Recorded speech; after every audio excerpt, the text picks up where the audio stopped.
Hello everyone. We hope you're doing well. We're doing great, and we truly appreciate your ongoing support.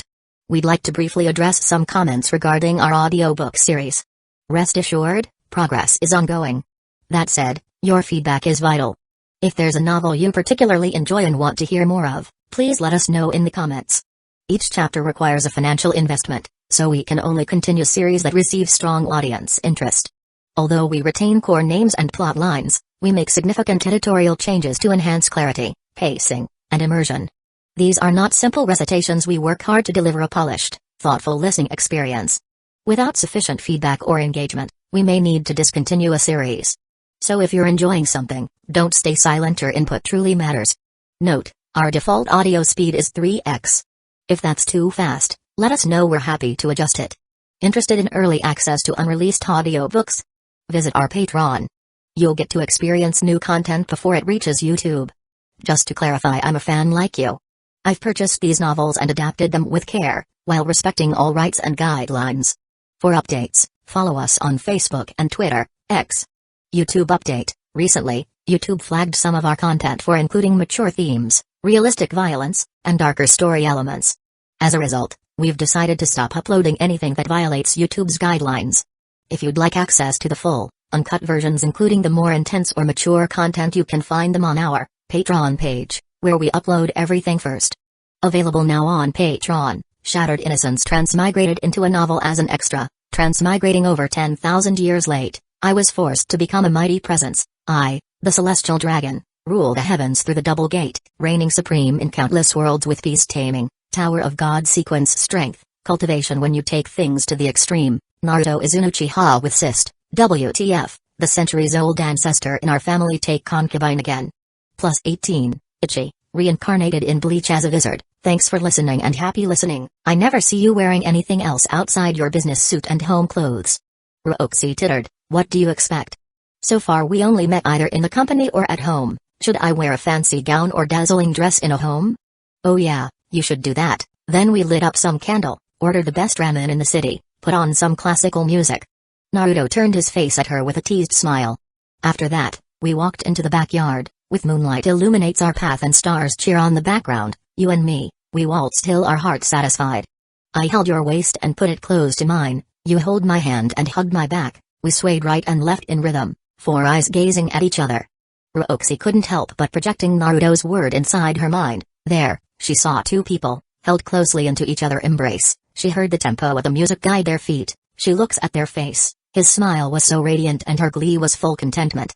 And if I'm lucky, you be charmed and we end up rolling in a sheet until tomorrow morning, praying. Her romantic and electrifying dream shattered and piece by piece started crumbling down. You perverted jerk. Rokongai's face turned flaming red, her eyes emitted dangerous glare. Her tiny fist raining down on his body. Naruto laughed while putting a defensive stance. Okay, I'm sorry.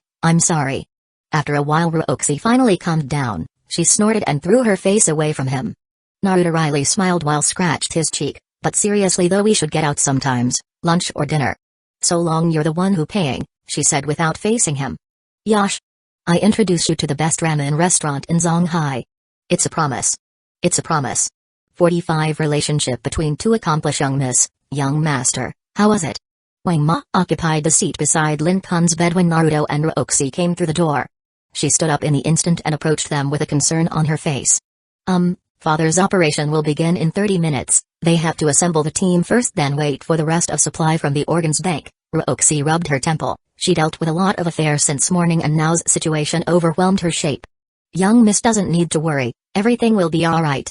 Here, sit on this. Wang Ma pulled Rokongai's hand and brought her to the chair she previously sat. Rukongai let Wang Ma guided her as she placed her bottom. She turned her head and smiled with half-lidded eyes. Thank you, Wang Ma. Wang Ma nodded and placed her hands on Rokongai's head, then she moved her fingers with a certain pressure. Rukongai closed her eyes, her face filled with enjoyment. Naruto leaned his back against the wall, he looked at them with a chuckle. She really cares for Rukongai. I can't really say I do not envy her. Young master, you must be tired too, wait until I finished, okay? I'll massage you later. Wang Ma turned her head toward him and expressed her apology through her eyes.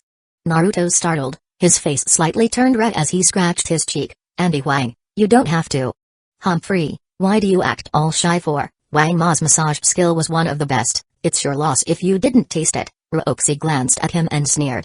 Then I suppose have to accept it. I'm not fond with losses. Naruto shook his head and his face turned ugly. Wang Ma and Ruoxi giggled at this. Then Ruoxi turned her eyes at the unconscious Lincoln. They reflected complicated lights. Her emotion jumbled with many kinds right now. She's not going to be a hypocrite by saying happiness took absent. This was a man used to show her disgust and hatred stare, hundreds if not thousands of curses, and numerous harsh slaps. She spent her life tried to understand the cause of his mortal grudge against her, but she always met a dead end. She hated the man because he's not only hard on her but also toward her mother and her grandmother, which was his wife and mother. But now, he laid on this bed, hooked to a machine and feed upon nutritious liquids. She had been told that even if he awoke from this state, his broken nerve won't allow him to move again. Severe trauma on his head will cause memory loss, if not worst, become an idiot. She felt stung on her heart. Maybe in deep down, she still yearns for his acknowledgement and hoped someday in the future, he will treat her differently. Who did this? Ruoxi's voice crammed with ice stones.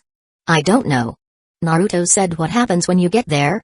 Naruto took a deep breath. The place was smacked to ruin. Every piece of equipment broke down, and there were 2 charred corpses.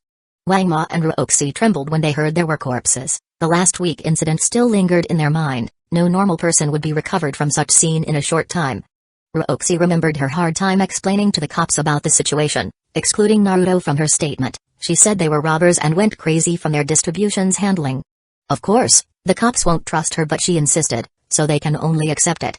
Wait, if others turn to corpses, why father still intact? She glanced at him with doubt. Maybe he just lucky. Naruto shut his eyes and refused to say more. Lucky?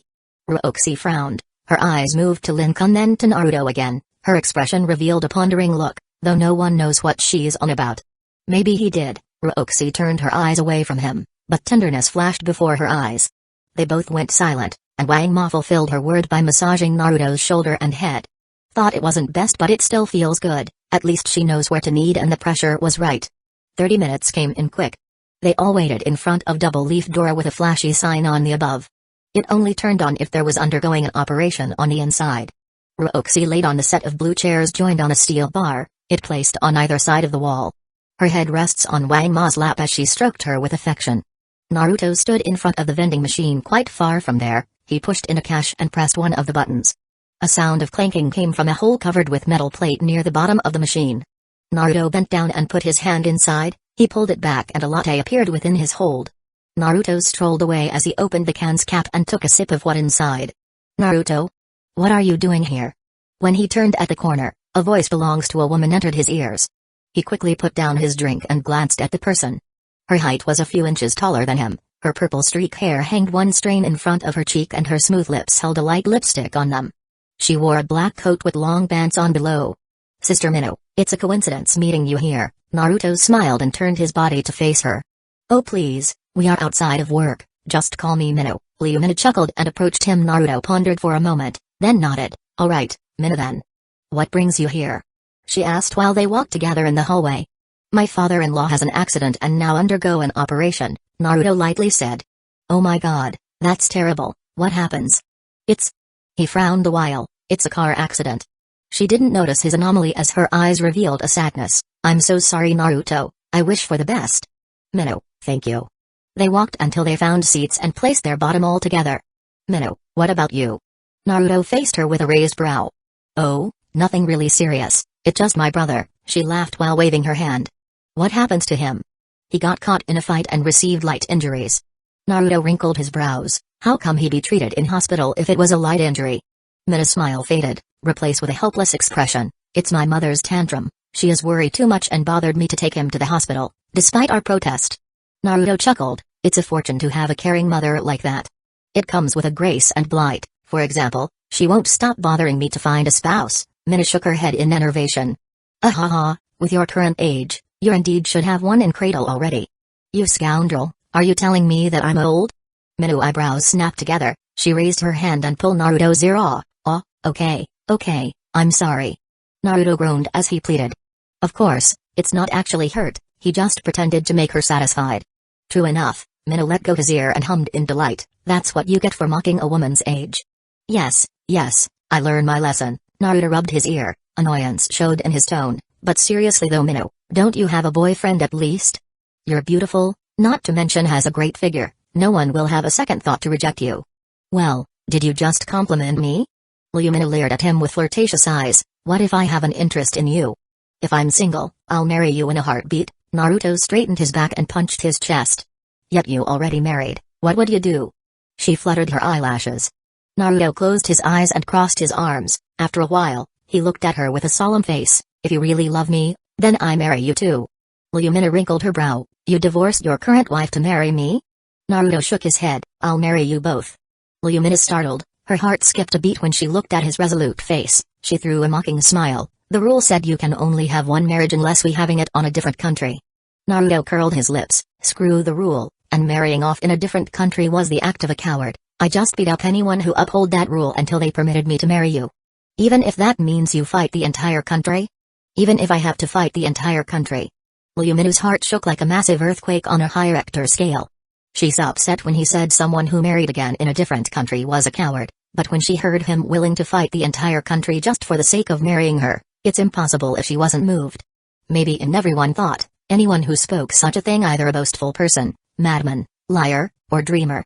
Maybe if she's hearing this from another man, she just sneered and considered him as a child who not understand how the worlds work. But he's somehow different. His tone filled with confidence when he said he will demolish the entire country, his bearing filled with arrogance for not yielding under the rule settled on the stone. She buried her face on her bountiful bosom, her face surprisingly turned red. It's been so long since anyone makes her feel like this. Mina, what happened to you? Naruto stared at her with a confused look. He failed to see the ripe apple on her face since she turned her face down. Naruto. I have to go now, my brother is waiting for me. She abruptly stood up and ran away, leaving behind Naruto who swarmed with question marks on his head. Roxy moaned as her eyelids trembling before they opened. She lost track of times during her slumbering, but it seems the surgery yet to end. She writhed her alluring body from the less comfort bed under her, her head wriggled to find a better position of the firm and hard yet warm pillow. Wait, firm and hard? She wrinkled her brow. Despite Wang Ma's age maturity, her body is still in a good shape, and her routine of activity made several parts of her body still healthy and mellow. After a few times of pondering, Roxy startled and quickly rose head. When it was supposed to be a middle-aged lady who entered her vision, it turned out a young man with blonde hair and closed eyes who appeared. Her face dulled for a while before redness crept on her body shivered as blood surged into her head when she prepared to explode. She noticed the man lacked reaction. She calmed herself and focused her observation. The man sat with crossed hands, he wore a peaceful expression and his breath seemed laggard. Is he sleeping? She leaned closer to gain more vision of the sleeping man. She frowned a little before she raised her hands, pushed out one finger, and poked the man's face. Stop that. The man grumbled. Roxy jumped in fright and her finger retreated like a frightened kitty. She planned to say sorry but realized the man no longer showed a further reaction. He is. Talk in sleep? Her mouth twitched before she held it with both her hands to prevent her from laughing. She refused to believe of what happened, thus she decided to brave herself to touch his face again. She's like a scientist who just discovered something new or a kid who curious about something. Go away. Stop bothering me. Leave me alone.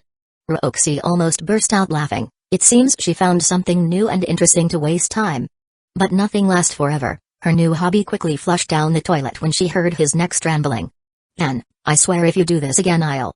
As if thunder roared in the desolate plains as a storm rushed in the clear sky, her inner world became chaotic. She's unable to hide the shock as it plastered all over her face. Jen? Who is she? Roxy thought inside her jumbled mind. Is she his girlfriend? Roxy was a very smart woman. In 3 years, she could lead her enterprise to become a world-class fashion and cosmetic company. She managed to open the branch in 3 different countries and became one of the top leaders of the market in her own country. If she can do such a feat, it's impossible for her not noticing small things like Naruto had a girlfriend or not. In these 1 week, he several times had came home really late, and there is this one time she smelled woman unique soap or shampoo on him. If it was a perfume then maybe he just has a little closer interaction, but soap or shampoo? It's clear he had done something beyond. She just made speculation at that time, but now it finally confirmed. She smiled bitterly as she looked at him. I have no right to control him, he has done so much for me. Our relations was just a partnership between two accomplish. She glanced at his lap. His girlfriend must be very lucky to be able to lay her head many times there. She sighed as she moved away and sat on the furthest chair from him. In this lonely hall, a man and woman sat in the same chairs set and there was an invisible wall separated them both. An hour later. Naruto, wake up. Naruto scrubbed his eyes and saw Ruoxi stood beside him. Ruoxi? What happened? Naruto yawned and stretched his body. The operation sign turned off, they must have finished, she said with a slight bland tone. Naruto didn't notice the strangeness inside her tone, he nodded. How long I have been sleeping? Since I'm awake? An hour. Naruto leaned his back and rested his arms on the chair. Oh yeah, I have sent Auntie Huang come home first so she can be here in the morning to look after Lin-kun. So I guess we have to make a shift between the three of us. Naruto glanced upward. In the morning till noon, it's Auntie Huang's turn, the afternoon till evening will be me, and evening till night can be you, the rest can be three of us together here. Of course is not an ironclad schedule, we can always change if necessary or go together. Noticing the lack of response from the opposite party, Naruto turned his face at her and said with wrinkled brow, Ruoxi? Why? Well, since I can't be late for work and you probably have important thing to do, it will be best for Auntie Huang to take over in the morning. I'm also new and didn't have much work in the beginning, so I probably can ask for early leave from Mokayani and change role with Auntie Huang in the afternoon. I mean, why you care? Huh? Naruto looked at her with a confused expression. Never mind what I said, you don't have to take any leave, Wang Ma and I got it covered. Naruto's eyebrows furrowed, he felt something odd with her behavior. Are you sure? Yes. Naruto stayed still for a while, then he nodded. Alright, I try to come over after work. Suit yourself. Naruto finally realized what was wrong, it's her tone that's slightly cold whenever she spoke and her attitude has a hint of indifference. Naruto frowned. Ruoxi, is something wrong? Naruto tried to speak but the double-leaf door suddenly opened and revealed a bunch of people with green clothes and one wheel bed with an unconscious man on the top of it. Ruoxi strode toward one of the doctors. Naruto also stood up to meet him. Doctor, everything went smoothly, right? Ruoxi said with a concerned voice. The doctor smiled. Madam Lin, everything is fine, though we do have to check him up periodically to be really sure, then we can do the second surgery, mostly a week later.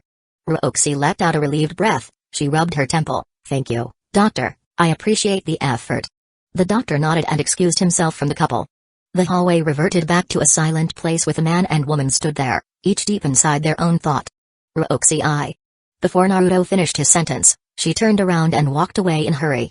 Naruto stared at her figure that keeps getting far away. He scratched his head in frustration because of the lack of circumstances understanding. First Minwa and now Ruoxi. What the hell was wrong with them? The moon has reached the apex of its reign and now make its path toward the fallen. Most places in Zonghai went to sleep at this period, only a glitter of neons that still blinked, accompanied the king of the night in its final hours. Several shadows raced on the road, their body crossed several paths in a blur and went slowly at every corner like a snail. They stopped in front of the building with quite remarkable decoration, red flower arranged along the entrance and expensive-looking lights on the entrance both sides. The shadows stopped a while, they seemed to discuss something, then three of them ran toward the building right side, leaving one to stay at the entrance. They ran along the wall until they reached the very end of the building. Their hand reached for the left side of their belt and brought some sort of hook with a rope tied to it. They twirled the hook by its rope and launched it to the upper part of the wall. Clank, the hook successfully stuck at the top of the wall. They tried to pull it several times to test the rope's strength. After glancing at each other, they grabbed the rope tightly and started climbing the wall. They don't have any trouble once, and less than 5 minutes they arrived at the top. They quickly pulled the rope, picked up the hooks, stuck them again on the opposite side, and let the rope drop down to the ground. Using the rope again, they climbed down easily and without long, they landed. The place they arrived was an open-air water pool with decorated plants and flowers on the side, a dragon head statue-like perched near the pool and breathed out a stream of water. The shadows cared no less for the view presented in front of them. With feet like lightning, they moved to pass by the dragon's head and carried on toward the glass door. They arrived, and one of them crouched. He took out a pair of a thin spoon-like but the head more narrow and slender. He inserted them inside the key lock. It took him a full minute before the sound of click appeared. The shadow took his set of equipment back. He pushed the door and entered the room along with his comrade. It's hard to see their surrounding, the lights were out and the moon hardly reliable. Fortunately, their objective still within the moon's light perimeter, albeit only half of it. One of the shadows walked like thousands of nails placed on the ground, and he approached the bed in the room. A beautiful young lady slept on the bed. Her breathing's tone entered the shadow's ears, and he presumed she rested for real. Even without enough lights to see her appearance, the shadow knew his target's beautiful and alluring figure. Inside his heart, he lamented for such a beauty must lost her life tonight. Women considered to be one of the world's treasure, men as their keeper, losing one woman enough to make the world shed tears and shame for a man. The assassin shook his head His hand grabbed the right side of his waist and pulled out a short dagger from it. Its blade glinted at the light's reflection as his hand hovers the weapon above her. With a cold face and resolute eyes, he dropped it downward and stabbed the woman right on her chest. When he thought job accomplished and his short dagger pierced the woman's heart, a puff sound shook their ears and smoke emerged from the bed. Bang! Bang! 2 men behind him fell one by one with a hole on their head, at the darkest spot on their right, and a figure stood with a gun on her hand. The Shadow's eyes unable to figure out the appearance, but he knew they screwed up this time. Refused to abort his mission and decided to risk his life, the Shadow leaped over the bed while the figure shoots out the bullet from gun's barrel. The barrage of bullets hit the wall while none struck the Shadow. Without letting his chance, the Shadow strode forward and plunged to the side of the couch in the room. The figure lashed out her gun and emptied the bullets on the couch. After a while, she thought her target already dead. She pulled out a magazine and dropped the used one.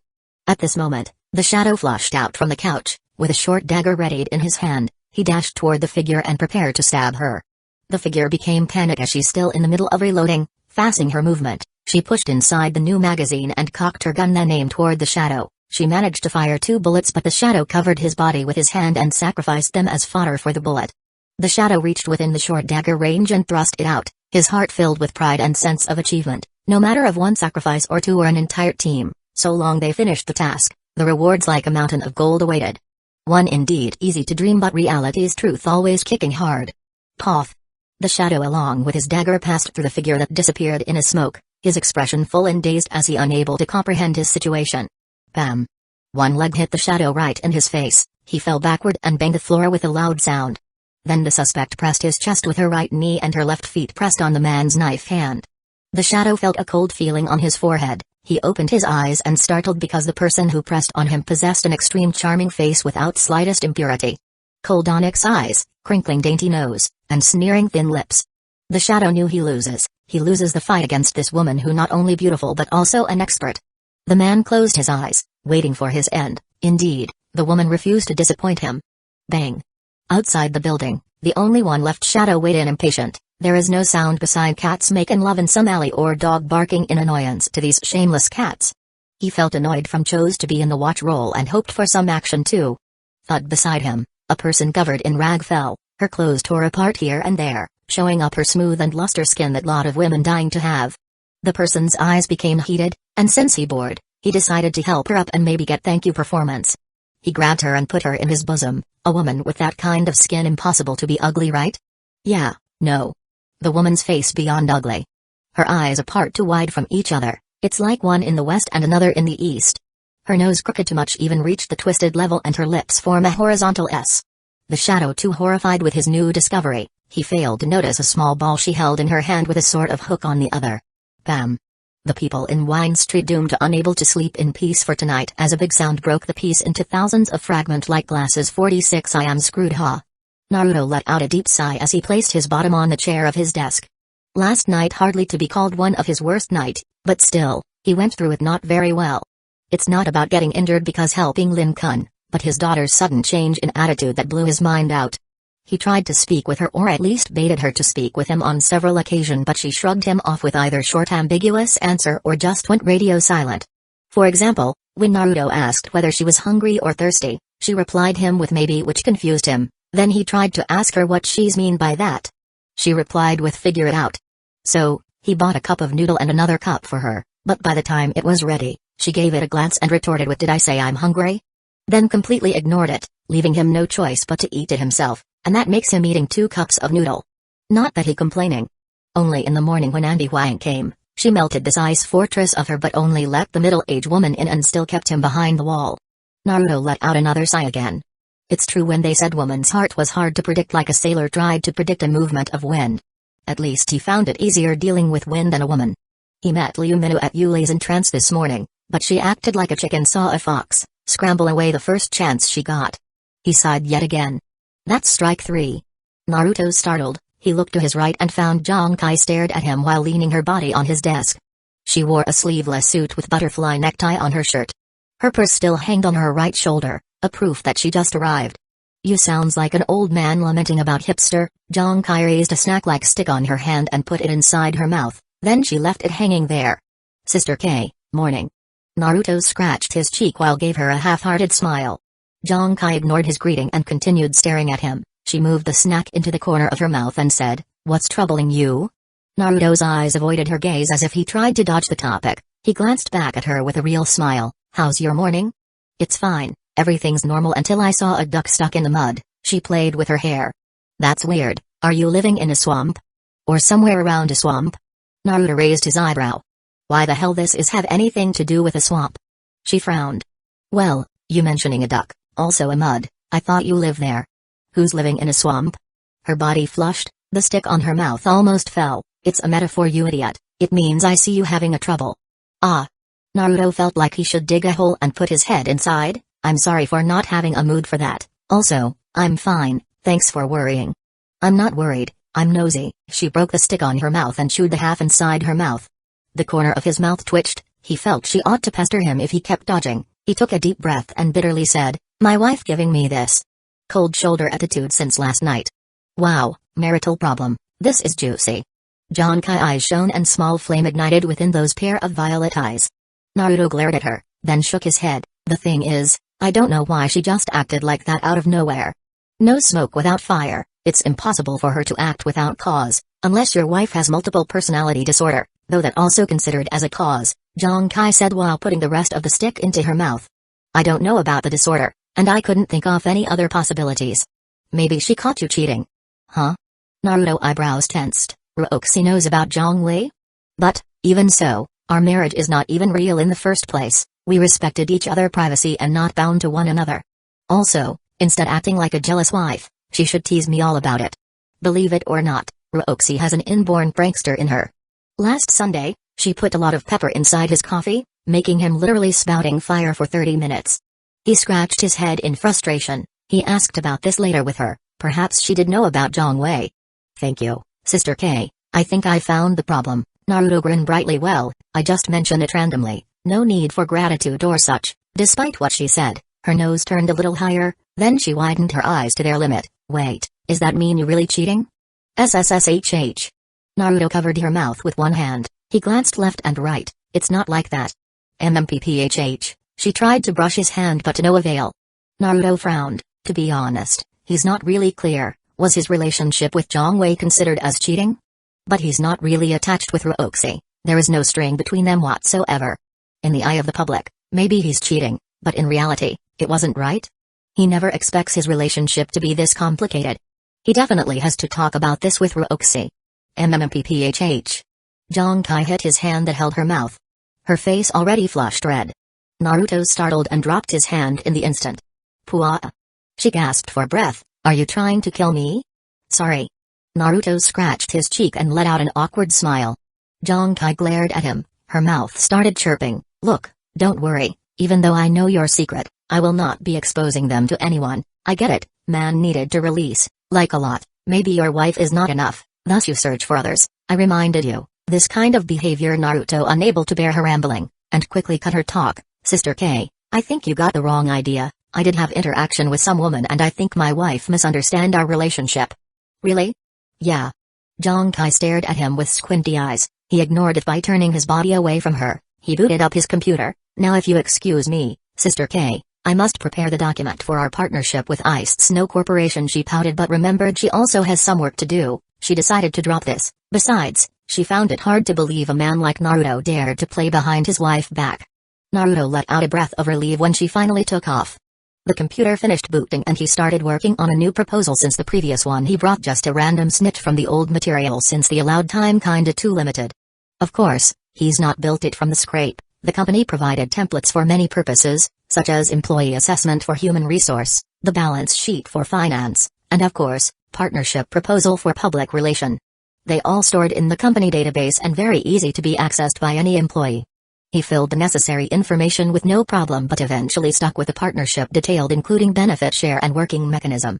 He thought that in term of fairness, equal share met the most requirement, of course, that without including raw material cost, manufacturing expenses, design cost, workers' payroll, and such. The opposite company demanded increasing their share up to 10%, which Mokayane told him not to agree. At most they allowed the raise only to 5. Naruto frowned for a quite long before he settled in 55 to 45 with decreasing use in jewelry. He finished the rest of the paperwork, and copied it to his flash drive, provided by the company. He sent his document to the printer's center through the department's intranet, and since the time's still early, no one using it aside from him. He rose from his seat and strolled to the printer's center. "Hey, do you know what happened yesterday?" On the way there, his ears caught the conversation between his colleague. "Yeah, I read it in Yulei's web forum. Apparently, someone from our company has been murdered." "Wah, it's terrible." Someone said the killer used his hand to punch the victim and sent him flying across the street, then crashes to Emperor's boutique. "Is that even possible? Was the killer close relative to Usagi Tsukino? Get out, you think this is Sailor Moon? Just a thought. And you know what? By the time police arrive there, both the killer and the victim already gone." "What? So the killer took the victim's body along?" No. The boutique's owner claimed she saw a man walked out from the building. She presumes it was the killer, and he walked out without carrying anything. "Are you saying he ate the victim's body? What's wrong with you? Did I say anything resembling that?" "Sorry, watch too many zombie flick. What I'm trying to say is, the victim's body never found in that boutique, even when the police thoroughly searched the entire building." "Whoa, it's so mysterious." Naruto chuckled. Before he left the building, he put a memory manipulation technique on the boutique's owner, making her forget anything about him. It's bothersome if she reported he walked out fine after getting attacked for the first time by Fenris. It will be better if they thought he just disappears. By the way, do you know how the victim's looks like? The forum said it's a male, 23 years old. Ish, and blonde hair. Blonde? Isn't Naruto has blonde hair? Naruto strode his legs on the floor and left the area with a cold sweat on his head. He arrived in the printer's center. Naruto opened the door and saw two big machines placed close to each other. These machines have a multifunction feature. It can be acted as a printer, photocopier, scanner, and fax machine. The difference between them, one has multicolor and the other just black-white. He approached the right machine and pressed the start button. In order to avoid waste of paper, the company set the machine to manual printing. This also gave the employee a chance to re-evaluate their work before printed them out. The machine beeped and started working their magic. Naruto took a seat in the room and waited in front of the machine's output. 3 minutes passed. Paper per paper came out, stacked to one another. While he waits and bored, the door toward the room opened and revealed a woman in a white shirt with a red tie and knee-length black skirt. Her unique hair with purple streaks flown in respond to the air conditioning from the room. It's like a grain of grapes in botany garden beside the Tamel's lake. Both parties looked surprised and they stared into each other's eyes. Naruto noticed, even though she and Jonkai's iris seemed similar, but she closer to amethyst while Jonkai closer to violet. Naruto recovered first. He smiled. "Sister Minnow, good morning." Lumina startled and she turned her head down while red crept into her face. "Morning. Do you want to use the printer?" "I'm sorry, I use it first. Wait for a while, okay?" Lumina nodded but refused to raise her face to meet him. They both went silent in a somehow awkward atmosphere. Naruto felt awkward because of she without wind or ice, acted like a shy student from freshman year.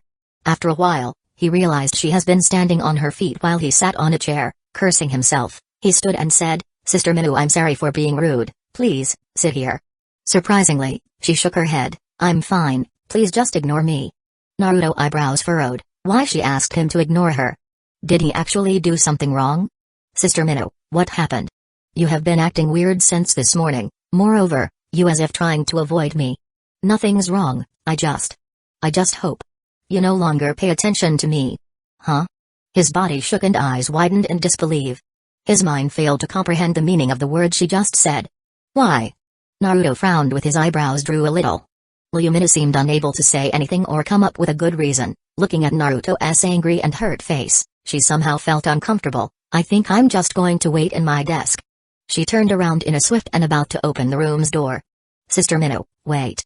Naruto's hand stretched out and grabbed her arm. At first he just wants to stop her from her track, but he underestimated her momentum. She also not steady on her feet, thus she lost her balance and almost fell. Naruto caught her in time and forced to take a step backward. Sadly, he forgot about the chair behind him. His leg hit the chair causing him to stumble. Normally, it's easy for him to regain his foothold, but he failed to anticipate Lumina's body that's still taxing on him, thus they both fell to the ground. Thud. The fall, of course, gave them no injury. It's impossible for his body to take a hurt from falling in this short height, and she's fine because the land she fell on supported by a meat mattress.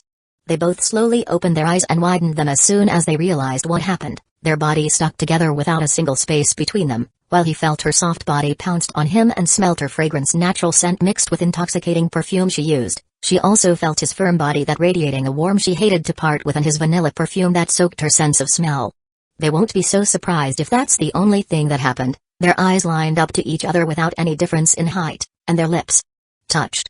The world as if ceased to function and the time as if hated to shift, when their lips relished the mild and tender meat of their partner. Her lips' texture resemblance the pink marshmallow. It made him wanted to touch and put it between his lips for eternity. His lips were thick and wide as a wine-taste jerky. It's intoxicating yet mysterious. They want to separate, oh they very much want to, yet every time their mind yelled out the order, their body said otherwise. The kiss felt so wrong yet so right. At first, it's only a light touch, like a baby beck. But they slowly savored it and the kiss deepened as it becomes intense.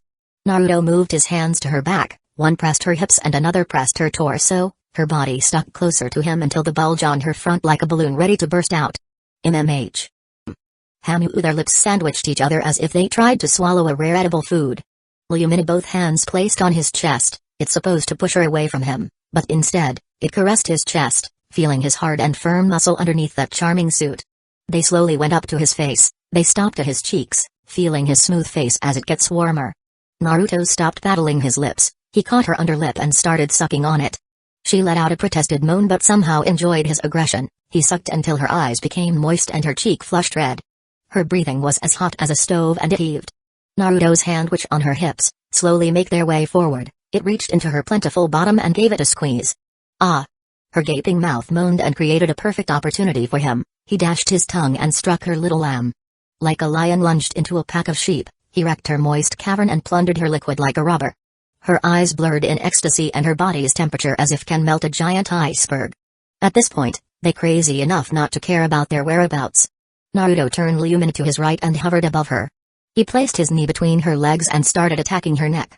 His thick lips nibble on the soft and warm skin even gave it a small suction. She grasped his hair while panting in joy. His fingers fiddled with her trouser button. Tap. Tap. Tap. Is someone in there? Out of nowhere, a sound of knocking came from the room's door. This interruption woke them up from their euphoria, causing a small panic appeared in their expression. Naruto got up and immediately went to the door. He wiped the evidence of their affair on his lips and opened the door. A sight of worried Jonkai entered his vision. Ah! Sister K, what's wrong? Naruto said while slightly smiled. Naruto? I thought it was Minu in here, surprised flashed across her eyes. Ah, Sister Minu indeed came here before, but she already left. She left? Jonkai frowned. Where the hell she goes? Bathroom? Oh. She turned her right hand into a fist and pat her left palm. I have not checked there. She turned around and prepared to leave. Naruto about to let out a relieved breath but she stopped and faced him again. Naruto, your body is quite red, are you okay? She looked at him with concern in her eyes.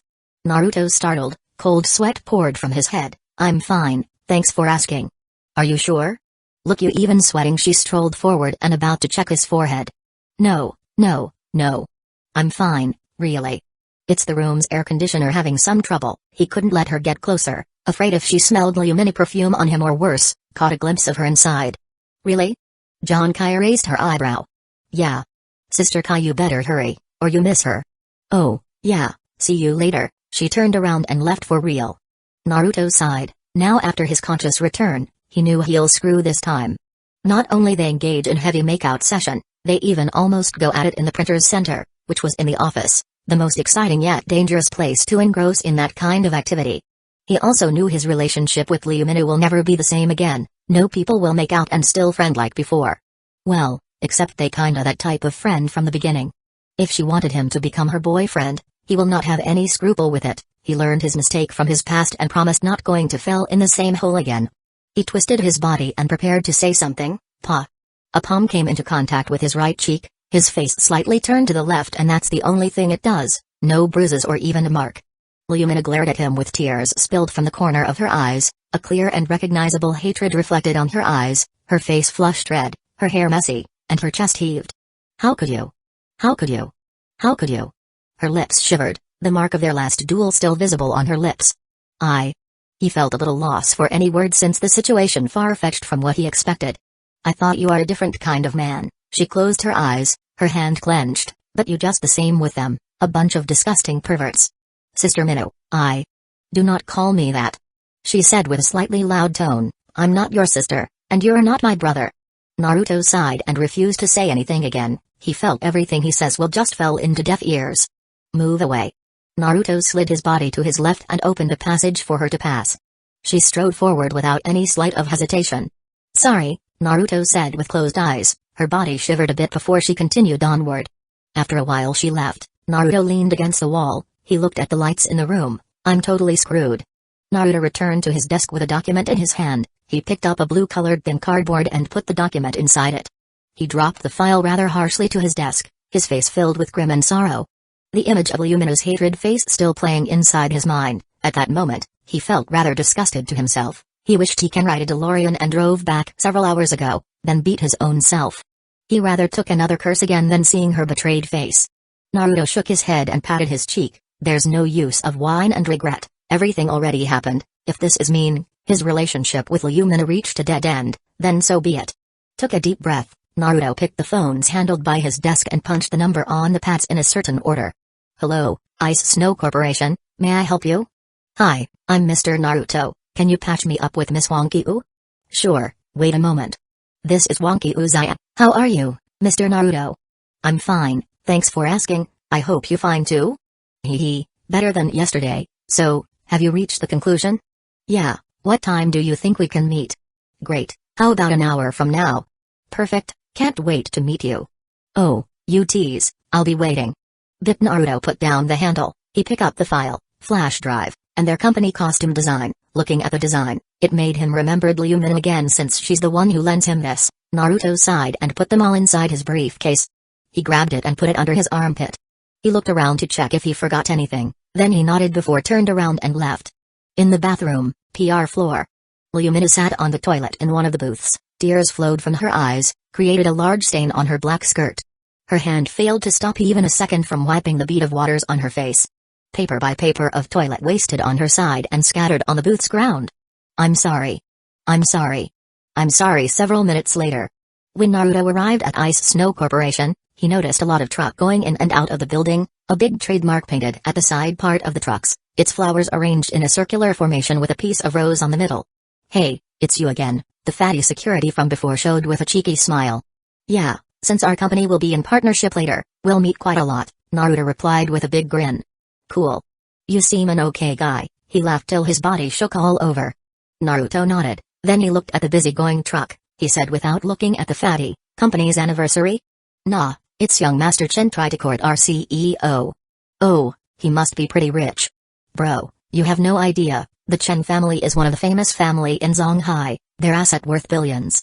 The fatty shook his head, "Even our company didn't have that much." Naruto nodded, he pretty much ignorance about these families, not that he cares about them.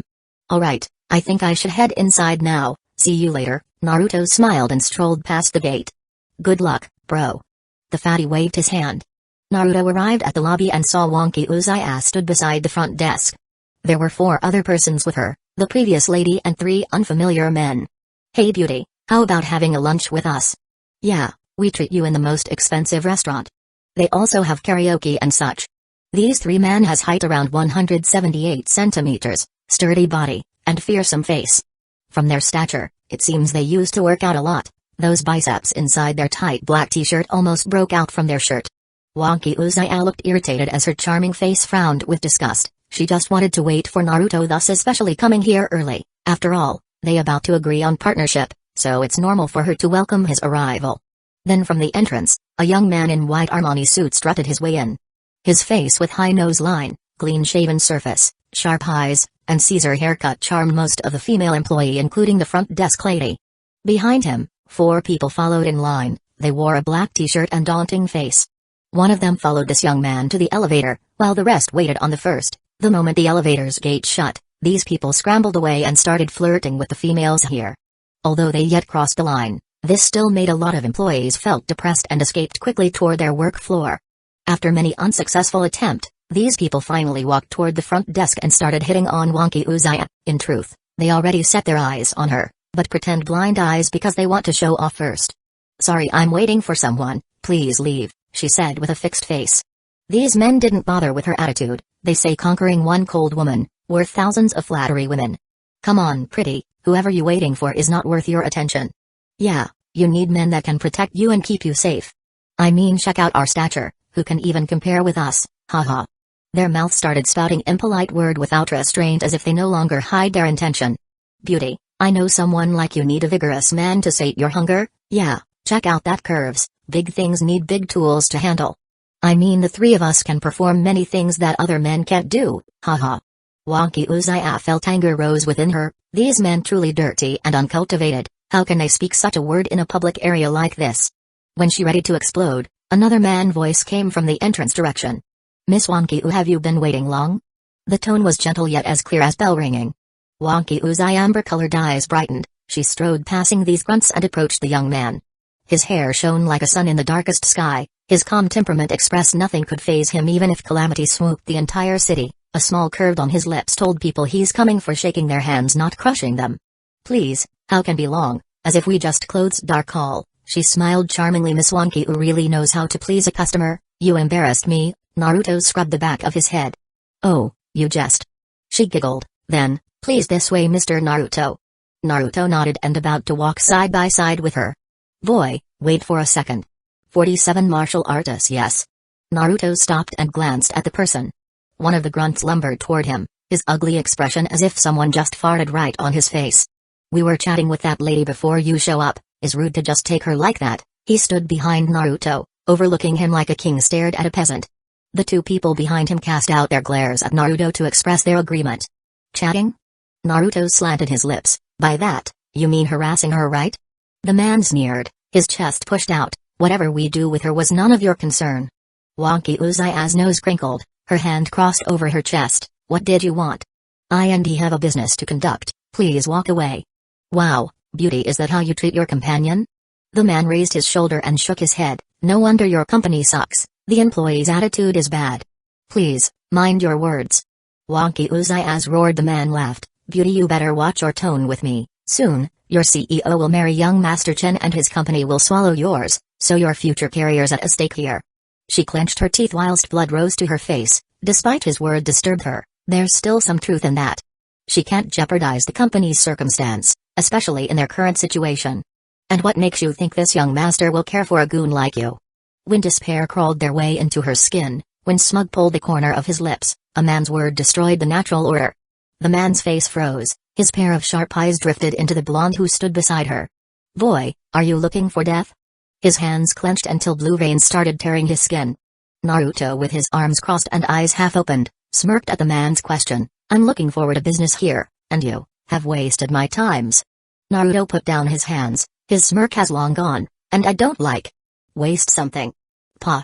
In a flash, Naruto swung his hand and proceeded to hit the man's cheek with his right palm. The man lost his balance and slouched on the floor, red mark extra bruise teamed up with a shock on his face. He traced his left cheek and winced like a bee just stung him. The situation has been reversed. Now Naruto, who overlooked him same as an elephant, mocked Anand. Turned out having a big body doesn't equal having a big endurance. The man shivered at Naruto's remark. He snapped his head at him, and roared like a fierce tiger, you are courting dead. The man launched his fist and aimed for Naruto's face. Without any change in his expression, Naruto raised his left hand and met the man's punch with his palm. Thud. The man's fist unable to push through and it stayed. Naruto's hand resembled a block of iron that even a bullet failed to pierce. Is that all you got? Naruto grabbed the man's arm and increased the pressure on his grip. The man's face flushed red along with his arm, veins started popping on his temple. He tried to pull his hand but failed miserably, even though he already used his free hand. Let my hand go, the man said with a heavy tone. Sure? Naruto chuckled and opened his grip. The man fell to the ground with a trembling arm, then he held it into his embrace while dazed expression masked his face. Have you had enough? The man still held on to his hand. He glared at Naruto before snapped his head toward the two-person behind him. What the fuck were you guys doing? These two people eyes blurred in disbelief. Among the four of them, the man on the floor strength second only to the one who followed the young master. They familiar with his strength as they practiced under one roof. This man fist crumbled a chunk of wood like it's made of nothing. Yet now, not only he got slapped, his punch not even matter to this young man. Who was this person? Those questions filled their brain. Brother, are you okay? What do you want us to do? One of them spoke and approached the man. Okay, my ass. Don't you see my fucking hand? He swept his eyes to them and faced Naruto again with a sinister smile. Beat the shit out of him, show him whose teeth are bigger. They glanced at each other, uncertainty filled their eyes. Naruto has shown the capability to beat someone stronger than them. How they supposed to beat him now? Moron. Let's gang up on him. I refuse to believe losing against him if we join hand. The man frowned, irritated with his companion brainless attitude. They nodded and started warming up their arm while moving toward Naruto. Boy, it's your luck that sucks. You better pray we only breaking your bone. Naruto shook his head with a smile still adorning his face. He hoped they would give up, but instead want to use number tactic against him. It's a good tactic, to be honest, but it's impossible for 3 cups of water to extinguish the entire burning forest. Naruto glanced at them with half-lidded eyes. This charade almost made a yawn of him. While he readied to take on these men, a waist-long hair figure blocked his vision. Her hair perfumed, reminding him of a dew in the creek of a forest. It's relaxing and soothing your mind. That's enough. Wonky Uchiha with solemn expression spoke in a firm tone. I won't tolerate this kind of behavior any longer. She's in quite a state of shock before. It's impossible for her not to, since Naruto struck the man out of nowhere. His aggressiveness and overbearing act shook her to the core. It's quite funny actually, a large and bulky man beaten up by a man smaller and less muscle than him. Another thing that she's unable to comprehend, it's when she heard him chuckling, her heart thumped like a parade. She unconsciously traced her chest to sense its beat. Then she looked at these people surrounding him. Their sinister gaze and grim tone made her unable to breathe. She clenched her hand and gritted her teeth. She took a deep breath and without looking at his face, she moved forward. Beauty gets out of our way, or we force you. The man frowned. She waved her head. This is her company and he is her partner. She won't move her feet regardless of anything. The man's eyes glinted a cold light. Then you leave me with no choice. Brothers, attack. The 3 of them launched their feet with arms hooked and readied to pummel their target. The muscle on the upper part of their arm bulged as if they wanted to jump out of their clothes. She closed her eyes, waiting for the inevitable pain she soon tastes. But then an arm embraced her waist. She wore a gray dress with a white suit today, thus her tummy tasted the closeness of that arm as if it touched her skin. Her feet floated and her body flew. Naruto stood on his toe, one leg raised as he twisted his body with Wonky Uchiha in his arm. By the time his back facing them, he unleashed his leg on the person in his left. The leg hit the man's stomach and pushed him to the ground. At the same time, he threw his head backward and hit the enemy right on his nose. The man swaggered with droll dread liquid and birds swarmed his head. Lastly, he struck his fist to the right and clashed with another fist. The force caused the opposite party hand retreated along with his shoulder. He turned around and fell to the ground. The swagger man, unable to bear the high on his head, thus follows his companion movement. Naruto rotation yet to finish until he returned to his initial position. He put down Wonky Uchiha and looked at the result with a grin. Wonky Uchiha opened her amber eyes and gaped her attractive lips. 1 second these people rushed with a fierce face and the next second, they laid on the floor, moaning and groaning. Miss Wonky was really awesome. Your bravery beat them up to the ground. She rolled her eyes. You were the one who defeats them. Why put it on me? She turned her head and wanted to retort, but she forgot he still clasped her waist, thus the distance of their body closed to 0, so, when she finished turning, their face became very close. She even felt his warm breath on her skin. Her eyes widened and she almost screamed, "Thank you." Naruto glanced at her. With his usual bright grin, he said, "No person ever did that to me." She startled and her scream intention flushed down the toilet. Her eyes somehow turned moist, the genuinity inside his tone as if he never been protected before. What kind of life you have been through? Pat. Pat. Pat. Surprised flashed over their face as they checked their surrounding. People stood on the side, forming a crowd like a concert audience. They clapped and whistled as if they just see a great performance. In fact, they have been there since Naruto's first confrontation, some who still in the outside, admiring flowers arranged in a word of love. They went into the lobby as soon as they heard a fighting happen.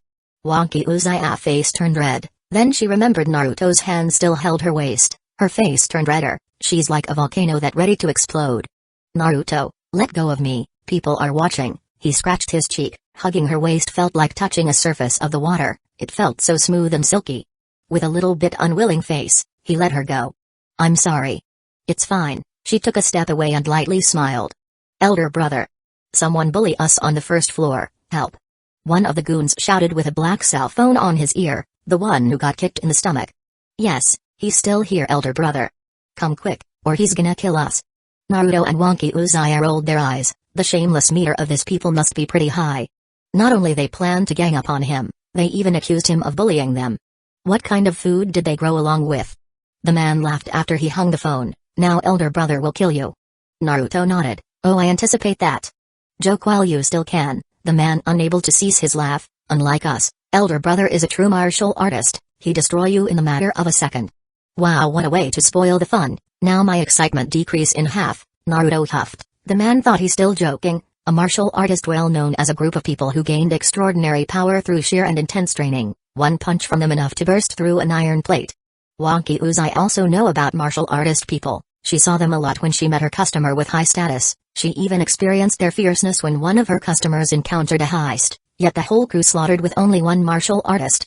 Naruto, how about we just reschedule our meeting? She hooked her finger and put it on her lips. Why? Naruto raised his brow. Today isn't just a good time, every day is a good time for me. Naruto laughed but his expression turned sour. Well, not so much about today though. Wonky Uzai tilted her head, she thought what Naruto mean was the martial artist issue. That's why I think it will be better if you leave now before he arrived, then we can continue this in another day. Naruto wrinkled his eyebrows, then he snapped his fingers. Oh, you mean this elder brother guy who's on the way here? Give up any idea of leaving. The man sneered, with young master capability, unless you leave this city, he can find you in any hole you hiding. You really confident he going that far for you, huh? Naruto swayed his head. The man jerked his lips. No matter how he denied, he's still a goon at the end, an expendable one. The gate toward the lift slid open and revealed a man in a black t-shirt with a cruel-looking face. His face formed in an oval contour with a pair of sharp eyes, wide nose, and bald head. Beside him, another man with a complete opposite appearance wore an annoyed face. His white Armani suit resembles a knight's shining armor that could blind any person who set their gaze upon it. They got out from the lift and lumbered their way toward Naruto, their expression darkened when they saw their people laid on the floor. The charming man in the suit glowered at Naruto. Are you the one who did this? Good, good, not only you trod on my flowers, you even beat up my people. Naruto wrinkled his brow. Dude, I did beat them up, but I get no clue about any flowers. Simply declare you're an innocent doesn't make you free from the charge. The charming man clenched his fist and stared at Naruto as if he can spawn fire with his eyes. Naruto brushed his hair, tried to remember anything about flowers, then he patted his palm with his fist. Oh, you mean flowers from the bunch of truck at the outside? There are flowers outside? Wonky Uzai looked at him in doubt. Oh yeah, there were the trucks going in and out of the building while dumping flowers, pretty grand. And you trod them on the way here? She gasped while closing her mouth. How can you accuse me to? I swear to you I'm not harming any plant. Naruto declined his head in a dejected manner. Humphrey, man word cannot be trusted, you need to put some effort. She curled her lips. I can treat you a food. He raised his head and beamed at her. Are you bribing me? She put her hands on her waist. No. He caressed his chin. It's called convincing people. With money. With food. Buy with money.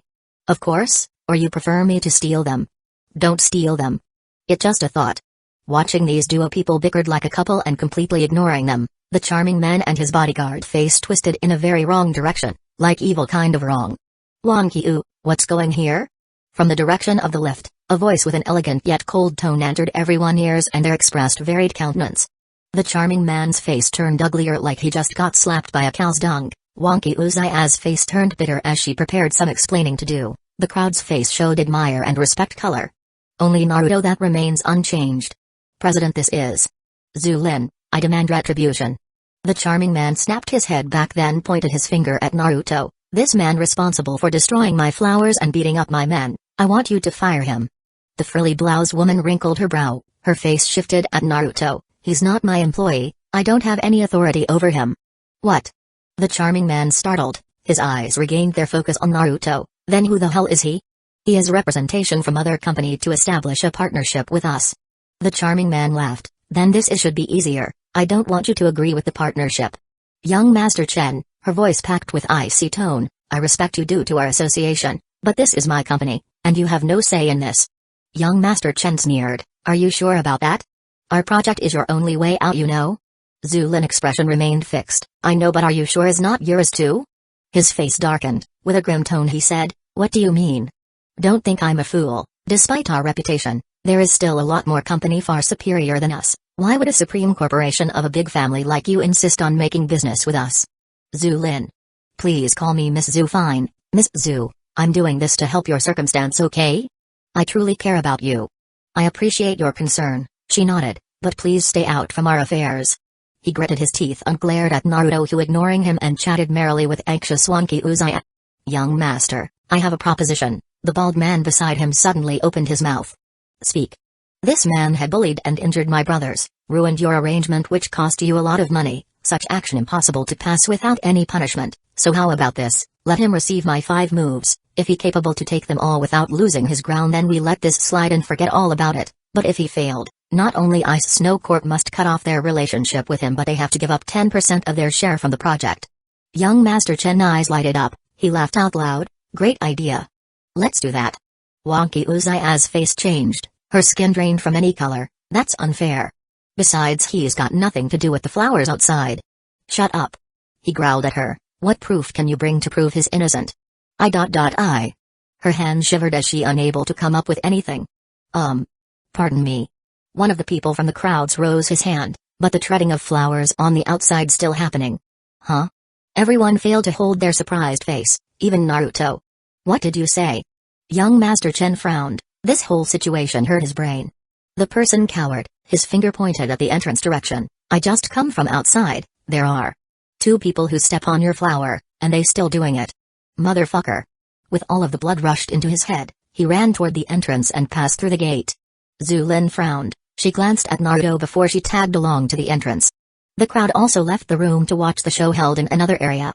In a matter of seconds, few people stayed behind including Naruto, Wonky Uzaya, the goons, and the bald man.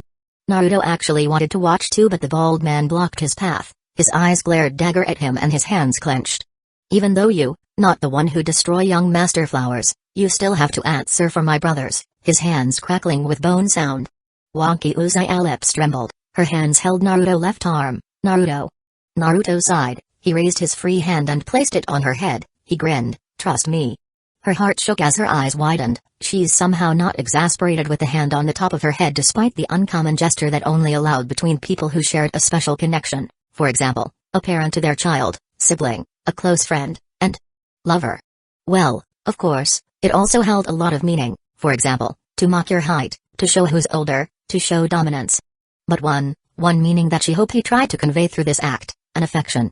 She declined her head, tried to hide the redness on her face, she let go of his arm, His white teeth displayed more, he ruffled her head, earning a cute pout from the mature lady, he took his hand, and moved his feet several inches from her.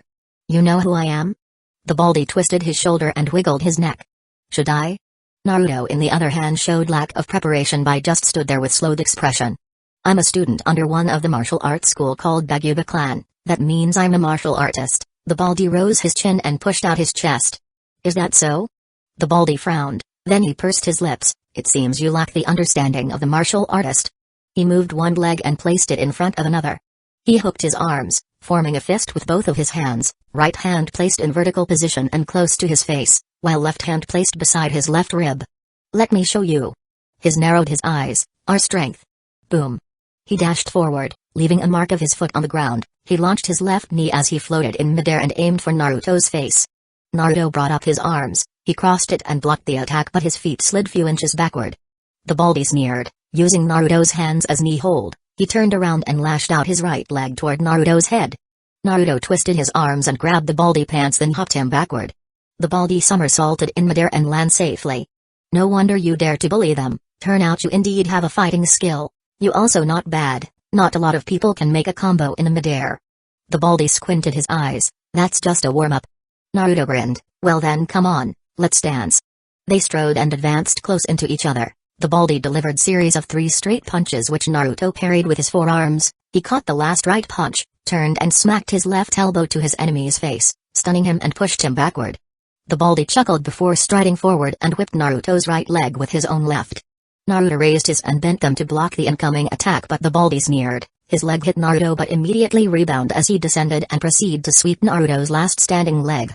Oh shit. Naruto stumbled. The baldy joined his hands and formed claws with his finger. He pushed them out while yelled, Baguba fist. Bang. The force attacking his chest propelled him backward. It threw him a few meters away before he rotated and slid his body on the floor. His expression looked fine as if nothing happens. The baldy frowned. The technique he just uses was one of the strongest technique from his clan. It exerted power within both hands and lashed it on the enemy's chest. It served a purpose to injure their heart and lung, if not destroying them. But this blondie looked fine, he not even coughing a blood. It seems I underestimate him a lot. Naruto took a deep breath then he rose, he smiled lightly, that attack was amazing, it gave my chest a numb. Numb? Just a numb? The baldy brows tensed. It took a hard body structure or at least body hardening technique to receive that kind of impact with only numb feeling. Are you also a martial artist? Nope. Then who the hell are you? I answer if you can defeat me. Then I will. The baldy stomped his right foot and the loud sound reverberated in the room. His hands joined again and forming a claw, but this time he pulled them till they beside his waist. He took a deep breath and roared, Baguba cannon. He launched forward. The wind around him blazed as he flew in a straight line and arrived in front of Naruto. He struck his hands and aimed at Naruto's chest. The force from his attack blew the surrounding air.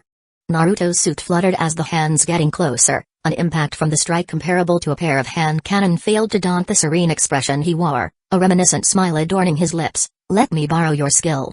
He retreated his left feet and stopped it within an arm's length distance. He rose his right palm and clashed it with his opponent's strike. Bang! Both party close as if tried to escape from their body, the wave of their clash affecting their surrounding. Even Wonky Uzai in the distance had to hold her dress down. The baldy widened his eyes in disbelief, even though his attack not completely stopped, but the fact that his opponent only used one palm to block it felt surreal. He moved his foot and increased the strength on his arm. Luckily the t-shirt had short-length arms so it avoids from being shred, unlike the blonde's sleeve. Naruto's eyes remained the same, it's calm and steady like a still water. He took a deep breath and raised his left palm above his head. In a matter of a second, he swung his left palm and hit the baldy's arm from below. Pa!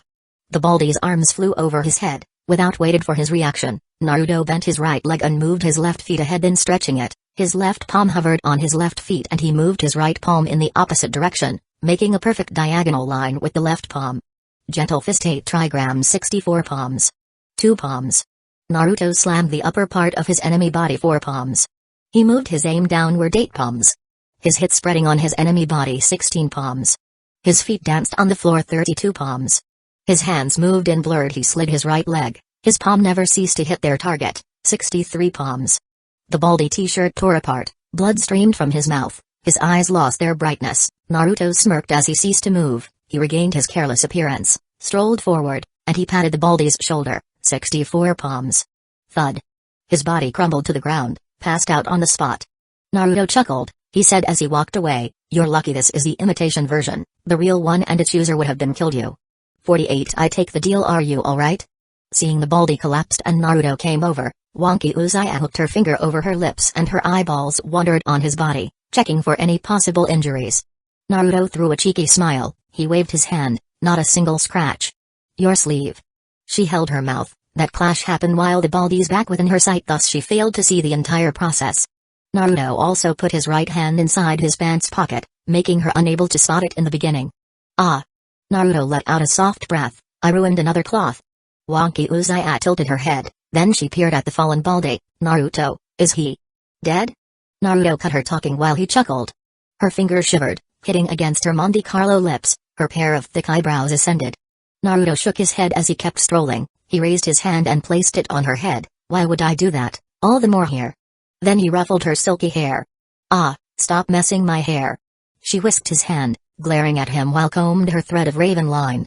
Naruto laughed. His pearl-like white teeth were exposed. Then stop acting cute like that. It's unbearable for me not to tease you. She lowered her hands as frown pulled her face down. She mumbled, who's acting cute? I'm clearly worried. Well, don't be. He just fainted with a small internal injury. A whole day rest and one complex vitamin soup will bounce him back on his feet. Naruto shrugged. His lips formed one side curve. His young master couldn't be so cheap, right? What the fuck is happening here? From behind him, someone's roaring voice reverberated in the room. Wonky Uzai's face turned pale not just from the deafening tone, but also the owner's hideous face which resembled a demon uprising from hell. Speak of the devil. Naruto turned halfway, he crossed his arms and glanced at the person. Young Master Chen stood at the entrance with gnashing teeth and veiny eyes. He let out a low growl like a dog infected with a cow disease, his body akin to 2 legs volcanic lava. On the other hand, the beautiful yet cold Zulin stayed beside him. Her face looked pale and her eyes gazed downward. She's not even reacting to the bull outburst beside her. What is this? What is this? Why my bodyguard passed out on the floor. Someone better come and explain it to me. His head tilted upward and his mouth roared. Why, young master? One of the goons dragged his feet toward him, called out weakly. His hand held his stomach. Elder brother. Defeated by him. He pointed his trembling finger at the blonde far ahead. Young Master Chen's face changed, but not for the better. In fact, it has gotten worse. You? It's you again? Naruto ignored young Master Chen's heated eyes, his eyes glued to the beauty beside him who showed no reaction whatsoever toward her surrounding. Gears inside his mind rotated and started grinding to each other, conjecturing the cause of her behavior. At this time, as if felt the gaze he set on her, Zulin raised her pair of black eyes. Even though distance separated them apart, meters beyond their reaching arm, inches went their stretching leg. But 4 eyes traveled without barrier, meeting as if they're within a hair's breadth. Thousands of seconds for a mouth need to speak, but less than a second for eyes to feel. That's it, I'm going to call the cops. Young Master Chen wickedly grinned, his hand reached out for his pocket. I don't care about your identity, with my connection you will never see the lights again. He brought out a phone and opened his contact list. Wonky Uzaya's getting paler. She looked at Naruto but noticed the blondie instead showed lack of reaction. Her thick eyebrows snapped together while blood brimmed inside her. She pulled his upper sleeve. Hey. What's wrong with you? He's going to call the authority. You have to leave now, or they'll throw you in a jail. Naruto broke from his trance. He turned his face at her then turned it again toward young Master Chen. Then he waved his head. It's fine. He wouldn't have the chance. Yee? She puckered her eyebrow. Young Master Chen found his target and tapped the interface with his thumb. I take the deal. Before he managed to make the call, Zulin, who stood beside him and silent for the entire time, interrupted him. The white suit man glanced at her with wrinkled brow. I said I take the deal. The buxom woman faintly smiled. What deal? The deal you agreed to it. If that man succeeds to withstand your bodyguard attack, you will forget everything that happened here. Shock decorated his entire face. He failed to anticipate Zulin would remember about the deal he did not even take into serious account. At that time, he just wanted his bodyguard to beat the hell out of that blondie, then he dropped the deal afterward. He just needed a reason for Zulin not to against him. That's unfair. You took the deal after the result was out. That's not how it works. He stomped his foot on the floor. His pair of eyes glared at her like a tiger ready to pounce a deer. It's because you never give me the chance to approve it. Also you never state the deal no longer stand, and never set any term that cancel out the deal. Then the deal it's off. Young Master Chen, you're a credible businessman. How could you just drop a deal that I just agreed upon it without any proper reason or telling me before? Remember your family reputation. Zulin sighed then looked at him with concern in her eyes. He twitched his eyes. Born within a big prestige family came with a gift and burden. Their name allowed you to live your life like a prince, praise raised right and left, women flocked around you like a group of chick, but in the same time, your freedom not within your grasp because every action you took only for the sake of family and it's impossible for you to act without affecting your family's name. He clenched his phone without care for its fate, but we don't know what happened. The content in the deal was he survived 5 moves without losing his ground. What if somewhere within those 5, he fell? Zulin eyebrows tensed. She's not around when the fighting happened, thus her confidence decreased a bit. Yes. Young master, that guy indeed fell. The goon beside them nodded like backing bird. See Zulin? Young Master Chen laughed as if tried to release all of his anger. Even though my bodyguard knocked out, that bastard still lose in the end. He's not telling us in detail whether he fell within the range of 5 or not, Zulin said without battling eyes. His muscle face tensed as he looked at the man whose face twisted. Of course he did. At which move he fell? She stared at him with icy eyes. The man shivered as he held his stomach, but then he sneered. It's the 3rd move. Lies. Wonky Uzaya moved 4 steps with her eyebrows drew together. He's lying. Bitch, shut up. The man glared at her with vicious eyes. The gray dress woman unaffected by his threat, she pointed her finger at the baldy. That man stumbled my client at the 7th move. Then she looked at Zulin with a smile, then she told her everything she saw. Zulin nodded in appreciation, the way Wonky Uzai explained it to her as if she showed her the actual fight and she stood there, watching. How about that, young Master Chen? Do you still want to stall? Zulin glanced at him with a rare smirk on her lips. Humphrey, who knows what she said is the truth. She could be covering for him. Of course, he not just going to give up, he determined to put that blondie in a trouble. I'm not. President, please believe me. Wonky-oo, I believe you. Who can promote your statement? Wonky Uzai bit her lips as she unable to counter his word. It's true that no matter what you said, it will be nulled if no one backed it up. Zulin sighed in exasperation. This problem grew longer than she intended. I support Chief Wonky Oo's word. At this moment, someone rose her hand despite her timid appearance. They looked at her and found out it was the front desk lady. But what startled them next that people one by one rose their hand, supporting Wonky Uzaya's statement. Yeah, me too. That's what I saw. Chief Wonky Oo spoke the truth. These people hesitated before because they feared to incur young Master Chen wrath. They preferred losing their job than being kidnapped out of nowhere then got disposed to the sewer. No one here unfamiliar with how these big families work. Every person here wasn't a naive 3-year-old kid who thought their wealth came from the wishful thinking or money tree. But the act of bravery that timid-looking girl, who always worked behind the counter, showed somehow making an inspiration out of them. Wonky Uchiha swept her eyes on these people with a dazed expression. She lost her way to for many words since she never expects support from these people. Then her head shook by the light pressure on it. She raised her hand and touched foreign skin on her crown. "You're really awesome." A magnetic bewitching voice entered her canal, passed by the eardrum to her hair cells, processing them into electrical signals that branded her brain. Her eyes shivered as she grasped the man's hand. "It's firm, also warm." Zulin chuckled. It's a joyous day for her company, even when Bitter greeted her at the entrance. "I guess this is my win then, right, young Master Chen?" After the conflict resided, Zulin told Wonky Uchiha to bring Naruto into her office before she went ahead.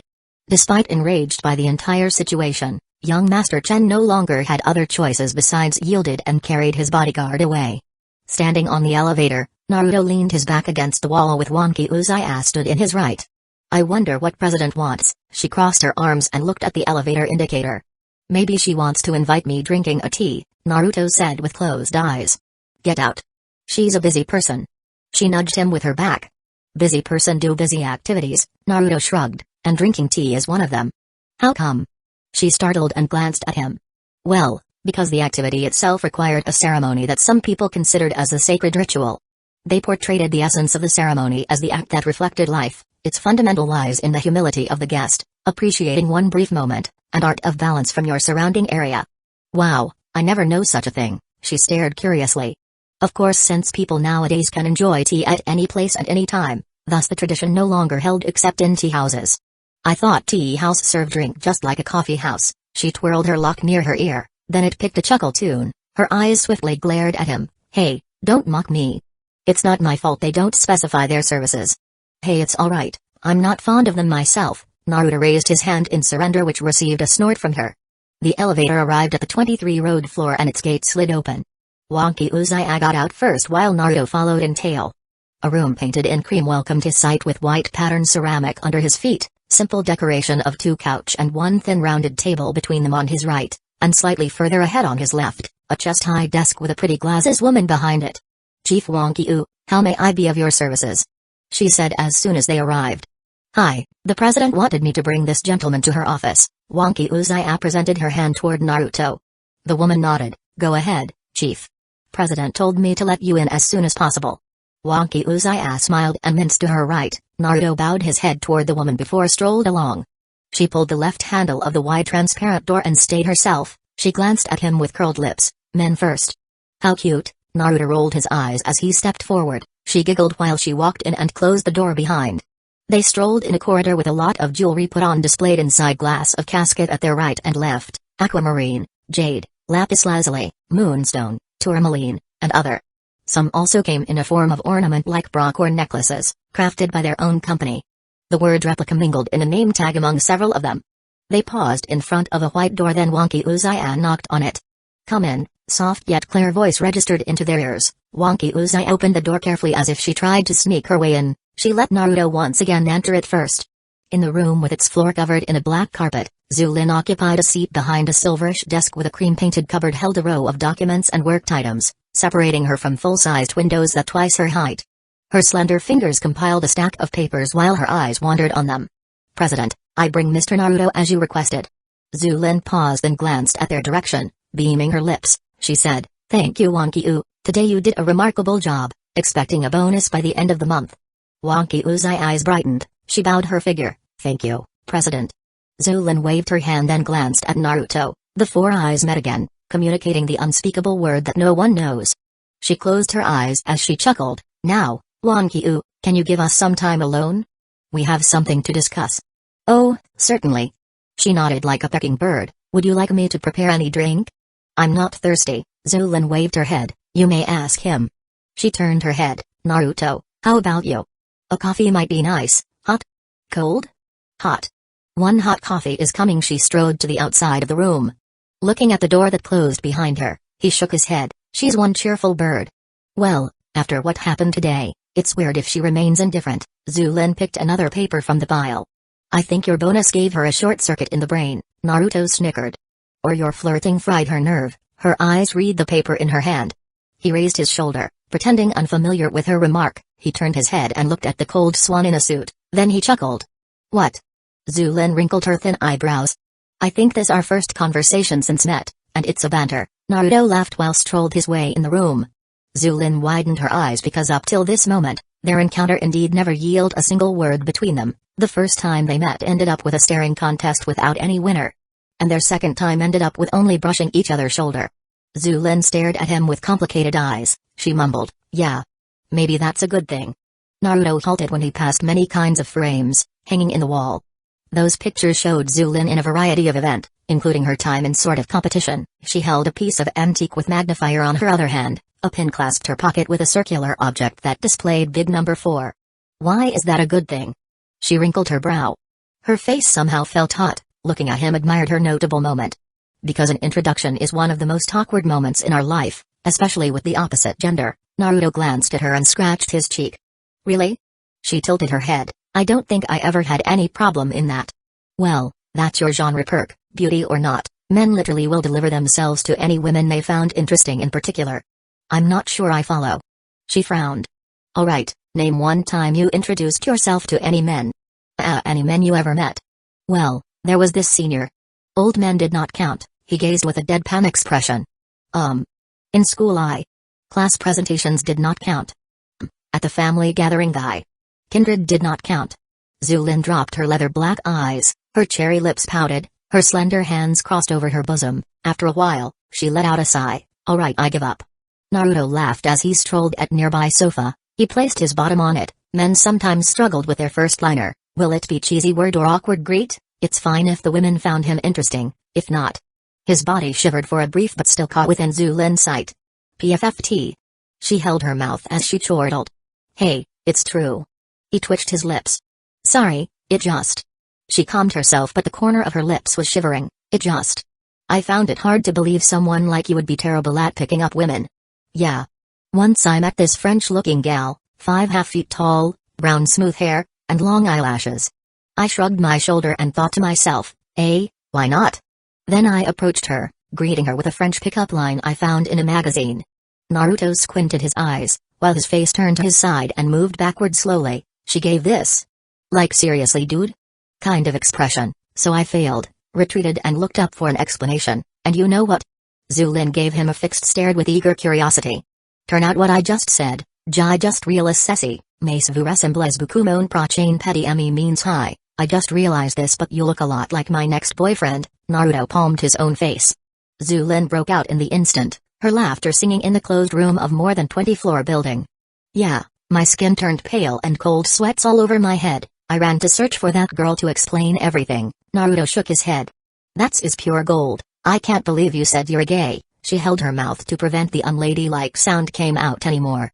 What worst was I had no idea how to explain it to her in my language, thus I spent times with my hand doing various gestures while turned out in the end, she understood English just fine. He declined his head. Zulin's body trembled with her bosomy front jiggled along. She turned her body away from him to calm herself and relieved her emotion.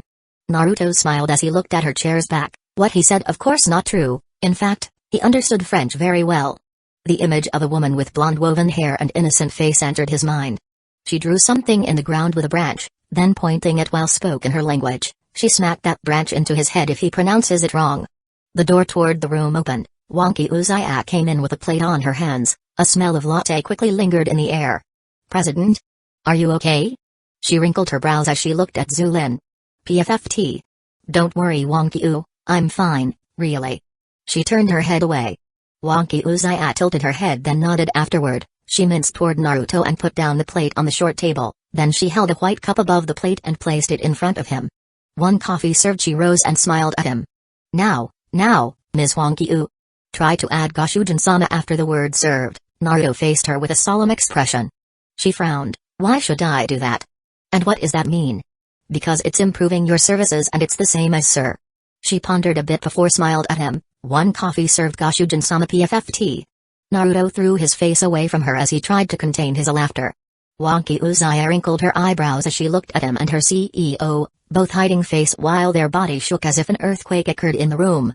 Alright, let's talk for real this time. Zulin occupied a wide sofa beside Naruto's. Wonky Uchiha excused herself from the room and exited with question marks hovered above her head. Naruto took a sip of his latte before he adopted serious expression. You know that I'm not saving you downstairs out of my generosity, right? She sighed. What I did might cost my association relationship with young Master Chen. What association is that? Naruto said with closed eyes.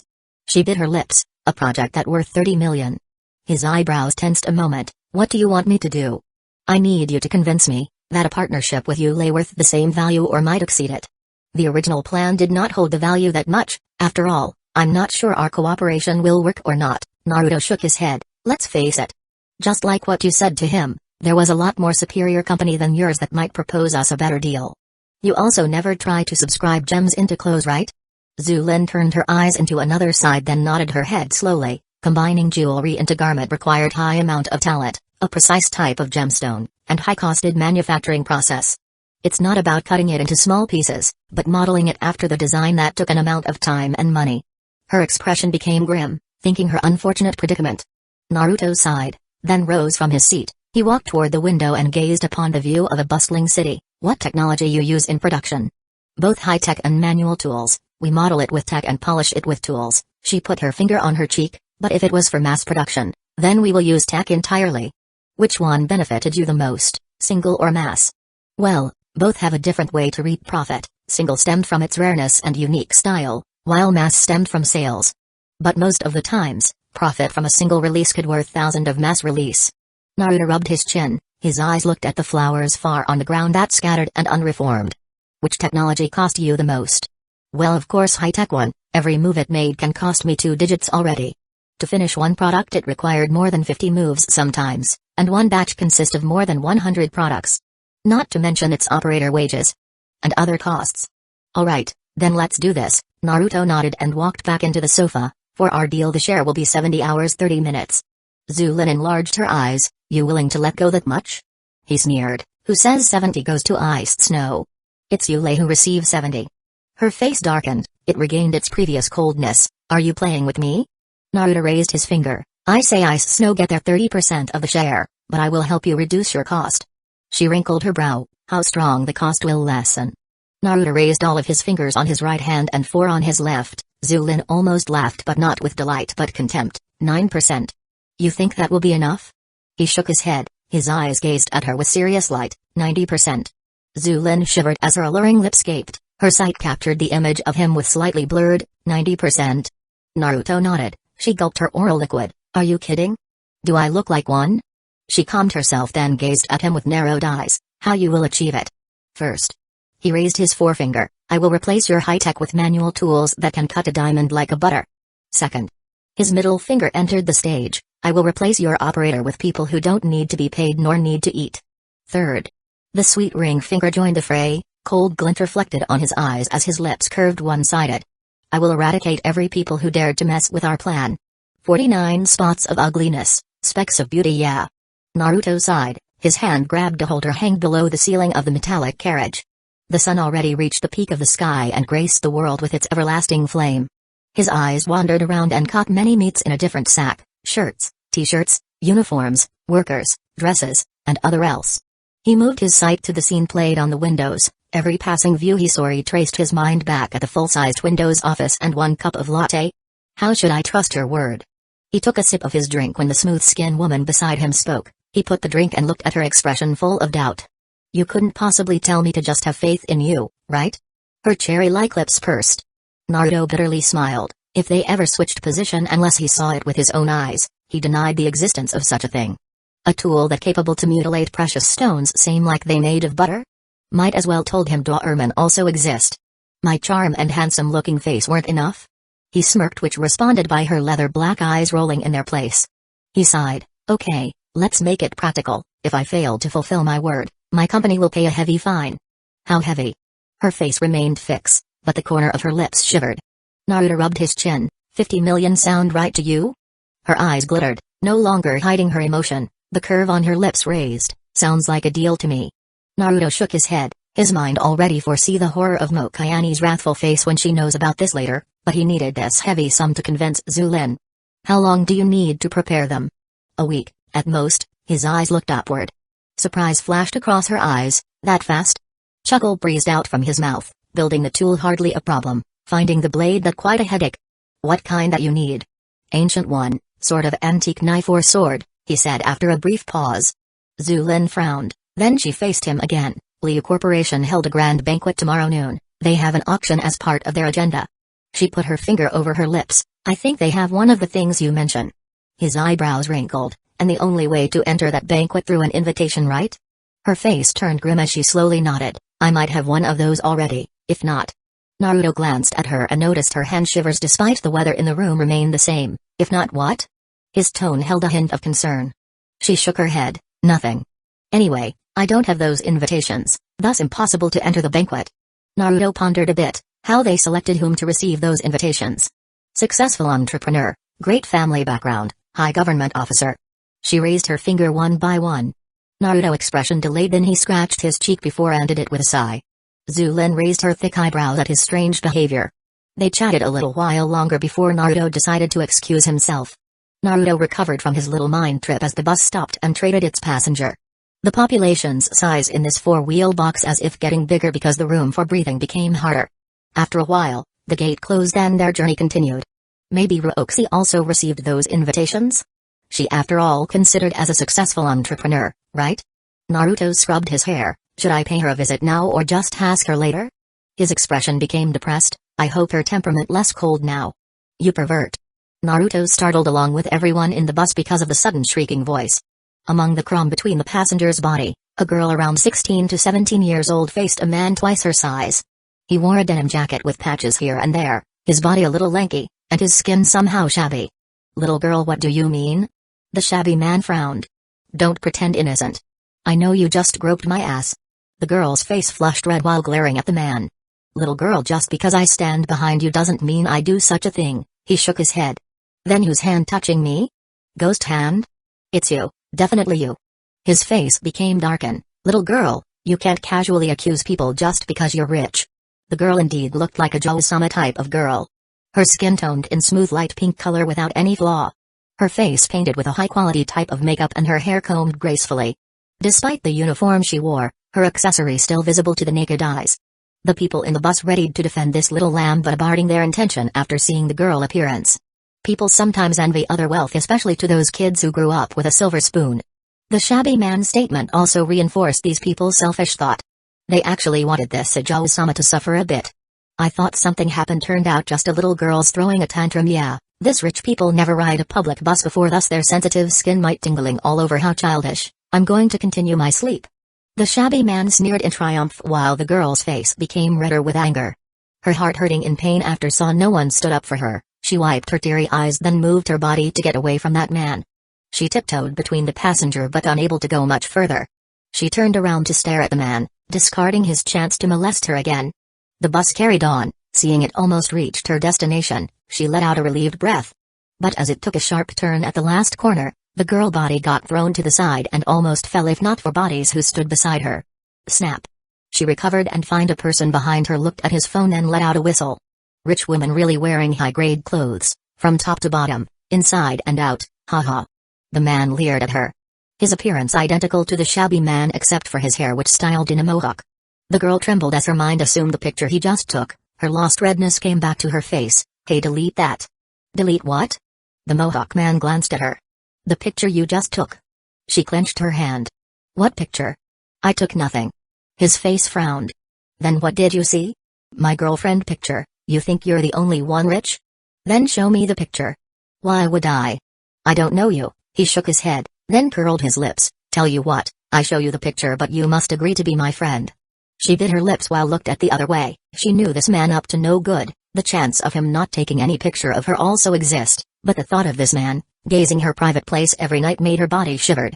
You delete the picture if I become your friend? Her fist squeezed tighter. Well, no. The deal is I show you the picture if you become my friend, not deleting it. She faced him with a deathly stare. I become your friend, but you must give me your phone.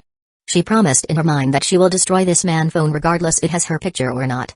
The Mohawk man somehow smarter than he looks, he waved his head and sneered, either you become my friend and I show you the picture, or not at all. Hateful. Her blood bubbled like it's going to explode, her nail jabbed into her palm. Compared to this, she preferred listening to the boring lecture all over again. Fine. I'll be your friend, but you must show me all the picture and no trick. The Mohawk man laughed as if he just won a big lottery. There you go. It wasn't so hard, right? The girl snorted, show me the picture. Hey, what's the hurry? Friend, hang out together. Come with us, then I show you the picture at our hideout. The man smirked. You're lying to me. The girl stomped the ground. I'm not. I said I show you the picture, but I never mention when. Shameless. She flushed red from head to toe. Come on now, we can have a lot of fun in our hideout. He grinned pervertedly. The girl swept her eyes to look for any help, but people either just ignoring her or shaking their head in sympathy. Her heart shredded as if 1,000 knives sliced it apart. Why people act like this despite someone in a dire situation?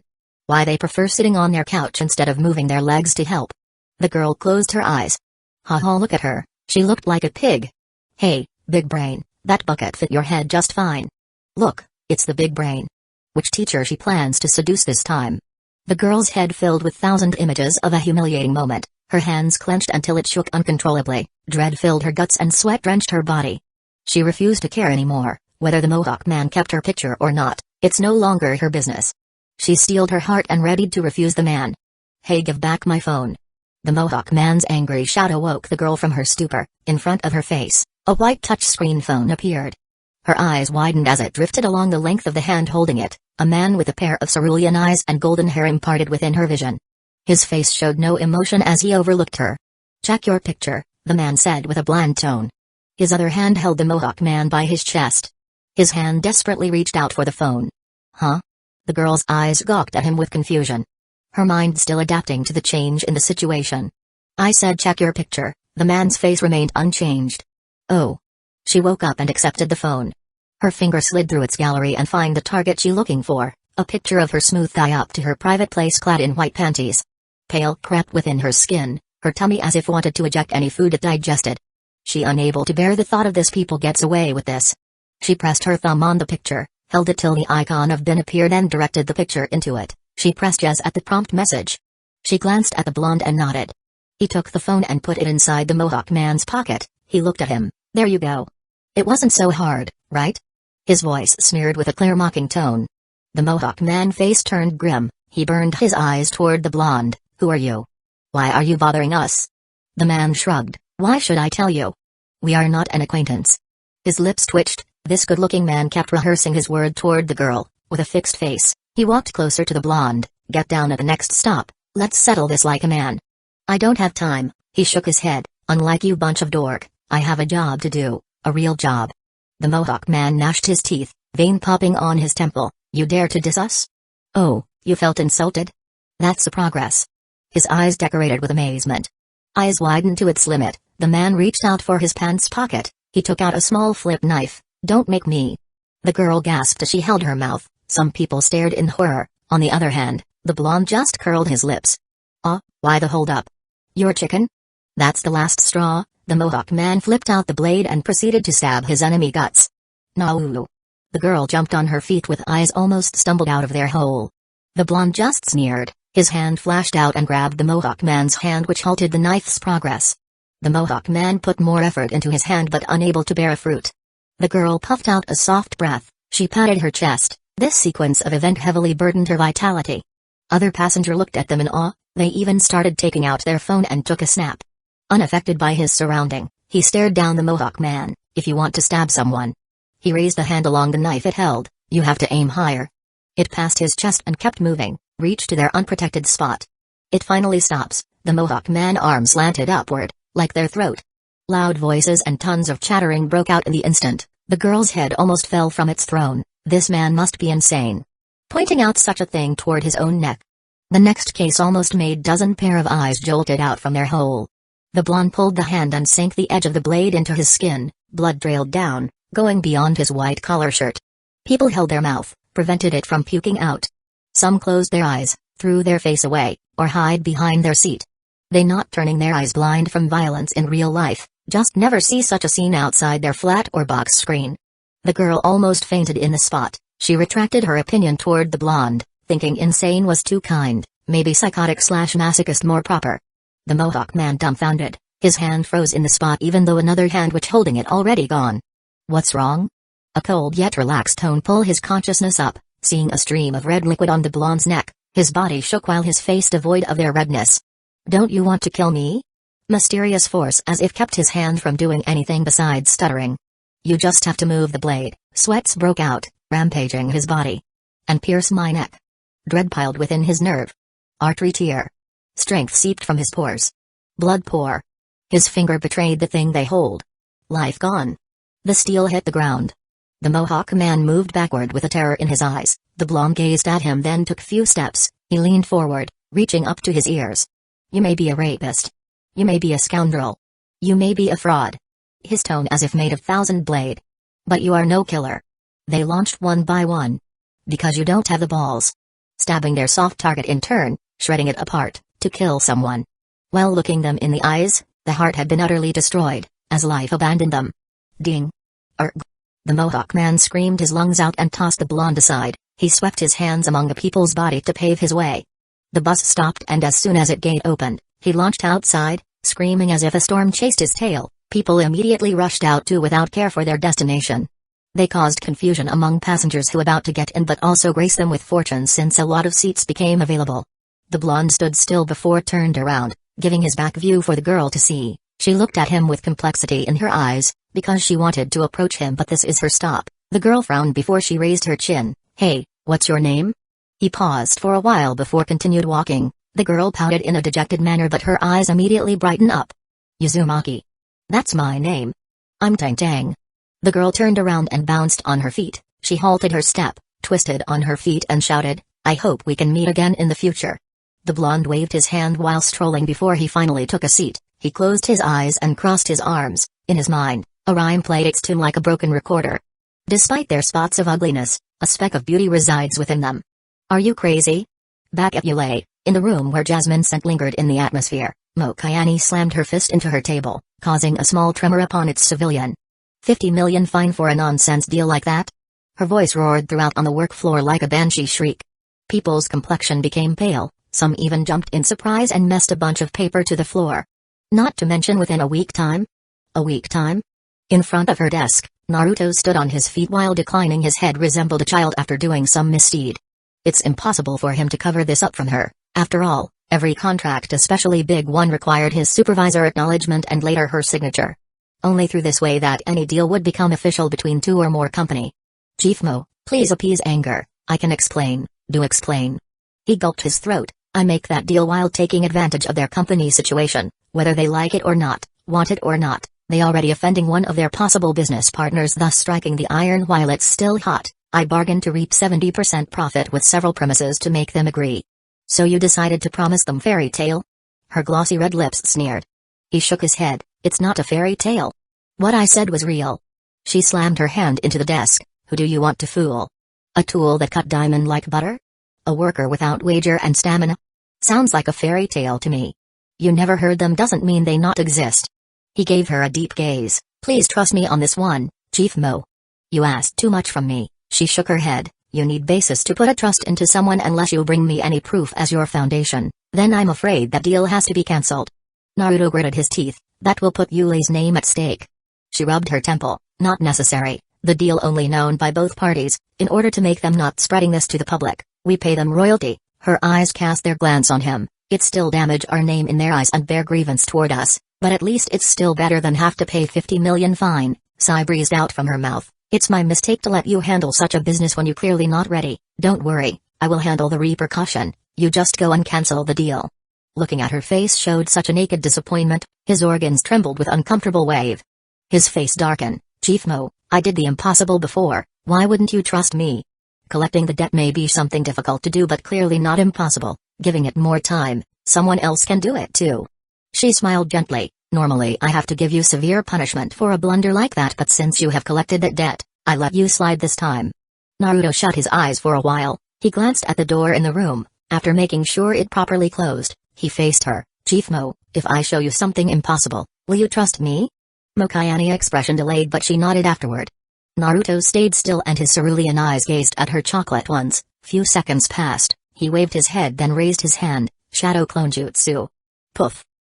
Mokayane stood up from her seat and backed away to the corner. After all, another person just popped out of nowhere and he awfully similar to Naruto. Her face became pale as she pointed her finger toward the twin. What? Her eyes looked at Naruto with adorable color, begging for his explanation. Naruto sighed as his heart somehow unable to bear her appearance. He looked at his clone, pick up the file on Chief Mo's desk. The clone nodded and strolled forward. He touched random files and lifted it up. Mokayane observed in amazement. She thought the clone only an illusion just like those people in the magic show, but now, it action proved her wrong.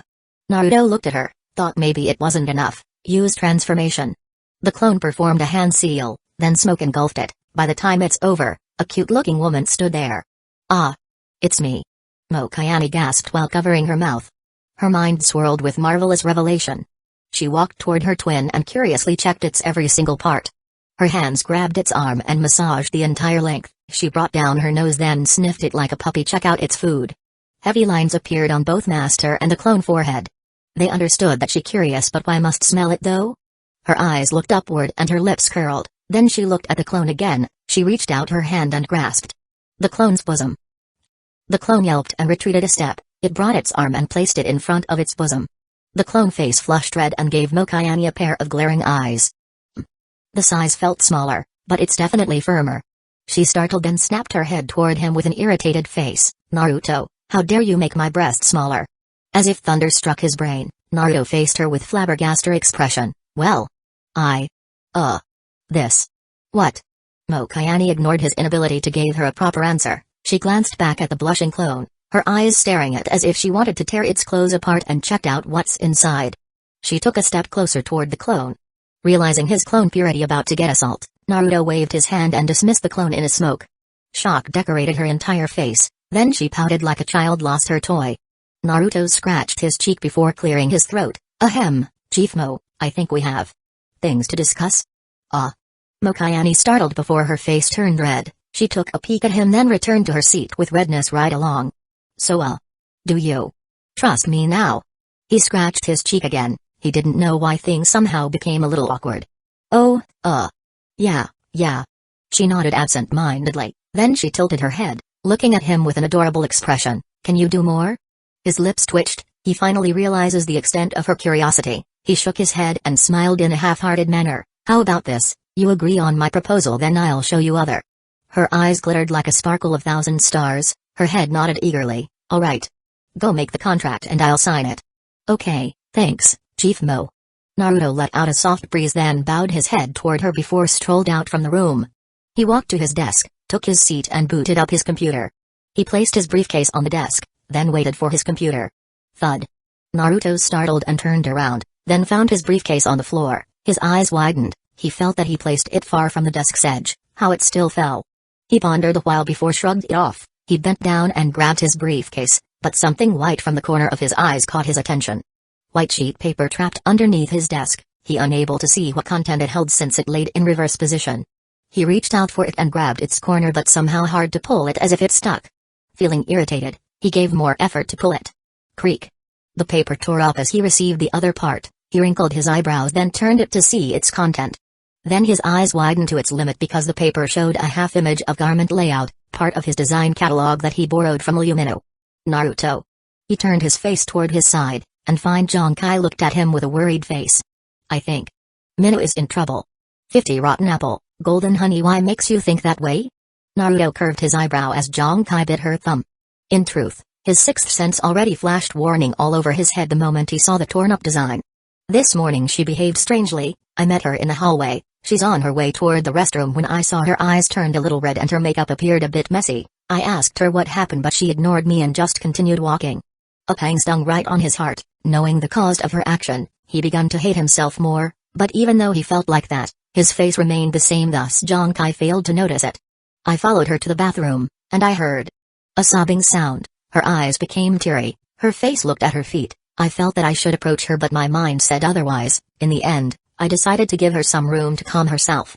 I returned to my desk and 30 minutes later, she came back, Zhang Kai wiped some bead from her eyes. I wanted to come over but Miss Lang 11 walked through the door and went to her first. Miss Lang 11? One of the directors under Department Head Ma from Finance. Naruto frowned. His mind searched for anything related to that name, then he nodded. Ah, yes, Department Head Ma, Sister Minu admirer if I'm not wrong. She nodded. He's been pursuing Mina since these past few years, but she rejected him every single time. His eyebrows raised along with an uncomfortable feeling in his guts. Okay. So what happened next?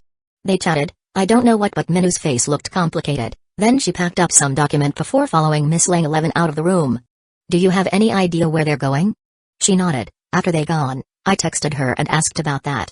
She took out her phone. Her eyes looked at its display. She told me they headed to Flowing Cloud Hotel. Naruto eyebrows jumped. He stood up immediately. Tell me the hotel location. His sudden uproar caused her heart bounced in its place. 1.5 miles, southeast from here. It's a famous hotel. You won't miss it. Naruto nodded. He turned around and dashed out from his place, leaving behind Zhang Kai who wore concerned expression. Naruto, please bring Mina back safely. She clasped her hands and closed her eyes. Naruto ran to the elevator. As soon as it reached the first level, he tapped his feet to the ground and flashed out the moment its gate slid open. People who waited in front of the gate only felt a blazing wind above their heads. He went out from Yulei and followed the route that Zhang Kai pointed. Dozens of buildings built across his destination. He stepped on the wall of the first building he saw and leaped along its height. The building consisted of 5 floors but only took less than 3 seconds for Naruto to reach the top. He scanned his surrounding while his brain simulated his option toward his destination. The first option, he ran straight southeast but a lot of building with much more and uneven floor blocked his path, thus slowing his speed as he climbed their height. The second option, he still ran straight southeast but broke in every window and wall he found, the quickest route but left a lot of rumpled trail behind him. The third option, he hopped from one wall to another thus following the original path toward the hotel. He stood still, closing his eyes for 5 seconds, then opened them while crazily grinned. Screw this walls. He took a deep breath and concentrating chakra under his feet, his clothes fluttered as pale green energy blazed around him, his eyes turned stern as they fixed staring at the building in front. He bent his torso, one leg lagged behind another, then he dashed. Flowing Cloud, one of the top tiers hotel in Zhonghai City, stacked by 15 layers of concrete cement and comprised more than 200 rooms. A building with a full set of facilities scoped from giant water pool to garden on its roof. A large parking lot with Lamborghini and Rolls-Royce filled one site. In the bathroom of the compartment where its bed as large as an elephant, a beautiful woman depended on her alluring body to the sink beside her, her legs laid to the floor and her head rested on her arms. Her purple streak hair flowed loosely to her shoulder and reached down to her face. Her eyes half-lidded while her breath heaved. Meanwhile, at the outside, a man with a fat appearance leaned against a chair while red liquid streamed from his bald head. His face akin to someone whom money just got cheated. He raised his hand and placed once a white towel into his open wound. He wore nothing but a boxer as his last article. What a tough bitch, Department Head Ma gnashed his teeth while looking at the bathroom direction. After going through a lot of preparation and careful planning for 3 days, the plan almost thwarted in the end just because he underestimated her willpower. His eyes cast to the side of the bed and saw 3 looking expensive cameras stood on the top of their stand. Pointed out their mechanical eyes at a various side of the bed. Those cameras prepared by the manager of this hotel which is college's friend. After looking at Lumina's figure through her photo, he agreed to help him subduing her but the process must be recorded and they're monetizing the result. As someone who likely dealt in trading business, they knew that an income from the industry of adult movies considered as one of the largest among illegal trading in the world. The profit ranged from $100 to $100,000, depending on the content. He also wired him to one of the drugs dealers and successfully acquired strong drugs, one capable to incapacitate, another to act as an aphrodisiac, and the last for a vitality boost. With all the preparation inside their pocket, the next action required his friend to contact Lumina and pretended proposing a business. With the help from the hotel's name and some sweet words, she finally agreed to it and planned out to discuss the term today. She proposed the meeting at some restaurant at first, but eventually gave up and followed along to meet at the hotel. As an experienced person, Lumina definitely rejected if they have a meeting in a solitary and isolated room, also put on her guard more if she's alone, thus ordering one of his directors who also his lover to bait her in and drugged her along the way.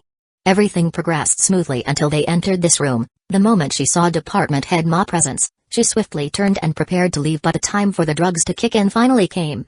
Looking at her stumbled around almost fallen to the floor, victory sign lighted up above his head, the thought of soon violating her body became unbearable. He dismissed his lover and escaped his clothes as fast as possible. He approached her while grinning pervertedly, He stretched his claw and grabbed her shoulder, prepared to turn her around and embraced her. But, the moment she twisted on her feet, she raised the files within her hands and slapped it to his head. Department head Ma fat body swayed to the right, but since the thing that hit him as heavy as a paperweight, he soon regained his balance. He considered that as her last strive before passing out. This action of her ignited the already overwhelming lust within him. But a bag lunged and its sharp part hit him the moment he recovered. This time, he stumbled backward and felt pain on his head. Something wet smeared his head and it went down his forehead. He traced it and widened his eyes as he saw red liquid on his palm. He fell on his ass. He stared at his palm with a pair of horror in his eyes. Blood. There is blood in my head. No. It can't be. My head's bleeding. Lumina gasped her breath like fish out of the water, her surrounding world before her eyes, and her head felt like nothing inside them besides air, carrying her consciousness up to the sky, swam with dozens of zephyr, laid on a bed of clouds. No. She shook her head. She already suspicious since Miss Lang 11 offered to drive her along because she also planned to meet friends in the hotel. This woman never in better term with her, why she suddenly act nice? She also knew this woman as department head Ma lover, hell everybody knew. They just not boring enough to point that out. But she also felt bad if she outright rejected her. Not only she failed to found a reason, but she also managed to gain an extra money from her trip. In ULA, every business trip that employee went through will be repaid to compensate their transportation fee, regardless you actually pay anything for your journey. Many employees exploited this system in many ways, such as riding a bicycle, walking, or ride together with coworkers' car. She grasped her head, tried to break free from her mind that start hallucinating. Department head Ma still laying on the floor and wailed. His hands kept wiping the blood on his head, hoping it will go away. Her body swayed again. She leaned her hand toward the right and it pushed something. She startled. It took her few seconds to notice it's not a wall she just touched. She sobered in the instant and strode to her right. True enough, a silver-colored door swung open and it led her to a room that quite spacious. She presumed she's in a bathroom, but she didn't really care. She slammed the door and traced the surface for its knob. She pressed the knob's center and wobbled backward. She went to her left and something hard hit her tummy. Her body bent as she groaned, but realization came upon her that she just hit a sink's platform. The pain also cleared her mind a bit, thus she reached out for the sink, rotated its handle and twisted it upward. She splashed her own face with the water it let out. Having cleared out her mind and freshed out her face, she took a deep breath. She knew this only temporary, but at least it gave her a chance to think. Luckily she only drank a small portion of the water that Hor offered to her, despite her thirst. But the potent of whatever inside that water somehow made her shiver, just a small portion already enough to wash her mind that nothing better in this world than laying your head in a fluffy and soft bed. That thing must be popular among insomniac people. She shook her head and splashed her face again. Her strength started seeping out from her body. Even though she managed to get out of the room, she doubted escaping very far with her current situation. She remembered this room located quite far from the elevator. Her only option was her bag. She got out, grabbed her bag, came back inside, locked it again, then called the police. Clack. Clack. Clack. The knob on the door harshly rotated. Fuck. Mina, open the door right now. Or I'm going to break it open. He said with an impatient tone. How dare this door blocking me? You want to pick a fight? She shivered at his threat. That door, the only thing separated her from his violation. If he broke it, her purity also broke along it. Ma, if you dare doing that, I bash my head into the sink and kill myself. She steeled her heart. Better be dead than let that bastard enjoy her body. Ma startled. Worry filled his nerve, his voice filled with anxiety. Mina, don't do that, okay? I promise to protect you for the lifetime if you're willing to be mine. I don't accept you before. You think I'll accept you now after seeing your deed? His face darkened. Minu, just come out. I promise I let you go. No. I don't trust you. He sneered. Fine. Go kill yourself. I still can fuck your dead body. Her eyes widened in horror. Ma, you sick bastard. How could you do that to a corpse? It's your fault for acting too saint. You think you can preserve your purity for someone who doesn't have any news about him for these past few years? Thunder roared inside her mind. She held her hand to stop it from shivering much further. Her eyes stared at the door with disbelief. Chow. How do you know? How do you know about him? He laughed. Ooh, Minnow, I know everything about you. Your house, your parents' house, your hobby, your favorite food. Then his eyes squinted, including your long-dead boyfriend. No. He's still alive. He's still alive. He shook his head. Already in such age yet still innocent, do you really believe a long-gone person will just come back into your life then deliver you into your long-awaited happiness? Like a Prince Charming come for his princess, then ride a horse together toward the sunrise? Do you even have a shred of reality inside your mind? He promised me. He promised me. Ha ha ha. Promise? That's your reason? I can't believe this, what a joke, ha ha ha. He put his hand on his face and the fat on his body jiggled. Shut up. You don't know anything about him. Unlike you, he's someone who kept his promises, gentle, and caring. Not a shrewd disgusting pervert who liked to play with his slut every day. What those traits can do. In this life where money rule, people like me will reach out the top and own everything. We can own a land, we can own a city, we can own a forest. While people like him? Humphrey. He'll stay under someone's feet and only rubbing their shoes for the rest of his life. Shut up. Shut up.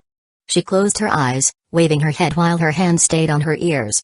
I give you the last chance, Minnow. Be my woman and I promise a life without any difficulty. You want a sports car?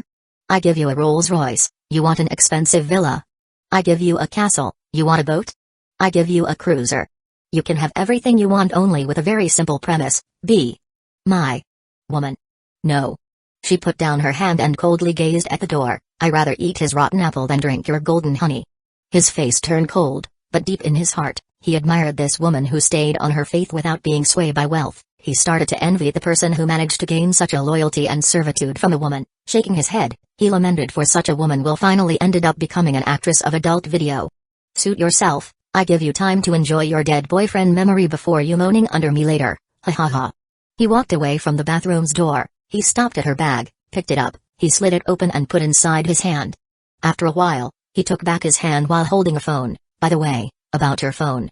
He slammed it to the floor and stomped on it until the display cracked. Oops, sorry, ha ha ha. She dropped as her legs gave out, holding her mouth while her strength began to betray her along with her sobbing tone. Someone please, help me.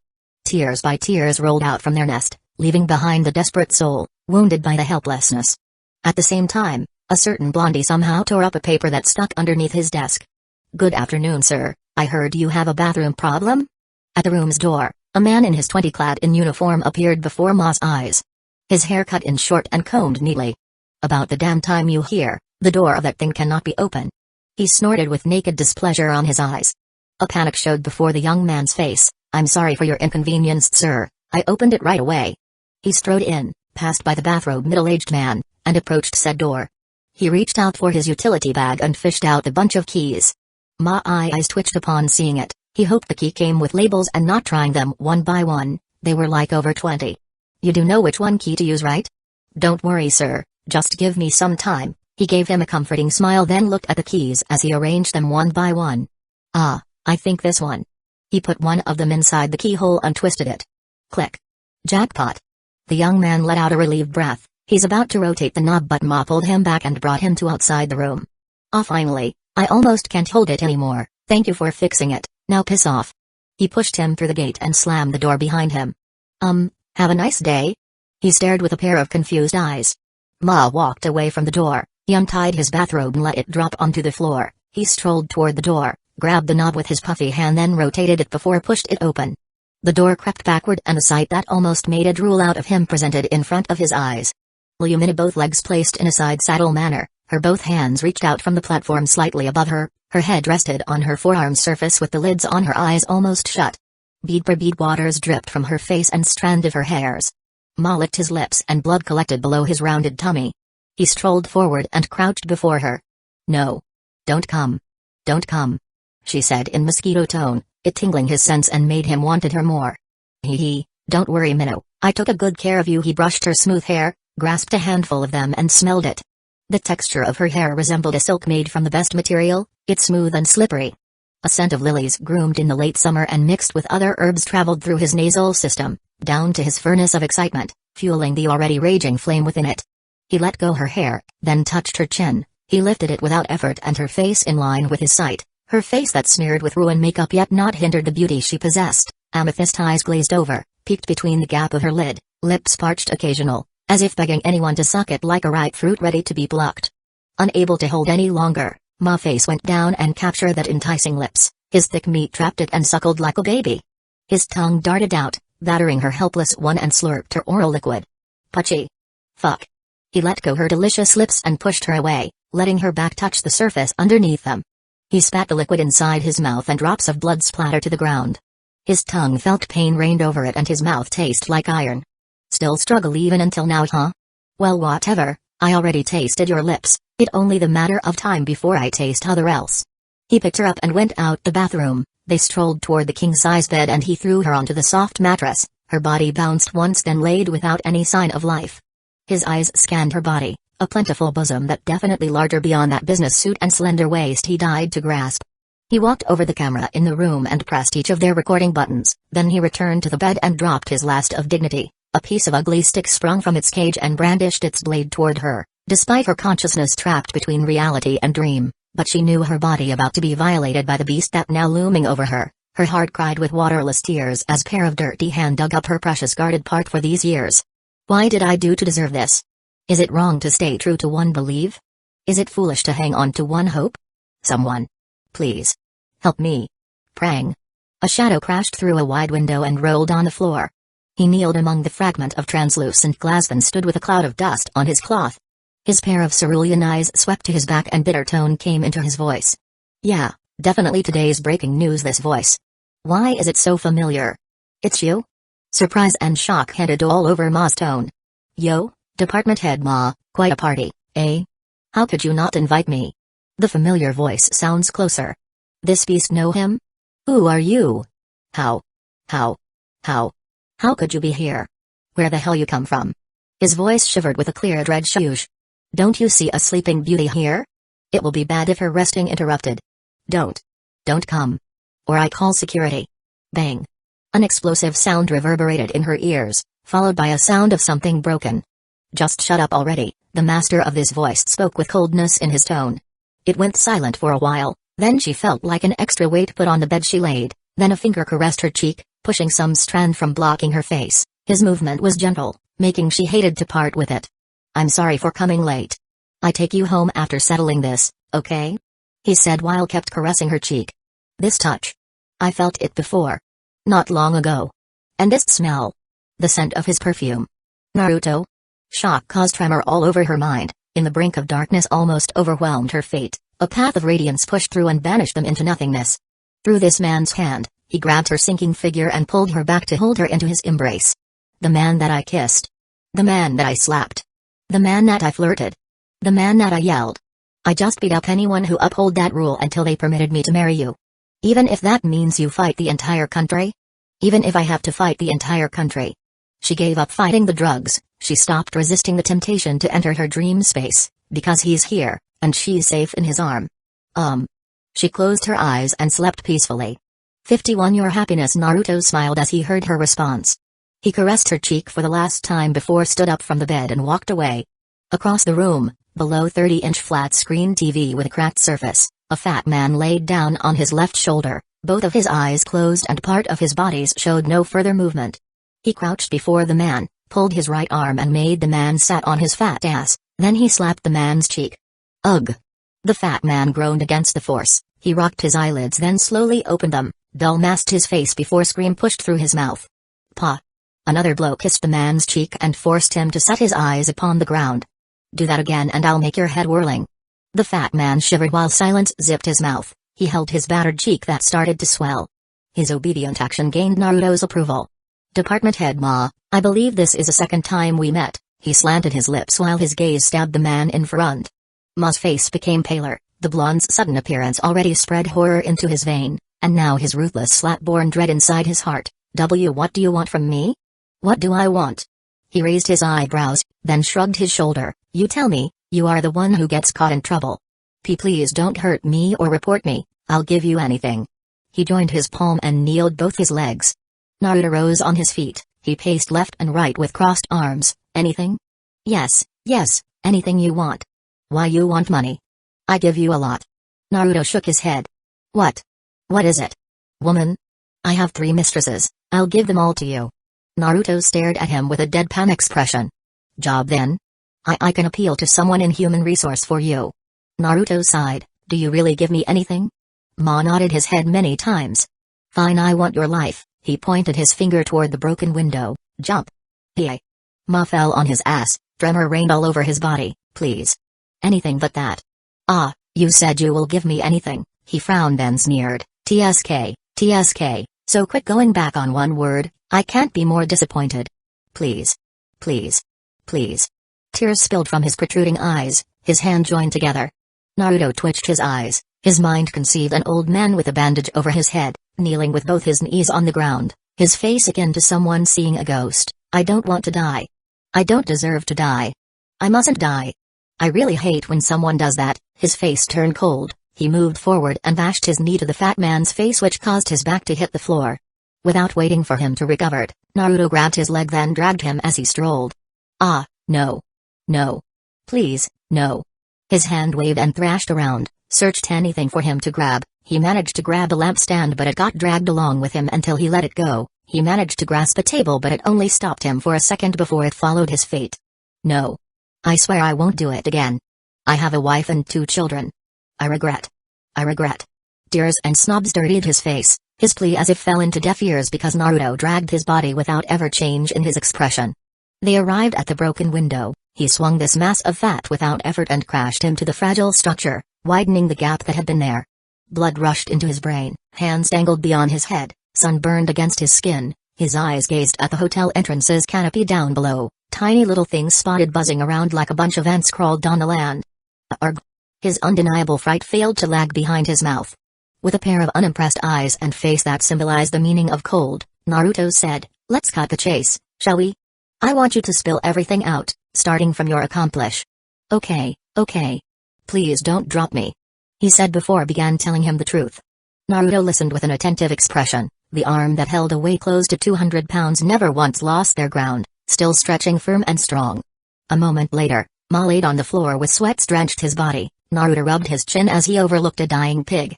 "I see, that explains about the cameras. With a help from inside, it's easy to transport them into these rooms without cast any suspicion and create the best setting for the recording purpose." Naruto pondered a bit. The preparation of the drug's a bit overkill though. I mean, I get it about incapacitate and vitality boost. After all, a weakling impossible to handle a woman as hot and thrilling as Sister Minnow, but the aphrodisiac drug. Ma's eyes twitched. For someone in his 40s, indeed quite embarrassing for not be able to handle women prowess anymore, especially these young minxes, who somehow battered his stamina if not for him taking any drugs. Naruto's expression looked solemn, but he actually gratified inside, especially toward Zhongqi. Dread rose within his guts, imagining if she told him nothing and no one came to help Liu Minnow, only dark and hopeless future awaited her. The temperature in the room dropped all of a sudden as he stared at Ma. Nothing in the world he wanted more than tore this man to pieces, but doing so only served him no purpose. Wicked groomed in his smile, he must be made this bastard life worse than a dirt. He needed to make his life tasted the embrace of hell on earth. At the hall where red carpets stayed, few doors wore expensive ornaments on the surface, chandeliers gleamed yellowish bulbs. A man with dignified appearance strolled from the elevator. He clad in Tom Brown's suit painted in dark green like emerald, hair styled in buzz type with a couple of straight lines on both sides, eyes narrow like an eagle with a light mustache under the wide nose. The man looked happy as the corner of his lips sustained their curve all the way toward his destination.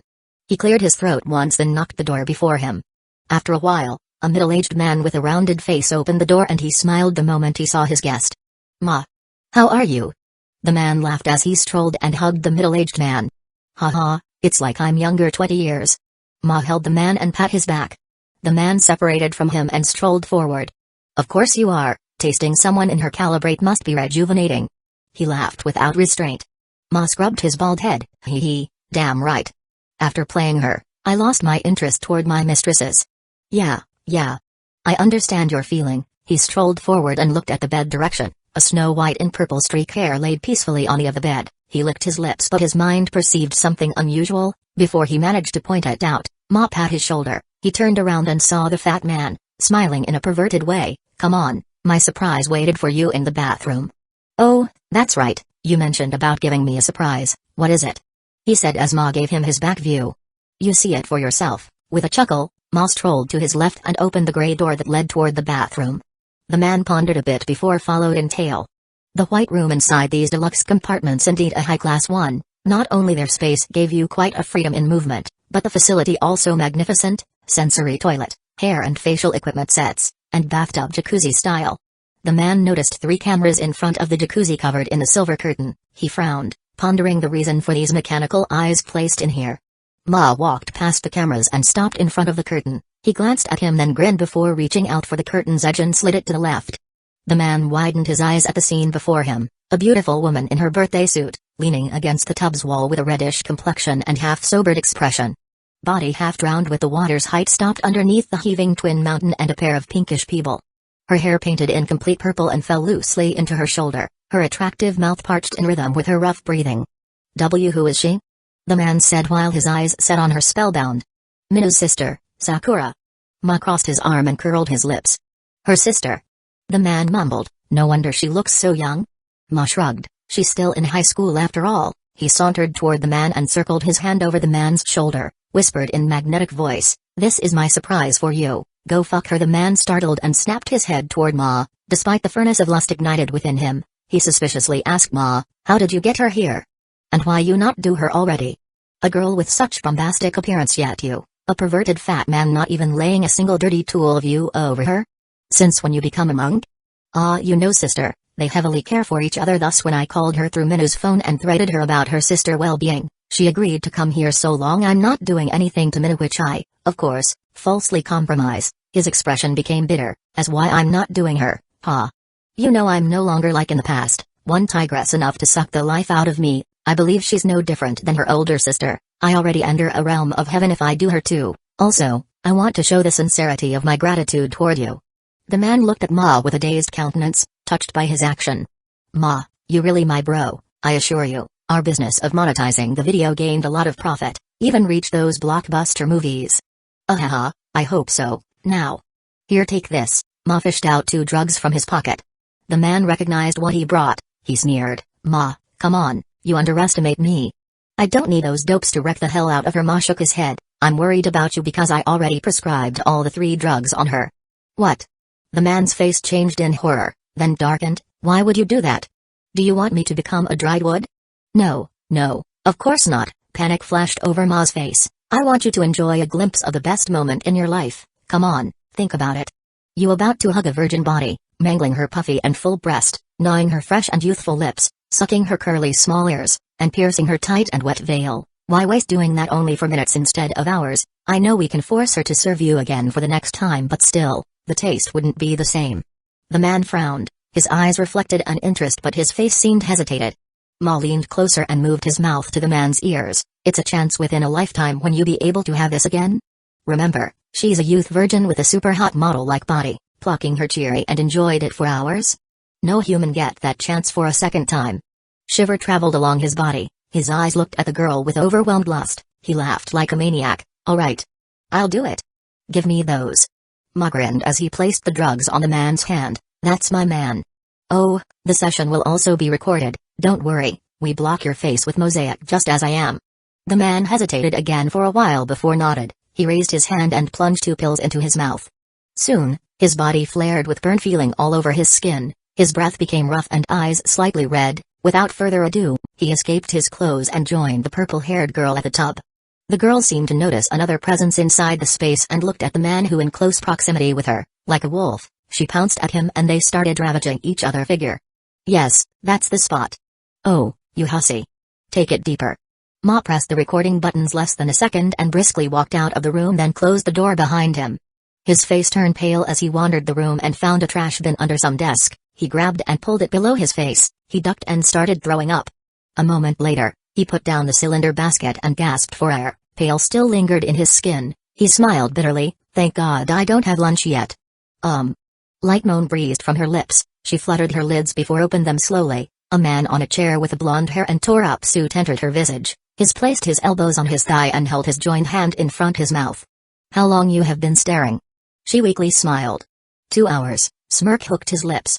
That's creepy, tittering as she turned to her left and gazed at the blonde. Well, I lost my phone, and the TV broke, so before the boredom killed me might as well watch a beauty sleep. It's quite fascinating really. She curled her lips as she gazed gently at him. You come all the way here to save me? No, I plan to book a room, enjoy a good massage down their reflection spot and flirt with ladies in a bikini at the swimming pool. His lips curved one side which caused her eyes rolling in their hole. Okay, you jerk. The smile returned to her lips. Thank you. Naruto faintly smiled as his eyes gazed at her before they went downward. I'm sorry. I shouldn't have done that back at the printer's center. Gosh, I act like a puberty teenager. He twitched his lips. If you act like a puberty teenager, then I act like a fangirl who got kissed by her idol. Blush crept on her face, so the fault lies on both of us. Naruto shook his head. No, I instigate it, so that's my fault. I deserve your slapping and yelling. Hell, you should do a lot worse than that. Lumina sighed. Come here. Naruto startled as he wrinkled his brow. She let out a chuckle. Don't you say I should do something worse? Come here. Naruto bitterly scratched his cheek before rode the bed. He sat within her arm's length. Give me your hand. He did as he told. She grabbed his forefinger and pulled it to her face. The next thing happened, caused his body to shiver in shock. Hamp. She opened her mouth wide and bit his finger. Her cute tiny pearl-like teeth sank their not-so-sharp edge on his skin. Her face toned in light blush as she gnawed on it. Sister Minnow, you. His eyes widened to their limit. That's strange, why you do not wince in pain? She said with muffled voice, and pair of glaring eyes sat on him. Naruto startled, then shook his head afterward. He took a deep breath before changed his expression in an ugly way. Ah. It's so painful. Oh. My hand's shaking. A satisfied smile appeared on her lips. She opened her mouth again and bit his thumb. Ouch. Oh, you so fierce like Tiger Tot. Whoa.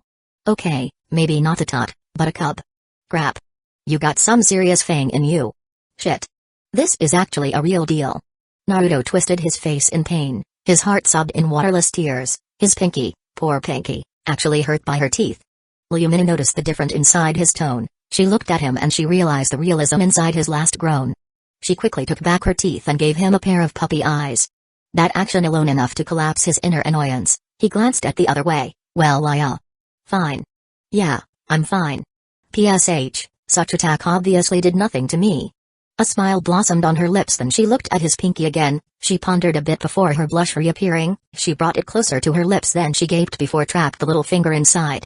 Thunder as if roared inside his mind, his finger imbued with the wetness inside her oral captivity, and something soft brushed against it. The warm and moist vicinity surged envy within his heart, imagined if something else replaced it. Oh! What things he wouldn't give to have that. She let go his finger with a pop sound. It glistened with slippery liquid but not born any disgust within him. She brought it down to the blanket underneath them and wiped his finger. She glanced at him with naked blush adorning somehow her adorable expression. That's sheer punishment. Enjoy it while it lasts. Naruto recovered from the pleasure feeling, then his face expressed a slight loss. Oh, you mean I won't have it again in the future? She cast her glare at him, then curled her lips. Nope. He let out a depressed air. That's a shame, you got some mouth there. Tomatoes splashed over her face as she mumbled, pervert. Naruto scratched his cheek. Lumina still held onto his hand, then she brought it as she lifted her head and placed his hand underneath her left cheek. Warm. She closed her eyes and content pull a smile over her lips. Naruto chuckled. They stayed like that for a couple of minutes before she struck the silent. Do you want to know why I rage on you before? Her eyes stayed close. Naruto stayed quiet despite the question he's been asked. I actually have someone that I wait. She rubbed her cheek against his hand. Our relationship a tad of complicated. I and he met back at the high school. We admitted in the same year and belonged to the same class. Naruto nodded his head. No wonder. They must be interacted a lot and reached the conclusion of their feeling. He can be said quite handsome. Diamond-shaped face, sharp nose, and a pair of almond eyes. Height close to 6 feet tall, athletic body, and slight tan of his skin. He also entered basketball team, later on, so you can imagine how girls always flocked around him whenever he showed up. While he sounds like a perfect boy, me on the other hand, quite the opposite. Hair came in mess like twisted broom, no single makeup on the face, and act wild every day. If not for my part of bodies that showed some girl quality, people may suspect me as a boy. I don't have any interest toward him. Hell, I don't even have any single interest toward any boy at that time. Slight pause held against her mouth. Then by the end of our year, every class must held sort of performance and displaying it in the auditorium later. These events also considered as our farewell for the senior years. My class decided to hold a drama. He got a role to play a prince. Meanwhile, I'm just part of decorating team.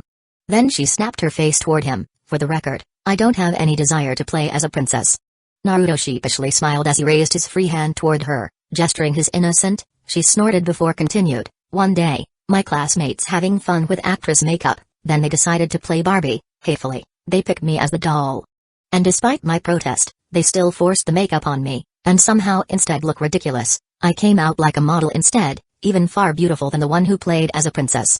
My home teacher and other classmates accidentally entered the room at that time, and they, mesmerized by my appearance and decided to give me the princess role against my will, again.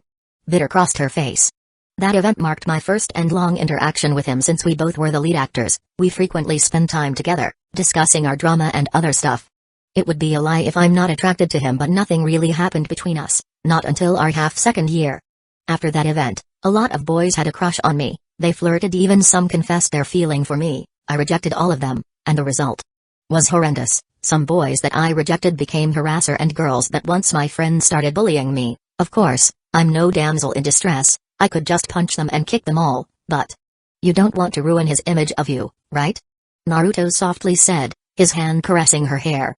She nodded with her eyes closed as if enjoying his treatment. For him to notice me, I no longer act like a tomboy and started taking care myself. I put on makeup, used skincare, cut my hair, even wore girl accessories, and my effort bore the fruit.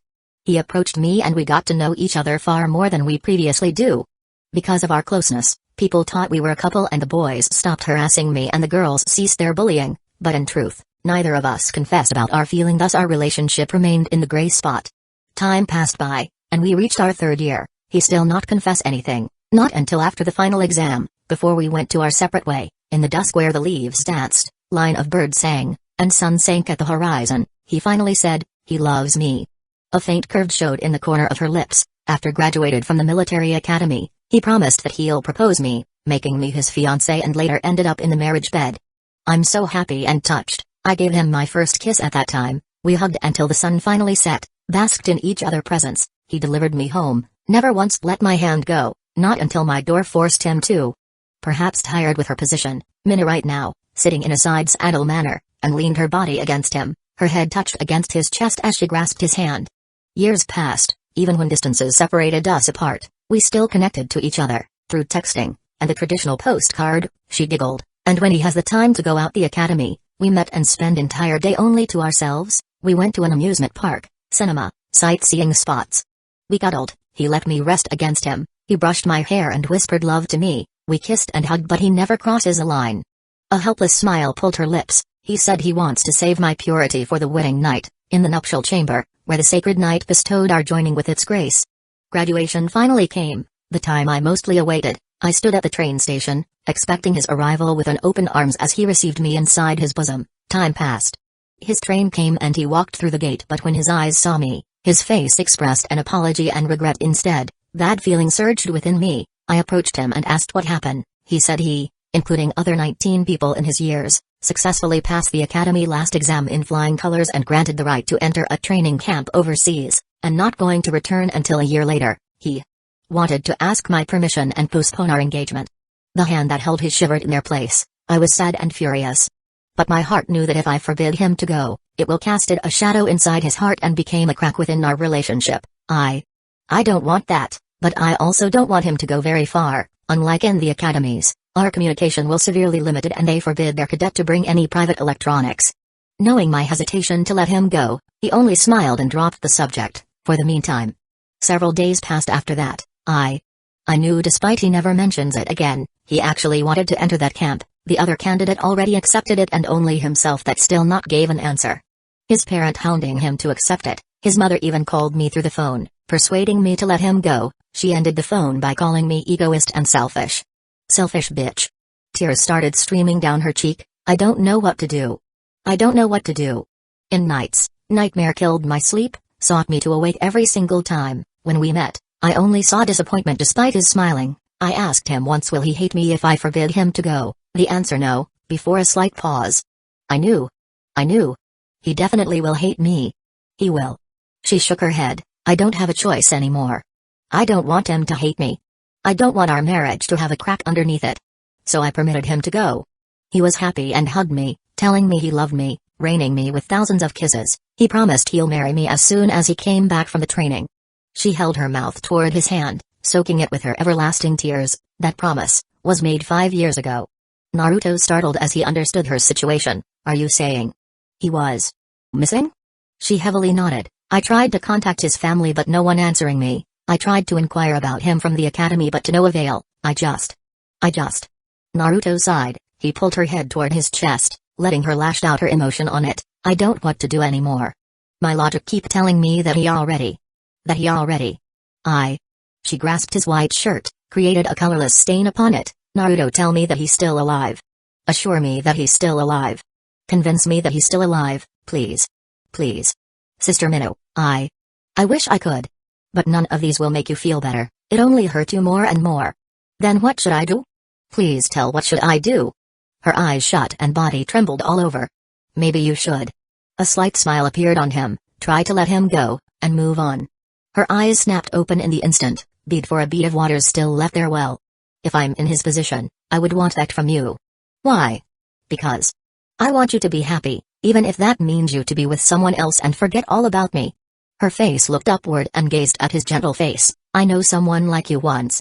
She loved a certain man for years, but that man was a bastard, idiot, and heartless scum. He never took granted of her and turned away from her feeling. His eyes stared at the ceiling, just because he had stupid dream and ambition. What happened to her? Naruto laughed, but she sensed a deep remorse inside that laugh. She died along with her love for him. Her eyes widened to its limits. How? Naruto took a deep breath. It was a dangerous mission. She's supposed to act as a spy for sort of a clan or big family, pretending to be their bride, but in truth she there to uncover their conspiracy. After some time, her chance finally came, but doing so will uncover her identity, thus her life will be in peril. The man told her to abort the mission and just stay safe within the family compartment, but no. He laughed mirthlessly. She said she wanted to be useful for him. She wanted to prove to him that she at least can do something for him. Thus she carried on the mission. Naruto paused in his talk. He looked at his palm, the same palm that held hers, in her last moment. Did I succeed? Yes, you are. Thank God. At least I can do something. Don't worry, the medic will come. Stayed with me, okay? It's too late for me. No. Hey, look at me. I always look at you. Naruto? A voice woke him up. A pair of amethyst eyes looked at him with worried. Naruto set his eyes against her. He gently smiled. Anyway, I wished for her just forget that man and live her life, and maybe that's the same thing he wanted from you. Perhaps the reason why he postpones the engagement because he wished for not burdening you. Imagine in your current situation, but you guys already engaged, the desperation you feel, the loneliness, maybe twice in the fold. He wanted you to seek, chase, and grasp your own happiness. Don't let the past bind your will and drown your body. Break free from that and swam to the shore. Show the world that no one can hold you back. She closed her eyes as his word reverberated inside her mind. Seek your happiness. Chase your happiness. Grasp your happiness. She opened her eyes and gazed at him. She raised her hands and caressed his cheek. She held his face and raised hers. While shock filled his eyes, she met her lips against him. A soft and somehow wet meat touched the surface of his lips. It wasn't their first time, but the feeling as if the same. The kiss only lasted for a while before she leaned back and gazed at his cerulean eyes. Sister Minnow, why? Daze visited his face. Lumina traced her lips, then her finger touched against his lips, sensing them from east to west. I'm looking for my happiness, she smiled lightly, and I have a good feeling about this. Naruto started before bitterly scratched his cheek. I have a wife, you know. I don't mind we getting know each other, she curled her lips. I also have a lover. He avoided her gaze. I know you, men, never been faithful. She snorted and pinched his waist. Naruto chuckled, and you still up for this? That depends on you. She leaned forward and whispered, how much you want me? Her hot breath tickled his ears, while an invisible flame ignited within his guts. He pulled her back as a cocky smirk punched the corner of his lips. Oh, I show you. Then he leaned forward and caught her lips. It threw her off guard for a moment before she encircled her arm over his neck and fought his pink meat with her own 52. Eating and feeding Naruto held her waist as they indulged in their makeout session. Their lips tried to swallow each other before they stuck them together and brandished each other pink spear, creating a spark whenever the edge ground against their enemies. He moved his hand downward, passing through the slender hip, then reaching out for her ample butt. He gave it a squeeze which received her approval moan. He lifted her and placed her on the top of his cross-legged tights. Her legs circled his waist and her hands grasped the back of his hair. The pit of lust inside their guts intensified as they rubbed their partner limbs. The firm chest met against the plentiful bosom and the wild hand crushed the bountiful mound. She could feel his towering tool raged against his pants, poking her protected sacred place clad in a black barrier. She moved her hip in a circular motion and gained pleasured moan from his tone. His reaction encouraged her to move more and motivated her to please him. Their condition akin to a surface of boiling stove as it roared with a hot steam and bubbling water. Her movement getting faster and his hands getting rougher, it only the matter of seconds for them to liberate their caged wave. Kruk. A foreign sound interrupted their enjoyment, causing the couple to cease their amorous act. Both eyes wide opened as their joined lips distanced themselves, a translucent line that connected the lips, cut from the middle and went down their middle chin. Absent-minded expressions filled the man and woman's face. PFFT. Naruto's lips shivered once before they largely gaped. Boo-ah-ha-ha-ha-ha-ha. He stumbled backward and held his stomach, much to her displeasure. Her cheek went red. From morning until now, she only managed to gobble a sandwich and a glass of milk for a breakfast, counting a small sip of contaminated water. She pretty much ate nothing else. Those consumptions already entered her bowel a long time ago, and now her stomach demonstrated their discontent for her mistreatment. Not only ruined her amorous moment, but they also made her lose face in front of him. Noticing she showed no reaction, Naruto dropped his laugh and scratched his cheek. He sat back up and hugged her. He pecked her lips. Sorry, it's me that show you no sensitivity. I should have known. She shook her head, putting her hands around his shoulder. None of this is your fault. Stop blaming yourself like that. It makes me feel bad.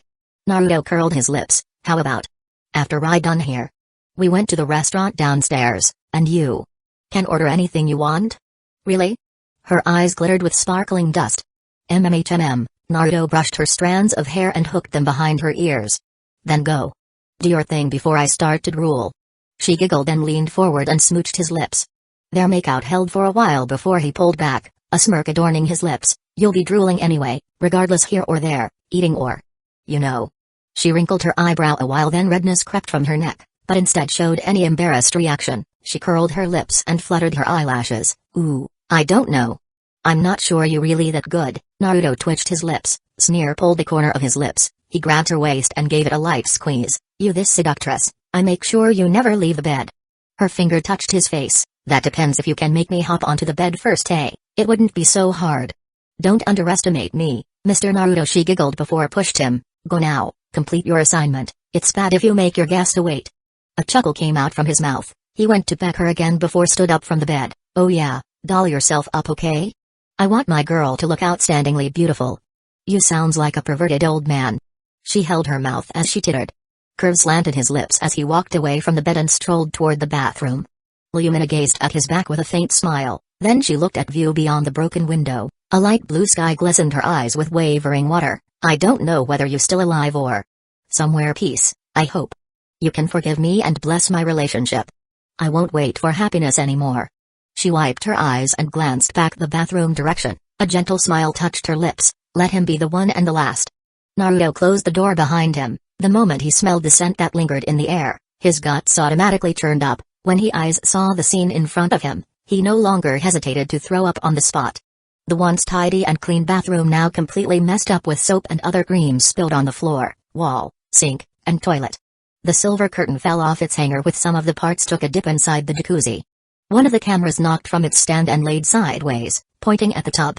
A pungent smell resourced from a sort of yellow puddle and chocolate substances. They mingled among the cream and enough to make any person choked out his yesterday dinner. Not to mention the smell that came from the jacuzzi. It's like a joined force of army marched toward his nasal gate and breached it open. Waving his hand while kneeling on the floor, a silhouette of pale green energy covered his body, isolating him from the room. Damnation. Never again. Naruto bitterly mumbled. He preferred any gruesome view and bloody scene over this. Regained his bearing after a while, he stood up and tiptoed toward the cameras. He checked the one that's still on their place. He pressed the rewind button and the scene flowed backward. It stopped precisely 2 hours prior to this time where he pressed the record button at the beginning. Not even more than a second the movie played. Naruto pressed the stop button, closed the small display and pulled out the cassette. He went to the other one and did the same. He grabbed the one that fell. He played it back and noticed a couple different scenes from the other two, but nevertheless, those scenes just made him want to gouge his eyes out more. He shook his head bitterly. He dug out its hard storage, then he threw the camera back to the ground and he walked on his toe toward the tub. In the small and indoor pool, 2 people stuck together. One man stayed on the top, and another man laid on the bottom. The one on the top had a lean and quite proportional body, while another had a fat and rounded body. A contented smile decorated their face as if they just experienced the greatest moment in their life. They hugged each other body like a couple of sweethearts, basking in their partner love. Some people might say and considered this view as romantic and cute, while for Naruto, seeing this scene reminded him of those horror scenes in the movies. Another wave hit his stomach, but he managed to prevail. He made a quick seal with one hand before stretched out his palm and 2 balls of water surged from it. Both sizes as large as toddler's head, and they floated above his hand. They circled one another before launched forward and splashed the naked men's face in front, throwing them from their current position. The lean man propelled and his head hit the edge of the tub while the fat man hit the tub's wall. They groaned from the pain and awoke with a severe headache. They looked around and noticed the opposite party lacked fabrics. Widened their eyes and pointed their finger. Terror screamed through their mouth. Ma. You? Why the hell are you naked? Why did you naked? They both startled and looked at own body. Pale sucked away their tone. Why we both naked? Then the horrible smell started their siege upon their nose. Looking at the water surrounding them lost their pureness and became murky with something floated on the surface. Porg. Failing to contain the river, the dam broke out in the instant, polluting the already polluted lake underneath. You moron. Don't throw up here, ugh. You the one who should not throw up here, blurg. They paled as white as a corpse. The streaming of today's food kept flowing from their mouth jar. After a while and satisfied their urge, they looked at each other again and took notice of another presence beside them. A man with blonde hair and lagged expression stared at the pair with uninterested eyes. His gray suit somehow appeared in mess with a shredded part here and there. You guys finish? I kinda have a date with a hottie and her munchy stomach, so let's speed things up, shall we? Who the fuck are you? And where is the purple hair girl? The man roared his frustration. Everything felt like an illusion to him. He remembered joining in the tub with the beautiful and sexy girl. He remembered her smooth skin, her plump part, her sweet lips, and the most important one, her tight valley. But why she disappeared and Ma also inside the tub, moreover naked too? Did he join together because unable to hold his desire? But the man failed to recognize him when they immersed in the act. Was he in that much pleasure that he ignored his surrounding? Also, who the hell is this man? Unlike the man who confused with the circumstance, Ma knew perfectly what happened. He remembered Naruto forced him to consume the drugs, fearing for his wrath, and threw this sorry soul out the window. He ate them all, then everything became a blur. He remembered a hand guiding him towards somewhere, then he felt his body entered a comfortable space, his veins put to relax and his muscles as if kneaded by an expert hand. He wanted to close his eyes, then entered the dream world, but the aphrodisiac and the vitality boost forced him to stay awake. Then he heard a sound of water splashed. He opened his eyes and saw a gorgeous girl with purple hair approached him, caressing his face and kneading his chest. Unable to resist the combustion of lust inside, he lunged at the girl and the amorous act happened. Now he realized the girl was part of this man trick. No purple-haired girl in the first place, the one he touched, played, and enjoyed. He glanced his head to the side and stared his companion with a dazed expression. After a while, he screamed out loud and jumped in fright till his eyes ball rolled to the back of his head, signing he about to pass out. Splat! Another water ball launched toward him and punched his face, hitting his back against the tub wall. He rubbed his head and groaned in pain, but managed to stay sober. You dare pass out, the next thing I throw will be these cameras. Cold embraced him as he shivered in his place. The previous dread and fear surged within him. The man looked at Ma and the blonde with a shocked expression. He just saw this man threw something like a bubble toward his friend, yet the impact strong enough to cause him fell backward and hit the tub behind. More question raised in his mind regarding this blondie identity. As I said before, I want to speed things up, so first let me introduce myself. I'm Naruto Uzumaki, you lay employee, and the man of the woman you about to sexually exploited. The man's face twisted in an ugly way, but soon he laughed. You're Minu's man? Ha ha, too bad, too bad, even though you managed to destroy our business, but she still lost her purity and played by my friend here. How does it feel to have your woman taken? Splat. Another ball of water flew from his palm and hit the man's face. He felt like a fist just struck his nose, causing it to become red. Who says you can talk? Naruto gave him his pair of frosty eyes. Besides, the deed never happened. The previous thing you saw or heard just my way to fool you into my trap. Thunder zapped his mind and fried his brain. He absent-mindedly stared at Naruto, then glanced at Ma in a robotic manner. The fat man just turned his face down, unable to respond his friend questioning stare. This is a joke, right? Ma remained silent. What he means by a trap? Ma sweats broke out. Alright, now introduction out of the way, time for the hard fact. Naruto took a deep breath. Okay, so. He scratched his head. Wow, even I have a hard time saying it. Alright, so. There is no purple hair girl. Boom. A nuclear reactor decimated the man's inner world as if everything he saw since the first time he opened his eyes as a baby until now had been a lie. His face without color looked at Naruto, who just scratching his head. Ahaha, you have a bad taste of humor. There is no way that girl. Mirthless laugh crawled their way from his throat. After a while, his voice still the only one saying in the room, like a lonely wolf on the top of a cliff. He ceased and set his eyes upon Naruto, who wore a bored face as always, then Ma, whose skin as pale as white paper. You. Are telling the truth? Naruto nodded. He is telling the truth? Ma nodded. His face twisted, forced laugh accompanied his tone, haha. Haha. There is no way. Then. The girl I saw? Naruto pointed his finger and the man followed it, which led his eyes toward the fat fellow beside him. His brain processing suddenly went slower than downloading a song with a dial-up connection. It took several clicks before it reached 100%. Oh my gosh. The man jumped in fright and his eyes turned white. Splat. Now you both understand the circumstances, let's get to the part one like the most. The gentlemen inside the jacuzzi listened to Naruto with a pale complexion and declined their head together. None of them dared to lift their eyes and witnessed the art they created. I have 3 videos here that waiting to be air, one for a bunch of adult sites, one for interested third parties, and one for your next of kin. I wonder what I could get and how many. For unique kind of people, these videos worth than 2 small houses, and if I copied it with a limited quantity, maybe I can get a Porsche? Or Ferrari maybe? Please, don't. The man snapped his head upward and joined his palm together. On the other hand, Ma just sitting there in silence, he knew that pleading bore nothing in this case. Don't. What? Naruto tilted his head. Don't expose that video, I'll buy them from you in huge sum. I don't want your money. Naruto shook his head, then he chuckled. You just need to agree on my 3 conditions, and I make sure these videos' privacy stay safe. What conditions? That premonition surged within his guts. A smirk pulled the corner of Naruto's lips. He stretched his finger. First, I want a monthly fee, from a certain percentage of your hotel's profit, and send them to my company. He rubbed his chin. Let's see. How about 40%? What? The water around the man splashed as he almost stood on his position. Are you crazy? I'm just a manager here, not the owner. Moreover, 40%. Might as well put on a corrupt lead sign above me. That's a good idea, but I'm not a flashy type. Besides, don't try to fool me. I know you have the authority to process the hotel's fund. Naruto sneered, then he raised his shoulder. I'm a sensible person. I know 40% burdening you too much, so I give you a chance to negotiate. The man's eyes twitched, he gritted his teeth. Even so, by the end of the year, people might notice the unbalanced money flow through the report. Not my problem. As a manager, you have a smart brain, so think away. Naruto pointed his finger at the man beside him. That fatso work as our head finance, sought for his help to cover your track. Hey, you like playing with numbers, right Ma? Naruto winked his eye. A shiver ran through his surface, an invisible force pulled his eyes to its limit. How do you know? Naruto rolled his eyes. Oh come on, it's a common sense that people who sit in your position definitely good at numbers. No people fancy a miscalculated finance report. Ah, you right. Ma nodded his head. Anyway, I open up for any negotiation term. How much you can offer, manager? The man hesitated, frown pulled down his face, before he glanced up. 5%.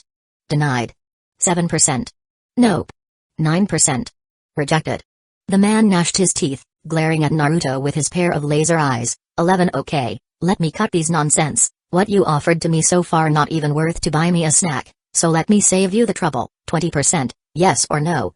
His body trembled all over, his head almost fallen from their throne. It's still 2. Did I hear a yes?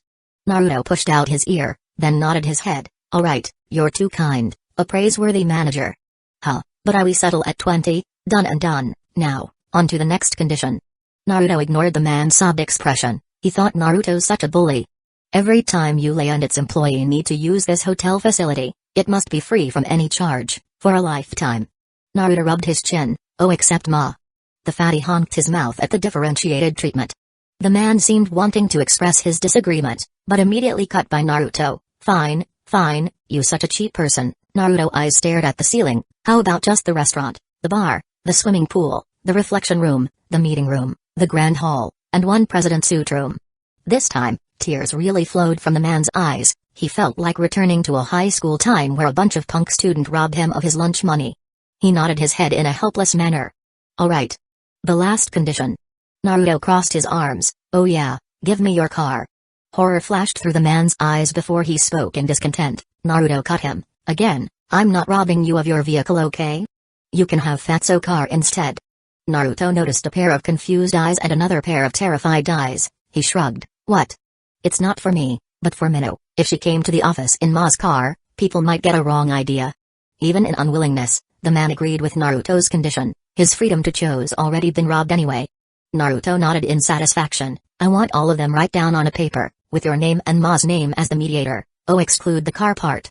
As for you, Ma, I also have 3 conditions for you to follow. First, stay the fuck away from Minnow. Second, don't cheat money from Yulei. Third, sign the conditions paper. I wanted all of them ready in 1 hour. I'll be downstairs at the restaurant with Minnow. Naruto turned around and tiptoed his way toward the silverish door. Oh, if you late just 1 second, expecting this abomination in any adult sights tonight, ha ha ha. He pulled the door and walked out of the room, leaving behind 2 people drowned in their sadness and misfortune fate. Lumina sat in front of the mirror with makeup and cosmetics laid on the desk underneath it, she just painting her eyeliner when she caught Naruto figure on her peripheral vision. Finished your business? She said without turning her face to him. Naruto rushed his feet toward her. In the flash, he arrived beside her, grabbed the slender shoulder, turned him around facing him, and in her surprise, he leaned down and captured her sweet lips. He ravaged her lips and she responded in a heated manner, despite unclear with the situation. As if unsatisfied, Naruto moved his hands toward her waist. He lifted her and put her plump bottom on the makeup desk, scattering her beautification tools all over the ground. The purple streak woman accepted his somehow desperate kiss, and pulled his face closer to her. Naruto held one of her legs and circled it around his waist, one hand fixed on her chin. Their lips smashed against each other created a spark of slobbering sound. They beat up the pair of pink meats their opponent possessed, no one willing to raise the flag of surrender. Their white pearl-like teeth sank their fang on the soft textures as if uncared with the injury they might cause. After a while, Lumina's face started flushing with redness, her eyes turned moist with her lids slightly sagged, her air reservation became thinner, her lips movement lagged behind him. At this moment, he halted his crazed attack and finished it by trapping her underlips between his mouth and fiercely sucked on it. A few seconds later, he finally let her go, giving her a chance to live again. He nudged his forehead against her while sharing some of his aura to calm her chaotic state. Sorry. He bitterly smiled. There you go, apologizing again. She grasped his head and rubbed their forehead together. What happened? I just saw something beyond dirty, he sighed, and without a woman touch, I don't think I ever felt clean again. She curled her lips and stared at his cerulean eyes. All right. How about tonight, you come over to my place, and I cook something for you? Well, already inviting me in? Isn't it progressing too fast? Not that I hate it. Don't get any wrong idea, Mr. Hotshot. She pushed his face back and blinked adorably. It's just a dinner, that's what women always said before ended up under one blanket together. May be if you put on more advantage, I'll give it a thought. Too bad then. Because that's all you get for tonight. Naruto chuckled before she also giggled. He leaned backward and caressed her hair. I'm fine now, you don't have to cook anything because maybe I don't have time for tonight, save it for the future, okay?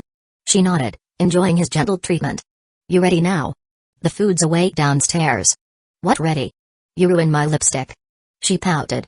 Ah. Naruto scratched his cheek, sore SSHH. She put her finger over his lips. Give me 5 minutes more, and I'll be your diva for the day. How's that sound? Naruto nodded. Best deal ever. He went forward, pecking her on the lips and walked out from her. She shook her head and picked up her tools on the ground. Naruto and Mina walked out from the elevator with his hand holding hers. They strolled on the lobby's floor and crossed over to the restaurant. Mina ordered a lasagna, strawberry smoothie with vanilla ice cream on the top while Naruto had spaghetti and lemonade tea. They shared each other food, feeding each other, even sucked opposite party straw without hesitation. Their intimate action attracted a lot of jealous and envy eyes, some pity and sympathy. The woman appeared very gorgeous, her makeup put on so well that she could have been mistaken as an actress. Yet the man indeed looked handsome, but his clothes resembled a banner on the side road with a shredding mark visible anywhere on its surfaces. They cursed the world unfairness to let such a beauty ended up with an uncivil male like him. The pair noticed their audience staring eyes but acted like they never exist in the first place. Mina asked before why Naruto kept his clothes instead changed into a better one. His replies made her heart melt like ice glacier. He said that clothes are human pride, and his clothes bought by his wife, thus making it her pride. He'll be kept wearing it even if it only left with a single fabric. 40 minutes passed. 2 waitresses approached the couple. One of them held a silver tray. A dignified and polite expression masked their face. One bowed toward them and grabbed a document in blue elegant folder from the tray, held by another person. He presented the document toward Naruto. He accepted the folder, then checked it for a while, then nodded his head. Noticing her pair of confused eyes, he chuckled and showed the content to her. Mina read what had written there and widened her eyes. She glanced at Naruto but only received a wink from the blonde. Her expression delayed for a moment before she held her mouth and tittered. Turned out the waiter's action not just stopping there. He rose and grabbed another item from the tray, which was a car key and sort of license. He handed it toward Naruto. Her eyebrows not going to jump so high if the key stopped in his hand, but instead he took her palm and placed the items on it.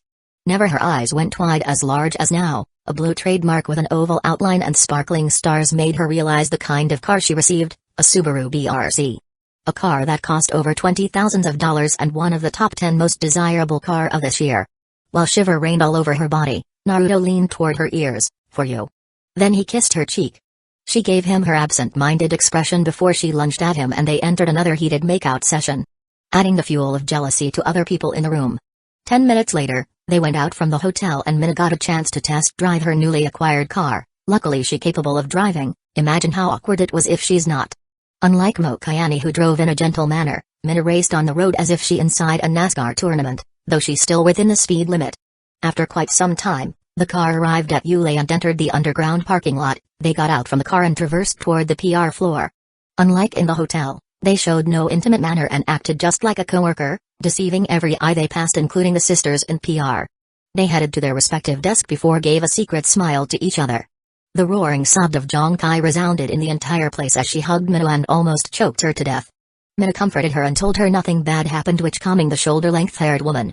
In those period hours of their absence, she had been covering for them so they free from any trouble. I'm home. Naruto opened the door leading toward his house. He took off his shoes, placed them in the rack, and stepped toward the living room. Young master, welcome. Naruto smiled at the appearance of the middle-aged lady from the kitchen. Andy Huang, thank you. He strolled to the sofa at the center of the room. Ruoxi at the hospital? Yes, young master. Young miss just arrived there not long ago and sent me home. Her eyes startled as she noticed his tear-up suit. Young master. What happened with your shirt? Ah, this. Soft laugh breezed from his mouth. Nothing serious. I just got caught in a fight also. I tripped myself, somewhere. Wang Ma sighed. Young master, need to take care of yourself. What if next time it's not only your shirt that messes up? I and young miss will be worried to death. Naruto nodded. Yeah, I make sure to remember that. Thank you for worrying about me. Young master, what are you saying? It's what I should do, and young miss too, because that's what family do. Wang Ma gently smiled. Naruto's expression became dazed for a while. His mouth mumbled, family. Young master? She tilted her head. Naruto waved his head before a grin shone within his lips. Yeah, we are family. Wang Ma nodded. Then she pondered a while. Young master, what do you want to eat? I'll prepare it along for young miss dinner. Oh, he halted his speech and wrinkled his eyebrow. Wait, you said you prepare Ruoxi dinner? Are you delivering it to the hospital? Yes, that's what she wants. How about you, young master? Do you want to eat here or I packed it too? Naruto rubbed his chin before a crafty smile hooked the corner of his lips. Andy Huang, do me a favor, don't make any foods for our dinner. Why? Her eyebrows jumped. We just going to have a takeout. Naruto winked his eyes. Wang Ma pondered before beckoning her head. If that young master said, then I will obey.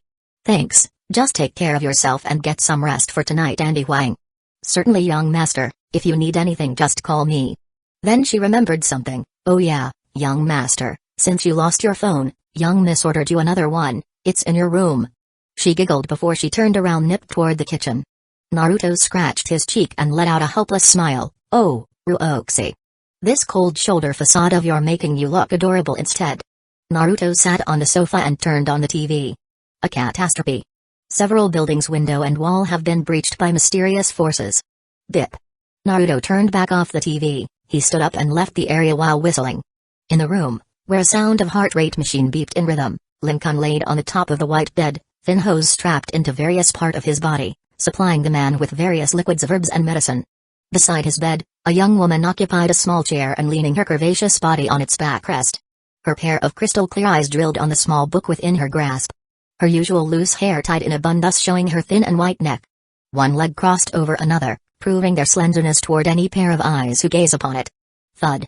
Her ears picked the sound of the door toward the room opened. Without took away her eyes from the book, she said, Wang Ma, just place the food on the table, I ate it later. Are you sure?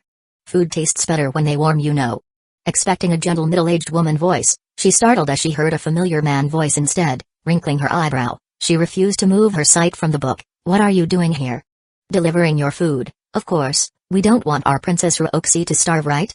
The book within her hand shivered, her lovable dimple turned red, her eyes looked at the other. Humphrey, just put it there and get lost already, I'm fine alone. Are you sure going to eat it later? The taste wouldn't be the same after all. Her thin eyebrows snapped together. You're so annoying. I said just leave it there, then leave it there. There was a brief pause, before the male voice resounded again, okay. As if a became and stung her heart, she winced as she noticed the hint of hurt within his tone. She bit her lips and closed her eyes. It must be done. They just and accomplish under one agreement. He had his own life after all. When everything's over and they went into their separate way, he'll be returned into that life, to the place that someone waited for him. And she will be alone. Again. In the midst of her depression, a steam rose in the air and filled the room with its scent. Her sensitive nose cutely moved and inhaled the mysterious invader. Her nasal system delivered the scent into her brain, and the moment they touched the surface of her pink core, as if 1,000 fireworks launched into the air and exploded in the sky, decorating the gloomy night with various lighting shape and made the darkness cowered in fear. She turned her head in a robotic manner, and saw Naruto on the far side of the room, opened a steamed package that placed on the top of a table, a familiar type of box that she impossible to forget even when every other thing gone from her mind. She set her eyes upon dozens of brownish thing in a shape of balls as large as a golf ball. She stood up in the instant with gaped mouth and if not exaggerated, a trail of translucent liquid at the corner of her lips. Meatballs. Gluttonous meatballs? Her body shivered as she took steps toward the godly food. As if sort of invisible hand magically guided her movement. But the next thing that happened caused her eyes to bulge from their hole. Naruto took a chopstick and split them apart, then he clasped one of the balls. Naruto, what are you doing? He blew it 3 times. Naruto, stop. He raised the balls as he mouth wide open. No. No. Hamp. Munch. Munch. Munch.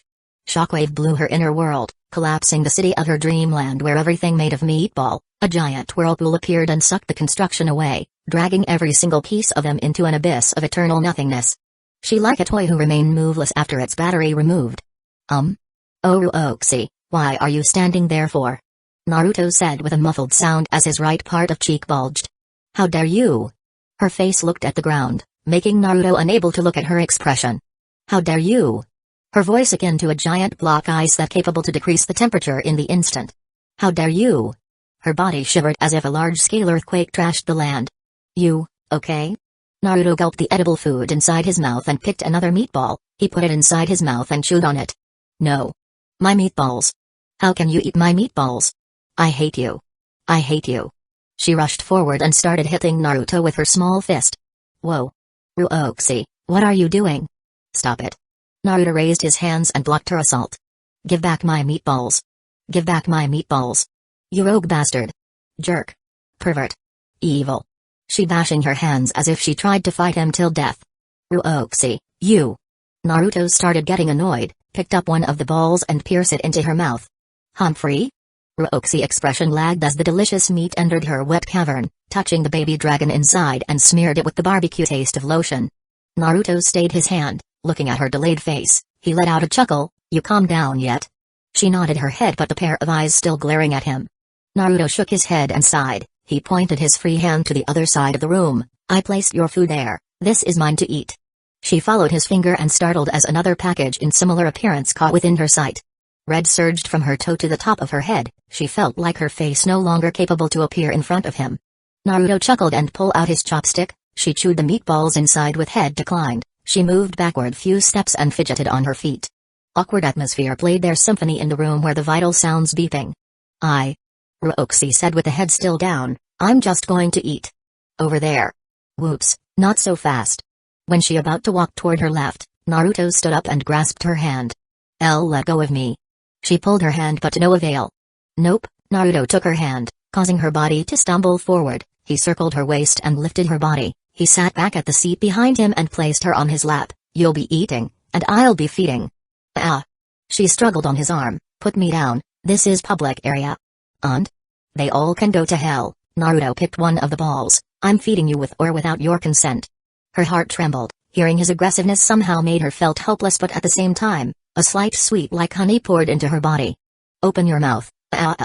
He hovered the meatballs in front of her mouth, waiting to be delivered into her crushing mechanic.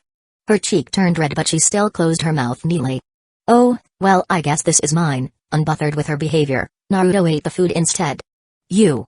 She puffed her cheek. She hoped for him to coax her into eating the food. Really a jerk. Now open your mouth. She rejected it by turning her face away from the food. Your loss. Jerk. Jerk. You are the worst jerk ever. She pinched his arm that circled her waist. Open your mouth. Humphrey. Bye-bye delicious food. There were 12 pieces of meatballs inside the package. Naruto had eaten 6 of them. Ryoxi's heart bled with looseness. Finally, after the 7th meatballs, she gave up and took a bite of it. Despite her craziness about the gluttonous meatballs, but Ryoxi still ate in a delicate manner. She took a bite and chewed them lightly. Actually, she capable to eat the whole of them but decided to punish Naruto, making his hand tired hover in front of her mouth. But out of her expectation, Naruto not even once looked tired or impatient. He just smiled as he waited for her to digest her consumption. After a while, the dinner over, Naruto grasped a tissue and wiped her seductive lips from the leftover. He gazed at her, and she stared at him. Now, let's talk. 53 My oath. Ryoxi sent her pair of crystal eyes away from him. Despite his willingness to guide the food into her mouth, she still refused to comply and chatted with him. Naruto sighed. He shifted her position and made her sat in the same direction with him, letting the back of her slender neck came into contact with his eyes. His both hands circled her slim waist. Then just let me talk, and you listen. Her body showed no gesture in response to his speech. First of all, I apologize for ruining another shirt. Her ears twitched, and her neck stiffened, and before you worry, I'm fine, no harm's done. Her tension decreased as her body began to relax. When I came back home clad in my ruined shirt, Andy Huang jumped in fright. She asked me what happened, and I told her, I just got caught in a fight.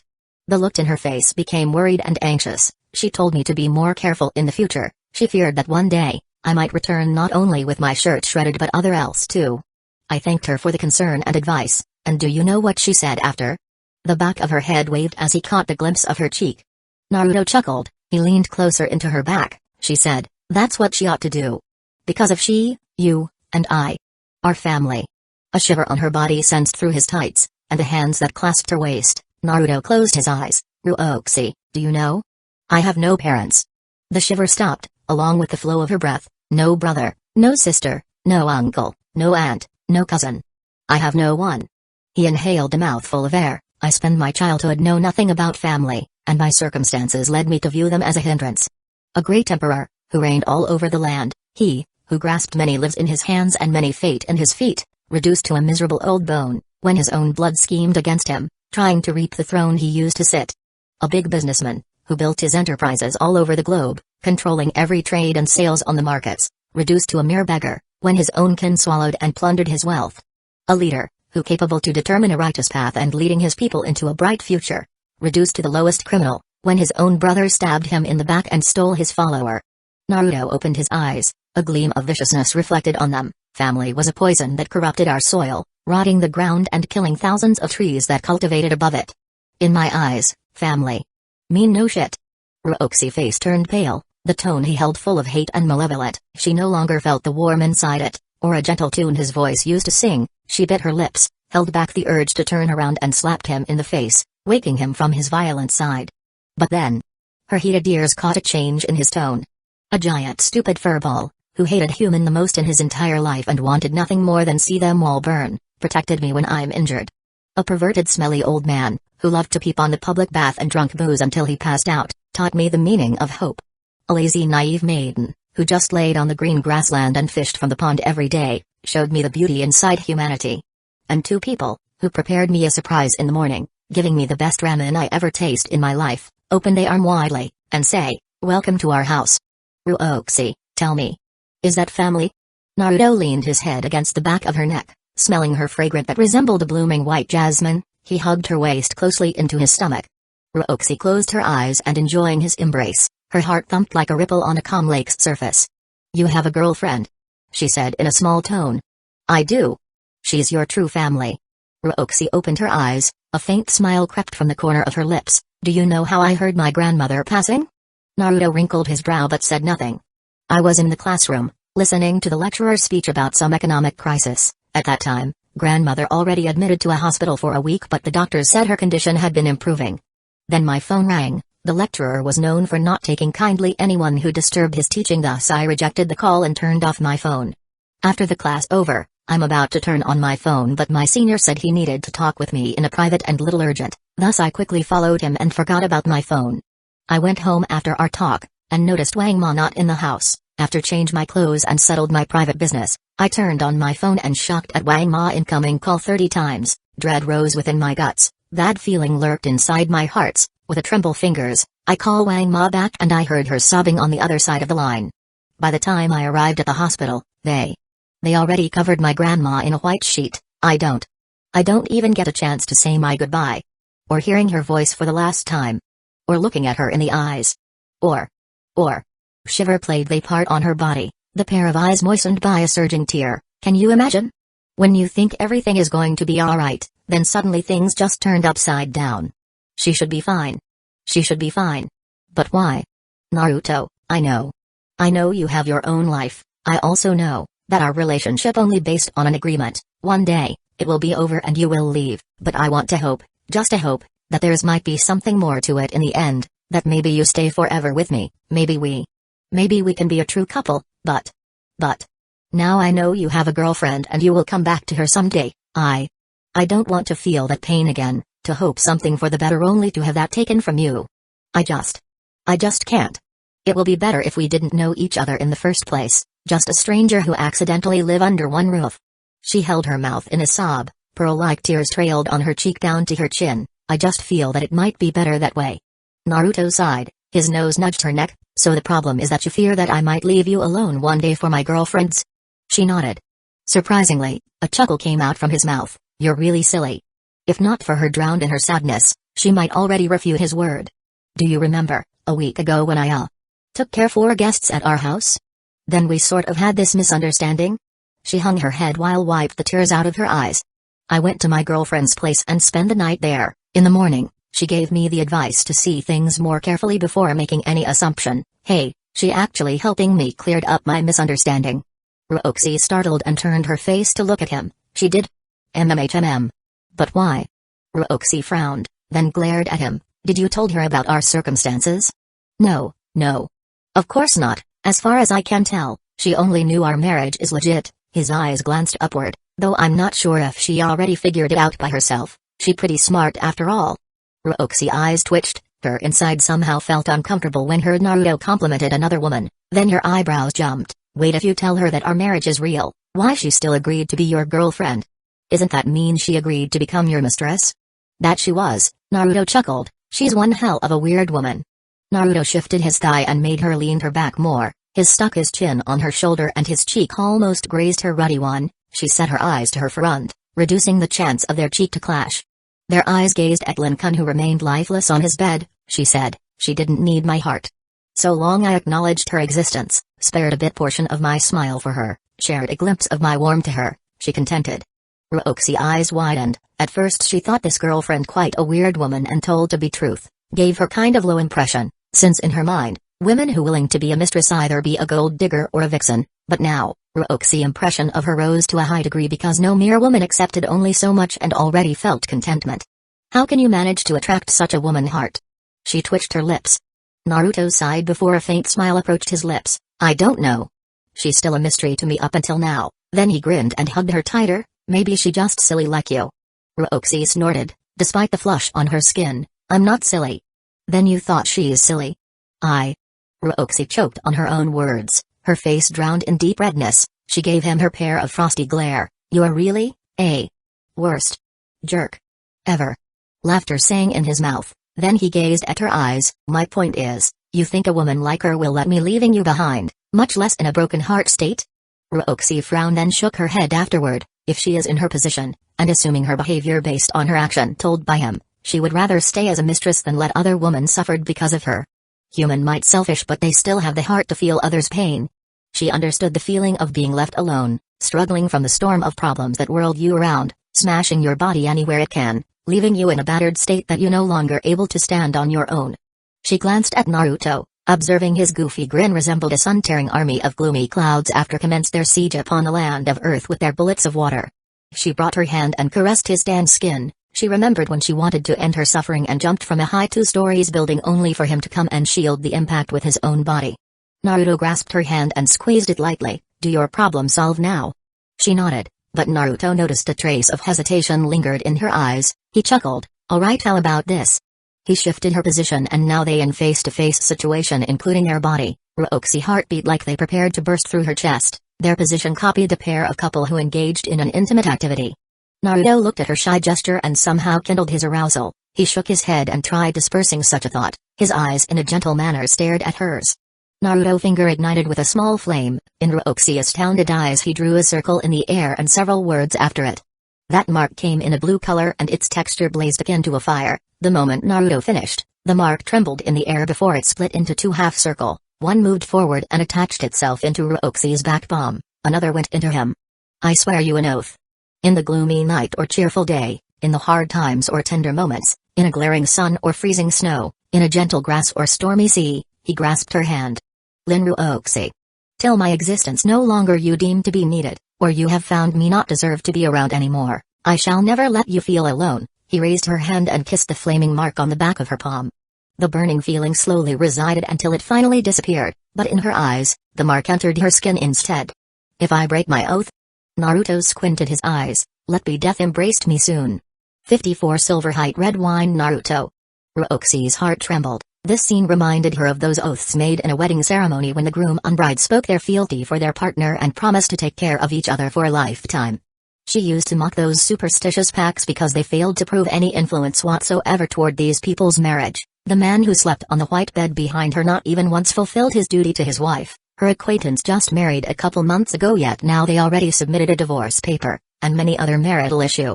She lost for any words. If he delivered this oath only in a string of words, she won't take it seriously no matter how romantic it was, because she regarded this as his effort to honey-talk her.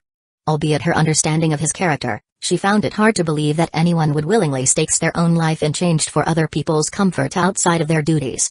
Then she saw a magnificent view of him drawing sort of circle in the air. After a while, that circle split into two before making its way toward them and planted its form inside their palm. This situation resembled a magical ritual when they made a death pact out of it, the things that only supposed to happen in movies and novels. Her body tensed at the thought of this oath's authentic. Wasn't it mean that once she felt alone one day the price would be his life?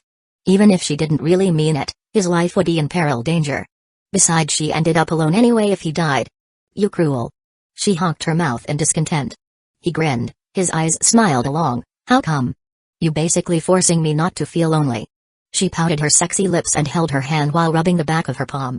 Laughing his ass off, Naruto raised his hand and rubbed her head. How does it feel to have someone's life inside your hand? Literally. Not fun, annoying, and uncomfortable. I felt like a great burden just placed on my shoulder. Her head moved in accordance to the movement his hand. Naruto opened his eyes and stared at her in a gentle light. Well, my Princess Ryuxi, my life is now in your hand, whether in accident or incident. Please try not to kill me, okay? No kidding. With blushing face, she put her hands on his shoulder. Don't you dare play your life like this anymore. Is not a toy you can put in any one box. I'm not. He caressed her cheek. I'm putting it in yours, my family. She widened her eyes before closing them. A pair of curve manifested on the corner of her lips. Yes. We are family. Silent visited the room. In a beat of the clock, ticking their way into another hour, two young people enjoyed the warmth transmitted by the opposite party. At this time, Naruto wrinkled his eyebrow. By the way, how do you know about Zhongwei? Ryuxi's eyelids jumped open. Her pupils stared at him in a shock. Zhongwei? Who's that? His wrinkles getting deeper. My girlfriend, the one we just talked about. Her eyebrows drew together. Your girlfriend name is Zhongwei? Then Huzhen? Thunder launched their zap against his mind along with a change of his complexion. His eyes widened to their limit. How? How do you know that name? Looking at his unusual change in expression, a strange feeling rose within her guts. Then she buried her face onto her bosom while red smeared her face like a ripe apple. I heard you mentioned her name. While you talking? In your sleep. Yesterday. Her voice closed to mosquito buzz by the end of her sentence. The deep shame she felt after exposing her eavesdrops venture to him.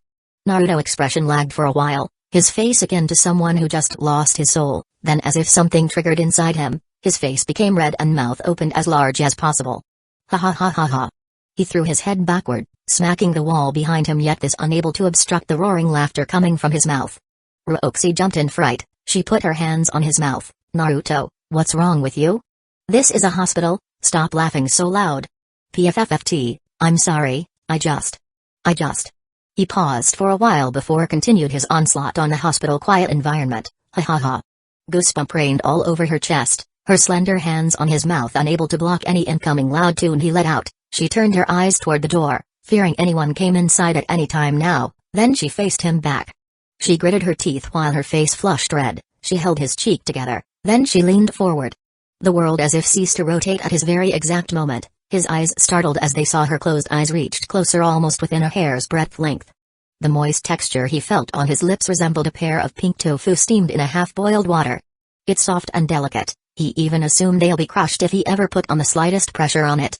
The kiss only lasted for a few seconds, but they experienced it like countless hours already passed, especially for Rukongai.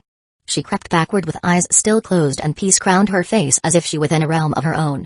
His lips might be soft, but it filled with wild intention and thick male aura that overwhelmed her consciousness and trapped her inside the bliss she never experiences before. She opened her eyes and find a dazed expression masked his face. Tons of brush swooped down upon her face and painted it all in a red color. She abruptly gazed downward with her hands still on his cheek. Don't get any wrong idea. I just tried to stop you from be bothering father and other patient. So it's not like I wanted to kiss you or something. Naruto awoke from his trance-like state and set his gaze at the red-faced Rukongai who talked akin to a transferred student from another town. He looked taken aback before a crafty smile lifted his lips. So if I laugh again, another kiss shall be delivered? Don't you dare, you rascal. She slapped his chest, but her pair of eyes feared to look at him. But I want to laugh. You do know that holding a laughter is dangerous for health, right? You're lying. I never hear such a thing. But it's true, if you hold too much it can cause diverticula, pouches in the wall of the colon, to form, and these can easily be infected. Really? She frowned. He nodded. So I have to continue my laughing now. He took a deep breath. No, stop. The hospital management could kick you out. She brought her hands and closed his mouth. I don't care, better be kicked out than becoming sick, he said in a muffled tone. He whisked her hands. No. She leaned forward and closed his mouth with another kiss. MMP. Unlike the first attempt, his lips failed to stay idle. He moved his underlip and provoked her upper one, gave it a gesture to lift a little. She hesitated for a while before awkwardly opened her lip. 'Twas letting him enjoyed by placing it between his lips. He sucked lightly before moving to her underlips and gave it the same treatment. The scene turned quite amusing, her hands the one who held his cheek yet his lips that remained active. He leaned back a little only to dash out his tongue and struck the small gaping hole between her lips, licking anywhere it can like a playful child. He took back his pink soldier and focused on smothering his lips on her upper one, their nose grazed against each other proving his wild movement.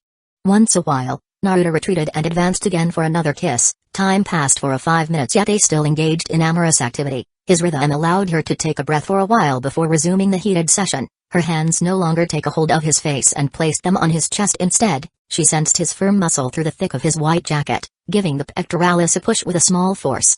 Naruto removed one hand from her waist and placed it on the outline between her jaw and side neck. He helped her move to stay on his movement. He bit her underlip and pulled the thin layer lightly. He lashed out his tongue and licked her upper lip. Rukongai resembled a student followed her teacher footsteps. She mashed his lips, covering it with her sweet liquid before she proceeded to suck on it. After a while, they separated with both eyes closed and face full of ecstasy. Forehead remained glued together while flaming gasps steamed on each other's surface. As if a magical magnet existed between them, the reddish-wet lips approached one another, intending to melt into becoming one. Thud. Excuse me, routine checkup? Oh my.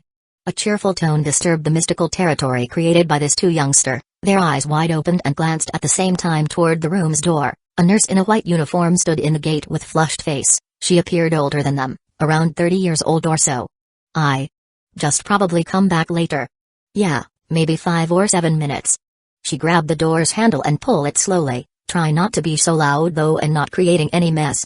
In the narrow hall, behind Lincoln Room's door, the nurse let out a sigh before she waved her head with a faint smile. Youngster these days, well, it's not like I never done that before. Patient archives room. That new guy firm ass. Rukongai looked at the nurse's previous spot with a dazed countenance. On the other hand, Naruto just chuckled before he leaned into her ear. Did you hear that? The nurse only gives us 7 minutes, so let's make it worth every second. Rukongai turned her head toward him in a robotic manner, her face still basked in absent-minded light. Naruto closed his eyes, advanced forward to gain another taste of her sweet cherry lips. Unknown to him, a hand raised above them and swung downward in a hand chop style. Pa. Or not. Naruto shrugged with slight reddish line separated his face in the middle. Rukongai snorted while fixing her clothes. She stood not far away from him with a trace of ruddy still lingered on her smooth skin. You embarrassed me in front of the nurse. It's not like you hated it. She swept her glaring eyes toward a single blondie object in the room. Fine, fine, I'm sorry, Naruto with a careless face, raised both his hand in surrender. Humphrey. She threw her face away from him and walked toward another desk with a bottle of water on it. She grabbed the bottle and drank on it till the quarter portion of water inside entered her throat. Someone thirsty, a chuckle breeze from his mouth. She put down the bottle and grabbed a tissue to wipe her lips. Don't pretend to be innocent, this is your fault to begin with. Naruto shrugged again, neither denied nor approved her accusation. She pouted before occupied the seat beside the Lincoln's bed. By the way, why you suddenly laugh like that? Naruto chortled as he shook his head. It just ticks me that even though she's been long gone yet still able to cause me a trouble. She? You mean this one? Roxy frowned. Yup. Her eyebrows jumped in a sudden. What do you mean by long gone? She's no longer alive, Naruto said with a deadpan expression. She stood up immediately, her face turned sour. Naruto, I'm so sorry, I'm really sorry, I didn't mean to remind you of a sad event like that. It's fine, Naruto waved his hand, I already deal with it, so no sweats.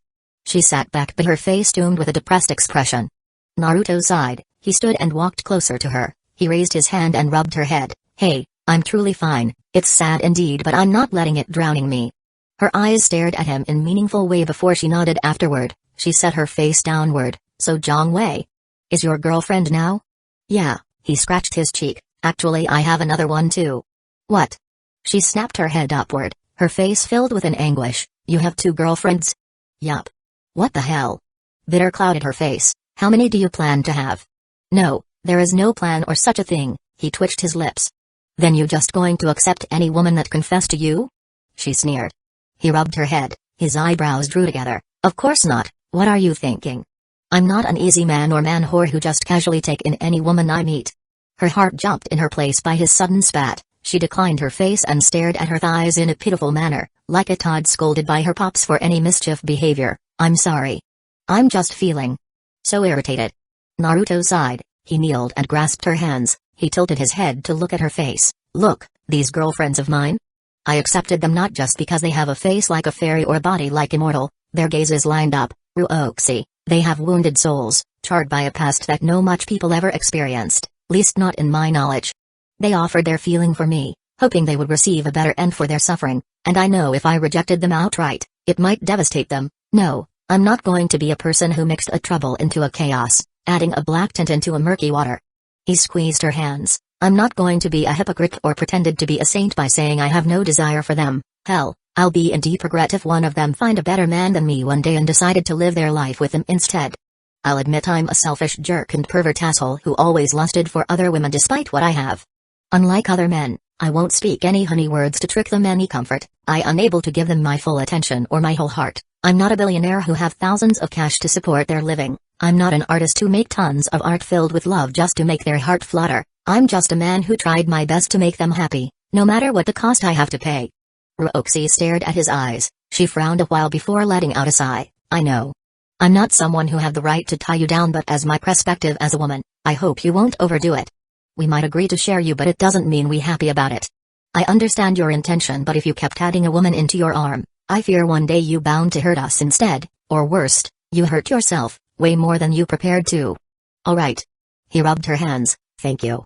She shook her head. Don't thank me, I'm neither happy about this or approve your way of thinking, but at least I won't make it difficult for you. Naruto nodded. He rose on his feet. Had I said how lucky I'm to have you? Who is yours? We just partner in crime. She curled her lips and threw her face from him. A chuckle came out from his mouth. He moved her head lightly. You're right, we're like Bonnie and Clyde. Copying his style, she let out a chuckle. Shall we heist a bank and rob all of their gold? Well, if you up to it I won't reject, though that not exactly their forte. Really? Her eyebrows wrinkled. What they would do? Robbing gas stations and grocery stores. No way. How much they looted from such a place. Naruto rubbed his chin. Not really fruitious, most of the times they ate only plain bread. She startled before she tittered. You talked as if you know them. Well, birds tend to flock together. I also watched their wedding. Naruto shrugged. You mean in the movie, right? Her forehead furrowed. Of course, where else? Naruto waved his hands after a slight twitch on his lip, then he seemed startled. Oh, yeah. Speaking about crime. Naruto walked toward one of the desks and grabbed a blue good-looking folder. He went back to Ruoxi and handed the folder to her. You might want to read this. With a wrinkle on her brow, Roxy accepted the folder and flipped it open. Her eyes soon widened in shock and glanced them toward Naruto. This, how possible? He took a deep breath as he crossed his arm. This is actually connected with my second girlfriend, so... Naruto started telling Roxy this afternoon event in Flowing Cloud Hotel with Lumino and department head Ma. Of course, he only told what he needed to tell, like how Mina's circumstance by the time he arrived there, or how Ma had helped from the hotel manager to prepare a setting. That rapist. Roxy's face turned frosty with pair of glacier as her eyes. I should just fired him immediately. Yulei don't need the type of scum like him. While I agree with you that he's a scum, a smirk curved his lips, it will be better if we kept him around. He is expendable. You can fire him any time you want without giving him a compensation, you can cut his wage without care, or you can force him to do your bidding and blame all the mistake on him. Roxy hung her head while putting her arms below her heaving breast. You have a point. I also can send him to snoop around Yulei and company branches to unfold any corruption. Her eyes glittered with sparkling stars. Flowing Cloud income each month on average could reach 30 to 40 million. If we cut 20% from it, that would be 6 million at the minimum, though not enough to increase Yulei's fund in large scale. We can still put it into other use. Also, these free facility commodities really helped us a lot, especially for incoming exhibition with Zhu Ziyang Company. We can pretend to share the rent's payment for the hotel grand hall, even make them pay a large portion of it, making look like our finance has some trouble. Also, looking at her spoke in full spirit, he shook his head before rubbing her head again. Alright, don't get too excited, we wouldn't want to break the toy before we satisfied. She startled as her cheek burned in embarrassment. She spat her tongue. Sorry. She looked at Naruto with elation in her eyes. Thank you, I really do. Of course, what I wouldn't do for family. He chuckled as he caressed her lovable dimple. She closed her eyes, enjoying his gentle touch. Naruto took back his hand and strolled toward his previous chair. He placed his bottom on it. By the way, do you know anything about Liu Corporation's banquet tomorrow? Yeah, I received one of their invitations. She nodded before she wrinkled her eyebrows. Wait, how do you know about this? It doesn't matter how I know. He waved his hand. Is it true they also hold an auction? Yup, the banquet's most prominent agenda. Can you participate to buy one of their items for me? What item? An antique blade, like a knife or a sword. She looked at the ceiling and put one of her finger on her chin, then she gazed back at him. Sure. Naruto raised his eyebrows. You not gonna ask me what do I need it for? She shook her head. I trust your judgment. You won't ask me such a thing unless it's important for you. Naruto took a brief pause. Actually, if the price went too high, you don't have to insist on buying it. Are you sure? Yup, I fear the quality not worth your money. Roxy gave him her stare before she sent her pair of crystal eyes to the sleeping Lin Kun. A strange light reflected on them. Somewhere on the west part of Zonghai City, between the store and other kinds of building, a Land Rover raced on the road, bypassed any other car in a gusto, arousing some irritation within the drivers. The car took a sharp corner before it slowed down and pulled over in front of a convenience store. The store decoration appeared normal without any fancy or unique ornament, although its illumination on the area made it stand out like a sore thumb. The car's door on the passenger front seat swung open and revealed a man in his 20s clad in a leather jacket, trousers, and baggy pants. He went to the door of the passenger behind his seat and opened it in a respectful manner. Slender legs landed upon the concrete cement. The figure that came out from the car revealed to be a young woman with rosy healthy skin and charming diamond-shaped face. Her cheongsam clothes came in yellow color with golden flowers pattern all over it. Her white pants stretched till her base of feet, above a pair of black heels she wore. Her hair's combed in a bun and she tucked them on her head in diagonal position. Two other men came down from the car with more or less same appearance with the first man. They stood respectfully on the side. The woman nodded her head, signaling her men to carry on as they entered the store together. May I help you? The shopkeeper said as soon as one of the men came over to the cashier. We want to buy Silver Heights red wine. Sorry, we currently out of stock. We can deliver it to you as soon as we restock. Under what name we later send it to you? Zhang Wei from Redthorn Society. Wait a moment, he accessed his computer and typed something on the keyboard. Less than a second, he looked back at the man with a smile. Name registered. By the way, we have new wine product just came in this noon. Would you be interested in looking at it? We do. Please, follow me. The shopkeeper walked out from the cashier, followed by this group of people. They crossed over shelves of items before went into a door led them to a hall.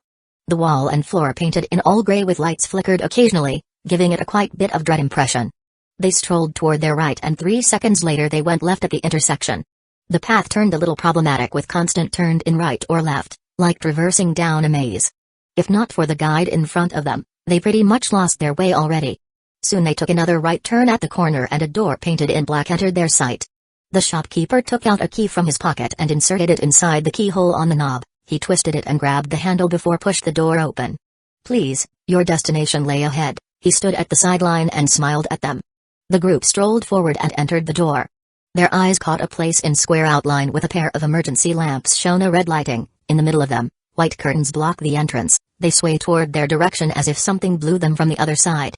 Their ears sensed a remote sound of rap music. The men glanced to each other before glancing at the young woman. She ignored the pair of eyes that observed her. Nodding her head, she said, "Let's go." They went through the curtain and traversed a short hall before reached another room with two people in black shirts stood in front of a double-leaf door. Perhaps because the door not tightly shut, a speck of wind and a glimpse of sound sneaked past its gap. They saw various colors shifted constantly behind the door. Identify yourself and state your business. The man on her right took a step forward. We from Red Thorn Society, here to meet your boss. One of them pressed the tool that stuck on his ear. Boss, Red Thorn Society here. A slight pause visited the man's face before he nodded his head toward the group. Leave out your weapon on the basket over there. He pointed his hand toward the desk at the right side of the room. The men in the group separated themselves and strolled toward the pointed destination. They took out 2 handguns, 1 Uzi, 2 grenades, 1 flashbang, 3 tactical knives, and 1 hatchet. You guys really came in prepared, huh? The man twitched his lips when seeing stuff they put inside the basket. They just shrugged their shoulder and rejoined with the young woman. The man pointed his finger at her. Why you didn't take out your weapon? Because I bring nothing, she said with a fixed face. I don't trust you. The man curled his lips. Based on our procedure, you must let us inspect your body for any possible weapon. The men in the group changed their countenance. With the same gesture they walked closer toward the young woman in the middle. Their eyes coldly stared at 2 people who leered their eyes at her. The pair of onyx eyes shut down while chuckle punched through her enticing natural lips. Sure, take out your lady comrade. I let her inspect my body. The man startled before sneer hooked his lips. Sorry, they busy serving our customer. You only have me or my partner here. She shook her head. Then forget about it. I won't allow your fingers to touch me, not even a single one. The man's face turned cold. Don't think yourself too highly, darling. Just because you're the leader of a second-rate gangster, it doesn't turn you into an empress all of a sudden. The young woman shrugged. Don't know about being an empress, but I'm sure not lack any basic education. What do you mean? His face darkened. You see, I may not sit on a golden chair, or diamond if you prefer. She chuckled, but compared to you, who stood in front of the door, all day, taking orders from your boss, fetching him water, fetching him food. I'm still way above you. She lashed out her smirk at them. So why don't just open the door like an obedient puppy and let us in? Maybe I'll speak good about you and he gave you an extra bone. Damn bitch. The man's eyebrows drew together, but he unable to refute her word. No matter what, he just a doorkeeper. Compared in status, she indeed higher than him. He grabbed the knob and pulled the door open with a gloomy expression. He glanced at them. Fine, come in. The group chuckled as they strolled toward the room. The young woman glanced at the man. She curled her lips. Good dog. 55 Nanai, Zixi, and Yan in the morning came as Naruto and Roxy sat in their dining room, eating the food Wang Ma prepared before she went to the hospital. A simple breakfast consists of kanji, homemade xiao as the side dish, and a glass of milk. Roxy ate in a quite small portion since at the midnight she had eaten her gluttonous meatballs, which selfishly, refused to share it with Naruto. She brought up the last spoon to her mouth and gulped down the kanji. She gobbled her half-eaten xiao and drunk up her milk. She took a thin tissue and wiped her lips. Well, I gotta go now. I have to meet some client first before going to the banquet. She gathered her stuff and stood from her chair. Alright, take care, he smiled, breaking his xiao into 2 and dipped one of them into his kanji. She smiled back and strode leaving the room. Traversing the hall, she went into the shoe cabinet and grabbed a pair of stiletto heels. She strapped them into her delicate feet before walked out through the door. Roxy's driving neither slow or fast. Most of the times her speed ranged between 40 to 50, only on a rare occasion she went beyond that, like sudden meeting with clients or emergency general meeting. She stopped her Bentley in the back of a red cherry car, waiting for triple automatic lights to give them a go. It took some of the time since the lights just went red. Come to think of it, why he never use any car? She quietly pondered. She tended to receive a lot of gifts in many kinds of form, dresses, cosmetics, accessories, and other stuff, including cars. Beside her Bentley and Wang Ma Kia Optima, 4 more cars resided in her garage, Volkswagen Jetta, Ford Focus, Hyundai Veloster, and BMW M3. Since she never fond of automotive and Wang Ma not the show-off type middle-aged lady, she just put these cars and lined them up in her garage without ever being used. What made her eyebrows wrinkled, Up until now, the car is still covered in their own specific coat, which mean, just like the both of them, Naruto also not even once touched these cars. He doesn't like cars? But he always peaceful whenever he rode one, kinda like a kitten, or a fox. He doesn't want to drive and prefer to be a passenger instead? Possibly, but even the laziest young master in this city drove their own car. How can a healthy hot-blood young man like him be not? He can't drive? It's understandable if he never had any car before, but, don't he got adopted by well-financial family? Even if they never bought him a car, at least they had one, right? Do they never bother taught him how to drive? Unless his adopted family part of underground Save Earth movement. On the second thought, I never really know his past. He mentioned about giant furball before. What does that mean? His pet? But he said it hate human. What kind of animal hate human? Pikachu? Dang. Dang. Dang. Oh, shoot, it's green already. Startled, she looked at her front and noticed the cherry car already gone. She quickly stepped on her pedal gas and left the angry mobs who loved honking their car so much. After drove half a mile, she decelerated her car and rode in normal speed again. She let out a soft breath before cursing those people who have zero patience and a certain blonde who distracted her focus. Aku. Back at the house, Naruto stood on the dishwasher. His hand held a bowl while another rubbed its surface with a sponge. He raised his naked forearm and used it to wipe his nose. Still morning, yet already talked shit about me, that boo. He put down his arm and focused on his cleaning duty while his face gloomed with a distress. Roxy turned the steer into her right and entered Yulei's gate. She pressed down her side window button and it slid half downward before she lifted her finger from the button. Good morning, CEO, how are you today? A kind-faced man with a security uniform greeted her. A gentle smile presented for her eyes. Roxy returned the smile with her own. This man had taken the security position in here since back when her grandmother was still active. His appearance may not be so threatening, but his dedication and honesty had well known by many people including her and her grandmother. I'm fine, Mr. Zhang. How's your wife and kid? Haha, my wife is fussy as always, and my first son just got accepted into university today. Mr. Zhang brushed the back of his head. Congratulations, which university? He waved his hand. It's just a second-rate university, not worth to be mentioned in front of CEO. Roxy shook her head. It doesn't matter what rate it is, everyone can study anywhere. I hope your son learn well. He nodded excitedly. Yes, CEO, thank you. Roxy continued to drive her Bentley toward the underground parking lot. She greeted another security on the pass before parked her car on the ground level. She walked out from her car. Many employees showed their respect along the way. She entered the lift and pressed the highest floor button. The room before her office just the same as always, 2 lounge chairs, 1 barrel chair, 1 ottoman chair, 1 rounded leather desk, 2 shelves full of recreational books such as novels and children books, magazines put on its own specific place, 1 16-inch Ching-Ong flat LCD, and other thing else. Most of the stuff here decorated base her own preference, including the indoor plants except the one that placed beside the shelf. It's an aglaonema with their leaf came in pale green and patterned in dark green. She smiled and approached the plant. She bent her back and caressed its leaf. She looked at its soil, then pressed it lightly with her slender fingers. It's a bit dry. She opened up her handbag and brought out a mini spray. She held the leaves while pulling the spray trigger several times. She aimed it at the soil and gave it the last hit. She put her spray back inside her bag, and glanced at the aglaonema for the last time. Don't die on me, okay? Several minutes later, a woman with complexion younger than Roxy entered the room. She had a pretty face mixed with a tad of cold flavor, short hair with a pin on her bang, and a quite skinny body. She fixed her glass as she strolled forward and arrived at the only desk in the room and placed her bags on top of it. She took out her iPad and strode toward the door on her left. She passed by 2 doors, one led to a restroom on her right and another led to utility room on her left. She paused behind a white door with classic interior and tapped her knuckle on it. Soon as she heard a feminine voice permitted her to enter, wasted no more times, she grabbed the handle and opened the door. Roxy sat on her desk while reading some report. She wore a one-piece dress that flaunted her womanly part with a cream blazer covered her exposed skin.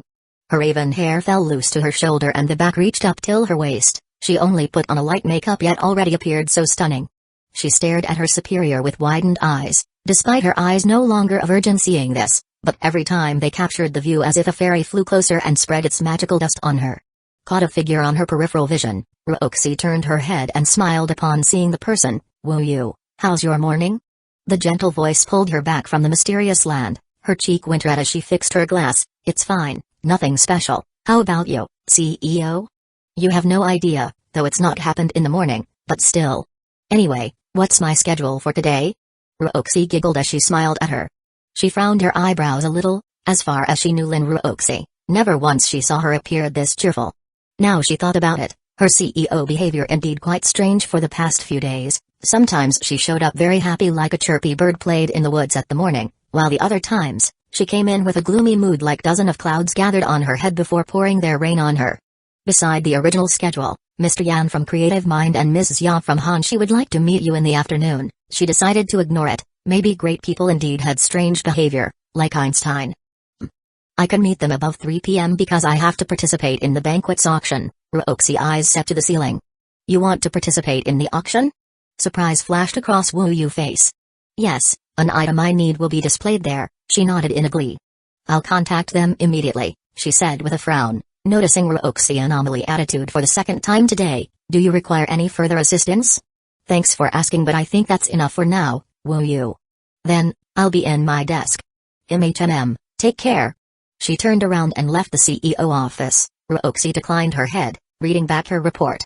20 minutes later, a middle-aged man entered her office with a temperate countenance. His name was Mr. Lu Ling, manager of apparel industry Zonghai branch. Ruoxi and he talked their deal for an hour before Ruoxi finally struck him a deal he hard to accept yet unwilling to reject. They reached their agreement before bid goodbye. 5 minutes break, another person entered her office, this time a foreigner who owns a cosmetic company in Zonghai. It can be said that Asia region habitat a lot of herbs and plants that have unique and exotic function, especially when they mix together, thus these people prefer to set their own company within local country to get the resources easier. They talked for another hour before the foreigner left her office, but unlike her previous client, they yet to reach a deal this time and decided to postpone of it for the next day. Taking her time for a while, Ruoxi glanced at the clock on the wall. She rose from her couch and walked toward a phone on her desk. Wu Yu, I'll be going to the banquet. Aside from previous people and urgency, said whoever wants to meet me to tomorrow. Okay, don't get drunk CEO, Wu Yu bland tone punched through the intercom. Yes, Mum, Ruoxi giggled as she closed the connection. She strolled toward the bathroom to settle her privacy and checked her makeup. Emerald Plaza, the most expensive and luxurious hotel in Zonghai City, owned by one of the giant enterprises in entire China, Liu Corporation. Ruoxi parked her car at the gate. She had abandoned her blazer on the way here, thus she currently with her dress only. She opened her handbag and picked up her Gucci purse. A server already stood by beside her car and helped her with the door. Oh boy, his eyes as if exploded in their hole the moment he saw a person like a goddess come down from the Bentley. Living up to its name, this hotel frequently attended by high-status and successful people. He had seen a lot of handsome and beautiful faces come and go, but this was the first time he caught the true apex of beauty. A luster white skin that held no single impurity. Most well-arranged face feature as if gods meddled on the creation themselves, and hair flowed like the best quality silk he ever sees. Ruoxi noticed the man's absent-minded expression. She only let out a sigh before placed her key card on his palm and she grabbed her parking ticket on his finger. She strode away, leaving Elsa's victim behind. Ruoxi glanced at the hotel and gave it a pair of admiring eyes. The building made of emerald green marble, with several gem ornaments gleamed an enchanting sheen that resembled a collective lustrous crystals. A strange symbol-like weak S with one strip on the first curve and 2 strips on the last curve carved in the middle of hotel's name which written in Chinese cursive script. From the gate to the hotel's entrance, a bunch of heads marked her figure as their target. Whether they recognized her or not, male or female, old or young, they all stared at her in absent-minded expression. For people who thirst for fame and public attention, this moment enough to destroy the gravity around them and flying them toward the sky. But to her, this fame instead brought her an insecurity and paranoia feeling. Regret roused within her, not just because she attended this event, but not daring to publicly expose her so-called marriage with Naruto. Then she won't be coming alone. Or she could tell Naruto to just sneak in. He had done something impossible. This should be like turning a hand for him, right? What the hell I'm thinking. She shook her head bitterly, taking a deep breath. She strode toward the entrance, trying to get away from these predators-like eyes. Right in front of the entrance, 4 beautiful women in cheongsam that exposing their slender legs, stood respectively on both sides of the gate. They smiled at the arriving guest and checked their invitation one by one. Thank you for attending our banquet. May I check your invitation card, miss? One of them with yellow cheongsam spoke politely. Sure, here. Ruoxi took out her card and handed it to her. The girl accepted it gently and a pair of charming eyes scanned it. Before long, she smiled at her and handed the invitation back. Sorry for taking your times, Miss Lin. You may enter now. Ruoxi grabbed her card. She smiled back before walked past through her side. The woman in yellow Cheongsam glanced at Ruoxi back as she sighed. What a beautiful person, but why she come alone though? She faced her front again and about to greet a couple with a man who wore a kamo outfit and a beauty in his hand. Ruoxi walked in a long hall with various art displayed in the wall. She stopped sometimes to examine the ones that caught her attention. Fascinating, isn't it? An elder in a tang suit stood beside her. Despite the white hair on his head, his face still traced with a ruddy complexion. Does Senior know the story behind this painting? Ruoxi bowed her head once then gazed at him. The elder laughed a bit. It's quite rare to see such a polite young lady these days. He honestly surprised. Of course, I can tell if you don't mind hearing old man rambling. Ruoxi smiled beautifully. Senior, please, how can I ever mind? Beside, it piqued my interest as well.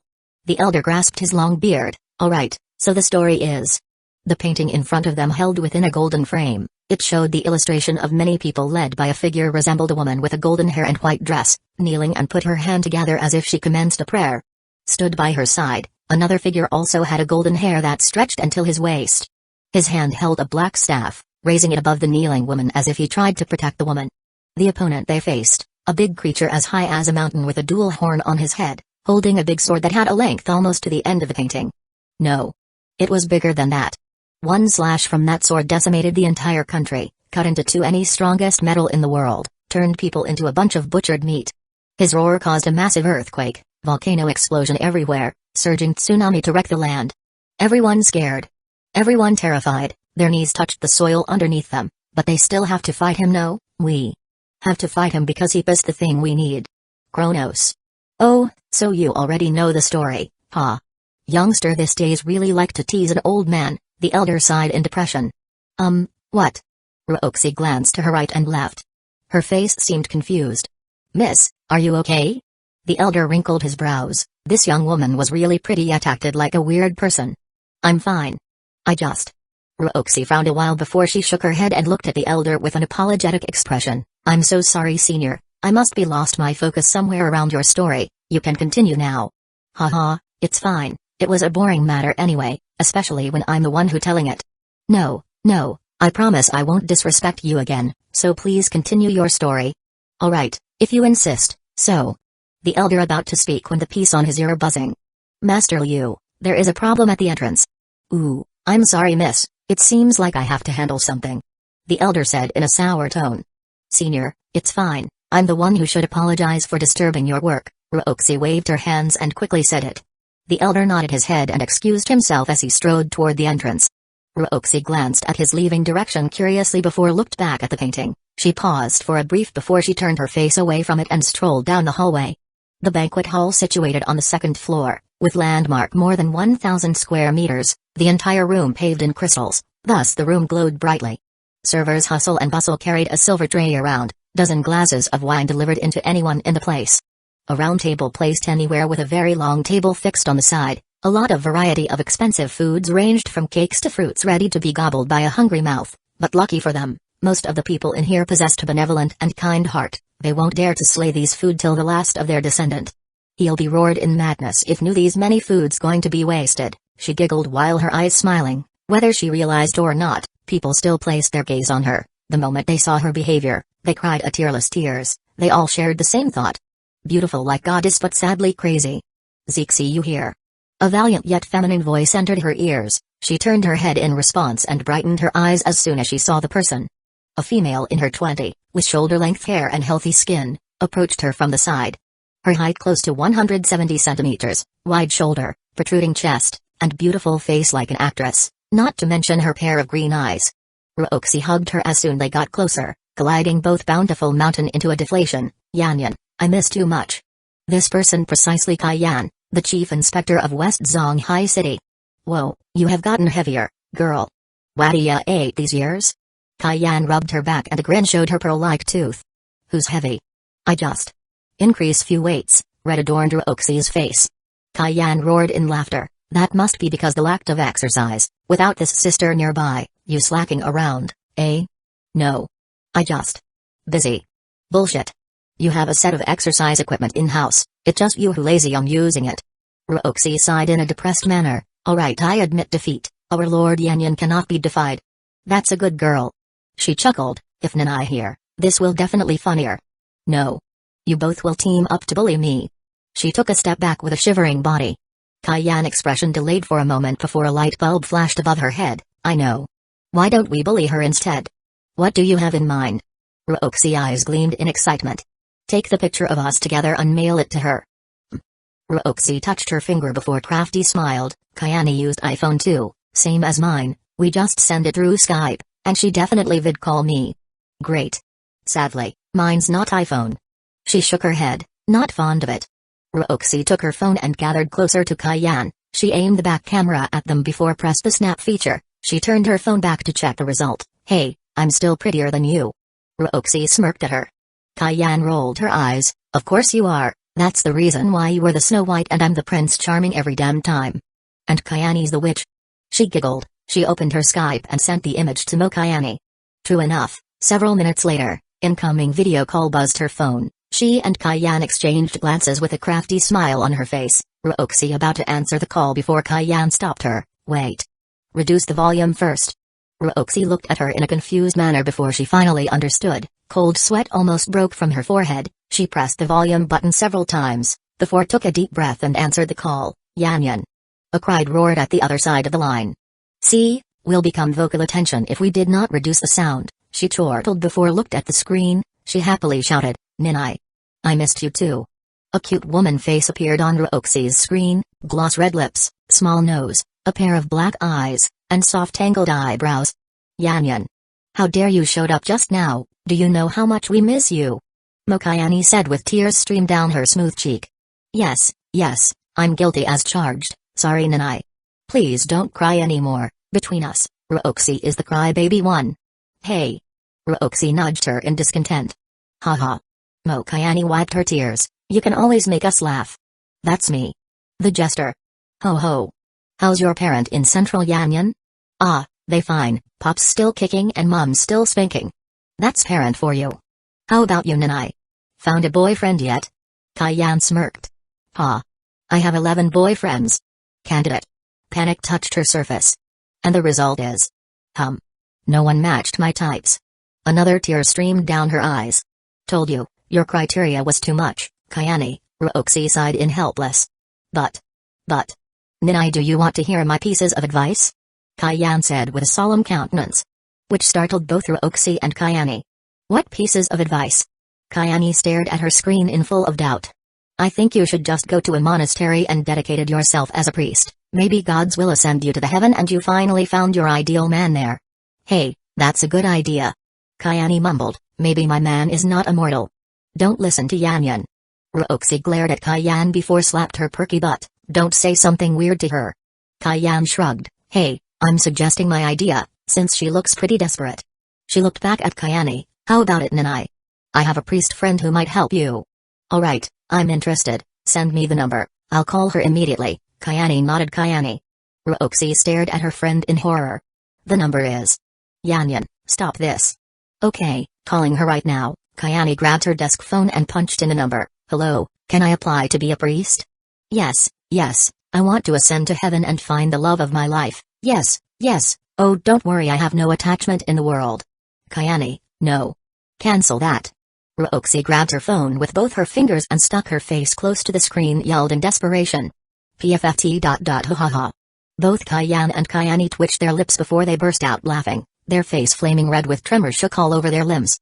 Ruoxi startled before her face also turned red, but different kind of red. See? You guys bully me whenever you guys together. I hate you both. I hate you. They winded up and both consoled the pouted Ruoxi, who wore angry face yet smiled gently on the inside. Alright you two, since I'm a good employee, I have to start working again, so have fun. Oh Ruoxi, don't get drunk by Ninai. Kayan waved her hand and gave Kayane a flying kiss. Why everyone told me not to get drunk. Cutting off the line, Ruoxi honked her mouth in discontent. You have low alcohol tolerant, you are driving, you are a pretty woman who every man want to eat, you still a virgin, you went crazy if you drunk. Kayan raised up her fingers one by one while looked upward. Alright, I get your point, shut up already. Ruoxi pinched Kayan's glaring breast. This is sexual harassment, I should throw you in jail. Ruoxi startled. Oh yeah, I forgot you are working in police force now, how is it go? Crappy facility, donuts, and caffeine every night, listening to higher up bullshit complain. etc., etc. Kaiyan smiled mirthlessly, but it does have its own charm. So long you happy, then I guess it's not a problem, right? Roxy giggled as she held her mouth. Good day, my ladies. From their side, a man with a white tuxedo and pretty face walked closer. Behind him several youngsters appeared like a bunch of groupies. Roxy and Kaiyan exchanged their glances before they turned at him with raised eyebrows. Yes. Kaiyan said in a bland tone. The smile on his face seemed twitched a bit, but he maintained the smile. He offered his hands to them. I'm Chen Hao. It's my pleasure to meet two goddesses in this hall, CEO Lin and Lady Kai. Roxy frowned at his gesture. She knew about this Chen Hao and none of them gave her a tiny bit good impression of him. She even detected his malicious eyes who wandered on her and Kaiyan figure, as if he wanted to swallow it on the spot. But to reject his offering hand here would be greatly damaged his face and her reputation. Hesitation flashed over her face before a certain blondie face appeared within her mind. Remembering the event they have last night, she decided not to have body contact with other men aside from her father. With a resolute eye, she about to reject the hand, before a figure on her side dashed and accepted his hand. Oh, it's the Chen family boy. It's a pleasure to meet you. Kaiyan shook his hand, then she leaned closer while putting her hand beside her left cheek. You have to forgive Roxy. She's after all have bitter experience with a man. Ooh. Despite her attempt to say it in the mosquito sound, clearly, Roxy still capable hearing it. Puffing her cheek, she lashed out her finger and pulled a large chunk of Kaiyan's skin. You dare to say it again? Yao. Zixi, did you silently studied martial artist pincer skill? Your pinching hurt like hell. Kaiyan spoke in agony while Roxy threw her face to the side with a snort. It's fine, I understand, Lady K. Does your family has been well? Chen Hao forced a smile. Kaiyan took her hands back, as she started spouting about her family condition from a to Z, included several symbol and variation of numbers. Looking at her speaking without any indication of an end, Chen Hao's face turned ugly while Roxy took a step away, pretending not recognize this friend of her. Lady K, I'm sorry if I have to excuse myself, I have to meet up with my friend. Unable to bear any longer, Chen Hao raised a flag of surrender. But I'm not yet talking about my butler chronic disease, my garden caretaker cheating case, my nanny love life, my driver food habits, my chauffeured behavior, my first handmaiden experience, my second handmaiden, my third, my four, my you can talk about this in a later time. Now, if you excuse me. Chen Hao bowed his head before he ran from the spot, followed by his bunch of groupie. What an impolite man. I have yet done talking but he already run away. Kaiyan bitterly looked at his fading back. Alright, cut the act. I know you don't have a butler, much less a handmaiden. Roxy giggled as she approached her again. Kaiyan shook her head. Well, if not for certain someone who about to reject his hand, I wouldn't want to spare my time speaking a bunch of nonsense. Yanyan, thank you. Roxy gazed and smiled at her. Anytime, Zixi. Kaiyan nodded in joy before she put her hands behind her back. By the by, I remembered you are not that stiff in term of relationship with an opposite gender, not to mention in business prospect. That young Master Chen perhaps can offer you a lot of projects, yet you decide to reject his hand, because... Well, Roxy turned her eyes away from Kaiyan. I just don't want him to touch me. You don't want him to touch you? Roxy helplessly nodded. Kaiyan wrinkled her eyebrows. She squinted her eyes. Do you really have a bad experience with men these past 3 years? No. Nothing's bad. She shook her head. Nothing's bad? Kaiyan mumbled, before her eyes jumped in surprise. A gasp commenced on her attractive lips. Zixi, you have a boyfriend? No. Well, I mean yes. No. That's not what I mean. It's a... She hung her head while panic took captive of her face. Is he handsome? Kaiyan giggled at her reaction. Roxy declined her head in embarrassment. Very. Is he athletically muscular? Kaiyan curled her lips. Roxy eyes glossed in intoxicated light. Sexy. Is he overflowingly charming? Kaiyan rubbed her nose. Roxy nodded in excitement. Mystery. Pa. Ouch. Kaiyan broke out laughing this time as she smacked Roxy plump butt, waking her from her amorous feeling. Damn girl, you really have fallen hard for that man. I can wait to see what kind of person he is. Better be not disappointing. Anyway, we should celebrate this moment. Come, let's eat those cakes and drink the wine. Yanyan, don't pull my hand. Roxy and Kaiyan went from one table to another in their quest for searching treasure items called cheesecakes, best delicate munchie for any people with a sweet tooth. Roxy took a bite of it and her face dazed in roller coaster of Cheese Town. She looked at Kaiyan on her side, who adopted the same expression she wore, but twitched her eyes as soon as she saw a stack of plate on the desk behind her. Not only there were 3 other cheesecakes, but also Black Forest, Snow Vanilla, Rainbow Cakes, Tiramisu Rain, and Blazed Strawberry. Yanyan, you get sick if you eat that much, Ruoxi said with eyes full of worry.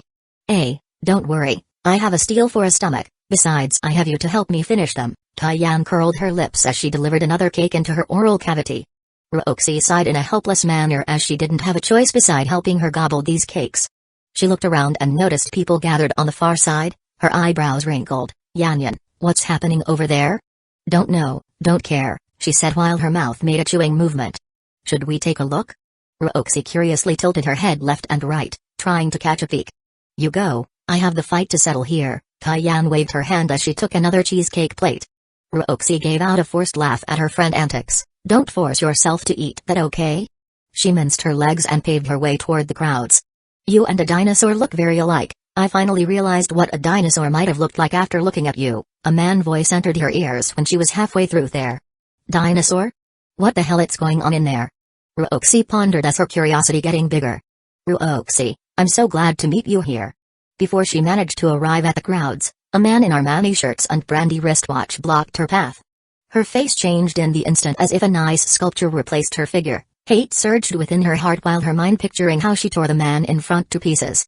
Zhu Xiong noticed her cold attitude but paid it no mind. He walked closer to her. I'm sorry, just approaching you now. I meet a lot of my business partners, thus it's hard to reach you out sooner. It's fine, Boss Zhu. Besides, I believe you still have business partners to attend, so please, just carry on. Her eyes did not even look at his face. Zhu Xiong shrugged, then his eyes wandered around. He's not here. He is a busy and dedicated man. He doesn't have time playing around, her voice not having a slightest warm in it. Of course, that what's a man should do. He narrowed his eyes, especially when his position just an ordinary employee. Tent stiffened her eyebrows. Boss Zhu needs something from me? Zhu Xiong nodded before he sneered. I need you to kick away that man from your life. Tonight.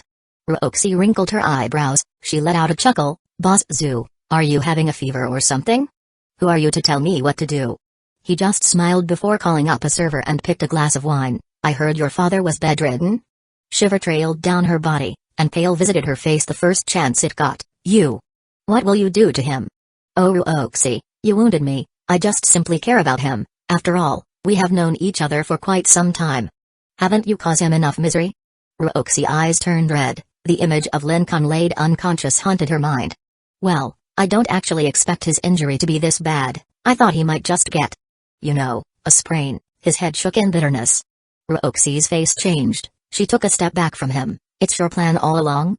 To let my father become a victim of collateral damage? Her tone quite loud thus attracted a pair of interested eyes. SHH, Ruoxi, you gain too much attention than you already have. Calm down. Zhu Xiong took a sip of his wine and strolled away while his hand gesturing Ruoxi to follow him. Her face darkened before she threw a forced smile toward her surrounding and follow his tail. They arrived in a little secluded place. Ruoxi stopped far beyond his arm length. Her pair of frosty eyes watched his every movement. He chuckled. Are you afraid I'm going to do something to you in the place with so many people like this? Looking at her gave him zero response. He shook his head. Your father injury indeed part of my plan. After all, if the forces he hired incapable to handle that man before the nation's special security killed them all, then my money and time come to waste. So I told your father to stay on their base while I tipped off the government. His body shivered. I can't believe the aftermath of the fight I saw. I thought it will be just a couple of bullets hole, or maybe some grenade blast, but this. No wonder foreign mercenary have a strict rule when it comes to a mission in a different nation. I thought with that kind of messy situation, your father will not make it alive, so I forced to formulate another plan, but it seemed gods blessed me with their fortune. I don't know how your father survived that fight, but he finally has done something right. Ruoxi closed her eyes. Unlike her previous outburst, a solemn expression took a hold of her face. She crossed her arms. You want me to break my relationship with him in exchange of father's security? Zhu Xiong licked his lips. Such a woman who can still handle a situation like this with a calm expression. Definitely worth to conquer. Actually, you don't have to break a relationship with him. What I want, for you to break his heart, fill his guts with sadness, and shame his face with bitterness. I want him to feel death is better than life. Ruoxi opened her eyes with a sneer, curved her lips. You are really a disgusting person. Not only you willing to harm an injured person, you even want to destroy someone's feeling. I never see a wretched person more than you. The winners take it all, Ruoxi. The winner is not someone good or bad, but someone who willing to seize the opportunity had given to him at any chance. "Spare me your famous quote," Ruoxi frowned. "Give me some time to think." "Oh, of course, I'll wait until this noon." Zhu Xiang winked his eyes as he walked past her side. "Remember, your father's life is in your hand." Ruoxi sighed as she leaned her shoulder to the pillar nearby. The cold surface she sensed through her skin crawled to every part on her body. 20 minutes later, Ruoxi strolled back toward Kaiyan, who had a pale face after finished the entire cakes on her own. "Zixi, I think I got diabetes." Ruoxi rolled her eyes. "Who told you to finish them all alone? Now faces the consequence." "Zixi, don't be so cruel to me." Kaiyan honked her mouth. "Besides, you disappeared all of a sudden, forcing me to eat them by myself." "Yeah, sorry, I have to go the bathroom." Ruoxi gave her a faint smile. "Ugh, I want to puke." She held her mouth. "Ah. Don't do it here, come on, I take you to the bathroom." Ruoxi grabbed Kaiyan's arm and started dragging her. No, I'm fine." "Ugh, I can tone it down." "Don't worry. I'm not worried about you, I worried about my face. Also, the carpet. You're such a horrible friend." "I know, and I love you too. Everyone please head out to the next room, we about to start the auction." A seductive female voice entered both young women's ears.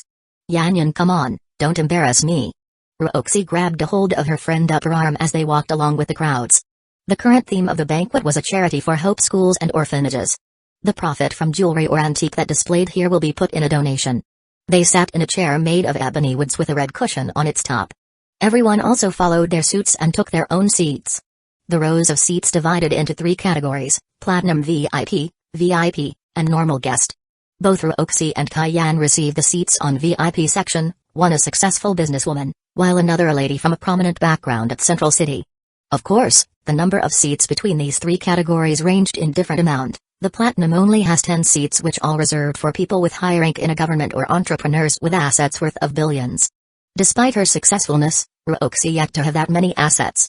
Several minutes later, a woman in cheongsam clothes resembled a black lotus flower appeared on the stage in front of these arranged chairs. Her feature looked delicate, yet every part on her body cast a seductive spell to every pair of wolf eyes in the room. She raised the mic in her hand and smiled charmingly. "Do all the esteemed guests took their seats? All right, let the auction begin." 56 Ui. Suspicious. Zhang Kai stared at certain direction with a white straw, leading to a box of soy juice placed between her lips. On her side, Hanyan chewed on the chicken nugget while her pair of phoenix-like eyes observed her colleague behavior. "I think you just exaggerate." She raised a chopstick to her mouth and took another bite of the nugget. "You seriously think nothing happened between those two?" Zhang Kai glanced at her before refocused her attention. 3 tables away from them, Naruto and Mina sat together with a unique box lunch put on their table. They held each own chopsticks and ate together the fried egg balls with mayonnaise and chili sauces. Considering what Mina's going through yesterday, I think it's fair to say their relationship grew closer. Hongyan left cheek puffed as she processed the food inside. "But why they ate separately from us?" Her violet iris eyeing the pair who conversed with a glee on their face. "Well, Mina did say she wanted to properly thank him. But their behavior was too intimate. I mean, Mina even wiped the sauce from his mouth." "What's the big deal about that? I'll do the same if I'm in her position." "You could just tell him. And that solve what? Is more effective if I just do it myself." "What's wrong with you?" She glanced at the ponytail woman who ate in her leisure. She gave a strong suck on the straw. "Stop defending them." "I'm not." Hongyan shook her head. "I just thought it's a normal relationship between friends." "You are so helpless." Zhang Kai sighed. "Finish your food, don't waste your time by spying on them." Zhang Kai picked her chopstick and picked up her rice while eyes still fixed on them, ignoring her colleague who shook her head, waving her ponytail left and right. Naruto twitched his lips as he sensed someone familiar's eyes settled on him and Minnow. "Sister Kai seems like have an itchy eyeball." "Ignored her, the girl likes to poke her nose around," Minna giggled. Naruto grinned brightly with his eyes smiled along. "Maybe she's jealous." "Well, don't think yourself highly, not all the girl fall in love with you." She curled her lips. "I'm talking about you, maybe she got a crush on you." A laugh punched through his mouth. "Yeah? Maybe I should bail on you, chase after her instead?" She rolled her eyes. "I don't judge," Naruto shrugged, then nodding excitedly. "I also don't mind watching girls playing some skinship, bonding time moment. In your dream pervy." She picked a fried egg ball and forced it inside his mouth. His face full of agony while munching the food before gave it a big swallow and let out a mouthful of air. She giggled a bit before handed him her homemade pumpkin juice. His throat made 3 gulp movement then put down the rounded flask. "You almost choked me to death." Naruto bitterly looked at her. But it worked out in the end, right? She blinked her eyes in an innocent manner. Sure it does, though I fear defeating it whole would cause the egg turn to a chicken later then live inside my tummy. Naruto body shuddered. Oh, then why munching it? It will be fun grooming a chicken inside your stomach. Sure. A man and a chicken inside his tummy, not weird at all. People can take a picture of me and post it in their chirper, fun as hell. Naruto snorted as he took a sip of the juice. Minna laughed as she held her mouth. Naruto's face looked dazed a while, then he scratched his cheek. Minna, you are beautiful today. Red adorning her cheek, she smiled shyly while her fingers caressed a strand. Do you like my new style? Her previous hairs had its front length reached up until it hit her chest, her back hair fell loosely to her back, and a bang covered her forehead. Now, she tucked her left side behind the ear and pinned it with an orange ribbon. She shortened the back till it reached her neck, and she trimmed her bang into the right side, exposing the left portion of her forehead. Another color also accompanied her purple streak. He nodded in spellbound. How do you know I like orange? She smiled. I don't. Her eyes looked at the painted thread. At first I wanted to give it yellow or golden, but I realized it doesn't match with my based hair. Then I remember something about you. And what is that? She curled her lips. You're mysterious. You harbor normal people air, but you can do things that people like me impossible to achieve, but you unwilling to use it unless it was absolutely necessary. Thus I thought you like a darker color. Naruto startled, his lips curved into a smile. That's an amazing guess. It just a luck. She spat her tongue. Well, I'm not denying the luck part. The reason I like orange has nothing to do with me being mysterious. His eyes revealed a reminiscent light. That's a shame, maybe because it used to be your favorite clothes back when you still a child? She tilted her head and looked upward. No, in fact, I hate orange at that time. It grew on me when I'm a teenager, he laughed. Oh, then why? She clasped an egg and took a bite. Let's just say something inspire me to take a liking upon it.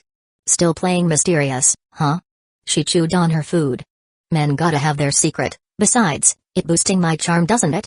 His lips curved one side. That it does, she let out a giggle. They continued chatting happily until Zhongkai and Zhao Hongyan came over, then returned together to their work floor. Somewhere miles away from Yulei, a building with a green shade shone on its surface, in a room where gold and red decorated their space, people wore expensive suits and dresses sat together on their own seats.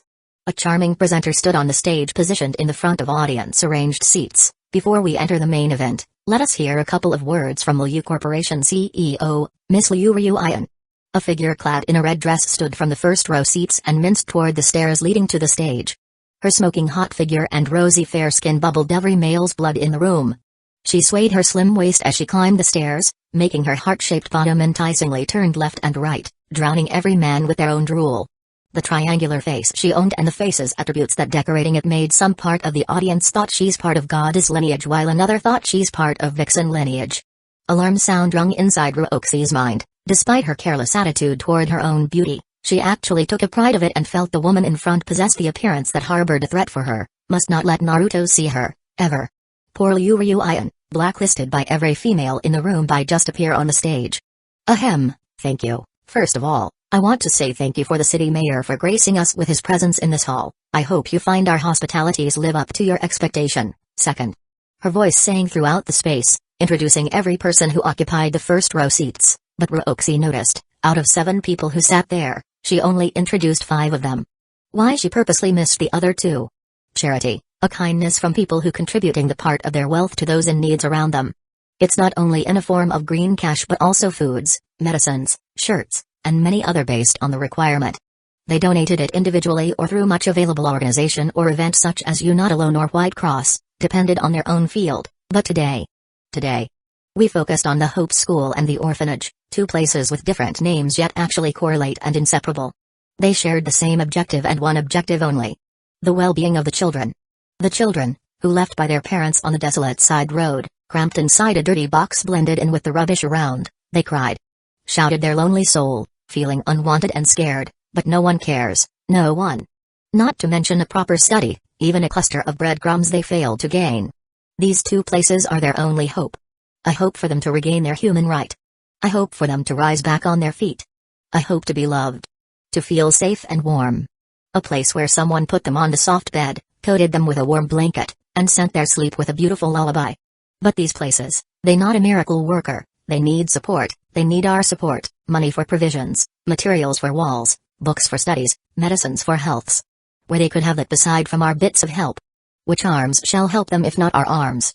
Remember, your hand gives hope to these places, a place where more hopes will be nurtured and groomed, where they can create a better future for our world, and it all starts from your hand. Silence visited the hall as if a giant vacuum sucked all the sounds away, tranquil froze the people's face, and peace embraced every soul, one by one. Ruoxi closed her eyes, even when applause started ringing, her solemn face remained the same akin to an impenetrable fortress. They have a wounded soul, a man voice reverberated within her mind. I'm just a man who tried to make them happy, no matter what cost I have to pay. Ruoxi, if one day a hand reached for your help, a venerable woman voice penetrated her mind, you should try to grasp it, no matter on what cost. Ruoxi opened her lids, a sad smile curved her lips, these two. Why so keen on helping people? Liu Yuan smiled, she handed the microphone back at the presenter. Thank you for the speech, Miss Liu, it's very touching and heartful. Her voice shivered with a light wave. Next, the event that many guests have await. Let us delay no more and begin together the banquet auction. Kaiyan stared at the stage with a bored expression. Remind me again why we follow this auction? Don't you hear the speech? We're helping people. Ruoxi said without looking at her. Yeah, I helped people by throwing scums to the jail every day, she sneered. Besides, no matter how cute they promoted this event, it's still no more than a place for rich people to flaunt their wealth and show off they so-called benevolent. Yanyan, mind your words. Cold sweat broke from her forehead as she felt angry gazes directed toward them. You offended these people. They should be, no one like the truth after all. Kaiyan closed her eyes and crossed her arms. She leaned her back against the chair as if she prepared to sleep. Yanyan. Ruoxi sighed with a sadness filled her heart. She knew the reason why Kaiyan so aggressive toward this people, one of the reasons why her sister was taken away in the past because of the agreement made by the rich people and her parent. It's her the one they supposed to take, but her sister sacrificed herself instead, thus Kaiyan bore hatred to these kinds of people. On the stage covered in a red carpet, a man with a box in his hand walked from the backstage. He stopped in the center and faced toward the audience. The first item of the auction today, a piece of porcelain hail from the era of Qing Dynasty. It's inspired from the art of Han ethnicity who famous for their early practice of Taoism. As the presenter talked about the background of the item, the man beside her opened the box and exhibited a white vase with a black peony patterned on its surface. The vase outline resembled of a woman hourglass figure with an extremely thin waist, and the size it possessed reached a bit over 1 foot.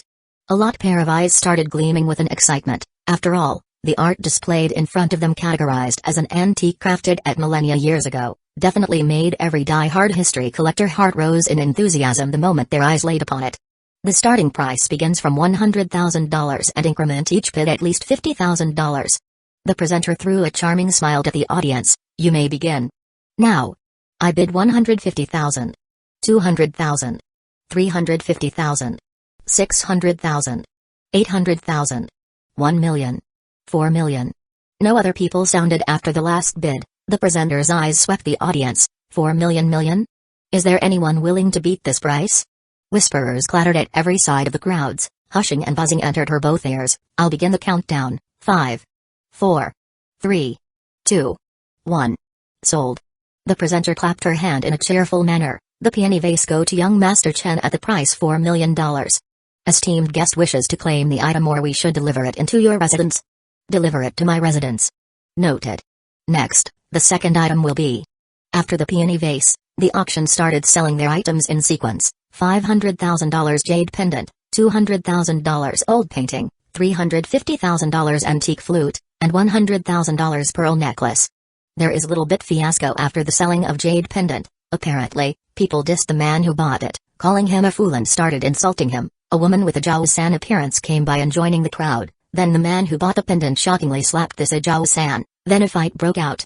Because Kaiyan is not on her duty, she's too lazy to help clear out the fight. She even mocking them, telling them a bunch of children who fight over a stupid pendant. Yeah, since Ruoxi and Kaiyan much less have no clue about antique at all, they both actually harbor the same thought. Few minutes passed, the conflict solved, and the man seemingly wanted to go home, but the beauty beside him, which caused another alarm, broke inside Ruoxi, but not as terrible as the Yuan woman, since this beauty looked like a cold temperament, stopped the man from going, and they sat back in the first row. Naruto couldn't possibly like cold beauty, right? Who like a woman with such temperament? Alright, we finally reached the last item for today's auction. The presenter frowned a bit before awkwardly smiled toward the audience. Regarding this item, we actually not really clear about its background, It said that once this item used by a knight who fights under a British king but committed a treachery by having an affair with the king's wife. Wait, are you saying? One of the audience called out in alarm, you saying this item used by Lancelot? What? Are you serious? The treacherous knight Lancelot? The audience started clamoring like a bunch of people on a market. They shouted the presenter to quickly show them the item. Esteemed guests, please calm down. She started panicking and glanced at the man beside her. He nodded and ran toward the backstage, then come with a quite large item covered in a white sheet on his hand. The people roared with another exciting tone, some even stood from their seat to gain a better view. Ladies and gentlemen, I present at you, Aondite. She walked closer to the man and pulled down the white sheet. Everyone face froze, their previous burning spirit toned down as quickly as an apple fell from their tree. That's Aondite? A black charcoal piece of stick that imitated a figure of a sword? A magical supreme sword that cast a darkness upon an army and swallowed their soul into eternal nothingness, just a mere sword with absolute blackness that made the cheapest iron sword even looked fantastic? Are you kidding me? What is that? A wrought fence? Even my brother wooden sword far better than that piece of shit. You moron, you don't have a brother. Oh, I'm sorry, I mean my neighbor brother. The presenter face filled with a paleness, she glanced at Liu Yuan who frowned her seductive face. It seems she felt discontent with his over-menacing looking sword. She stood up, turned around, and faced the high-class angry mob. She bent her body. On the behalf of Liu Corporation, I'm very sorry for the insult we cause. As the compensation, everyone in this hall can buy all of our product with 20% discount. She sure lived up to her reputation and position as CEO. As soon as she said her piece of words, the overreacting audience piped down in the instant, sat peacefully on their seats with joy in their face. Liu Yuan nodded. She glanced at the presenter. Get rid that garbage. Right away, CEO. She wiped the cold sweat on her head, and about to cover the sword with a white sheet once again. Wait. A feminine voice from audience halted her action, causing the presenter rise to glance at the source with confused eyes. Not only her but the rest of participant also directed their gaze, even Liu Yuan who face glossed with a doubt. I take the sword. Roxy stood from her seat and faced her front with an absolute poker face. Silent. Everyone stared at her as if she's an unidentified flying object which just strolled in the sky. I'm sorry, I must hear it wrong, are you saying you buy this sword? The presenter wrinkled her eyebrows. Roxy nodded her head without any hesitation. Boom. A nuclear explosion just went off in everyone's mind, followed by a massive shockwave toward its surrounding, shivering every pair of lips that present before they made a gap and a deafening laugh burst out. Bah-ha-ha-ha. Everyone laughed as if it was the funniest joke they ever heard, their body trembling in ridicule and face full of mock. Roxy kept her poker face steady despite her inside already shedding tears. Stupid Naruto, asshole, jerk, evil, pervert, animal. Her mind threw every insult and curse recorded in her vocabulary then launched them all at once toward a certain blondie who yawned while playing Minesweeper in his computer. Pa. Stop playing and help me copy this. Mokayani appeared behind him as she smacked his head with the files. Oh crap, Chief Mo. I'm not playing. This is what we call trap avoiding practice. Naruto abruptly stood from his chair with a pale face. I don't care. Get this done in 10. Mokayani snorted. He grabbed the files and dashed toward the printer's center. Mokayani looked at his disappearing figure before glanced at his computer. Her eyes looked toward her surrounding, then she leaned toward the monitor and clicked his mouse. Sorry, you lost this game, better luck next time. Oh, shoot. She turned around and left his desk in a swift. Shut up. You dare to laugh at her, I'll rip your tongue. Back at the banquet, Taiyan stood from her chair and glared frostily at them. Most people zipped their hole immediately, few actually still sneering. Taiyan lingered her eyes for a couple of seconds then turned her face with a worry. Zixi, are you okay? I'm fine Yanyan, thank you. Roxy nodded and smiled at her bosomy friend. Zixi, are you really want to buy that item? Taiyan wrinkled her eyebrows. Yes, he trusted me to buy this for him, even if it was a piece of garbage, I won't let him down. A clear conviction reflected on her eyes. He? Your boyfriend? She frowned. Roxy nodded slowly. Taiyan gritted her teeth. I'm gonna beat the shit out of your boyfriend for making you laughing stock like this. Roxy shook her head. I'm forcing this on myself, he even told me not to insist on buying it. Taiyan startled before she let out a sigh. Woman in love is scary indeed. She turned her face and smiled at her. Go on, I'll support you, Zixi. Yanyan. Roxy smiled beautifully before she turned her face back at the presenter. So how about it? What's the starting price? It's... The presenter gave out a ponder expression. $100. Deal. The presenter wiped the cold sweat from her forehead. This today event full of weird events for her, so the our own diet sold for $100 to Miss Lin Ruoxi. Gasp could be heard anywhere in the place. People started whispering among themselves. Some shook their head in pity, the others sneered without restraint. I couldn't believe this is Goddess Lin. Yeah, we can see for beauty today, clearly not a waste of time. Sadly, she seems not quite right in the head. I heard the Zhu young master relentlessly chasing after her, maybe she frustrated and became a loony. Such a shame. Ignoring the audience rambling, Ruoxi stared at the presenter with a solemn expression. The presenter nodded her head, raising her hand to clap. She said at the same time, the famous Sir Lancelot's sword, our own didn't go to Ms. Lin Ruoxi at the price. Wait. When she about to clash her palm, another beauty with cold yet elegant voice halted her movement. She rolled her eyes and glanced toward her. What can I do to help you, Miss Zhu? I want to bid 57 the conduit of our connection Hoa. Another commotion broke out among the people. They couldn't believe another beauty tried to buy this so-called strongest knight's sword. The presenter even had delayed expression for a while before liveliness returned to her face. Miss Zhu want to bid on this item. She wrinkled her eyebrows. Yes, does it still possible? Zhu Lin nodded and stared at the presenter. I'm not declaring it yet, if you really insist, I can open the session. Zhu Lin turned her face toward the frowning Lin Ruoxi. She let out an apologetic smile. I'm sorry for disturbing your business, Miss Lin. I hope you won't feel offended and willing to fight for the item with me. Ruoxi puckered her forehead. She thought no other people would take any interest upon this blade. Even she found this particular item to be undesirable. She willing to buy it and be humiliated in the face of public just because she wanted to make a certain lucky bastard happy. She coldly glared at Zhu Lin, then let out a snort. Fine, start the session. The presenter cleared her throat and raised the microphone toward her mouth. Alright, since esteemed guest, Miss Lin Ruoxi has a competitor, I'll open the bidding with a base price $100 and increment for each bid at least another $100. Does that term satisfy both guests? I don't mind. Go on. Both Ruoxi and Zhu Lin showed their approval. Okay, the bidding start from. Now does CEO really want to buy this item? The man in camo suit beside Zhu Lin faced her with a strange expression. Yes, I need this for my recent project, Zhu Lin said without looking at his face. I bid 400. Maybe you should rethink about this. I heard the legend about Ondite but never actually saw how it looked like, thus I'm not certain whether this item will be legit or just a fake. The man rubbed his chin. Can you examine it like what you did previously with the jade? Zhu Lin frowned, then she heard Ruoxi's solemn voice bid $600 for the item. Through a brief observation, I have the same impression with anyone that item probably just a scam, but it made me wonder why the auction management still agrees on displaying such an item. I also ponder about this. Liu Yuan, who had been silent for a while, let out her seductive voice. I don't have any information about this so-called owned item last night or this morning, so the item probably registered in the last second. Isn't there supposed to be an inspection first before any item exhibit here? The man glanced to his right. Liu Yuan nodded. Yeah, we do check for the antiques lore and its authentication, but some still possibly missed by us. For example, the previous jade pendant. Yet the jade pendant still have some value on it, despite its lack of luster. But that item. The man stared at the stage. I don't think it has any value at all. What do you think the reason for Miss Lin Ruoxi takes any interest in it? A faint smile crept on her triangular face. Unless she knows something that we don't, I couldn't think of other reason. He turned his face back at Zhu Lin, who yelled out $1,500. By the way, CEO, what kind of business project required a sword? Zhu Lin hesitated before she shook her head. I can't tell you. After all, this is regarding partnership privacy. I hope you understand. I know, but I don't want you to suffer a loss even just for a few $1,000s. The man's eyes revealed their concern.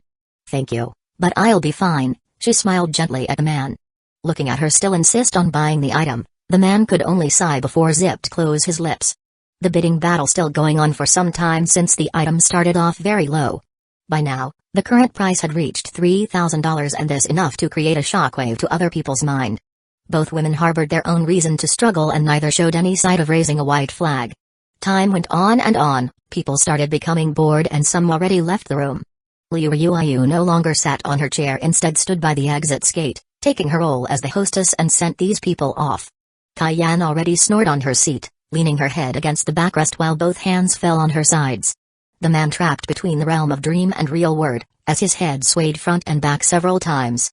The presenter's feet started to become numb and bitter sprinkled on her face. 7,500. 7,600. 7,800. 8,100. 9,300. Only both women with cold temperaments still standing on their feet, sweat lingered on their luster skin and red painted on their snowy face. Both possessed stubborn determination and clever individual. They knew the worth of the item not matched with the current price, thus not willing to bid extremely high, feared from gaining too much loss. Their reason was the only thing that put them into a divergence. One for a sentimental reason and another for a business reason. While business concerned about profit and cost all the times, sentimental only cared for an affection toward the people they love. Thus in this kind of situation, the business person only got pushed and slowly retreated into the corner. Hesitation became clearer on Zulin's face, yet devotion became stronger on Ruoxi's surface. By the time of the price hit at $10,000, Zulin went radio silent.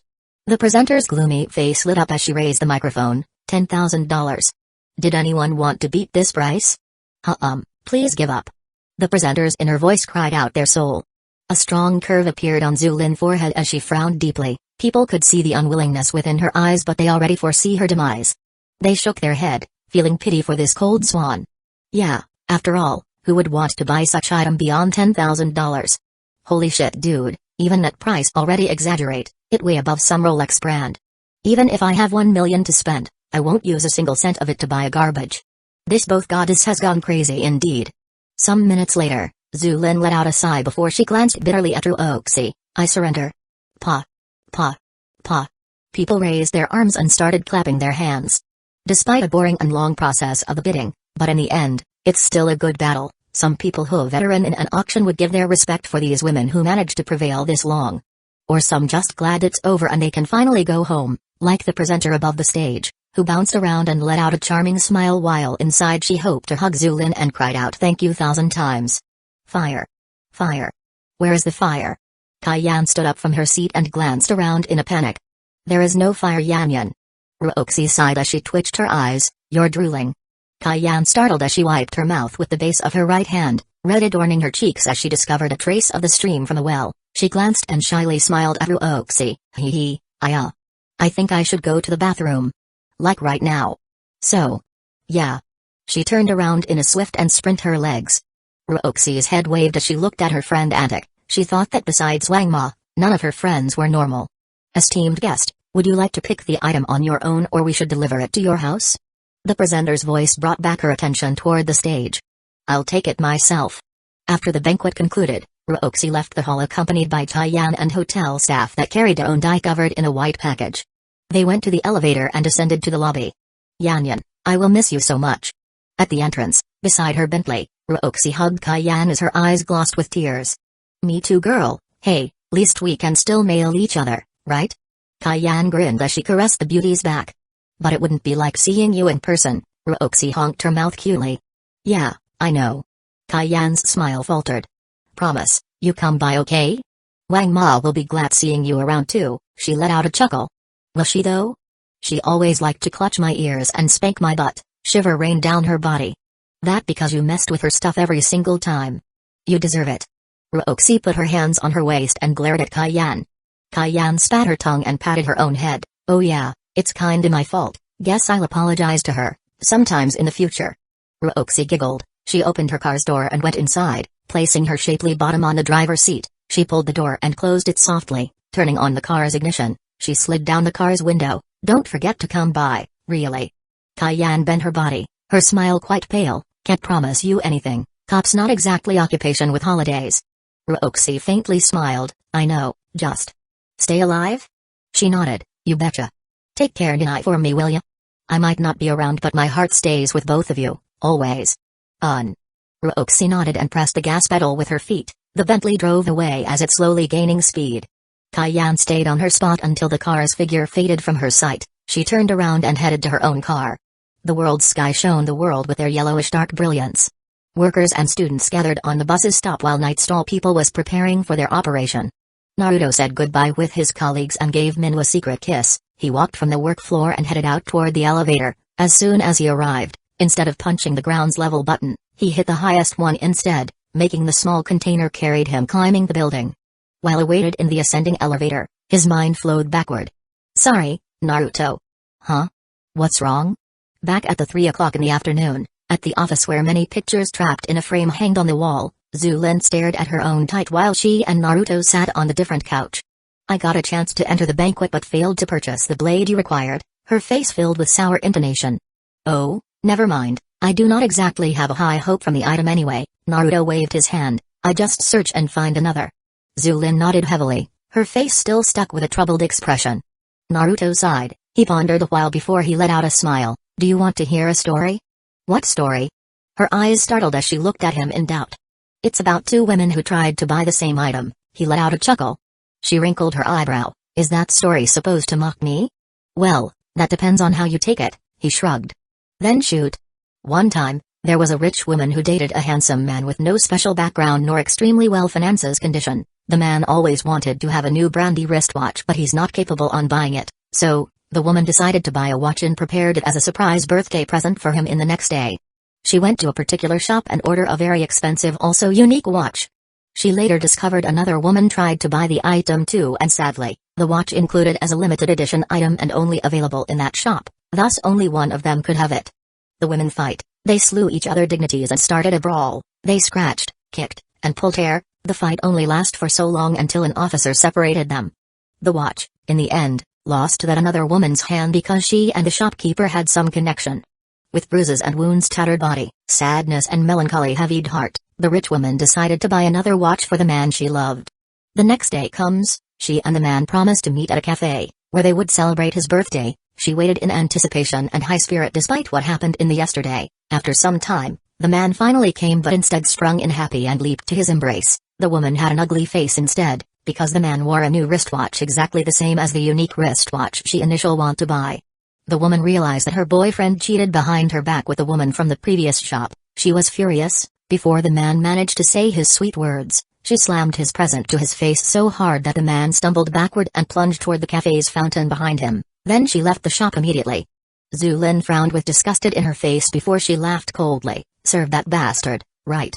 I hate a cheater and two-timing person. Naruto let out a sweat drop at her reaction, but he nodded nevertheless. Yeah, it's an irony that both girls fought for an item that they wanted to give to the same person. Men is not a good thing, always greed for another woman while they already have one. She snorted. Hey, what's with the prejudice? It's not like you and the person who wins the blade bid for the same person, right? Naruto wrinkled his eyebrows. Of course not, the person was so beautiful, so it's impossible for her to be your girlfriend. Besides, I try to buy it because for business, not that I love you or something. Zulin crossed her arms and threw her face away from him. Ooh, you cut my heart and make it bleed so hard. Here I thought there is something between us. Naruto feigned a sad face while his hand clutched his chest. Not in 1,000-year mister. She giggled at his acting. So that means after 1,000-year one have a chance? Naruto rubbed his chin. If you willing to hug what's left of me, then sure? She held her mouth to cover her laugh. Well, it couldn't be that bad. At worst I have your tombstone and poached your soil, he shrugged. Zulin shook her head. You mister, are one dedicated person I ever see. They chatted for a while before Zulin signed the contract. Naruto's expression delayed for a moment before he raised his eyebrows. By the way, I'm curious, who the person by that blade? Zulin glanced at him. Someone named Rukongai. Naruto looked at the number indicator with a bitter expression. I never thought they actually did bid the item for me, despite for different reason but still. I guess the joke was on me, huh? The elevator arrived and the gate slid open. Naruto traversed the leisure room and the short narrow hall. He approached Ruokai's office. Ruokai sat on the leather couch with one leg on the top of another, her body bent forward as she rested her smooth chin on her delicate hand. Her free hand flipped a magazine page on the top of a glass surface from a wooden table. Originally she planned to go home soon but Naruto texted her and told her to wait for him in her office. Even with question marks swarmed her head, she still complied and made out the reason so you could go home first. She heard a knocking sound from the door and voiced out her permission. It gently swung open as Naruto strolled in. Hey, what's wrong? Ruokai smiled. She stood from her comfortable spot and minced toward his direction. Naruto stayed silent as he strode his way. Less than a second, he already arrived in front of her. In her confusion, Naruto touched her shoulder and brought her into his embrace. He let her head rested on his chest as his hand circled her back. I'm sorry. Naruto let out a faint sound, burying his face into her lush hair. For what? She asked with more confusion filled her guts, but the warmth of his body gave a peace for her turbulent heart. I know what happened in the auction. I'm sorry I made you went through that. I shouldn't have asked you to buy the blade. Naruto rubbed her back as he pulled her more. Revelation dawned upon her mind, then her eyes turned gentle as she circled her arms around his waist. I'm fine. I spent 3 years in a mock and disdain gazes of many people, the thing that happened in the auction just like take a walk in a park. Besides, I'm not alone. I have Yanyan there supporting me, and you. So long my right hand's still with me, then I know you'll always be with me. The oath you made, it becomes the conduit of our connection. Even if we separated miles away, that connection never falls apart. Naruto pulled his face from her hair and gazed at her with eyes full of dear, Ruoxi. She tilted her head, and stared at his cerulean eyes. She smiled, I never feel alone again, because I have you and your oath, in me. Naruto leaned down and kissed her soft lips with full of passion. She responded by took her arms away from his waist and grasped his face. Their lips overlapped each other as they indulged in the amorous atmosphere. He slid down his left arm beneath her plump bottom and lifted her body slightly above him. Their lips separated, but as if there was a strong magnetic force, they clashed again immediately. Naruto strolled forward and carried Ruoxi to her previous leather coach. Without breaking the kiss, he lowered her, and since his another hand held the back of her head, she gently landed on the top of the coach. Naruto hovered above her and launched tons of kisses on her lips, coating them with his intoxicating liquid as he gently bit and sucked them. Never like to fall behind, she circled her arms behind his neck and pulled him closer than before. She suckled on his lips like they're made of sweet candies. The pink aura coveted both young people as their skin temperature rose. Naruto licked her lips, asking for a formal and proper greeting to the owner of the house. She opened a gate and their tongue gently introduced themselves. They shook hands, hugged, even danced together on the floor. Ruoxi closed her lips and sucked his tender meat. It tasted weird and somehow nauseating, but weirdly she's not hating it. She playfully tickled his tongue, giving him a sense of itchy won't able to scratch. But she's still not the champion of this fight. He raised his tongue and brandished her ceiling, brushing against it again and again until she no longer able to bear it and opened her red lips. In a swift movement, Naruto tackled her tongue and dragged it toward his mouth. In her somewhat pleasurable suffering, Naruto sucked on her tongue until it became dry. He pushed it back to her mouth before dragged it again only to give it another suck. Her eyes glossed with everlasting lust, and pink cheek supported her enticing breath. 5 minutes later, Naruto let go her tongue and leaned back his face, looking at her completely spellbound. He let out a chuckle and proceeded to kiss her exposed neck, playfully bit and sucked it but not strong enough to leave his mark. Ruoxi moaned as she tilted her head, giving him more access to her white and proud jade neck. Naruto moved toward her right ear. He bit it a while before whispered into her ear, "Do you want it now?" His masculine voice suddenly awoke her reasoning capability and restored her problems and issues with men. The image of her mother's sad and teary face presented within her brain and played like a miniature theater. The cruel treatment Lincoln did to both mother and daughter came back to haunt her consciousness, making her unable to comply with Naruto's question. Naruto noticed the pause in her motion and light shiver in her body. He sighed as he laid on her side, turned her over and hugged her carefully like she's a fragile vase. Both didn't speak their word as Ruoxi suffered in her trauma and Naruto hummed a lullaby tone to send her into her dream world. Moments times later, her lids fluttered and slid upward, exposing her crystal black eyes toward a chest of a man.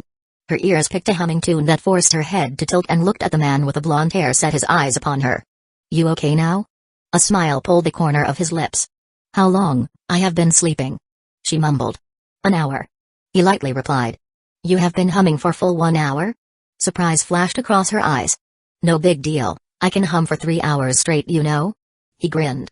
"That's amazing. Wait, that's not the point. Why don't you just stop?" She wrinkled her eyebrows. His expression delayed for a moment before he let out a chuckle. He pulled her under his chin. "I guess. I just don't want to give up on you." She startled before buried her face in the base of his neck. "Stupid." "And very handsome," he slanted his lips as he pulled her deeper into his embrace. She happily smiled as she closed her eyes and enjoyed his warmth. 30 minutes later, they left Yulei together in Ruoxi's car. Looking at Naruto sat on the passenger seat, she honked mouth in discontent. "As a man, you should be the one driving the car, not me." "Okay, first, that's sexist. Second, why being a man had anything to do with this? And third, if I'm driving then what are you doing?" "First, so what if I'm being sexist? Second, it's common sense. And third, I'll be sleeping or playing with my phone. TCH, women and their phone. Now you're the one who being sexist." The sound of their argument chirped along the way, filling the car with thousands of snorting and sneering tone. The lights from the side road lamps glittered their path like a trail of stars on the Milky Way. While crossing a bridge, they find few people stood near its fence, an audience of the dark sea beneath them that developing toward the horizon as if without limit. The car passed through the villa's gate and it arrived at their home. Several bulbs on the house had been turned on and gave out a decent bright for their eyes to check the house. Ruoxi and Naruto got out from the car. He went to the back seat store, opened it and took a white package with a length comparable as his torso. Roxy waited on the front of the car. She pressed a lock button on her keychain and walked toward their house together. But at this moment, Naruto halted his step right at the entrance. His eyes glanced around the house as if he searched on something. Roxy noticed the lack of male present behind her. She turned around and wrinkled her eyebrows after seeing Naruto's behavior. What's wrong? He ignored her and closed his eyes instead. Several minutes later, he exposed his eyes again. A mysterious light glinted on its surface. He faced her with a smile. Nothing. Let's go inside. 58 kidnapped Wang Ma must be in the hospital. Roxy went to the living room as she put her handbags on the table and sat on the sofa. Yeah, we kinda late after all. Naruto joined her but sat on the single couch with the white package placed above his thighs. Roxy glanced at him, her eyes filled with worry. You think the blade was enough? You said this once belonged to a knight? Naruto scrapped the tape that clutched the package, despite their mocking and bad opinion on the item, but they still wrapped it in neat. Yeah, Sir Lancelot. Roxy nodded. Naruto shrugged. Never heard of him. You never heard Arthurian legend? Or Camelot? Round of Night? She wrinkled her eyebrows. Naruto looked upward for a while. He shook his head. Sounds noble, but nope, not a single thing. Her face changed their countenance. After all, the legend of King Arthur was well known by the entire world. History dictated that once he almost succeeds on conquering entire Europe and subdued part Asia continent. But due to internal conflict between the knights, started from the infidelity between one of his knight and his queen, until the rebellion roused by his own son, Mordred, his reign fell into a chaos and started crumbling into ruin. His achievement and glory had inspired many people to retell his story or adopted his story in a form of novels, movies, animes, even games. So even if you didn't like history, you should at least know or hear his name. But Naruto seems like genuinely know nothing about this. Naruto, do you know about Romanian Empire? Roxy looked at him and probed. Oh sure, great people, one of the largest force in the entire world. Oh, by the way, do you know that their fifth emperor was a woman? Ugh, annoying one, she sang so bad that I almost bleed my ears. Naruto's body shivered as he looked at her. Huh, I don't know about that, and why do you say she sang until your ears bleed as if you heard it in person? Her eyebrows raised to a high degree. I read it somewhere, and I have a great imagination. Anyway, that's not important. Naruto opened the package and he put his hand inside. His hand touched a cold surface. He grabbed it and pulled the sword. Roxy's heart skipped a beat. She really feared he'll be disappointed the moment his gaze fell on the sword. Even she would be dispirited if they ever traded their position. But on the contrary, she's not seeing any bitter on his face. In fact, she's not seeing any kind of emotion whatsoever. Naruto just stared at the sword, dulled and deadpanned. The lights from the chandelier glared at the sword but unable to disperse any blackness that covered it, like a permanent blank ink that you will never able to discard. Naruto stood up and walked out toward the empty space between the living room and a full-sized windows led to the backyard. He swung the sword multiple times. This sword was really light, like a feather. People said it was a fake. Roxy's face darkened in the instant as if she felt her money had been conned. Yeah, that's pretty obvious, I mean. Naruto raised the sword and stretched his left arm at the same time. He swung it toward his own arm. Naruto, what are you doing? Roxy jumped in fright. Thud. The sword's edge stopped right after it hit his arm. Naruto's faces remained dull as ever. This sword not even sharp at all. No wonder people called it a fake. Ha, you almost my heart jumped. Roxy let out a relieved breath. She patted her chest. That's strange. This kind of thing, why the auction allowed it to appear? Isn't it going to ruin their name? Naruto mumbled. Roxy nodded. I heard from the staff who helped to carry it. Initially, they planned to exhibit an antique dagger from early Qing dynasty, but a shady man suddenly came and put this sword in table. In normal situation, they would reject such an item, but the person who submitted it, pay them $20 million. What? Naruto snapped his head toward her in disbelief. I know, crazy right? Of course, such an easy money, who would have rejected it, even if they disgraced their name? Nothing a little apology and compensation cannot fix. Roxy shook her head. Did that shady person say anything? Yes, he said he's a courier, delivering the item back to its owner. Owner? Naruto looked back at the sword. His eyes seemed focused on its surface. Strange, even with eyesight chakra enchantment, I'm still unable to see beyond the blackness of this sword. Why? Who's the owner of this sword? He pondered a little while before letting out a sigh. Well, I guess that's a question for another day. He strolled back toward the single couch and put the sword back inside its package. Are you disappointed? Roxy's face declined as she fidgeted on her feet.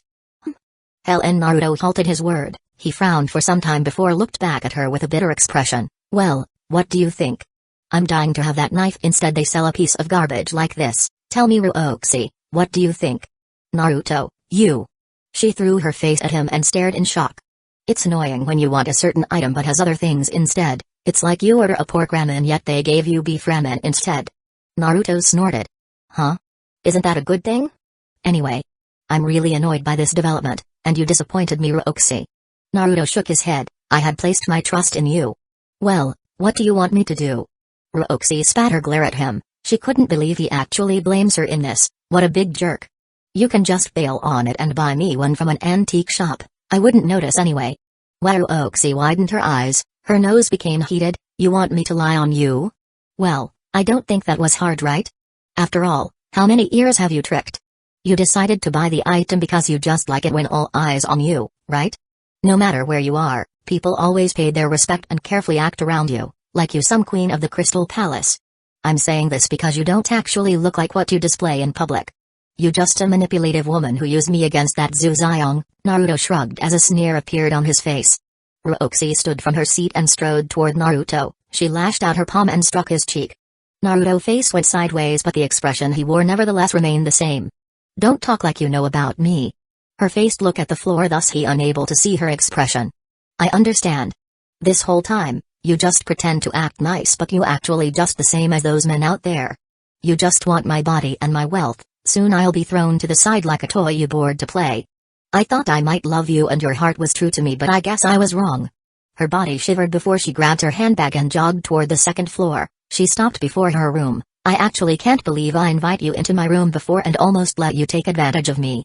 Naruto laughed in sarcastic sound. You better thank those books on your shelves. They save your purity. Listening to your voice now makes me want to puke. Then go to the toilet, but be careful not to get a slip. After all, you don't want your pretty legs wounded, right? What do you care? You still want to dirty my body anyway. Don't think yourself highly. I'm not interested in a cold woman. Fine. Visit that hooker of yours. Don't you dare come back to this house.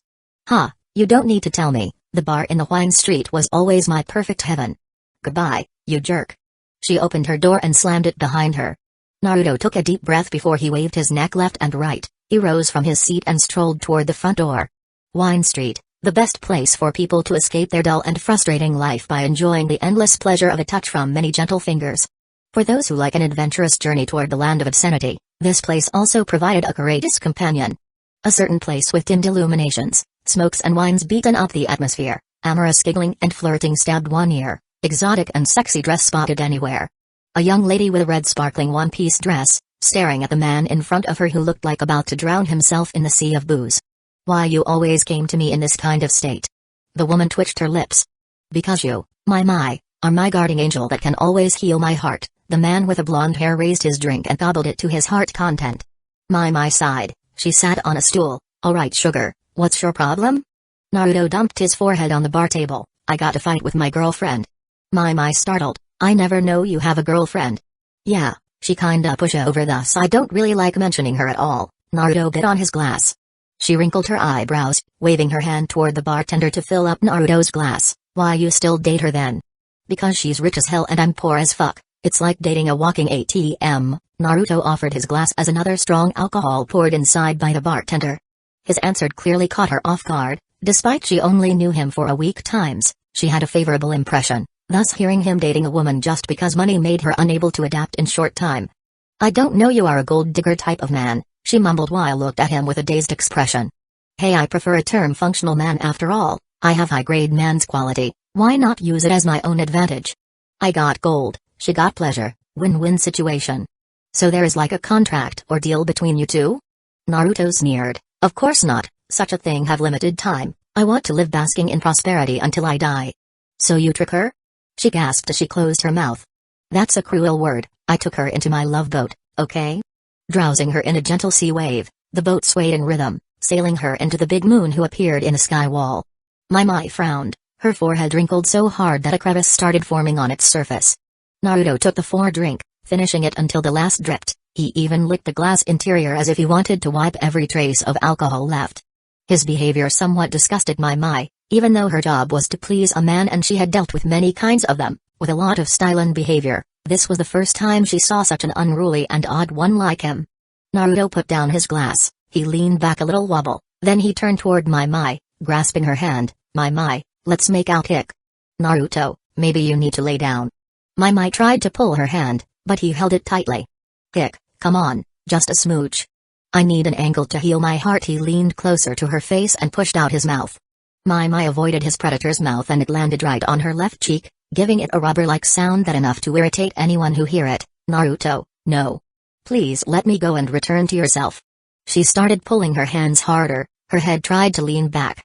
Hey mister, maybe you should calm down. The turn of event shocked the bartender and prepared to save Mai in a rush. Naruto grumbled as his mouth failed many times to hit her smooth cheek. He stood up and grabbed her by the waist. He pulled her toward him, opened up his mouth and caught her tender left ear.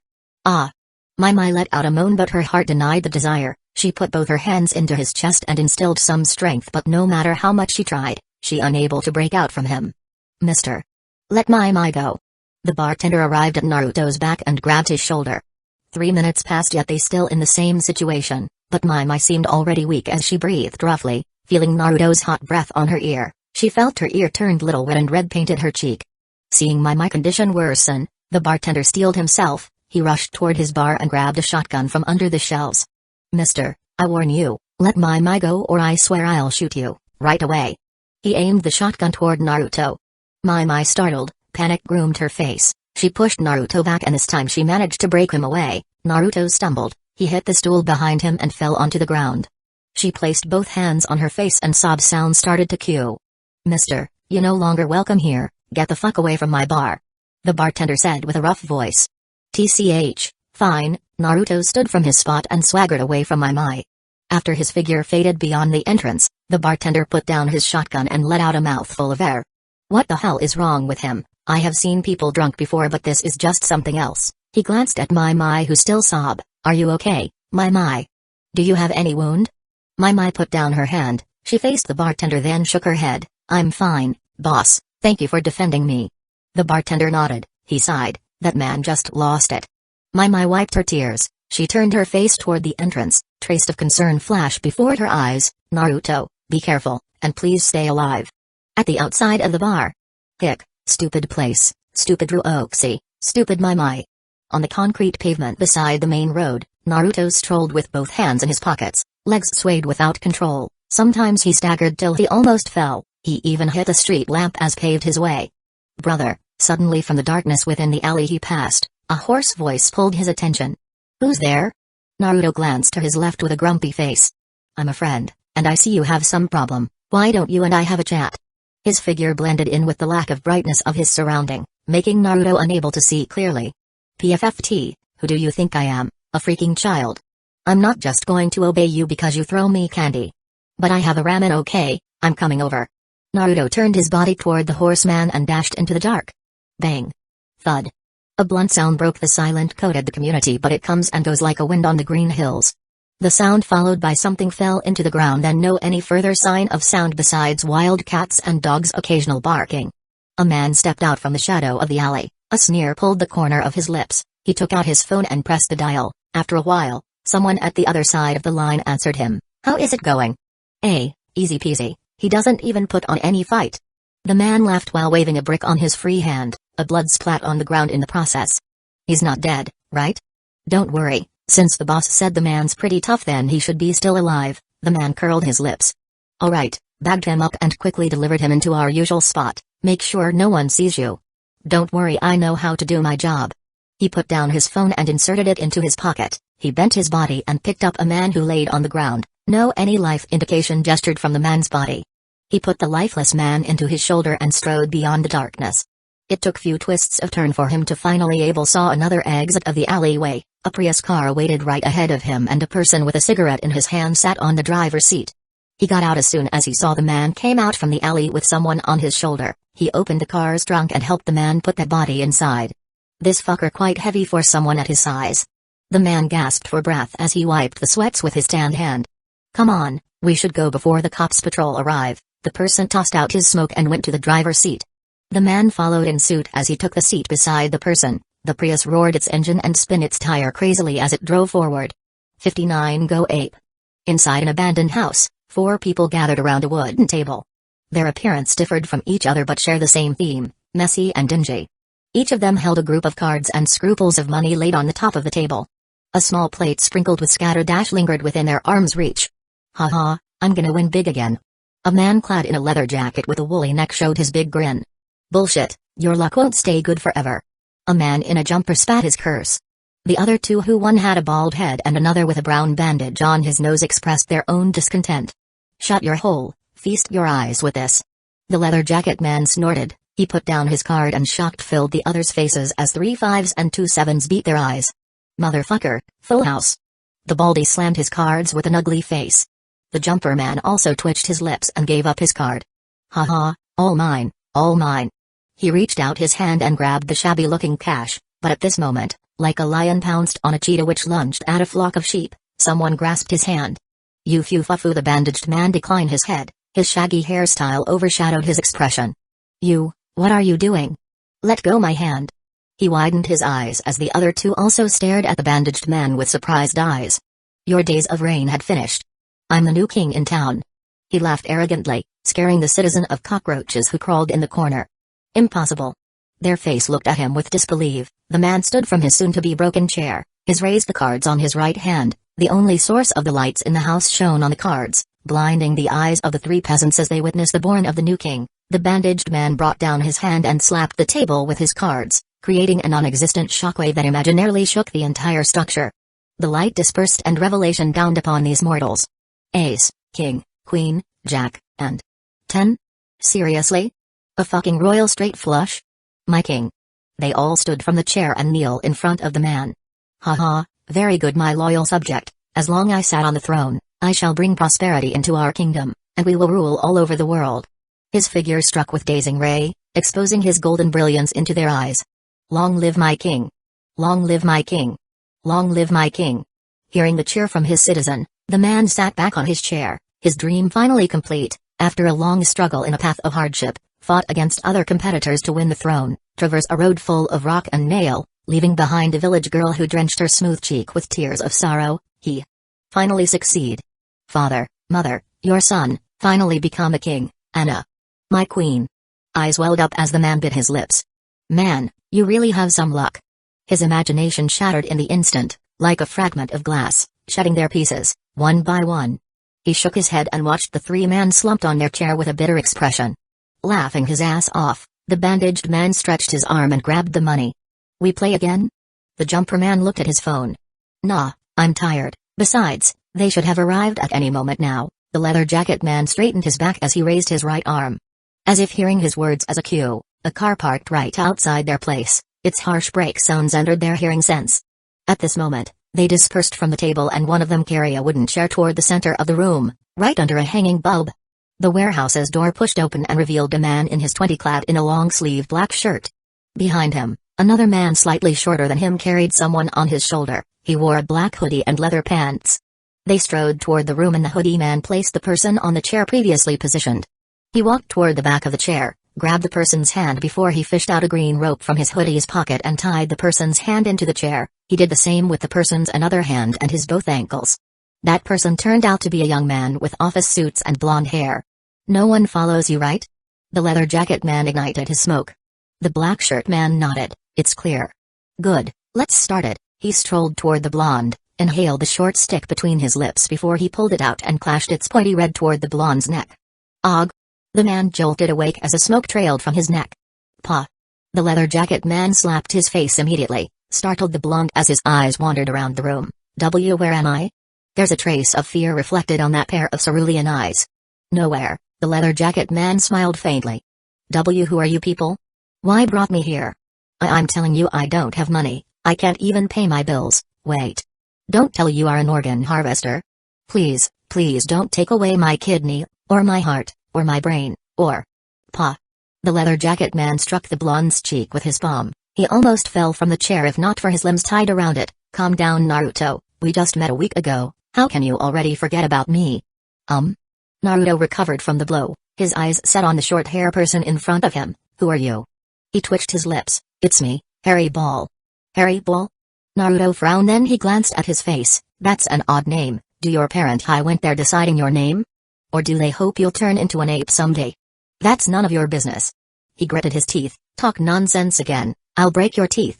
Naruto lazily looked around, his eyes observed every person in the room, their clothes, the size of their figure, their foothold, which hand held a cigarette, the cold and sneering expression they wore. He looked back at Harry, curling his lips. You're the boss. Harry Ball took a deep breath. Good, be obedient and we won't hurt you. Naruto faced him with his everlasting deadpan expression. Ignoring his lack of response, Harry Ball grabbed another chair and sat on it with the backrest on his chest. We know about your conflict with Miss Lin. It sucks, weren't it, when you married a woman as cold as her, treating you like a piece of shit, giving you her cold shoulder and not even letting you near her bed. You fought for her, hell even killed for her, yet what does she give you? She even failed to buy you a proper item of your desire. What a great disappointment. A chuckle breezed through Naruto's mouth. You talk like you know her. Oh, believe me, I've seen women like her. Harry Ball sneered, a pompous and self-centered bitch who thought this society must bow underneath her feet. They only care about themselves, always look down upon people and a cold-hearted whore. They thought their wealth lasts forever and they'll swim in the golden ocean for eternity. But the moment those paradises and comfortable lives are gone, they chase anyone who carries a bag of golds, no matter old or young. They seek for their protection by grabbing their thigh and willing to do anything so long that life return to them. That's how they are, and Miss Lin is not any different.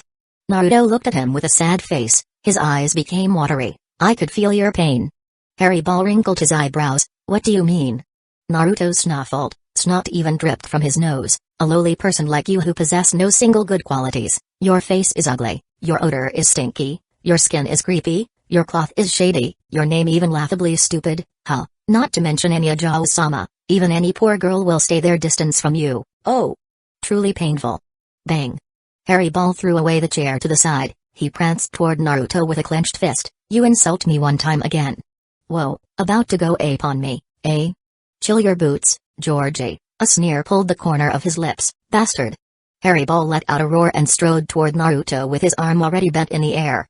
His fist launched and struck his target right on his nose. It rung out a dull sound into anyone's ears. His breath heaved as red flushed his skin.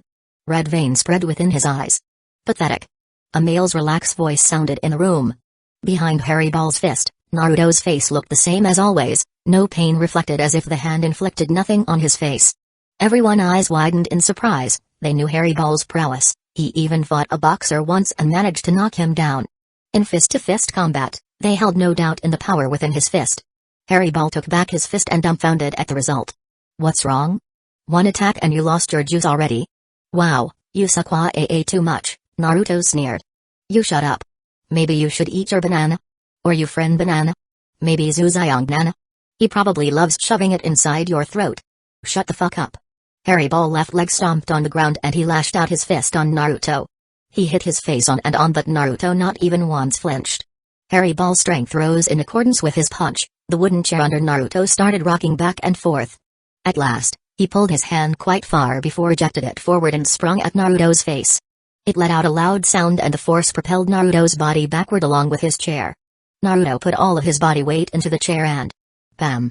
It broke in the instant. By the time everyone noticed, Naruto already rolled backward and crouched before he slowly rose.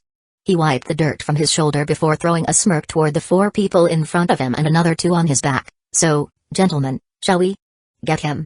They all moved from their spot and rushed toward him. The baldy behind his right shoulder arrived first and aimed his fist toward his target's back head. Naruto leaned slightly toward his left and the baldy's fist went beside his right ear. Naruto hooked his right arm vertically and jabbed the man's arm, propelled it upward and made the baldy retreated. The jumper man from his northwest whipped his right leg and Naruto blocked it by kicking the attacker's shin with his feet. The bandaged man came from his northeast and tried to hook punch him in the face. Naruto parried it with his right fist and lashed out his left fist on his enemy left rib. He hit it twice before proceeded to grab the bandaged man's fist. Naruto moved his left elbow and struck the hoodie man's tummy behind him, then pulled the bandaged man's fist which launched forward and assaulted the hoodie's man's face while the same time Naruto lowered his body and smashed the bandage's tummy with his right elbow. Without enough time to breath, a black shirt man arrived before Naruto and swung his right arm. Naruto swayed to his left and declined his head, avoiding the man's strike as Naruto hammered his right fist on the man's side left knee, making him kneel sideways, and Naruto grabbed the man's forehead with his left hand and slammed him to ground, knocking him out. Less than a second, Harry Ball moved forward and jabbed Naruto's chest. It managed to push Naruto backward slightly before Naruto clutched his right hand. He whipped his right elbow toward Harry Ball's face, then Naruto snapped his right arm bone. Og! A cracking sound buzzed in the space, but Naruto didn't have time to enjoy it as the Baldy and the Jumper Man strode forward. Naruto pushed Harry Ball before lashed out his left leg and right fist respectively toward the Jumper Man and the Baldy. He used more force on his leg while his fist struck the Baldy's throat. The Jumper Man's back slammed against the wall behind him while the Baldy held his neck with a suffocated expression. Naruto jumped and whipped the Baldy's head with his right foot, causing the Baldy to fall on the ground and passed out in the instant. As soon as he landed, Naruto dashed toward the Jumper Man and clashed their body. Bang! The wooden wall behind him broke and sent the Jumper Man's consciousness into the La La Land. Naruto raised his left hand and caught an arm that held a scissor in its hand. He turned around and saw the hoodie man with red face trying to bury the scissor edge into Naruto's back. Naruto shook his head, a mocking smile manifested on his lips. He slowly turned the hoodie man's arm, making his body twisted in the process. Naruto grabbed the scissor before he jabbed it on the hoodie man's spine. Fuck. Less than 5 minutes, 6 men laid on the floor, 3 out of cold, 1 hurt in the stomach, 1 with a broken arm, and the last one had a scissor on his spine. Naruto took a deep breath before he grinned brightly. Victory. What are you going to do with me? After the fight concluded, Naruto put a seal on everyone's body to restrain their movement, even make them unable to talk beside Harry Ball.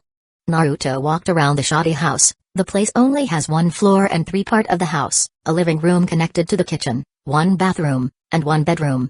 Naruto pondered for a while before he entered the bedroom. The small room only had 2 by 3 meter cubic, with 1 rough bed beside the wall. A pungent smell leaked from it made Naruto questioning the activity they have done on that bed. Naruto made a seal then tapped the wall nearby. Wind release, desolation space. A pale green spread from the spot he touched, covering the entire room until the last corner. Naruto smiled before he opened the door, pulling Harry Ball by the wooden chair he occupied and placed him in the center of the room. Naruto went out again and took another chair and put it inside, without closing the door. So, you and Zhu quite close, right? If you try to dig information about Master Zhu from me, then you better give up. I won't speak a single word, Harry Ball snorted. Such a loyal subordinate, I'm impressed. You guys must be acquaintance since, what? College? Harry Ball sneered and let out a mock gaze at Naruto. No. Naruto rubbed his chin. It's impossible to be that loyal if only college's friend. You guys have known since high school. Harry Ball twitched his eyes but soon recovered his mocking gaze. Unfortunately for him, even though it only happened in a brief, it's still caught by Naruto. You guys also laid together, right? Maybe bullied a nerd, robbing people's lunch money, mocking a fat girl, sexual harassing a cheerleader, blah, blah, high school stuff. No matter what are you trying to do, you won't get a single information from me. Good. Because I just want to inform you that tonight, I will kill Zhu. Shock triggered within his eyes but soon he laughed out loud. It's impossible for you to do that. Oh? Why? Naruto wrinkled his eyebrows. Zhu family has great relations with both big gangster and martial artist clan. Harry Ball sneered. The moment you tried to kill him, even if you succeed, these 2 big influence will chase after you and tear you shred. Ah, no wonder this big family always prosper in China. They have relation both in the mundane and expert world. Naruto leaned his head against the backrest lazily. You know about expert world? Harry Ball's heart shook to the core. Of course, I'm after all one of the experts. No wonder you can beat us easily. His face turned gloomy, but even so, you won't be able to contend against the whole martial artist clan, not to mention the gangster influence. Naruto slumped on his chair. He stared at him. No matter, Zhu still have to die today. He dared to place bugs and cameras in my house. A lot. Boom. An explosion brimming inside Harry Ball's mind, causing his brain to temporarily unable to process the information he received. Looking at his absent-minded expression, Naruto let out a chuckle. What? You think I wouldn't notice? The second I laid my eyes, I sensed many unnatural electromagnetic polluted my house. That's impossible. Harry Ball's body trembled. At the afternoon, when Linroxi still in the banquet and Naruto at Yue, Zhu ordered him and his gang to place many listening and monitoring devices at their home. Since Linroxi's nanny was waiting for Lin-kun in the hospital, thus the house remained empty for quite some time so they could set the place in leisure. Almost every part of the house had been set up so no way a single movement went unnoticed. The reason for this because Zhu wanted to know about Naruto and Roxy plan. When he proposed Linroxi to hurt Naruto, he feared that they would play an act to set a trap for him. The moment they decided to do that, Zhu will send Harry Ball and his team to kidnap Lin-kun instead Naruto. But who knows that they turned out having a fight for real, although it was unexpected and not exactly follow the plan.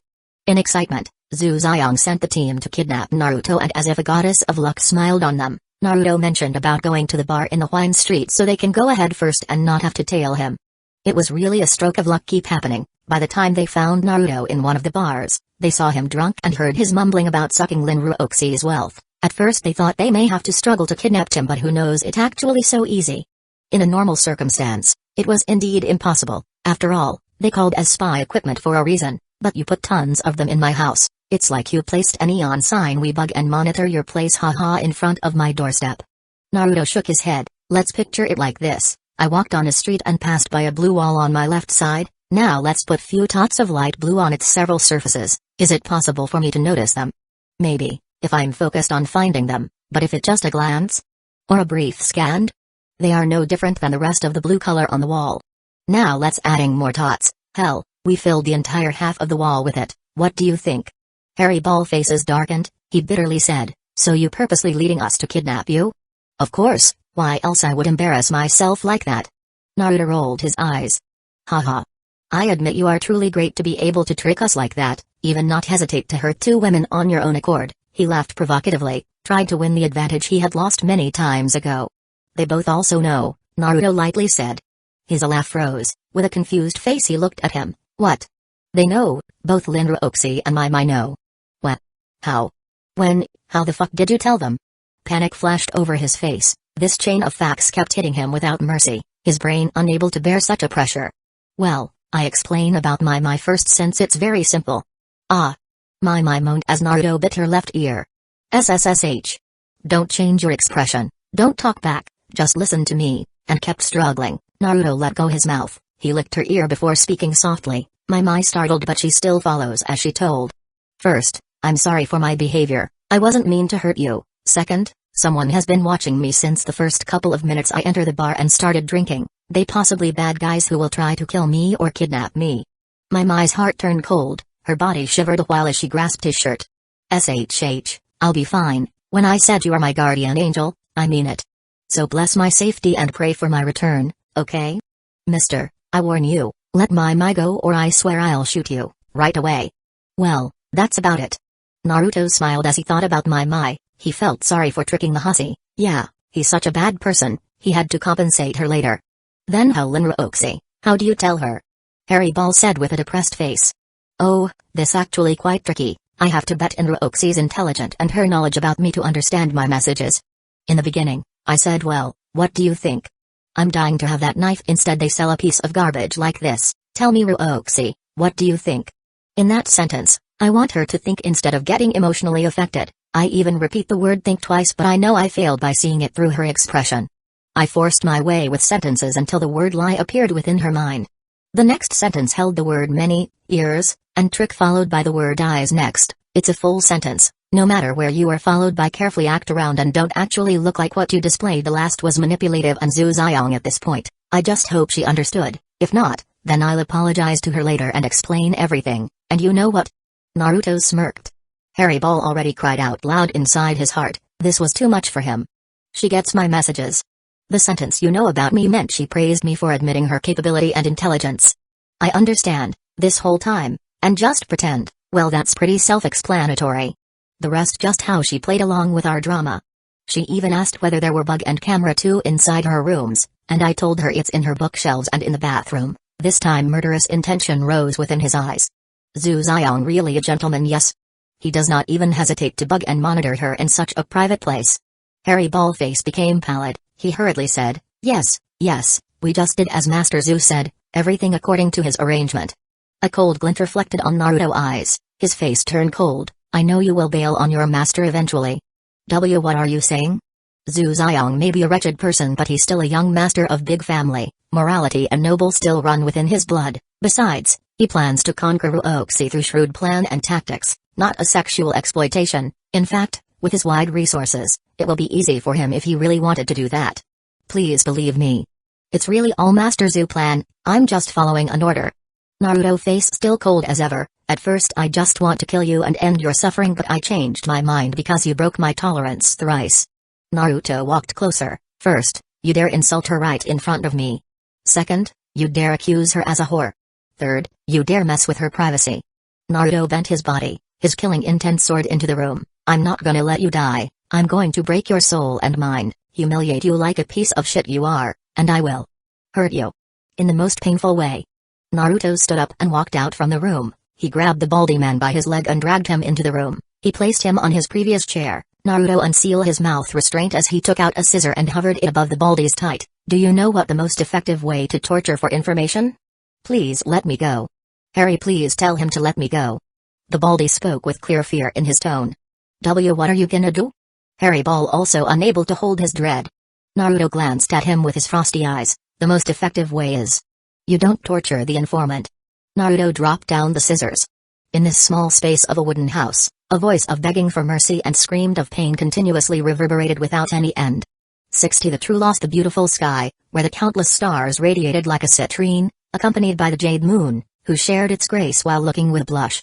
The once desolate land, with run-down fence and collapsed door, filled with peoples clad in uniform, while a yellow line separated the two world. A man stepped on the dry soil, carving his mark on the ground. An officer straightened his back like a pole and placed his palm on the temple, with venerable face respecting the man. The man, neither a frail elder who shook his bone every time he strolled, or a wild youngster who sat on the chair same like he sat on the heated pan. His eagle-like eyes looked around, checking the shabby environment that bored his mind. He halted beside an oceanic blue Toyota Prius, a hybrid car close to top of its kind, capable to last long on a single run but quite lacked on the punch. He bent his lanky back, peeking through the transparent glass, then inclined his thin eyebrows with a mouth curled to the side. He traveled forward, pressing down the wooden board beneath his feet. A tup-tup sound clamored for every step he took. A simple entrance, with no window carved on the wall and no furniture waited on the side. His left leg crossed the yellow border. With a tanned hand he brushed the restriction above his curly hair. His right foot braved inside, taking him into the show. A brown table on his right upheld a deck of poker cards and one rock ashtray. The man tempted to fish out his chunghwa, but the lady of his life disappointed face found his desire. One could enjoy 8 lobsters and watched soap opera in a 30-inch home theater every day, but one hobby through them all. He strolled. A wide gap on the wall attracted his attention. Debris lived outside the house with none spare inside. The man kicked the interior, but it remained sturdy despite its rundown material. A broken chair under the loose flickering light, green like leaf rope joined the party. He went inside the room, squinted his eyes at the first chance he got. Homicide cases his usual lunch, while the dead bodies his kung pao, but this view, just plain disturbing. 5 bodies identified as male arranged in a circular motion, eyes gouged from their holes, shirts no longer on their torso, naked wounds spilled out red liquid nearly from every single surface, missing ears, and nails were gone. 15 minutes ago, someone reported hearing a scream from an old abandoned house. By the time their officers arrived, no soul they caught beside one man, knelt on the center of this arranged corpse, grabbing a bloody scissor in hand, mumbling "I'm sorry" the whole time. The man glanced to his officer. Forensic quick investigation said that the time of these bunch of sorry-ass deaths separated from each individual, the latest around an hour ago and the earliest up to several minutes upon discovery. He rubbed his rough chin while lingered on the crime scene. Satanic ritual? Psychotic behavior? Or a setup? Whatever it was, it seemed beside gambling establishment, this part of the city about to get more interesting. 3 miles away from the crime scene, in the area with a scale of 5 hectares, one of its main roads called Maple Street and a series of a 3-story house built along the path. Each distance between the residents around half a mile, separated by 10 meters of concrete wall. Each house design followed a classic European style with a small floral garden yet a spacious swimming pool. Albeit the uniform of these houses, the complex developer used a built-on-order method, thus few of people who lived here demanded an extreme makeover like the third one from the right. The space that's supposed to be a spacious swimming pool replaced with a large garage full of expensive cars. All the house interior completely changed, and the 3rd floor consisted of only 2 parts of a house, a bedroom and indoor pool. The bedroom decorated with creamy painted wall and best ceramic floor. There were shelves full of books right beside the entry, followed by a set of home cinema equipment. Across from it, a queen-sized bed with a white curtain stuck on its canopy made of teak, currently shaking as if a small earthquake occurred in the area. Yes. On the top of a bed, a woman without a shred of cloth held the bed headboard while she laid on her knees. Ha, take this, you bitch. Behind her, a man in his birthday suit grabbed her hip and moved his waist back and forth, creating a meaty sound upon the moment of impact he made. Yes, harder, I'm about to come. The woman moaned. Pa. Did you just order me, you bitch? Who's your master? The man whipped his palm on the woman's perky butt. You are my master, I'm your servant. She waved her head, making her loose brunette hair flapping around. Good, then accept your master gift. The man gave the last push as he let out a roar before exploded inside the woman. The couple breathed heavily. The man left the bed after 5 minutes of recovery. He went straight toward a door across the bed. A spacious indoor pool entered his eyes. He plunged toward the oceanic-colored water and swam 30 meters long before he flipped, pushed his body against the pool's wall with his legs and swam back. He came out from the pool, wiped himself with a black towel and put on a white bathrobe. He tied it before returning into the bedroom. The woman on the bed already passed out without even bothered wore her clothes back. The man smirked insatisfied as if he just achieved something prideful. He reached out toward the small table beside his bed and grabbed an iPhone 5 black diamond. He surfaces through his contact list as he walked toward the other side of the bed. In front of him stood a full glass door led into a balcony. Sorry, the number you called does not answer. Please try again later. The man wrinkled his eyebrow. He walked toward the concrete guardrail and leaned his broad chest on it. He tried to call several times more but the answer he received still the same. What the fuck is he doing? The man twitched his mouth. After he watched a great fight between Rinroku and Naruto, he immediately sent his subordinate to handle the blonde man. His initial plan was to convince Naruto to destroy and conquer Rinroku together. As a man who lived and saw the dark side of the world, he does not believe in any righteous and just action, everything just about price and benefit. So long your activity yielded you a greater prize, you will do anything. Thus he believes Naruto can be bought, so long he met the right price.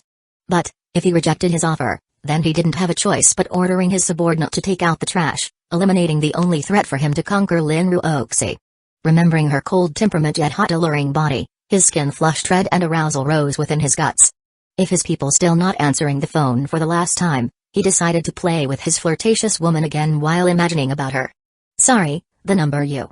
Whatever, he'll call me on his own. The man put down his phone and cancelled the call. Beautiful night, right? Holy mother. The man almost threw his phone away as he frighteningly turned around. Under the guise of the moonlight, a figure perched on the rooftop of his house, overlooked him with a serene face like not even a single wave could break it. The man's body became pale, is not just because the person sudden showed up, but also due to he recognized the figure. What are you doing here? How can you get into there? He backed up against the guardrail. I climb, the man simply stated. He jumped down from the roof, landed gracefully into the balcony. Come on Zuzayong, is that how you treat a guest? Stay back. He slid toward his right. One more step, I'll call my guard. Don't bother, they all sleeping like a princess now, the man shrugged.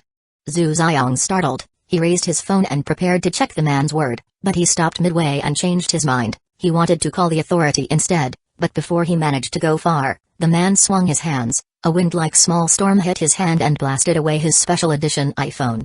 You not even trust me, TSK, what a bad hosts. The man shook his head. What do you want? Zuzayong frowned, the pale on his skin became clearer. I want to kill you. He briskly nodded. This time Zuzayong laughed, but his tone still held a shaky environment. Go ahead, try. My family will not let you off. Oh, you not fear of death? That's impressive. He strolled toward the nearby rail. If it can cause your life in suffering, then I don't mind dying. His eyes glared at the person. The man jumped and landed on the rail. Zuzayong actually impressed by how this person could jump that high without showing slightest effort. Normally, a person would build the strength on his legs first, or press their hand on the edge and lifted themselves, or by running. I see, I praise your nobleness. He started to walk along the line. Zuzayong, Zonghai City local born. Your father worked as chairman in your technology company and a housewife mother, a little brother who went into Huaxia's university in Central and a sister who's still in her high school, Yizong if I'm not wrong. Wazu Ziyong widened his eyes. Are you trying to threaten me with my family? No, he shook his head. I know you won't care about them. There was no benefit in holding a worthless hostage. The man sat on the edge and dangled his legs. His body faced toward the same direction with him. He thought maybe if he fast enough, he could dash toward the man and pushed him from the ledge. His back left the concrete fence behind him. He leaned his body, prepared to rush in motion, but the man's word cast a restraint on his legs. I know your secret. Zhu Ziyong shivered in the instant. His eyes stared at the man's back with disbelief. What secret? October, Friday 20, 2006. You went into a karaoke with a beautiful girl. You and the girl had been known as a couple by many people even though in fact, you were considered just a friend by her. You chased the girl for a whole year, but she always kept you in an arm's length distance, even though you tried to give her a lot of presents but she rejected them all. One day, you find her kissing another man. While brimming in rage, you decided to take the matter into a force. At the said day, which exactly her birthday, you pleaded at her to let you celebrate her day and promised won't chase after her again. Seeing your face filled with helpless and powerless, the girl's heart softened and agreed to follow you into the karaoke's center. While at the same time, you ordered your buddies, Harry Ball, and his gang to beat up the man and crippled him. A short while after, you and the girl spent time in karaoke's booth. You put something inside her drink, a drug that's strong enough to make her body itchy but not made her crazy. You praised her voice as she sang and made her blush many times. In the euphoria of the pink moment, you make a move on her and she fell for your trap. After the deed was done, you successfully convinced her that you really love her and will take any responsibility. In the other hand, Harry Ball and his gangs made a mistake. When they supposed to just cripple the target, they accidentally killed him instead, caused a brief panic, but you told them to dump his body into the river, made it look like an accident. His dead body discovered in the next day, and the naive girl led to believe it was an accident by you. Your relationship continued as you plundered her body many times. You thought you actually indeed fell in love with her, but one day, a transfer girl moved into your school. She was really pretty and categorized a diva among the girl. You chased after her while still dating the naive girl. You slept with the new girl and knocked her up by mistake. Naruto voice as if full of magic, his tune wandered the area as if dancing with a gentle wind, but Zuzayong body drenched with cold sweat instead. A shiver rained on his body as he felt power abandon his legs. The new girl demanded your responsibility, but you're too much for a coward to accept it, not to mention your family will never agree with the relationship. So you choose the most possible outcome for her, abortion. The new girl rebelled and decided to keep the baby. She threatened you that after the baby born, she will publicly that the baby was yours. With DNA and blood test, she believed it won't be hard to bring out any proof. In fear for your family's wrath, you ordered your men to silence her, and just did the same like the naive girl former boyfriend. Sometime later, the naive girl found out about your deed, but she didn't have any proof. She decided to confront you and recorded your confession. You discovered her trick and beat her up. Feeling betrayed, you called Harry Ball and his men to violate her body. The sound he possessed smear with a hint of cold, strong enough to make Zhu Ziyang kneel on spot. In distress, she went home and didn't come into a school the next day. 3 hours later, someone reported that the naive girl had hanged herself in her room, strapping her neck into the rotate fan on the ceiling. I don't care if you truly had a feeling for the girl, but you, at that time, had destroyed 3 people live and cost 1 unborn child. The man raised his legs and turned around, facing the white-skinned Zhu Ziyang. He placed his elbow on his tight and rested his cheek on his knuckle. That just one of the secret you have. He smiled coldly. Bang. Zhu Ziyang fell into the floor, curled his own body like a worm. Surprisingly, a sob came out from his mouth. Yumai. Yumai. He mumbled in rough tone as tears streaming down his face. The man stayed on his spot. It's that her name? Yes, I never wanted this for her. I wish I could take it all back, Yumai. I'm sorry, I'm sorry. In truth, he did really have a feeling for the girl, even though at first he just wanted to bed her, but a long time cuddling and experienced sweet moment made him realize he truly loves the charming naive girl. The rumor about him chasing the new girl actually spread by that girl herself. She was a shrewd girl who wanted to take advantage of his family fortune. This girl indeed far pretty than Yumai, and he sometimes flirted with her. One day, he and the new girl accidentally met in a bar. They got drunk then went into a hotel. She's pregnant and he ordered Harry Ball to kill her. Then things started getting crazy after Yumai found out. Turned out the new girl captured their love-making session including her pregnancy test on her phone and sent it to Yumai after she realized her life was in peril. Yumai connected the dot and she decided to capture his confession. They met up in hotel and tangled up crazily. She asked him whether he got anything to do with her former boyfriend and the new girl death. In her insistence and promised she won't hate him, he finally confessed and they started for another round. Sadly, their movement was too wild and her bag knocked out from the table, revealing a recording device. He discovered it and the betrayal feeling rose within his guts. In anger, he beat her up till unconscious and called his buddy to teach her a lesson. He never actually thought in the next day, Yumai would hang herself. Yumai was a village girl who had a family with a troubled finance. In a weekend, she would work part-time in KFC to help to pay her school tuition and earn few extra cash for herself.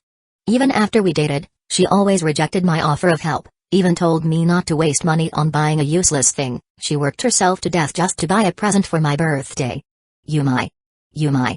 Why did you left me behind? I always love you. I'm sorry. AAA. The shake on his body getting stronger while the sob he let out getting louder.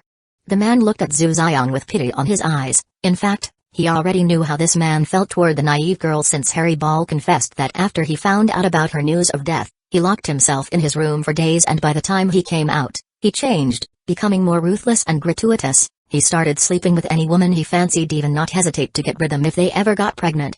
The man took a deep breath. He glanced at the yellow moon on the sky. The loss of someone you truly love, their death carried your heart along, never let you heal from the curse called true loneliness. But what's actually worst, that you actually the cause of their death, especially when you know it from the beginning, far before they died. On the straight path with the soil ground, a woman clad in a white dress walked rather angrily while a man with a black robe followed behind her with a wrinkled eyebrow. "What's wrong with you?" The black-robed man voiced his annoyance. "Humphrey." The white dress woman flung her blondie hair aside while snorting. "You were the one who told me to save that woman, and now you behave like this? But I never told you to let her kissing you." "Well, what I'm supposed to do? Besides, you tell me before that's how they express their gratitude in this country." The white woman almost staggered, her voice also stammered. Anyway, you're not allowed to accept any kiss from other women anymore, got it?" "Okay." The man looked upward. "But what if they insist? Should I kill them?" "No. Don't." The woman twisted on her feet and frightened at him. "You promise me not to kill anymore?" The man's expression looked delayed, then he nodded. "True, but what should I do?" "I don't know. Pushed them away maybe?" She scratched her cheek. "How strong?" "Just push them slightly away." "Well, okay, but how that far slightly? An inch from me, 2, or 3? "An inch." "What should I say after I pushed her?" "Sorry." "Wait, that's it?" "Yeah." They both paved their ways with a lush forest on their left and right side, birds chirping happily while some squirrel nipping on a nut. The white dress woman still walked with an angry stomp. But soon, the clear sky turned gloomy, gray clouds swarmed the entire canvas, pouring the heavy rain on the entire land. The black-robed man stood in front of a tombstone, his eyes gazed the mark with a pair of tender eyes. A gentle smile curved his usually toneless lips. "Do you hate me?" A white rose decorated the stone filled with a unique carving on its surface. The black-robed man glanced upward, closing his eyes as if feeling the strike of numerous waters on his face. It took times for him to return his vision before he raised the black staff on his hand and stabbed it right beside the tombstone. He formed his hand into blade fist and pale green energy extended from it. He grabbed his long blonde hair and swiped the energy across it, completely separated from the rest of his head.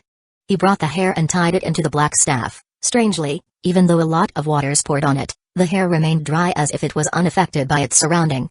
He let go his black robe and hooked it to his staff. The man only remained with his tattered shoulder-length pants. He bent his body and noticed an ornament-like cross hanged from his neck.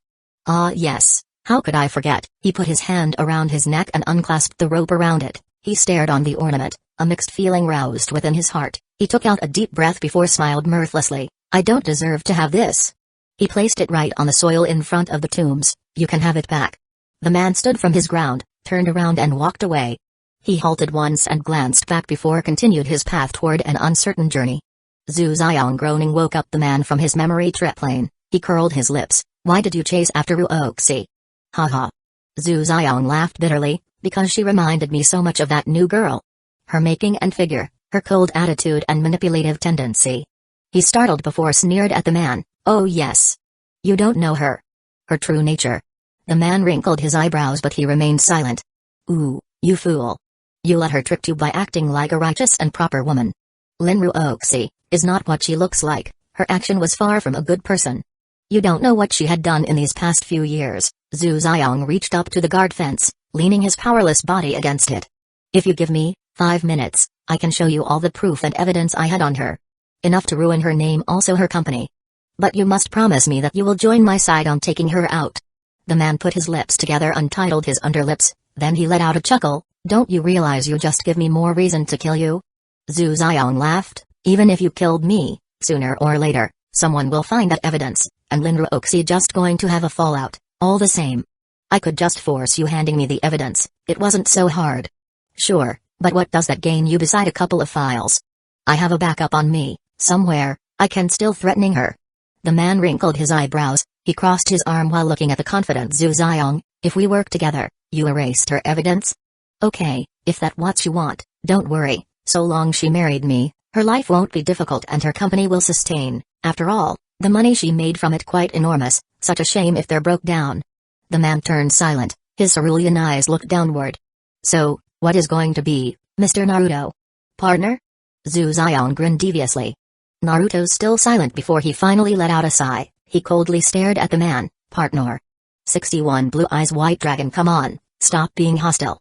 Maple Street, 3rd house, 2nd floor. In the living room with giant cube chandelier, Naruto leaned against the white-colored wall beside the entry point. North from him, Zhu Xiong sat on blue Naomi chair, pouring a Romani Conti red wine into 2 translucent glass. We should celebrate our union, after all, it's a start toward our succession. He put down the wine, placed one of the glass away from him, then grabbed one for himself. I follow you here not for some gay reunion, show me the evidence and tell me what you want. Naruto closed his eyes while his arms crossed over his chest. Suit yourself, Zhu Xiong shrugged. He took a sip of the wine before stood from his chair. It's in my study room. He strolled to his right as Naruto followed in tail. The house interior mixed between Italian and Oriental design, the marking on the wall and several statues inspired by various Italian country, while the furniture and other ornaments hailed from Asia. They entered a rather not-so-big room, 3 shelves with silver color lined up on the left side of the room while one desk with unique lamp on the right side, placed in diagonal position. Zhu Xiong took out his shoes and slipped his feet in the available slipper on the gray carpet that covered the entire floor. Naruto wrinkled his eyebrow. Without a care he stepped inside the room, leaving behind several distinguishable brown colors on the ground surface. Zhu Xiong's eyes twitched as he cursed Naruto uncultivated behavior inside his heart. He needed to change the carpet, ASAP. He went into the middle shelf and pulled out a blue-colored book. It halted midway, then the set of book besides it trembled before they slowly sank into the rack. It seems you're overcautious, Naruto chuckled. Men have to protect their secret, don't you agree? Naruto shrugged, neither acknowledged or denied it. A golden-colored safe appeared on the wall behind the previous set of books. It had a rounded lock number, and 2 scanners on its side. Zhu Xiong raised his hand and twisted around the lock. The scanners lighted up the moment click sound came from the lock. He pushed out his thumb, forefinger, and ring finger on the left scanner, then leaned his right eyes toward the right scanner. Clack. After a few seconds, the safe swayed open. Zhu Xiong grabbed the edge and pulled it, revealing a lot of things, including gold bars, jewels, and stacked of documents. He grabbed few of them before took back his hand and didn't bother closing it back. He walked toward the desk and placed the documents there. Go on, say it yourself for Linrook's true nature, he sneered and sipped his wine. Conducting evil deed perhaps made him thirsty. Naruto stayed a while before he walked closer and grabbed one of the files. There were several reports and pictures within it. He widened his eyes for a brief before returning them back to normal. Zhu Xiong's lips twitched in disappointment. He expects to see a pale face or immeasurable shock, but Naruto's calm temperament really beyond his expectation. He even started admiring this blondie person. Naruto put down one and grabbed another, 3 in total, but none of them brought out any great expression from the man. The side widened or squinted his eyes. He put down the last file, then glanced at Zhu Xiong. Then what do you want me to do? You know about our cooperation in the upcoming exhibition, right? No response from him. Zhu Xiong continued. I wanted you to check and report me what's her plan in regarding this. Why do you think she has sort of planned to trick you? Naruto wrinkled his forehead. Don't tell me after what you read, you still think she's naive and straight businesswoman? He shook his head. Naruto curled his underlips. If it was before our fight, it will be easy for me to get close to her, but now... Well, that seems the problem you have to solve, isn't it? Naruto turned silent. He glanced at the safe before back to Zhu Xiong. I know a way, give me your diamond. What? Zhu Xiong almost choked on his own wine. This diamond he bought with a great price. It's a Heart of Eternity diamond, excavated from the deepest earth. Only 3 of them existed, and lucky for him to be able to require the last one. Absolutely not. Are you trying to rob me? Why do you so aggravated? Don't you plan to marry her? In the future that diamond fell into your hand again. Eh? Zhu Xiong startled. He rubbed his chin as he pondered. He found the truth behind Naruto's word. Besides, I need something to win back her trust. Imagined if I come back with that. I gained her trust almost in the second. Naruto shrugged. But you need to explain to her how you got it. Zhu Xiong squinted his monolid eyes. Not a big deal. I'll tell her that I found a diamond in a dumpster. He waved his hand without care. Split. Zhu Xiong held his mouth as he almost spewed blood from inside his guts. You bastard. Saying it to her, you found it in a dumpster? Who will believe that? Also, isn't that mean you consider my house as the center of trash? If not for their collaboration or Naruto's strength, he swore he'll choke this bastard to death. Of course, in order to make her believe me, I'll say I have fought against 30. No, 100 hobos in order to gain it, he said with a deadpan expression. This time Zhu Xiong really cannot bear it. He glared fiercely. Are you a moron? You think someone like her will believe such a bullshit? Hey, if I say I fought a blue eyes white dragon, she kicked me out in the instant. Besides, hobos were dangerous. They have scabies. Naruto grasped his body and shivered. Then he stared in bored at him. If you have a better way, then please, I'll listen. Zhu Xiong frowned deeply. For a woman like Lin Ruoxi, it was definitely hard to please. After all, few things she couldn't buy in this world with her current wealth, and a rare diamond like the Heart of Eternity included as one of them. Besides, if they later arrived at the wedding table, that diamond will return into his hand again. Gritting his teeth, he faced Naruto with unwillingness. Fine. I give you the diamond, just make sure she didn't lose it. Don't worry, I help her take care of it. Naruto nodded, then he scratched his cheek. You know, if you want to really attract her attention, you also should give her something you know. You think I didn't try that? Zhu Xiong snorted. He sat on his desk. I give her tons of present already, from an expensive bag into a luxury car, but she rejected them. Humphrey, pretending hard to get, or she just a too high requirement. Naruto sighed. You just don't know her. I live with her. She has the stuff you wanted to give. That's the reason why she denied them. Zhu Xiong pondered. So what do you think she want? Heavy line appeared on Naruto's forehead. It seemed he thought deeply. Then, as if a bulb lightened beside his head, he faced Zhu Xiong brightly. I know. He jumped from his desk, and excitedly stared at Naruto. What? Give her your company share, that she definitely will not reject. Boom. Fuck. Zhu Xiong stomped his foot. You think company share is peanuts that you can just give to people? What? Did you usually give out peanuts to people? That's not my point. Shares represent fractional ownership of a company. Imagine if you created a hot dog stand, you and a partner, each invest $15. Thus there will be 2 shares of the stand, each worth $15, and the company worth $30. Now, let's make an assumption that the hot dog stand made $20 after expenses. The stand worth rose into $50, and each of them shared a worth $25. Of course, it's just a small comparison, and a hot dog stand wouldn't compare to a corporation. But this was still not something you could just give to people, because that person would have the right to say a word or submit a vote regardless the size of their share, except the influence would be different. People who own the majority of share could affect the entire company direction, since they have the power to point out a board of directors, people who responsible for overseeing the company, and had several special rights such as firing a CEO or other executive officer. Well, how much you got? Naruto wrinkled his eyebrows. 20%. Is that big or small in your company? Most of the rest shareholders only had under the 20s, except several people. Turn out you not that awesome as people think, Naruto sneered, which gained a twitch on Zhu Xiong's lips. Well, whatever, if you truly want to smooth your process, give her a part of your share, even only 5%. Don't you know that every wife of successful CEO always had a piece of share from their husband? But she's not my wife yet. Zhu Xiong's face darkened. She's soon to be, right? Naruto looked at the man with a bored expression. Zhu Xiong frowned as he sat back on the desk. After several minutes pass, he stood up and sighed. Fine. Good boy. I mean man. Naruto yawned. Now chop chop, give me the diamond, it's getting late. Zhu Xiong snorted before he rose from his desk, gathered up all the files and strolled toward the safe. He placed them inside and fished out the Heart of Eternal. He faced Naruto with still reluctance in his eyes. Come on, remember, it will return into your hand. Naruto rolled his eyes. Take care of it, or I swear. He clenched his free hand. You chop my arms, cut my tongue, and gouge my eyes? Yeah, whatever. Naruto leaned closer and picked up the diamond. He stared at the gemstone for a while, it glistening with a vivid blue-colored, resembled a very deep and dark ocean. Naruto smirked before he unbuttoned his shirt and placed the gemstone inside. Zhu Xiong's heart bleed in distress, seeing such a precious and world treasure item carelessly held in such unruly place. Well, now everything's done, time for me to go. You may continue your activity from before. Naruto turned around and waved his hand toward behind him, leaving the spiritless Zhu Xiong, sinking in his own vexation. Zhang Wei stared intently at the gun on her table, her hand reached out to it before halted in the air, her body shivered as she took back her hand and returned staring again. Her situation made her remembered passages from a famous poetry, so many roads to take, which one shall I choose? Even though she did agree with the deal, but must she has really to do this? Was there no other path? She could launch an assault toward the crocodile man and forced him to join her side, but he definitely not going to surrender without a fight. This will cost the army she needed to fulfill the requirement to attack her father bases. Underworld Organization Summit was Zonghai City's special event that held once every year primarily to summarize what happened in that current year, and what about to come in the next.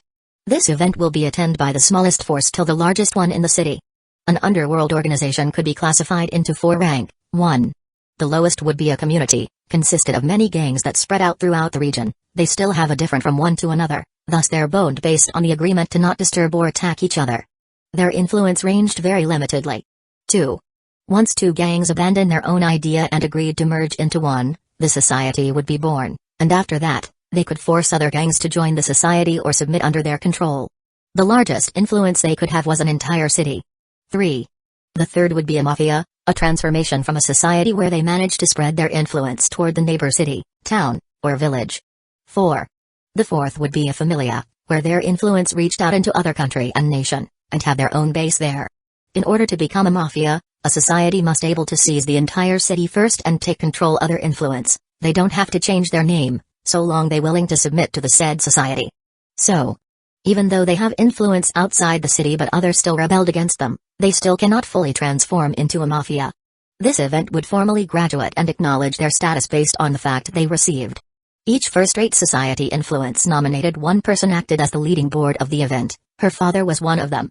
Zhang Wei took a deep breath and stood from her seat. She walked around her room, while her mind still occupied with her problem. She didn't mind using people, let them do things useful for her, of course. She always makes sure the thing they did will not cost their life. She sat on the ground, leaning her right shoulder against the full-sized window. She hugged her knees and tilted her face toward her open-air backyard. The peacefulness of scenery outside made a smile out of her lips. Thud. She glanced toward her door and smiled brighter as she saw the person who entered her room. "What are you doing?" A gentle smile crept on the person as he strolled toward her. Zhang Wei shook her head. She stood up and leaped toward the man's embrace. His bosom always warm. "Always. I missed you." The young lady smiled faintly as she closed her eyes. "I'm sorry I couldn't spend much time with you." The man held her close and buried his nose on her hair, smelling the fragrance it leaked. "Hee, I don't mind, even though you only met me once a week, it will be enough." Rose. He left her hair, grabbed her chin before leaning in and held her attractive lips.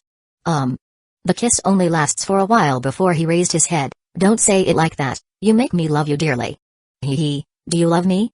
She playfully looked up, pressing her chin against his chest. He pondered a while before grinningly faced her. "Maybe Humphrey, hateful." She pinched his waist. "But you know what?" He nudged his nose against hers. "My Rose is the most fragrant woman in the entire world, so it's impossible for me not to treasure you with all I had. Smartass. Zhang Wei blushed as kept her face against his chest. They stayed in a position for quite a while, before Naruto patted her plump butt. "You ate dinner yet?" "No, you know I don't eat at night, my diet program." She honked her mouth cutely. "What's the need for you to diet anyway? You're already like a thin paper like this." "Hey, I'm not skinny." "Yeah? Well, you don't have meat at all." "What are you saying? I have meat in me." "Where?" Zhang Wei halted her speech as she pointed at her chest, looking at the smirk on that hateful face. Her face suddenly flushed red. "Hateful, you pervert." She grasped his arm and bit on it. "Yow. You really have a dog as an ancestor," he bitterly said. "Humphrey, serve you right." She crinkled her dainty nose and pouted. He laughed a bit and brushed her head. "Come on, make an exception and dress pretty today, let's have a dinner." "Really?" Her eyes lit up and glee groomed in her face.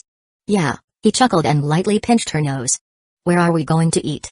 Her heart beat in excitement as her mind picturing a single candle, with a little fire danced on the top of it. A bottle of expensive wine stood proudly between two grail glass, a good cooked black bone chicken served in front of her and slow rhythm of music played in the background. He pondered and nodded his head to her. "Let's look for a stall." Zhang Wei walked along the path with her left cheek puffed out as Naruto guided her body by holding her hand. She wore a red mantle with a pants reach out to her knee. Naruto chuckled as he saw her appearance. "You look adorable, like a child denied to go to the amusement park." "Thanks for the compliment," she said with a deadpan expression. They only managed to reach slightly outside the wine street before Naruto caught a stall selling a mutton skewer. He dragged the half-hearted Zhang Wei toward the direction. "Good evening." The seller greeted with cheerful voice. He's a middle-aged man with a small figure. "Good evening." Naruto showed his pearl-white teeth while Zhang Wei just gave a small nodded. "Eat here or take out?" The stall came in a square wheel cart, with an extended table and a small wooden bench. The middle-aged man kept fanning the charcoal under the grill. "One portion, take out." "Coming right away." Zhang Wei a bit startled as she heard Naruto ordered a takeout, but nevertheless her heart remained irritated. Not that she hated eating something from a stall, but whenever someone talked about taking dinner outside, everyone always expected a romantic setting, especially when it comes to a couple. What made her more irritated was that as if he didn't take notice, not even try to cheer her at all. When she thought things couldn't be more annoying, 3 punk-looking men approached the stall. They looked extremely messy with rings on their nose and ears. "Pop, give us the usual, quick." One of them with a red streak mohawk hair spoke. "Do you have money now?" The middle-aged man wrinkled his thick eyebrows. "Put in our tabs, we pay it later." The red streak man waved his hand. "No. You guys haven't paid for a month, and don't tell you don't have money, because I know you actually have them, but you spent all in booze and smokes." He glared at a bunch of misfit dudes. Bang. The man with a skull mark on his tan shoulder kicked out the stall. "Damn you, Pop, you tired putting your stall here? If not for our protection, other already told you to scram. There is no such a thing as protection, no one ever bother me aside from you. This fucker getting on my nerve, gave us what we want or we screw your stall. I'm not fear of you, come and try." The middle-aged man raised his pale yellow sleeves. "Today you can only pay if you want to eat my mutton. Brother on. Let's show who's in charge here." The 4 of them readied to fight when Naruto suddenly appeared between them. "Gentlemen, please calm down, there is no need for violence." Naruto glanced at the middle-aged man. He smiled. "Sir, how about letting me pay for their debt? Sounds good to you?" "Customer?" The middle-aged man all startled before his face turned fierce. "You don't have to shield for them. These people just a bunch of ways to screwing people's lives. God damn it, you want to die?" The 3 of them clenched their teeth like a bunch of hyenas ready to pounce. "Sir, I just want my order ready so I and my girlfriend can eat, we starving." Naruto bitterly looked at him. The middle-aged widened his eyes before turning red in embarrassment. He glared at the 3 dudes before sighed. "Fine, you guys can have it for free, but in the next time please bring out money, it's not easy to sell these days." "Sir, I'm truly can pay for them." Naruto wrinkled his eyebrows. He shook his head. "No customer, please just forget it, I get your food ready." He ran back toward the grill and started busy. "Haha. If you just obedient since the beginning, we don't have to start such a feud." The red streak man laughed, earning a snort from the middle-aged man. He glanced his eyes toward Naruto and lit his eyes as soon he saw Zhang Wei. Even though she's not showing much skin or wore super tight-fitting clothes, but her making, and appearance enough to make this man's blood brimming heatedly. Living around the wine street, they tended to play with many hookers and they all had only so-so in the face. They knew about the exotic Mai, but her price was so high that men with a shallow pocket like them can only dream. They never went into the Rose Bar since they didn't have a hooker and not dazzling like other, so they thought such bar must be quite boring. As for Zhang Wei herself, although she lived in the area, she rarely went out in person, her exercise always done inside the bar and she used cars if she wanted to go somewhere. "Brothers, look, pretty chick there." He leaned backward, placing his palm beside his lips, and whispered. "You just noticed? Fuck, you slow dude. I have been checking her out since our first entry." The dude with the blue vest showed his disdain. "Fuck. Why you didn't tell us?" The skullmark man snapped his face toward him. "You guys were to focus with the middle-aged man, I thought you know, no longer interest in women?" He sneered. "Screw you, we not gay."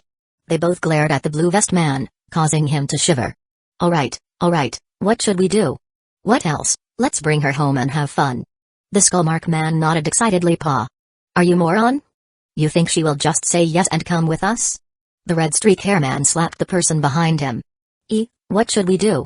We couldn't just possible let her go, right?" A pair of unwilling eyes looked at Zhang Wei, her enticing natural lips, a pair of alluring onyx eyes, and her smooth cheek that dying to be kissed. "I know, give me your phone," the red streak hair man said after a brief pause. "Why?" "Just give me." The guy with blue vest gave his BlackBerry to him. The red streak man held both his hand on the phone and pressed his thumb on the touch screen. After some time, a crack appeared on its surface. "My. Shush, watch me." The red streak man strolled toward Naruto. He hit his shoulder, stumbled and smacked the phone on the stall. He raised the phone and looked horrified. Holy crap, the surface crack. He glanced toward the blue vest man. His eyes blinked several times. "I'm sorry man, I didn't mean it." "No." The blue vest jumped in fright. Almost looked realistic, or maybe it was. Naruto and Zhang Wei looked at them with bored eyes. He ran closer and snatched his phone. I save a lot of money for buying this phone." Looking at his friend crying with real tears, the red streak hair man felt bad, but as what they said, in order to gain something, you must ready to sacrifice something. He glared fiercely at Naruto, pointing his hand. "It was his fault. He hit me with his shoulder, thus making me stumble. He must pay for your loss. And my medical expenses." The skullmark man finally understood his intention. He jumped in and excitedly nodded. "Yes. I see it my own eyes." The blue vest man, still crying on the ground, didn't even give them any response. Their eyes twitched, The skullmark man silently kicked his back. This startled the man. With snot, saliva, and tears, he said, yes, hick, take responsibility. You heard him, take out your money. If you can't, you must let your girlfriend accompany our friend here for tonight. She needs to heal his hurtful soul. Wow, you guys not even try to be subtle, eh? Naruto sighed. It's already a fortune for them. He not just beat them all into a pulp before, he even willingly pay for their debt. It seemed violence cannot be avoided. When Naruto ready to teach them a lesson, a figure dashed from his side and appeared in front of the red streak hair man. Okay, Zhang Wei glanced at the poor bastard on the ground. I'll accompany him for tonight. 62 people's change, but... Zhang Wei squinted her eyes, only if you can beat me in a fight. The three men, or two at least, laughed in contempt. This beauty thought they were a bunch of vegetarians who never fought before? Honey, please be realistic. Whether, in a top of hard ground or soft ground, we could easily overpower you. The red streak-haired man sneered. It better if you just come with us, we need your stamina elsewhere. The skullmark man rubbed his chin and leered at her. Hick, the blue vest man cried. He held the blackberry in his hand like it was his puppy. Oh? Then you shouldn't worry about me losing stamina, right? Zhang Wei flung her raven hair over the shoulder. After all, you guys can overpower me. TCH, if you really so dying to taste our majestic, then fine. The red streak-haired man twitched his lips. He glanced at the skullmark man. You, go. Me? He pointed his burly finger at his own face. Yeah, who else? Grrr, lady, I hope you won't regret. He gritted his teeth. Less chat, more action, come. Zhang Wei turned around and went forward several steps from the stall. The sidewalk at this period of hours rather devoid of any pedestrian, most of them already holed up in some dark corner of the bar in Wine Street or engaged in passionate activity in sort of creepy love hotel. See, customer, aren't you worried about your girlfriend? The seller weirdly looked at Naruto, who leaned his back against the extended table in leisure. Let her have her fun. Naruto chuckled. He glanced at the blue vest man who still cried. He fished out his wallet and took out $100. Here dude, I'm sorry about your phone. The man startled before he looked at Naruto with complicated eyes. He slowly extended his shivering hand and took the money. The red streak-haired focused his eyes on the eve of battle that about to happen in front of him, thus he failed to notice their interaction. Take your shot, pretty, I'm not going to put up any defense. The skullmark man put both his hand on his waist, stood up tall, and pushed out his chest. The deal was you beating me in a fight, not the other way around. Zhang Wei shook her head, before she curled her lips. Do you have that short span of memory like a donkey? Did you just call me a donkey? Anger flared on his face. Oh? Your ears do not even work properly? I take my word, you're worse than a donkey. Zhang Wei sighed in exasperation. You seems tired of living. I'm going to fuck you, really hard after this. He clenched his hands until they're trembling. Blah, blah, chatter, all bark but no spark, like an old wolf with no fangs. Zhang Wei held out her lips and let out a yawn. Enough. The skullmark man pranced toward Zhang Wei. He opened his right palm, extended his arm toward his right, and swung it hard at Zhang Wei's cheek. Customer, your girlfriend. The seller jumped in fright. He couldn't stand watching such a violent act toward a pretty flower. On the other hand, Naruto just observed the spectacle with indifference.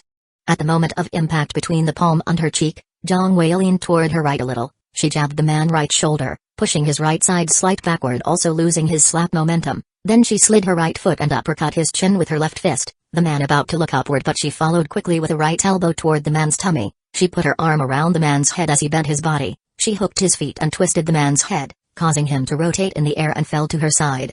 Everyone except Naruto stared in shock at the fight's development. They thought the girl will be the one who knelt on the ground. Then again, she won't suggest such a deal if she not capable to fight, wasn't it? The skullmark man groaned. He felt dizzy and pain whether inside or outside his body. Zhang Wei snorted, then looked at the red streak-haired man. You, come here. He shivered in the instant, especially after hearing her frosty voice. He bit his tongue. The pain lessened his fear as he stood up and walked forward. They stood face to face. After a while, the red streak-haired man lashed out his right leg, attempting to strike Zhang Wei's left waist. Whoops, he finished. Naruto shook his head. Customer, what do you mean? The seller gulped his saliva and glanced at Naruto. When it comes to kicking, a chuckle breezed from his mouth. No one better than her. Zhang Wei narrowed her eyes. In the instant, she raised her left leg and struck the man's knee, blasting away his attack, but not stopping there. She stood on her right feet and turned them slightly as her left one hit his stomach and chest in sequence. Then she shifted her legs. With left one on the ground, she fiercely whipped the red streak-haired man's head with her right feet, trashing him into her side. She landed her right feet on the ground. See?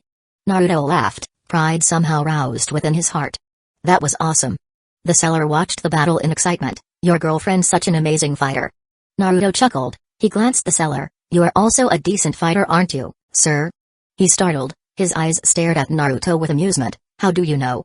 Your knuckle is darker than the rest of your skin, and the way you raised your sleeve as if you usually had done that in the past. Your bravery also proves you not strange in battle. The seller's face became red. He rubbed the back of his head while smiled sheepishly. Hee, customer, have a great observation. I did once like to fight because of I formerly a people like them. What makes you retired? Naruto raised his eyebrows. The seller expression delayed for a while before he gently smiled. A baby old daughter. Naruto startled before he also smiled, closing his eyes and glanced back at Zhang Wei. I see. The young lady coldly looked at the groaning men on the ground. Her forehead broke out a sweat, but only a little. They both looked at her with paleness, then glanced at the blue vest man who absent-mindedly staring at them. What the fuck are you doing? Quickly take out this bitch. Zhang Wei shifted her eyes toward him too.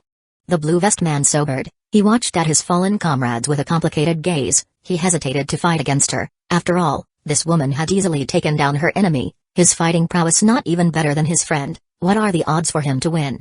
He placed his hand on his pants and sensed something in his pocket. Oh yeah, he had a knife. A small fruit knife he accidentally carried because he just ate a mango before. With this item, maybe he could catch her off guard and wounded her, thus winning the fight? His body started flushed in spirit, imagined if he could beat her and they took her home, played with her from night to morning, then. The blue vest man glanced at the blonde who chatted with the seller. He remembered this man before, wanted to pay off all of their debt even though they didn't know each other. Then gave him a single paper money for the loss he received. From the way this woman fight, this man should already know the outcome, yet still paid him money. Why? Was he feel pity for us? Hau. The blue vest man tone wavered. Naruto and the seller faced him with a confused look. Why did you want to pay our debt before? No particular reason, Naruto shrugged. I just feel like it. The blue vest man startled before he let out a chuckle. He glanced at his friend. I'm sorry, I won't be joining you. What? They widened their eyes to limit and gaped their mouth as large as possible. Even Zhang Wei couldn't help but surprised. The blue vest man ignored their response and turned his body toward the seller. He handed out the $100. Sir, this is our payment for our debt. Is it sufficient? The seller's face froze for a while, then he hurriedly said to him, this is more than enough. I give you an exchange. No need, sir. Consider this as our apologize for causing you a trouble. The blue vest man bowed his head. He glanced at Naruto. He nodded his head and strolled away from the stall, leaving behind two people who angrily shouted their souls. Hey! If you ever looking for a job, I might need an assistant. The seller ran from the grill and shouted. The blue vest man waved his hand, strolling away like a cool guy. His figure faded into the darkness. I can't believe what just happening. The seller mumbled. What's need for surprise, you experienced this yourself, right? Naruto chuckled. His gaze and Zhang Wei clashed against each other. People's change, for the better, or the worse. We just need to give them a chance. Naruto grinned brightly at her. Rose, sweetie, are you satisfied yet? Zhang Wei curled her lips, then fluttered her eyelashes at him. Naruto let out a sigh. Well, take your times. She turned around and strolled toward the horrified men. She massaged her fist as a crackling sounds reverberated in the area. Pa. Pa. Pa. Bam. Bam. Phew. Phew. Crack. Customer, do you want a hot tea? The seller took out a teapot, pouring a fragrant brownish water into 2 cups. Sure. Naruto accepted one and took a sip. He stared at Zhang Wei who kicking her out frustration on the dummies ahead. This might take a while. Zonghai City, southern area, midnight. The building around glared their flashy lights and neons. At the hours of people supposedly visited the realm of dream. These places clamored with amorous laughs, a ringing of tons of metallic coins, and loud sounds in the background. A figure flashed from rooftop to rooftop, one street lamp to another. Even Rolls-Royces failed to avoid this figure, leaving his dirty shoes mark their surface. A beautiful woman laid on the bosom of this figure, hooking her arm around his neck. Her face excitedly swept the surrounding area. This is fun. Zhang Wei giggled, even though a stormy wind hit her face and flapped her hair. Well, my lady, this exclusive carriage need a special kind of fuel to run, so you better prepare to recharge it later. Naruto laughed as his feet kicked a wall, and his body rushed in the air. Hey, I give you a tic-tac. She tittered while tightening her hug. I like tic-tac especially if it has your taste. Naruto smirked as he looked at her.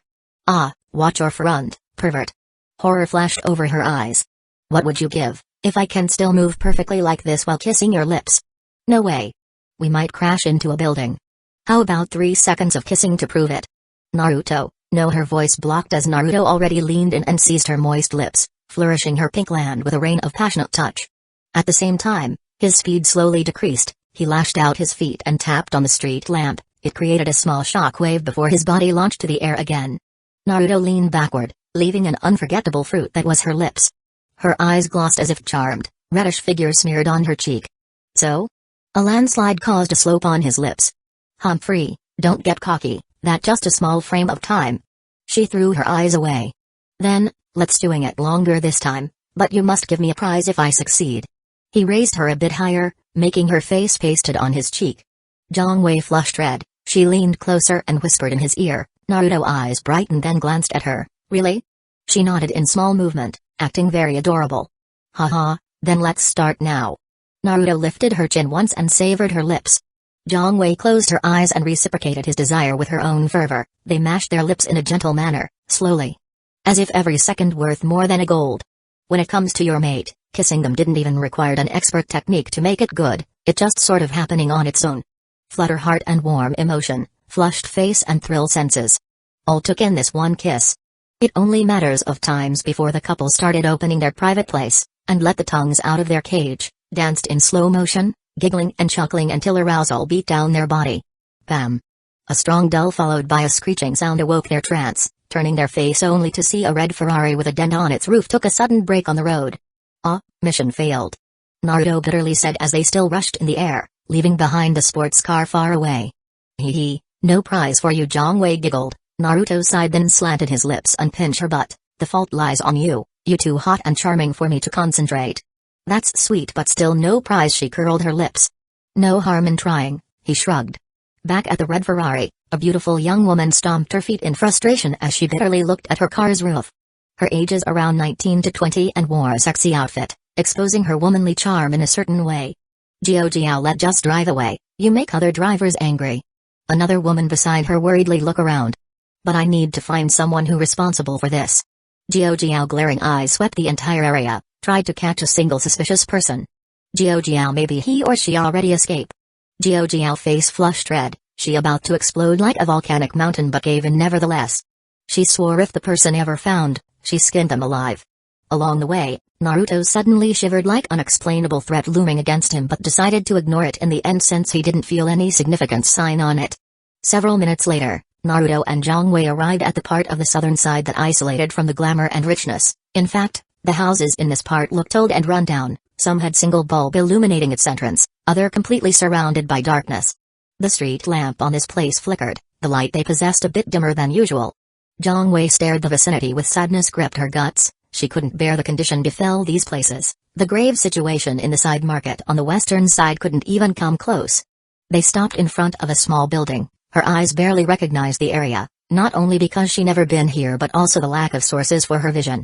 No pitter-patter of mouse creeping out in the corner or meowing of wild cat scrapping a trash bin. Only zephyr that swayed her hair, let it gently caressed her cheek. Come on, Naruto strolled forward while holding her hand, he guided her path in these tunnel of abyss. The building decorated with broken glasses, green vines snaked around on its pipes and lemur tainted its wall. Several pots arranged on a shelf, with one or more pieces missing on their surfaces, pale leaves and dead flowers trapped within its dry soil.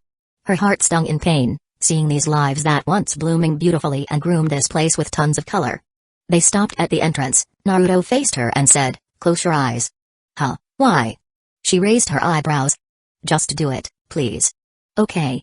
Looking her eyes both closed, Naruto smiled and strolled forward while pulling her hand. She could feel the surface underneath her feet and dull sounds thumped her ears. People usually won't become in the dark, they felt insecure and agitated, Zhang Wei no different, but Naruto's presence, like a glowing beacon, from a mercutoire at the end of the cliff, guiding a lost ship under the brewing thunder of the storm. It's not the light that made her safe, it's his aura and his hand. After a while, they finally stopped. She felt arms circled her waist from behind and a warm body pressed against her back. A hot whisper slipped inside her right ear, open your eyes. Zhang Wei trembled her lids before rose them gently, daze took a hold of her expression. In front of her, a bed of grass with group of flowers swayed side to side, shown by a path of moon that breached through the ceiling. It's like a bunch of children who stood in the stage and sang in tandem with a spotlight directed at them. On the ground from their surrounding, many candles trapped inside a transparent bowl made of glass with a hole in its center, letting a naughty fire moved playfully in their spots without burning the wooden plank around. Right before the bed of grass, a table with a white blanket and 2 white chairs placed, a single candle. No, it's a nice formed like a candlestick held a fire on top of it. A bottle of wine right beside the ice candle and 2 triangular wine glass beside it. Zhang Wei's eyes shivered as she unable to comprehend the scenery. Never in her whole life she saw such a setting even in the most romantic movie. "Do you like it?" Naruto whispered. "How?" she mumbled. "When I crossed the area several hours ago, I sensed a large sign of nature in this place. When I checked on it and saw the flowers, it made me think about you and thought why not bring you here and have a dinner. Then I summoned many clones to prepare the setting I need, and voila. I know that it won't compare to a high-class restaurant. After all, we have mutton skewer as food." Naruto bitterly laughed. "You stupid, it doesn't matter what we eat." Her voice sobbed as she turned around and placed her arms around his neck. Is the thought that was matter? "So, you like it?" A curve pulled his lips one side. "Of course." A single tear dropped onto her cheek. You could just tell me. I dress properly for the occasion." "Dummy, it doesn't matter what you wear." He raised his finger and wiped the tears. "Your presence and smile, that's all I need." Unable to contain her overflowing emotion, she tiptoed and kissed him hard. Their bodies slowly walked toward the grass and clothes dropped on the floor. Crispy moaned and Rough grunted filled the void. Under the blessing of the moon, 2 young people became one, in their body and their soul. 63 Buying the antique dagger half NSFW. Hey, this is a Romani Conti. $7,000 wine. Zhang Wei exclaimed as she held a green-colored bottle with her hands. Naruto lazily sat behind her, letting her smooth back leaned against his chest and her plump butt occupied his thigh. His mouth munched a skewer made of bamboo. "You recognized it?" He put down the bamboo and grabbed a new one with muttons on it. "Yeah, my bar has them 1 or 2, special for exclusive guest." Zhang Wei nodded before she poured the wine into a glass. His teeth pulled out the mutton and chewed on it. He offered it to Zhang Wei. "You want some? This actually very good." "Really? Where, let me taste it." She gapped her mouth and bit on it, pulling one meat toward her oral. Her face turned in delight as she processed the meat. "You right. I should ask him to open his stall near my bar. He could attract more people." "Well, that's your decision to make. Do what you think the best." He finished the rest. They slaughtered the lambs until no one left on the skewers. Zhang Wei about to grab a glass and poured the wine for Naruto. She paused for a brief before a crafty smile pulled her lips. She drank the wine right from the bottle, turned around facing him. In his confusion she leaned in and placed her mouth on his. Naruto widened his eyes at her unique way delivering the wine. Red water saturated his dry land and filled the space within his mouth. Leftover spilled from the gap within her lips as the bulge on his neck made several movements up and down. They separated after a while. Zhang Wei's cheek groomed in reddish flavor like a flower bloomed their reddish petals. Naruto smiled as he bit her neck, causing a small moan broke out from her lips. "Do you like the taste?" she said in a hushed tone. "Of course, because all I taste is you." He nudged his nose at her neck, moving it slowly as he let her skin got acquaintance with his hot breath. "Ah, do you want to taste more?" Her temperature rose in a feverishly high degree as a burning tower prod against her tummy and this made her somewhat itchy. "Certainly does, but..." Naruto left her neck, a smirk tempered his lips. "This time, I'll do the delivering." He grabbed the bottle and drank the wine. In a swift movement he threw the wine away and swarmed her enticing natural lips. His tongue bestowed the water one by one and her upper cavern actively accepted the gift, even when no more puddle inside, their pink spears still brandished against each other. Naruto slid his hands from her hip, heading toward the plentiful hill down at her bottom. He grasped them for a while, spilling some skin between his fingers. Zhang Wei wiggled her body, unable to calm herself from his touch. Her lascivious mound greased on the surface of his chest, empowering his blazing lust that already burned down the entire calm forest. He lifted her body and sheathed his sword as soon as possible. "Ah!" Zhang Wei's face snapped upward. She grasped his hair and conveyed her desire in the most passionate way. His phallus touched every corner of her moist place, leaving no space for air to slip. They stayed in that position for a while. Naruto kissed every part on her upper torso with a fervor like a madman. He worshipped her skin as he bit on them without care it will leave a mark. He buried his face on the deep valley. He kissed both mountain and suckled on her pinkish peanut like a baby thirsted for a milk. "Move, move," she urged him as her waist swayed side to side. With no mean to disrespect the royal decree, he tightly hugged her and started thrusting upward, grinding the wall of her cavern, resulting on delicious moan from the young lady. Didn't want her mate to work alone, she bounced on her own, shaking her plump bottom as they hit and took impact at the same time. After moving in disharmony and for own selfish reason for quite some time, she wanted to squeeze every single of his fluid and he wanted to make her scream in ecstasy. Their pleasurable exercise finally met a rhythm, forcing out the agreeable tone from the couple. Sweat lubricated their skin, euphoria combusted their emotion. Ha, ha. Naruto halted his movement, holding her body like it's a precious porcelain, his mouth glued to her breast and hands massaged her ass. She waved her head for the unbearable treatment he gave. He started moving again, far fiercer than his previous one. She held his face, raining it with thousands of kisses before challenging his tongue into another duel. Naruto stopped again, invested his time in pleasuring her mouth while his hands traveled her back, covering its entire surface with sweat that lingered around. She left his mouth and bounced on her own accord. Naruto let her do as she pleased for a while before joining the fray. Yes, yes, it's coming. Their movements became frantic. His majestic tool started breaching her vulnerable gate, gave it an impact again and again, as it trembled and crumbled. Finally, he struck the gate so hard that the reaction caused the entire castle to tremble, wrecking the throne room until every pillar it has collapsed. Orgasm pulled her head upward, her legs stretched between his body and arms hugged his head deeply. Her eyes blurred and her mind flew to the highest layer of sky. The satisfaction feeling you received when you made love with the person you love. No worries, no problems, just happiness. While the woman basking in her delusion love boats, the man yet reaching the Everest peak. He stood up, carrying the woman who still attached to his towering rage like an octopus. She let out a small moan for every step he took. He arrived at the small table covered in a white blanket. He whisked the ice candlestick and laid the woman with her back on top of it. He pushed out her legs and made her an imposture. Naruto thrusted inside her again, and without any gentle movement this time, without any build, he thrusted with utmost speed, making the table underneath her shook fiercely and created loud dull sound reverberated in the place. Zhang Wei felt if she's not holding on to the table, she feared her body already launched forward because of the strength of his impact. Even in his most speed, her orgasm still came first and several minutes later, she let out charming scream again, tightening her tunnel and choked on his phallus, but no ceasing any movement this time. He rushed and sated his own desire to achieve the pleasure he sought. He leaned forward, kissing her mouth as she squealed in delight, her legs quite tired dangle from the desk. She crossed it behind his butt and her arms hugged his neck. 3 minutes without breathing took a toll on her bodies, her vision blurred and her mind felt empties. At last, Naruto leaned backward, groping her plentiful breast as he roared and filled her womb with his seed. The warmth of his essence electrified her sensed, crawled their way through her system, and jolted her brain. She stressed out her muscle. With both hands on her side, she stifled in a mind-blowing wave of pleasure. Pa. Pa. Naruto kissed her lips, still letting out his seed and savoring his peak. He went to her ear, biting on it before speaking a sweet honey word. Zhang Wei eyes half-dazed before she turned her face toward him, responding his loving words with a kiss. Naruto picked her up along with the white blanket, walked back toward the bed of grass, laying her body sideways and started the second round. 2 hours later.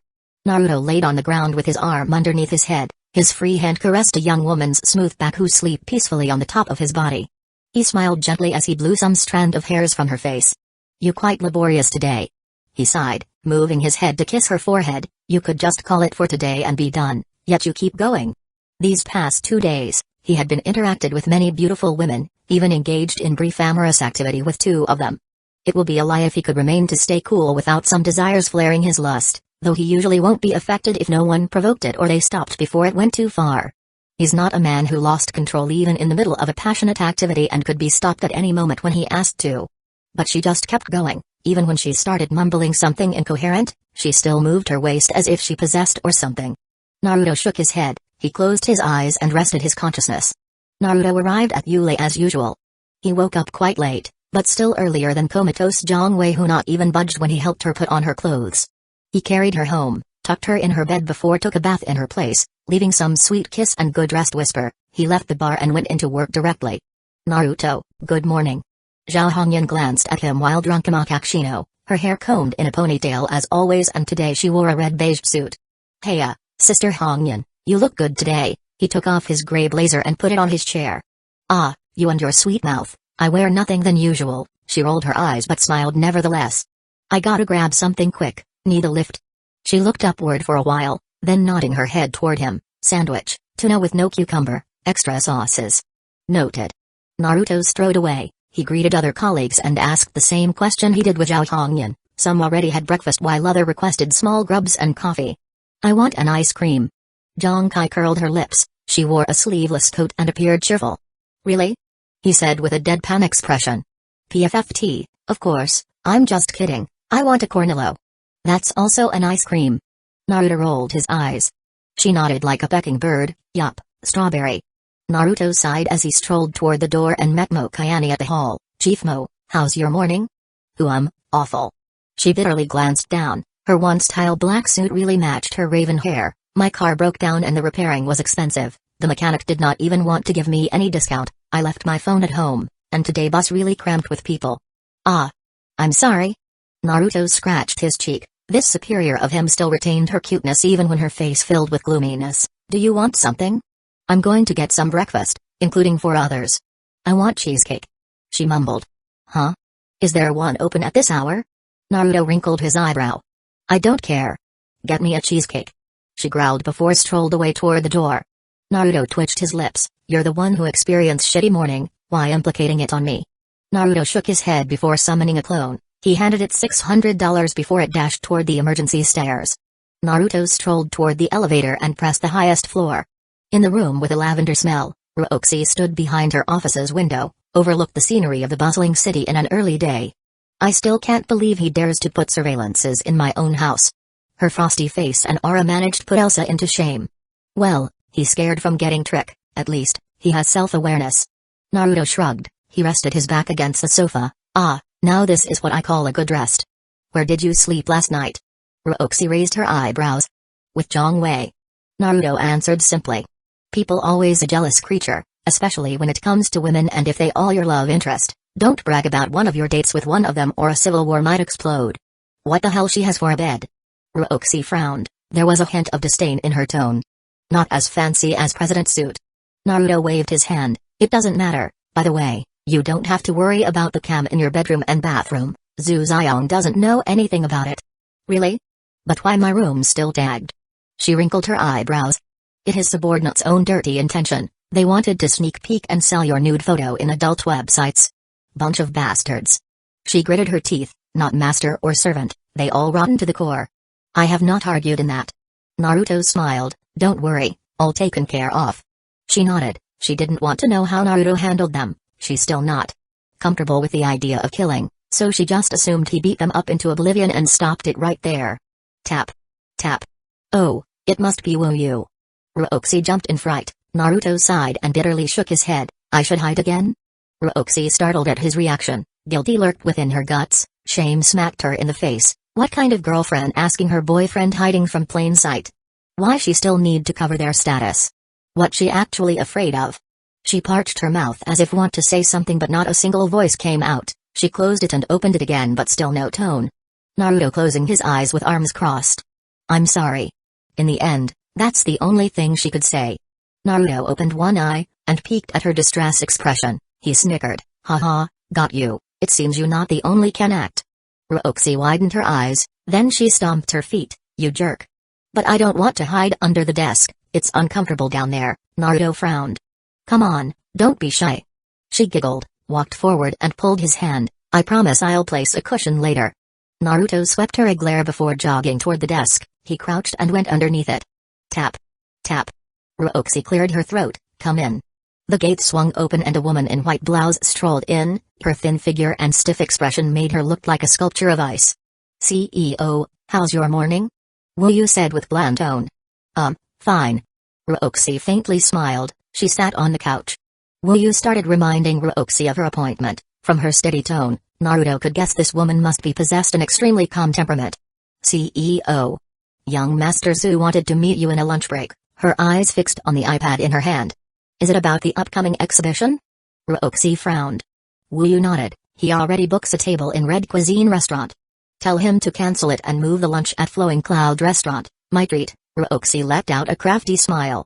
But that smile made Wu wrinkled her eyebrows. She knew her CEO didn't have favorable impression toward this young master, thus every time the topic about him brought up on the table, she never once show a smile.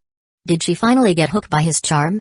Wu pondered. Maybe that's also the reason of her weird behavior these past few days. They said that once someone first time feeling love, they started to act silly, but She thought that only happened to a hormonal teenager. Wait, Flowing Cloud was a hotel, right? They already move this fast? She shook her head. It's her CEO's internal affair, she shouldn't bother with it too much. I'll inform him immediately. She glanced at Ruoxi's desk and noticed files mixed together with books, and they toppled each other. She minced toward air. Wu Yu, what do you want to do? A cold sweat broke out from her forehead. She stood up abruptly. Clean up your desk. Wu Yu startled at her reaction. Don't worry about that, I can clean it myself. She strode forward, arrived at her desk and started grabbing the items that lingered there.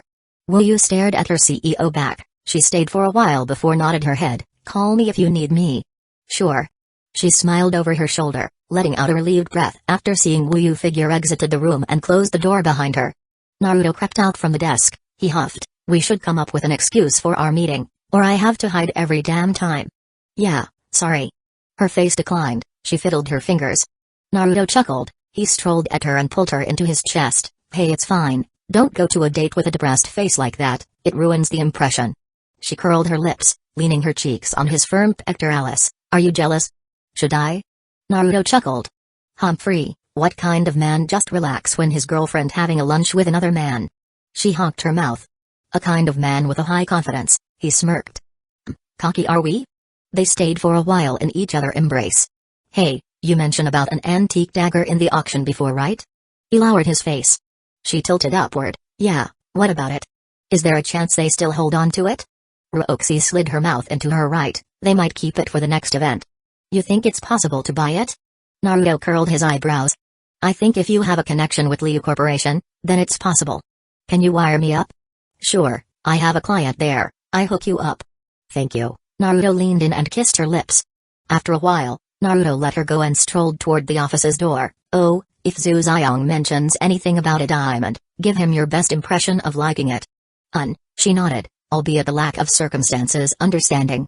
He opened the door and went out of the room. Ruoxi went to her intercom and called out Wu Yu. Naruto traversed the short corridor and headed into the utility room. A white big copy machine and several tools captured by his eyes. He closed the door behind him and waited until footsteps passed by his place. 3 seconds later, he sprung out from the room and strode toward the elevator. He arrived at the 14th floor and saw his clone stood by the entrance, holding a plastic bag in its both hands. Foods like sandwiches, egg rolls, meat buns, and others piled up in the right. Coffee, soy milk, and tea in the left. The clone handed out the money change first before placing the stuff within Naruto's hands.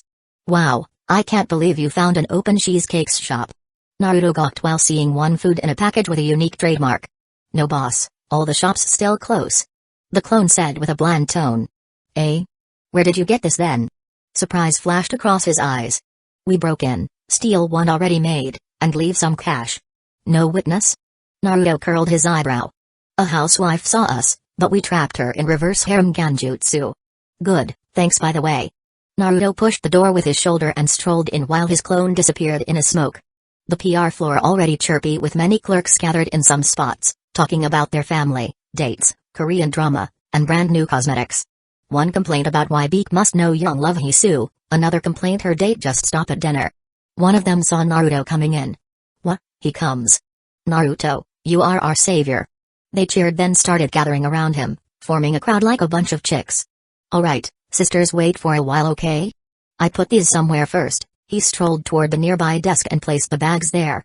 He handed the foods one by one including their drink. Hey, this is not a treat, return my money. He said anxiously as they about dispersed after receiving the food. We pay you with our smile. They said all together as if they already planned it before. If a smile can replace the worth of money, no one will ever have a debt. Then we pay you with our undying gratitude. Please just pay me back. They laughed seeing his bitter expression. They reached out for their pocket or purse and took out their money. Zhang Kai sneaked from the crowd with Cornillo in her hands. Ahem, Sister K, where are you going? She startled, slowly glancing back at Naruto who twitched his lips. She giggled and battered her eyelashes against him. I don't have to pay, right? You pay double. Why?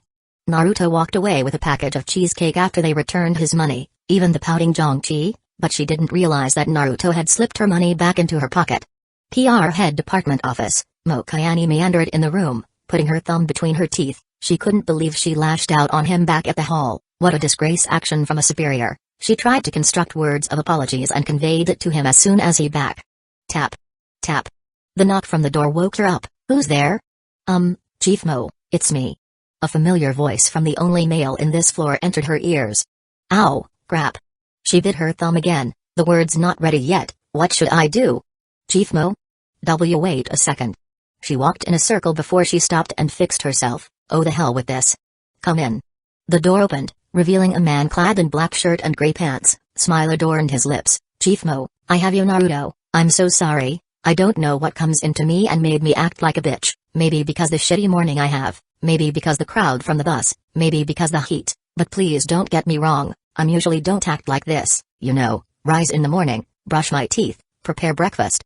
She fitted every word she can into one brief moment without taking any breath. After time felt like forever, she finally stopped and took a mouthful of air. My point is. Please forgive me. Daze held his face for a second before he shook his head. Yeah, of course. I understand your situation. Hey, who never experienced bad morning before. It's okay Chief Mo, just relax. No harm's done, all forgiven. Thank you. She lost her tense but distress still lingered on her face. Naruto chuckled. Chief Mo, look what I got for you. She gawked, staring at a piece of the package in his hands. What's that? Guess? He curled his lips. She looked upward, before gasp punched through her lips. Cheesecake. Bingo, 100 points. He laughed as he strolled toward the table in her room and placed the packet on the top of it. Awesome. Thrill filled her senses, but then she wrinkled her eyebrow. How did you get this? One seller kindly opened his shop earlier, thus letting me buy it. He shrugged. Of course he won't answer it ambiguously since it only created more question for this curious cat. I said if I don't have it now, my beautiful superior will pout her cute face and fire my sorry butt. Mokayani laughed, then she shook her head. Oh, I'm so sorry for creating such a trouble for you. I recompensate double. No, you don't have to. Take it as my gift for you. I hope your day's getting better. Naruto waved his hand. Oh. Thank you. Mokayani nodded. Silent visited the room and coded the two people. Naruto rubbed his nose. I guess I should take my exit. Enjoy your cake. He reached out for the door but Mokayani suddenly stopped in front of him, blocking his exit. I already have a breakfast, so help me finish the cake. She grinned. But I don't like cake. Come on, a man shouldn't be picky about their food. She turned his shoulder and pushed him from the back. She placed him into a single couch, then ambled toward a small table nearby and prepared tea for them to drink. Naruto sighed as he felt no other option aside from eating the cake with her. Several minutes later, the package already opened and they shared half to half. Surprisingly, the taste wasn't actually bad. In fact, he took a bit liking of it. Need to mind that Naruto was not someone who had a knack for sugar. Most of the times he abandoned such a food and so much prefer salt one. Of course, this was contradicting with his principle of not let something go to waste, so sometimes he didn't have a choice but ate them anyway. But puke it later. They enjoyed the food while chatting. Mokayani told him that she born in a village around the mountain and came into Zonghai at 13. Her father died in an accident when she still 5 and her mother married again when she around 8. Albeit she talked in a cheery mood and glee, but Naruto noticed a slight change in her tone and a brief shift in her expression, so he quickly changed the topic and told her a joke. It's about a woman who had a husband laid in a hospital bed. One day, the man called out for his wife. Grasping her hand, he told her, "Dear, you always by my side. When I got fired, you were there. When my business failed, you were there. When I got hit by a truck, you were there. When we lost the house, you were there. When my health started dropping, you were there, my love, you know what?" The wife, with a sweet smile and teary eyes, replied, "What is it, dear?" He responded, "I think you bring me a bad luck." Mokayani coughed as she almost choked on her cake. The story almost made the tears out of her eyes, but the conclusion was ridiculous. The cakes finally had been obliterated. Naruto stood up and about to left. "Chief Mo, thanks for the hospitality. I should get back to my desk." "Wait, you don't. There is some left over on your mouth," Mokayani giggled. His eyes jumped, brought up his thumb. Naruto wiped his mouth. He spotted a cream tainted his finger. "Oh, you're right. Is it gone now?" "There are still some." She shook her head. She rose from her seat and pulled his necktie, making his body slightly lean toward her. She raised her hands and wiped the rest with her own finger. "Now, it's clean." She let him go and walked back. "Thanks for accompanying me eating." "It's my pleasure. See you later, Chief Mo." Naruto strolled out from her office. Several moments after he left, slowly but surely, red emerged from her face akin a ripe tomato have a child with a ripe apple. "Oh my god, Kayane, what you have just done." Clock needle had ascent 2 stair steps. Busy hour approached every worker in Zonghai. Naruto went down at the bus stop and strolled toward the path on his right. Blue and red cars flashed on his right, uniform and suit streamed on his front, advertisement and merchandise fixed on his left. He fished out his phone and checked Roxy's messages. My client said he can't guarantee to sell you the item, but he can connect you with someone in charge for the auction. Meet him in Emerald Plaza Hotel. Naruto put the phone inside his pocket and continued travel down the road. A big building made from green marble approached his eyes. He stared at it for a while, he curled his lips and strolled inside the hotel. Luxury was his first impression the moment his foot stepped inside the lobby. Large pillar proudly stood in several spots, red-colored bench formed a circle and attached themselves on the pillar surface. Two half-spiral staircases spread from his right and left. Glorious chandelier hanged on the ceiling that bore a marvelous marking. The floor covered in a smooth white ceramic that reflected people's figure who walked upon it. People with fancy dress, pricey suits, branded stuff, and high-tech gadgets, come and go. Good morning, sir, may I help you? Naruto approached a middle-aged man behind the receptionist. He wore a black shirt and red bow tie. His short hair combed in the right direction. Hey, I have a meeting with a person in charge of the auction. Can you please contact him that I already arrive? Certainly, sir. May I acquire your name? Naruto Uzumaki. A moment, sir. The person pressed his earpiece. Pardon me, Master Liu, but Mr. Naruto has arrived at the lobby. Yes, he nodded and faced Naruto again. Master Liu is on his way to greet you, sir. Thank you.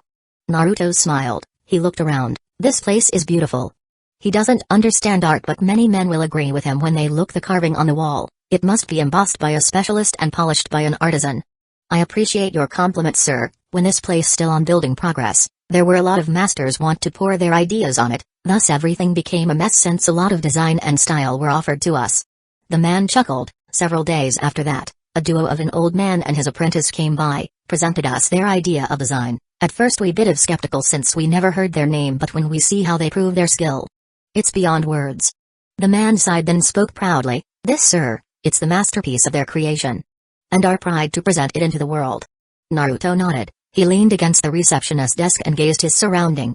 Several minutes later, an old man walked from the elevator, his robust figure wrapped in a silk gown with green mantle over his shoulder, white hair on his head and face demonstrated his life experience and great wisdom. Mr. Naruto, I assumed? The old man let out a mild smile.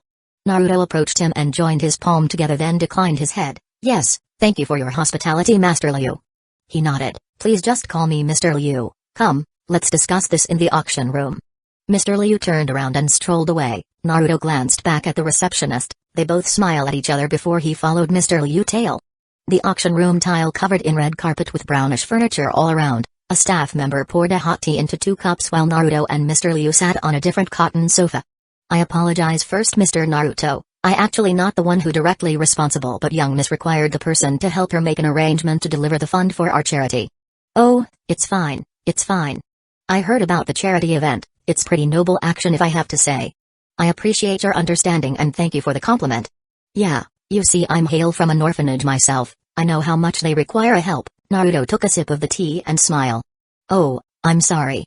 Mr. Liu's voice sneered with regret tone. It must be tough for you. No, actually I kinda happy living there. My orphanage situated in the forest outside of the village, so our environment pretty close to nature. Every morning, I taste the fresh air and humid climate. I saw a dude dripped from a leaf green and wild hair munching some blueberries. We played around, helping caretaker planting sweet potatoes, doing laundry, fixing stuff like chair and such. At noon, they would tell us story, mostly about King Frog and Queen Swan. Hell, I think all the story just about that. In the afternoon, we took a dip in the stream several meters from the orphanage, catching fish, water wrestling, and swim racing. In the evening, we fired up a wood and made a camping site. The caretaker played some instrument and we sang together. Sometimes we barbecue the fish we catch and ate it along with ripe potatoes. At night, we slept under a straw blanket, crammed together like sardines, you know. Naruto rubbed his cup as he stared at the tea's exterior. A faint smile pulled the corner of his lips while his eyes blurred with nostalgia. I take my word back. Mr. Liu sipped his tea. He smiled gently at the young man sat across the table. That's some good old days. Naruto kept staring at the tea, but the smile he had slowly faded from existent. You monster. Get away from us. You killed our parent. Yeah, good old days. He smiled back at the energetic old man. Now Mr. Liu, let's talk about business. Back at the lobby, the receptionist was checking on the guest book when he heard a bell sound from the counter. Yes, what can I bang? Red tint decorated the wall behind him as a hole manifested on his forehead, his body slumped down like a rag doll. People about to shout their so loud but halted as a group of people in black armor and assault rifle swarmed through the gate. A man with a black tight shirt with spiky hair stood behind the counter. He pointed the Glock 19 toward another receptionist on his right. A lazy smirk hooked his lips. "Please tell me." The spiky hair man squinted his narrowed eyes. "Where is the auction section?" 64. Not greedy enough. Somewhere in the room with a lot of monitors, a man in blue shirt and black pants, sitting on a wheeled stool while holding a phone with its screen showed 3 bluebirds fought green pigs inside a house. Another man in the same appearance stared at the monitors with a cup of coffee. Eee. Bang. Ha ha ha. Shit, wrong target. He grumbled. The coffee man glanced at him, a hint of disdain reflected on those pair of eyes. It seemed he noticed the unkindly stare his partner gave. His face changed its color like a red bird. "You got something to say, Rocky?" "No, sir."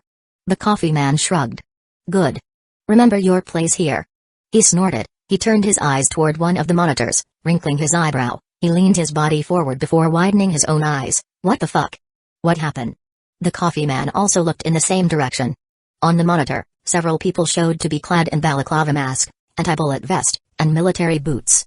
They held China-made assault rifle CSLR-17 and swarmed the underground parking lots. "We must inform the authority immediately." He cancelled out his game and proceeded to the urgent contact list. Splat. Suddenly, a blast of brown water came from his right, burning half of the skin on his face. He leaned toward the desk on his left, letting out a series of wailing. The coffee man stood up, a sneer hooked the corner of his lips. "You could have avoided this if you just pay attention to those birds." "Rocky? What are you?" The man held his face, shivered all over his body. "Don't worry, sir." He chuckled, his hand reached out to his back and pulled out a semi-auto pistol from his pants. He aimed it toward the man. "I'm not gonna hit a wrong target." "Rocky, wait." I bang. He put the gun on the desk and reached out for his walkie-talkie. "Surveillance room secure, over." "What's the situation in the other area?" One of the men in parking lot stuck up the walkie-talkie to his mouth. In the kitchen, people wore chef clothing knelt with both knees on the floor, their both hands behind their neck. 3 people with pistols stood among them. One man brought up the walkie-talkie. "Cooking room secure. Storage room secure." "Good, let's call out the big man." Outside Emerald Plaza Hotel, from the horizon, a black van drove heading toward the hotel and it arrived at the front entrance. Its passenger door slid open and a bunch of men came down with an assault rifle in hands except one man with spiky hair. He had a relaxed expression as his narrowed eyes glanced toward his surrounding. People who lingered around the entrance widened their eyes in amazement. They thought these people were shooting a movie or something. Their eyes scattered the perimeter, tried to spot a camera hidden somewhere. Someone took out his phone and captured the scene. One of the valets approached the spiky-haired man, his expression turned little stiff. "Can I help you, sir?" "Oh, don't worry, buddy." He closed his eyes and smirked, patting the valet's shoulder. He spoke in a dry voice, "Everything just a play." He strolled forward. "Clear up this place." "Pa. What the hell they are doing?" One henchman raised up his rifle at the valet and smacked his head with it.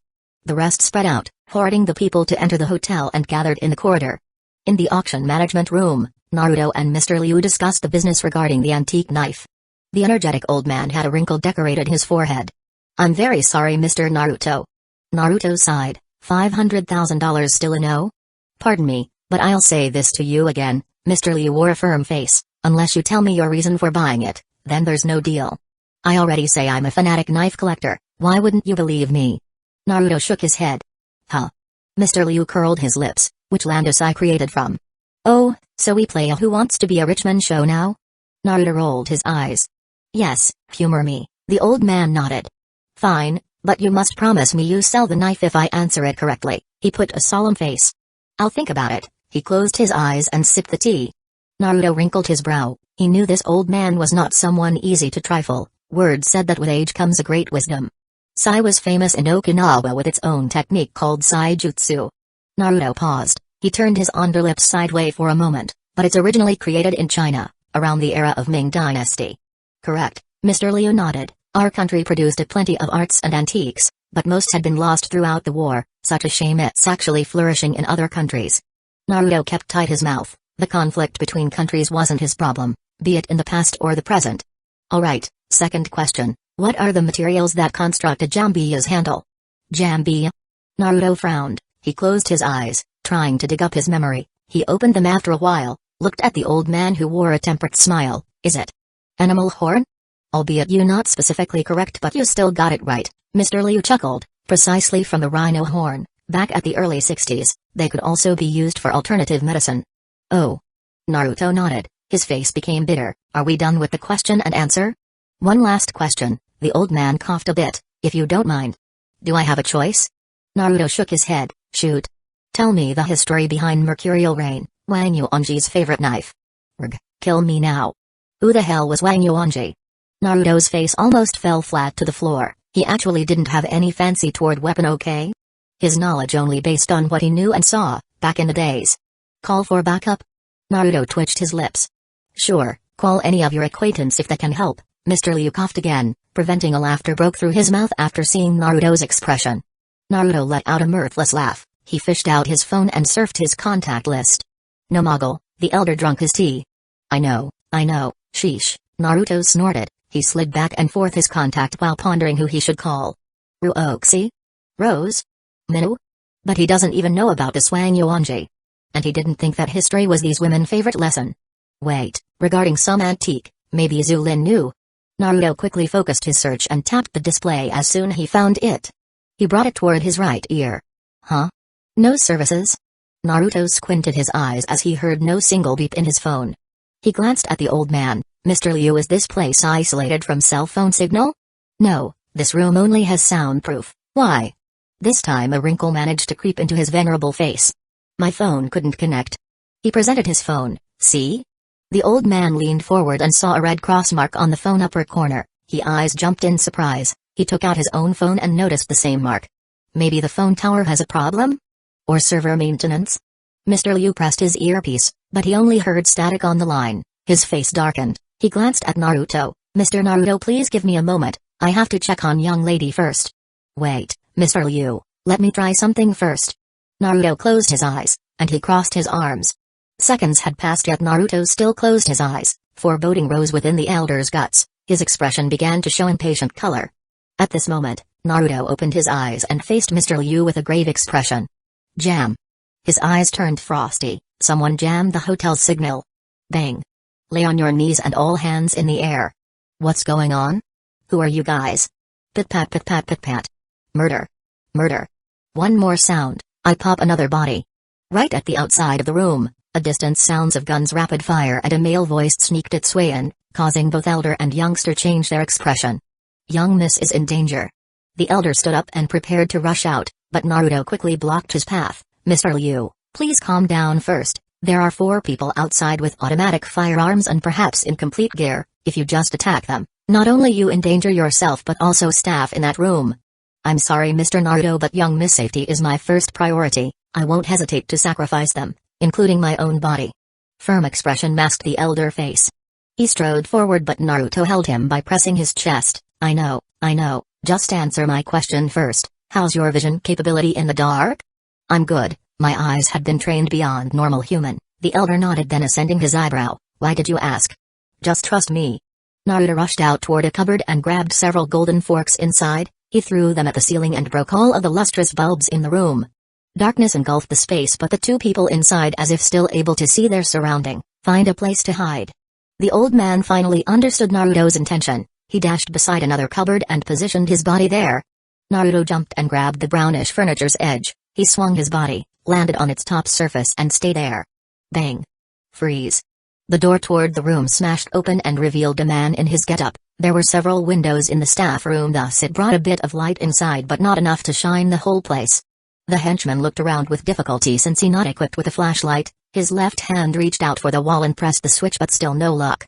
I know there are people in here, you better come out. His voice muffled by the mask he wore but still clear to anyone's ear. He fired his gun randomly in the room but no screaming or begging voice turned over. Goosebumps started to linger in his chest. I won't kill you if you surrender now. You have my word. But still no single respond. This place became too quiet for his liking. Just get in and kill them. His teammate roared from behind. He glanced toward the man on his right. Help him. Roger. He raised his rifle and joined up inside. The room layout consisted of 2 cupboards on both sides, 2 sofas in the center of the room and a table placed between them. There were few tables surrounding them that supported a variety of antiques, but it's unknown whether real or not. On the most northern area in the room, a big desk placed facing the sofa, and a henchman thought those people hiding behind it. One went straight from the door and past a left cupboard, while another circled around the small tables, going for the path in front the right cupboard. Mr. Liu grabbed him as soon as he arrived and twisted his head with ease. The man on the right jumped in fright, but Naruto dropped on him and stabbed the back of his head with a fork before he managed to do anything. Naruto cleared his throat, picked up the rifle and started shooting at the wall while shouted, "Oh shit, he got him." Mr. Liu widened his eyes at Naruto's smooth manner in impersonating the dead man's voice. He thought this blonde young man wasn't as simple as he looks. "What's going in there?" The two men outside raised their gun and pointed it toward the room. "That son of a bitch got him, die you bastard." Naruto paused a while before shooting again. After a while, the sound ceased and silence hugged everyone in the staff room. The henchmen glanced at each other. One of them stared at the room. "Hey, you okay?" "Yeah, he's dead, don't worry." Naruto turned the dead body around. "There's an old man here, I'll bring him out." He took off all of its get-ups and put it on his own. "Come on, old man, move that bony ass of yours." Mr. Liu glared at Naruto, who smirked and focused on putting the gear on his body. After everything set, he nodded his head and they walked out from the dark room while Naruto pointed the rifle toward the elder's back. "Master Liu." The staff stared in disbelief. They knew the capability of this energetic old man, thus unable to adapt the fact that he was captured. Mr. Liu gave them a comforting appearance as he walked toward them. "Sorry, it's so dark in there, I didn't see that man until it's too late." Naruto straightened his back and put his rifle away.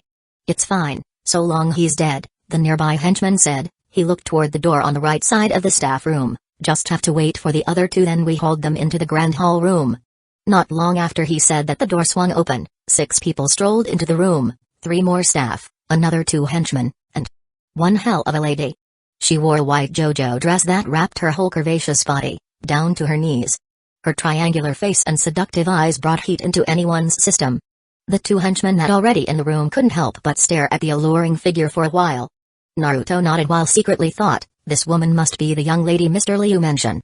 Liu Ian's calm expression changed the moment she saw Mr. Liu crouched in the floor. "Uncle Fu." "Young miss, thank God you're safe." Mr. Liu let out a relieved breath. She hastened her pace and stared at the elder with worried eyes. "Forget about me. Uncle Fu, are you injured anywhere?" This man had been protecting her since she's in elementary grade and never once seeing him kneel. She knew his combat prowess and capability, thus it's understandable if she thought he's injured. "Young miss, I'm fine." His face turned bitter. "But the youngster from Yulei. He died." "Oh, that's terrible." Her heart pang with sadness, especially when she saw one of her staff laid under a pool of blood. She glared at Naruto with full of hate. "You guys are despicable people." "Hey, it's not our fault that they fought back," Naruto shrugged. "If they act docile like a little lamb, then maybe, just maybe, we treated them a bit gentle." Liu Ian greeted her teeth while the henchmen laughed in a mocking manner. One of them ceased. His eyes wandered for a moment. "All right, enough. Let's go to the hall." Hello, can anyone hear me?" In the hall where they previously held a banquet, the spiky-haired man stood in front of the stage, patting the head of a microphone. This place sounds like a graveyard, only without tombstones and dead trees." In front of the stage, people gathered and formed a crowd. Pale yet dark countenance painted the scenery, local and foreign face decorated the wallpaper, adult and children swarmed the floor like a group of ants. Men in a bulletproof vest and CSLR-17 rifles surrounding them like a prison guard. The spiky-haired man rolled his eyes at the expression showed by the crowd. "Come on guys, isolated from the internet for 15 minutes, won't make you lose followers.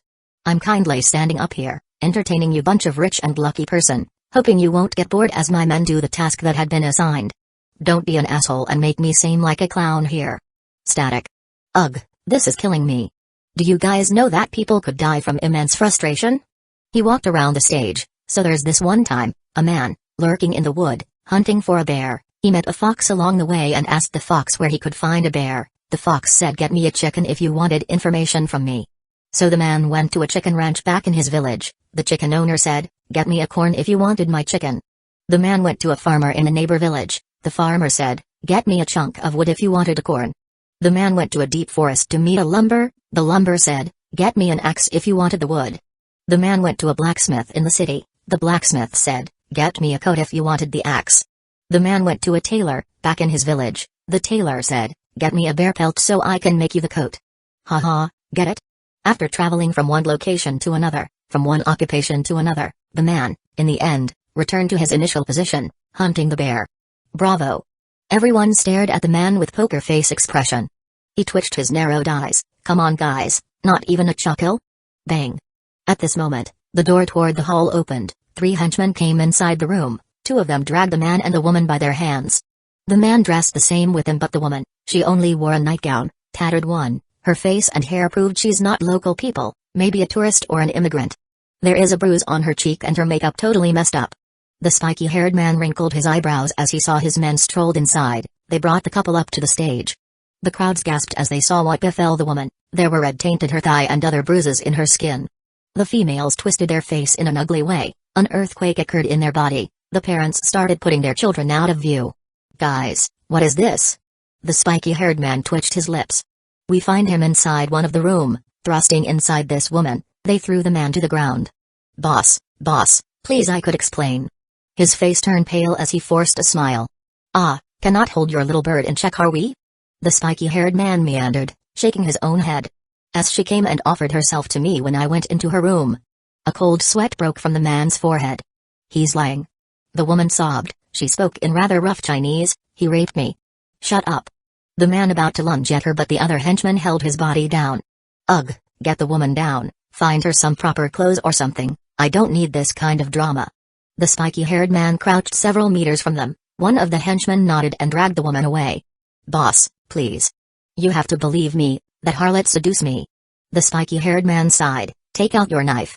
Boss? The man startled.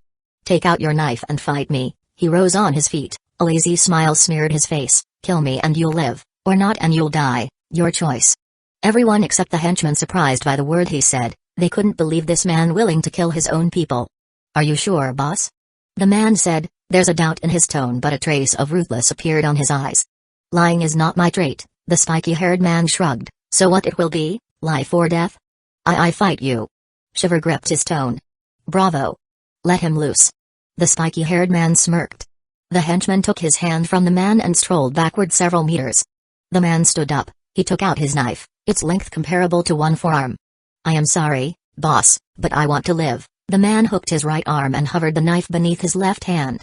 Great. The spiky-haired man opened wide his arm. That desire for life, show me how strong your greed. Ha. The man strode and launched his knife. The spiky-haired man whisked the man's hand and punched his face at the same time, causing him to stumble backward while grabbing his face. The man aimed his knife at the spiky-haired man's face. He brushed it sideways with his left hand and punched the man's stomach, before giving a hook punch to his face. Arg. With a roar, the man tried to slash his boss twice, but the edge always missed. By the time of the third slash commenced, the spiky-haired man grabbed the man's hand, punching his stomach once. He twisted the man's arm, disarming him from his knife, then smacked his face with his elbow. He landed his fist thrice on his enemy tummy, then hooked his head under his armpit. It seems. The spiky-haired man chuckles. You're not greedy enough. Crack. He strengthened his muscle, then broke the man's neck. The crowd went crazy as they saw such a cruel and barbarian act. Death from firearm can't be compared at all. The spiky-haired man threw the dead body to the side. Get rid of him. 2 henchmen picked up the body and carried them away. He watched them with lazy eyes before glancing at the crowd. A slope curved his lips. You guys enjoy the show? The corridor in the first level, several blocks from the auction management room. Naruto glanced at the camera on the corner of the ceiling. His mind never once stops moving their gears. They turned to their right and passed a restroom. Guys, wait, I have to take a pee. Naruto paused. Seriously, dude? Yeah, can't hold it any longer. Naruto rubbed his thighs. Fine, go ahead, one of them grumbled. Thanks. Naruto went inside the room. Several minutes passed, yet Naruto's still inside. The henchmen exchanged their glances. Should you guys check on your friend? Mr. Liu closed his eyes. Maybe he has some trouble urinating. You, go inside and check what's wrong. The leader waved his rifle to the henchman in front of him. He nodded. He raised his rifle and pushed the door open. The restroom has 4 booths with all white and black theme. He noticed a figure beside the last stall. It's Naruto. Dude, what are you doing? The henchman wrinkled his brow. I'm waiting. Naruto shrugged. The henchman startled. Waiting for what? You. In a swift move, Naruto took out a handgun and shot the man's head in front. He sighed as the body slumped on the floor. How come you didn't have any silencer? He shook his head. Well, time to get work. Naruto tapped the wall behind him and cancelled his isolation technique. He dragged the body inside one of the booths. He took a deep breath. Oh shit, he's bleeding. Guys, I need backup now. The three henchmen outside got alerted. They all raised their rifle in the instant. The leader urged his two of teammate to rush toward the restroom. What happened? Pit-pat pit-pat pit-pat. The moment they arrived at the booth, a dozen bullets took a nest on their body, splattering the wall with red spots. Two souls had departed into the land upstairs or downstairs. A trail of smoke danced from the mouth of Naruto's rifle. His face smirked with glee. Man, I love guns. Second only to kunai and shuriken.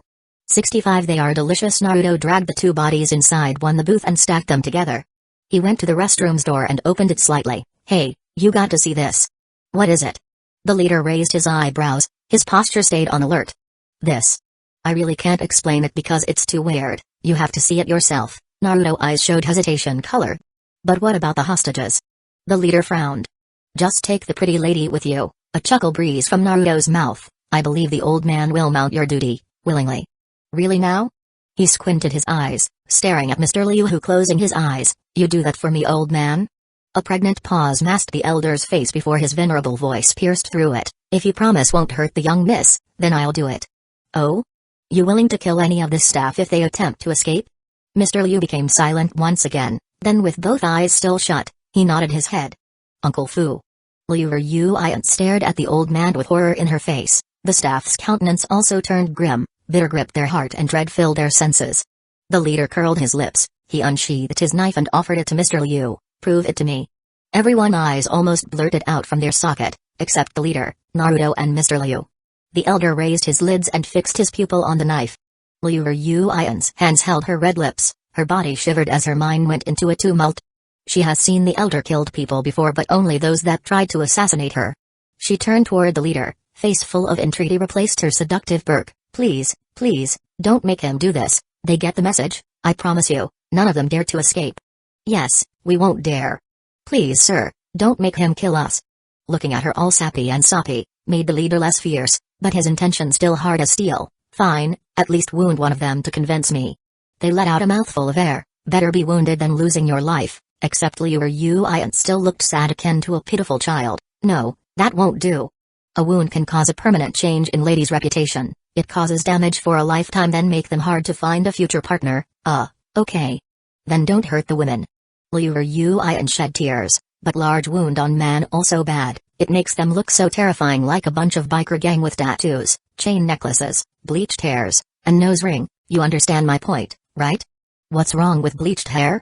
A hint of sadness tainted the leader's voice. Well, you know. They looked like a bully and selling drugs. Take the wild guess. She shook her head. Ugh, fine, just inflict a small scar on one of the staff, he grumbled. Wow, the gal's natural. Naruto nodded as he leaned against the door's gate. Mr. Liu accepted the knife with a temperate smile and strolled toward one of them. He grabbed the staff's arm, rolled up his left sleeve, and inflicted a small line on the staff's yellowish skin. The leader nodded after seeing that. He raised his rifle toward Liu Yuan. Move out, lady. She let out a sigh, then headed toward the restroom. The leader followed in a tail. Naruto opened the door with his back and let them in. They startled after witnessing spray of blood in the floor. The leader's danger awareness went through the roof. What happened before he managed to finish his sentence? Naruto approached him from behind, kicking his back leg and forced him to kneel. Then he held the leader's head from the side, then smacked it to the wall, instantly sent the man's consciousness in the realm of dream. Liu Yuan widened her eyes at the change of event. She never thought this henchman would hurt his own comrade. Naruto briefly looked at the passed-out man, then sent his eyes toward the seductive lady. Miss Liu, I'm sorry for the inconvenient. Who are you? She tilted her head. Naruto lifted the balaclava mask up to slightly above his forehead. I'm the Yule guy, Naruto. Ah, so you're not dead. She nodded, then her eyes looked upward. Then this means Uncle Fu also pretending all this time. Yeah, sorry for deceiving you. Naruto smiled faintly, and it was my idea, not him. I know, Uncle Fu put me as his priority above everything else, so he will probably just rush out to save me without care for the staff's lives, so I kind of glad that you stopped him. She smiled beautifully, there was a rare gentleness in her expression. On the behalf of my staff, I thank you for the effort you put. Naruto dazed for a while, then he let out a chuckle. No need. So I guess the next step is digging information from him? She glanced at the unconscious leader. Yup. Naruto crouched and picked the man up, putting him on the shoulder. How? Will you do that? She stepped back and let Naruto pass by while carrying the man. Well, torture of course, what else? He said simply, like it's no hold any weight. Torture? Her face turned a tad pale. Yeah, are you uncomfortable with it? Naruto entered the first booth in the line and placed the man on the toilet. Not casual, she bit her lips, then stared at her own feet. What kind of torture are you talking about? Which one you prefer, tickle his feet, pluck his armpit hairs, or pinch his nipple? Naruto leaned his back against the sink's platform, crossing his arm and glanced at the seductive lady. Liu snapped her head upward, startling her eyes before titter slipped past her mouth. What kind of torture is that? The kinds that make you spill any bin within a matter of seconds. He curled his lips. I don't believe you. Well, let's make a bet. If I can make him talk with one of those I mentioned before, you let me slap your ass. What? Not gonna happen, mister. Her eyebrows drew together, her face turned red like boiling teapot. Okay, turned out the CEO of Liu Corporation don't have any guts. Naruto shrugged. You might want to take back that word, cold collected on her face. She's the leader of enterprises with multi-billions worth of assets, owning many varieties of market in the world of business. She accomplished those feats not because she's good at management or high number of IQ, but due to her fearless move in making any decisions. Give me a reason, Naruto smirked, his eyes taunted her. She hugged her own waist and stood tall with her provocative curve all displayed for his eyes. Fine, let's bet, but what if you lose? I praise you 3 times. Naruto rubbed his chin. Not fair. You slap my ass if you win, but I just receive 3 praises if I win? She sneered. Hey, I already make a big compromise. I slap you once or praise you twice, you receive all the benefit. He honked his mouth in discontent. What benefit, you shameless man? She stomped her feet. Or you want to slap my ass for the return? A slope slanted his lips one side. You, who wants to do that? She curled her lips. Enough. Let's do this. If I win, you have to save every people in this hotel, the staff and the guest. Nope, not gonna happen. Naruto laughed. Not all lives in here is my responsibility. Well, no deal then, she chuckled. Fine, no deal. He threw his face away from her. He strolled toward the booth and took off the man's mask. A 20-year-old face, undercut hair with slight bleach, and wide jaw entered his visage. Naruto grabbed the water hose, performing a quick seal with his hand, blew a handful of white mist at the head of the hose and showered the leader. Cold. He instantly awoke, but Naruto decked his jaw, slamming his face to the booth's wall on his left. Nice sleeping, eh? He smirked. The leader blinked his eyes while grabbing his face. He stared at Naruto with an angry face. Who are you? Bang.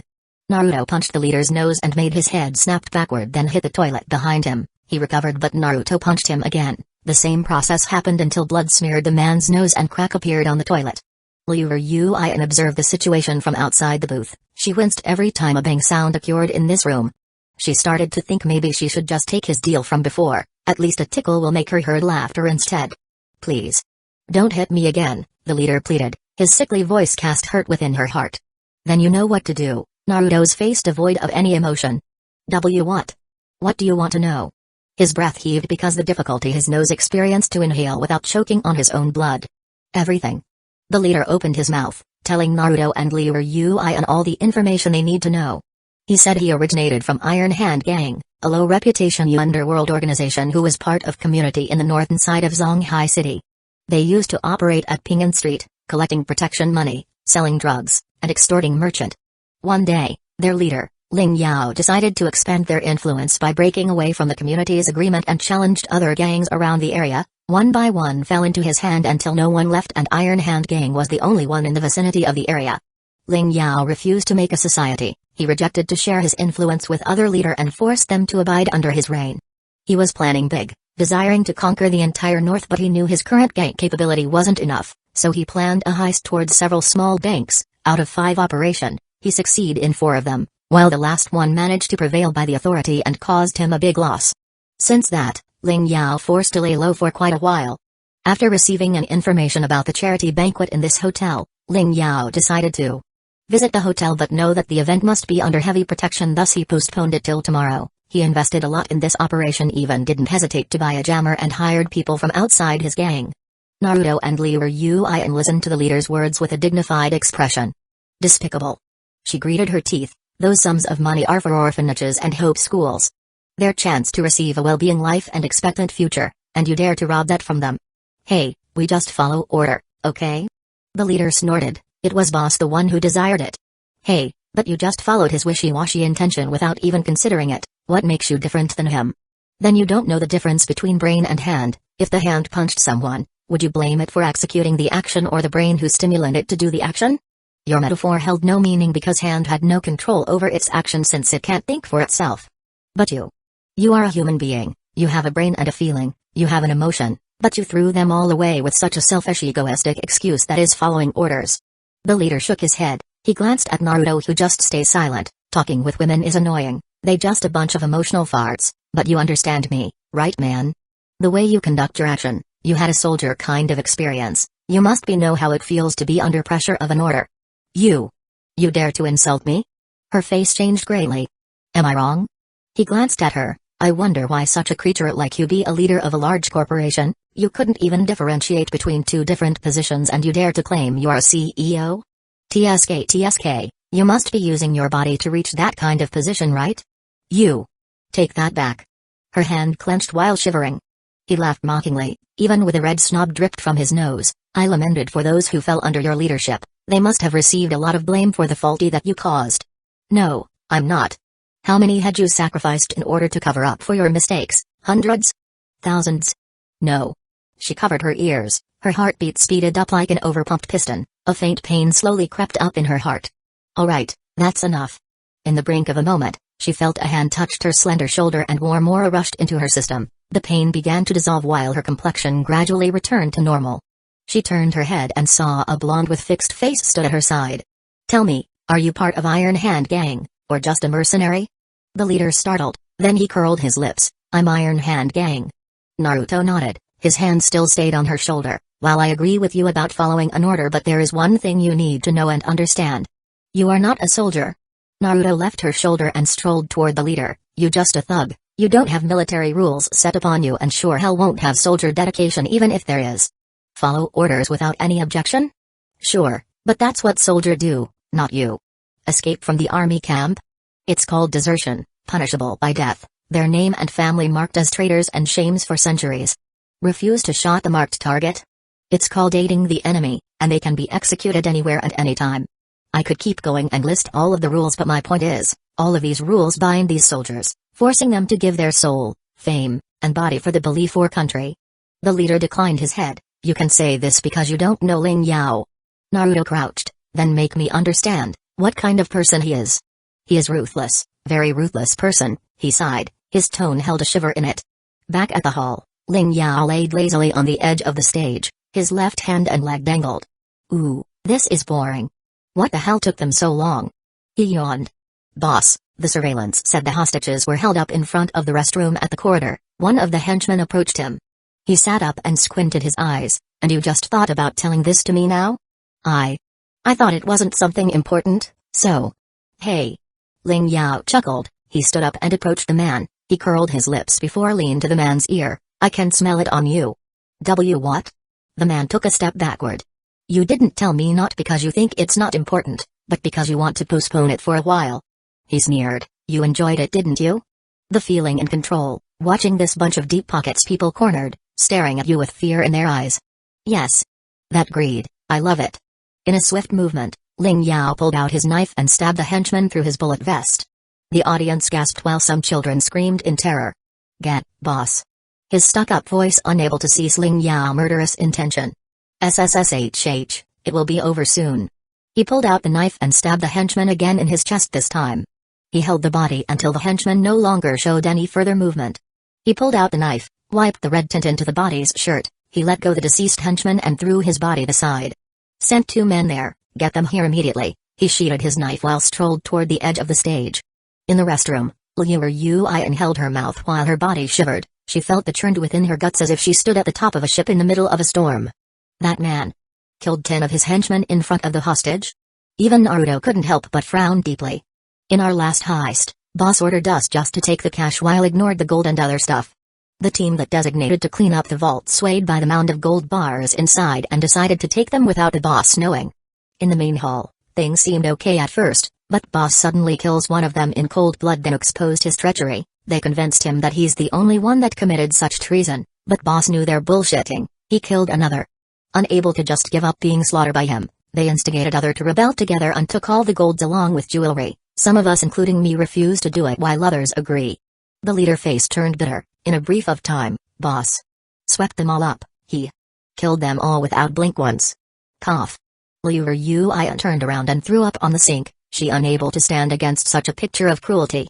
Naruto glanced at her, then returned his gaze toward the leader. Why you still stick around him even when he dared to do that? Some of us not. The reason why boss received a huge loss in the last heist because many of our comrades quit, they fear for their own life. And you? Why not leave him too? Because I know it was their own greedy intention that killed them and disobedient. If we just stay with what he ordered us to do, then I believe he will not kill us. The leader nodded. Naruto stayed still before followed his gesture then grabbed his shoulder. Thanks for telling us. Are you going to kill me? He stared at Naruto with a scared expression. Naruto curled his lips, his fingers reached out to the leader's back of the neck. No, have a good sleep. He closed the booth door and strolled toward the sink beside Liu Yuan. He turned the knob and poured water on his face. What we should do now? She wiped her lips while looking at her own reflection on the mirror. Naruto sighed. Are you willing to surrender the charity money? If that can save many lives, then I'm willing, she nodded without hesitation. Then that's the only option. Naruto paused, then glanced at her. But you have to tell me the detail about the charity including the fund. Why? She raised her eyebrows. We need to prepare for the worst. Naruto stared at her honey-colored eyes. I just need you to trust me on this. Their gaze clashed against each other. After several minutes later, she nodded. I give you a chance. Mr. Liu waited in the corridor with anxious polluting his heart. After all, Liu Yuan had been inside for such a long time, thus he unable to make his body stay calm. Then he heard 2 footsteps approach them from the end of the path. 2 henchmen with a raised rifle walked toward them with careful movement. What are you guys doing here? Where are our people? One of them said in a harsh tone. The staff crouched in the floor with frightened expression had written all over their face. Mr. Liu faced them with a steady tone. He pointed his thumb toward the restroom. They all inside with young miss. I don't know what they're doing. Shit, do you think they played with her? Boss going to kill them. They rushed across the crowd and about to reach the restroom's gate, but the door immediately opened and revealed 4 people, 3 people in the same suit with them and Liu Yuan. Oh? Did the boss tell you guys to check on us? One of them spoke. They exchanged glance then observed Liu Yuan condition and complexion. No bruises, no shred on her JoJo dress, no reddish on her skin, no messy hair, and lastly, no trouble with her face. Liu Yuan covered her body as she felt their gaze all over her figure. They noticed her reaction. It made them daze for a while because instead looked terrible. Her charm increased much. One of them broke from the spell and set his eyes at the henchman. What are you doing inside there? One of us needed to release himself, but got jumped by one of the staff inside. Yeah, he's dead. The man beside Liu Yuan sighed. What worst is he pretend to be him and killed 2 another guys with a rifle. Huff, the man's cowboy. But you kill him right? Yeah, of course, though my ass got grazed by a bullet but, PFF, I experience worst. The man waved his hand. Do you guys want to check?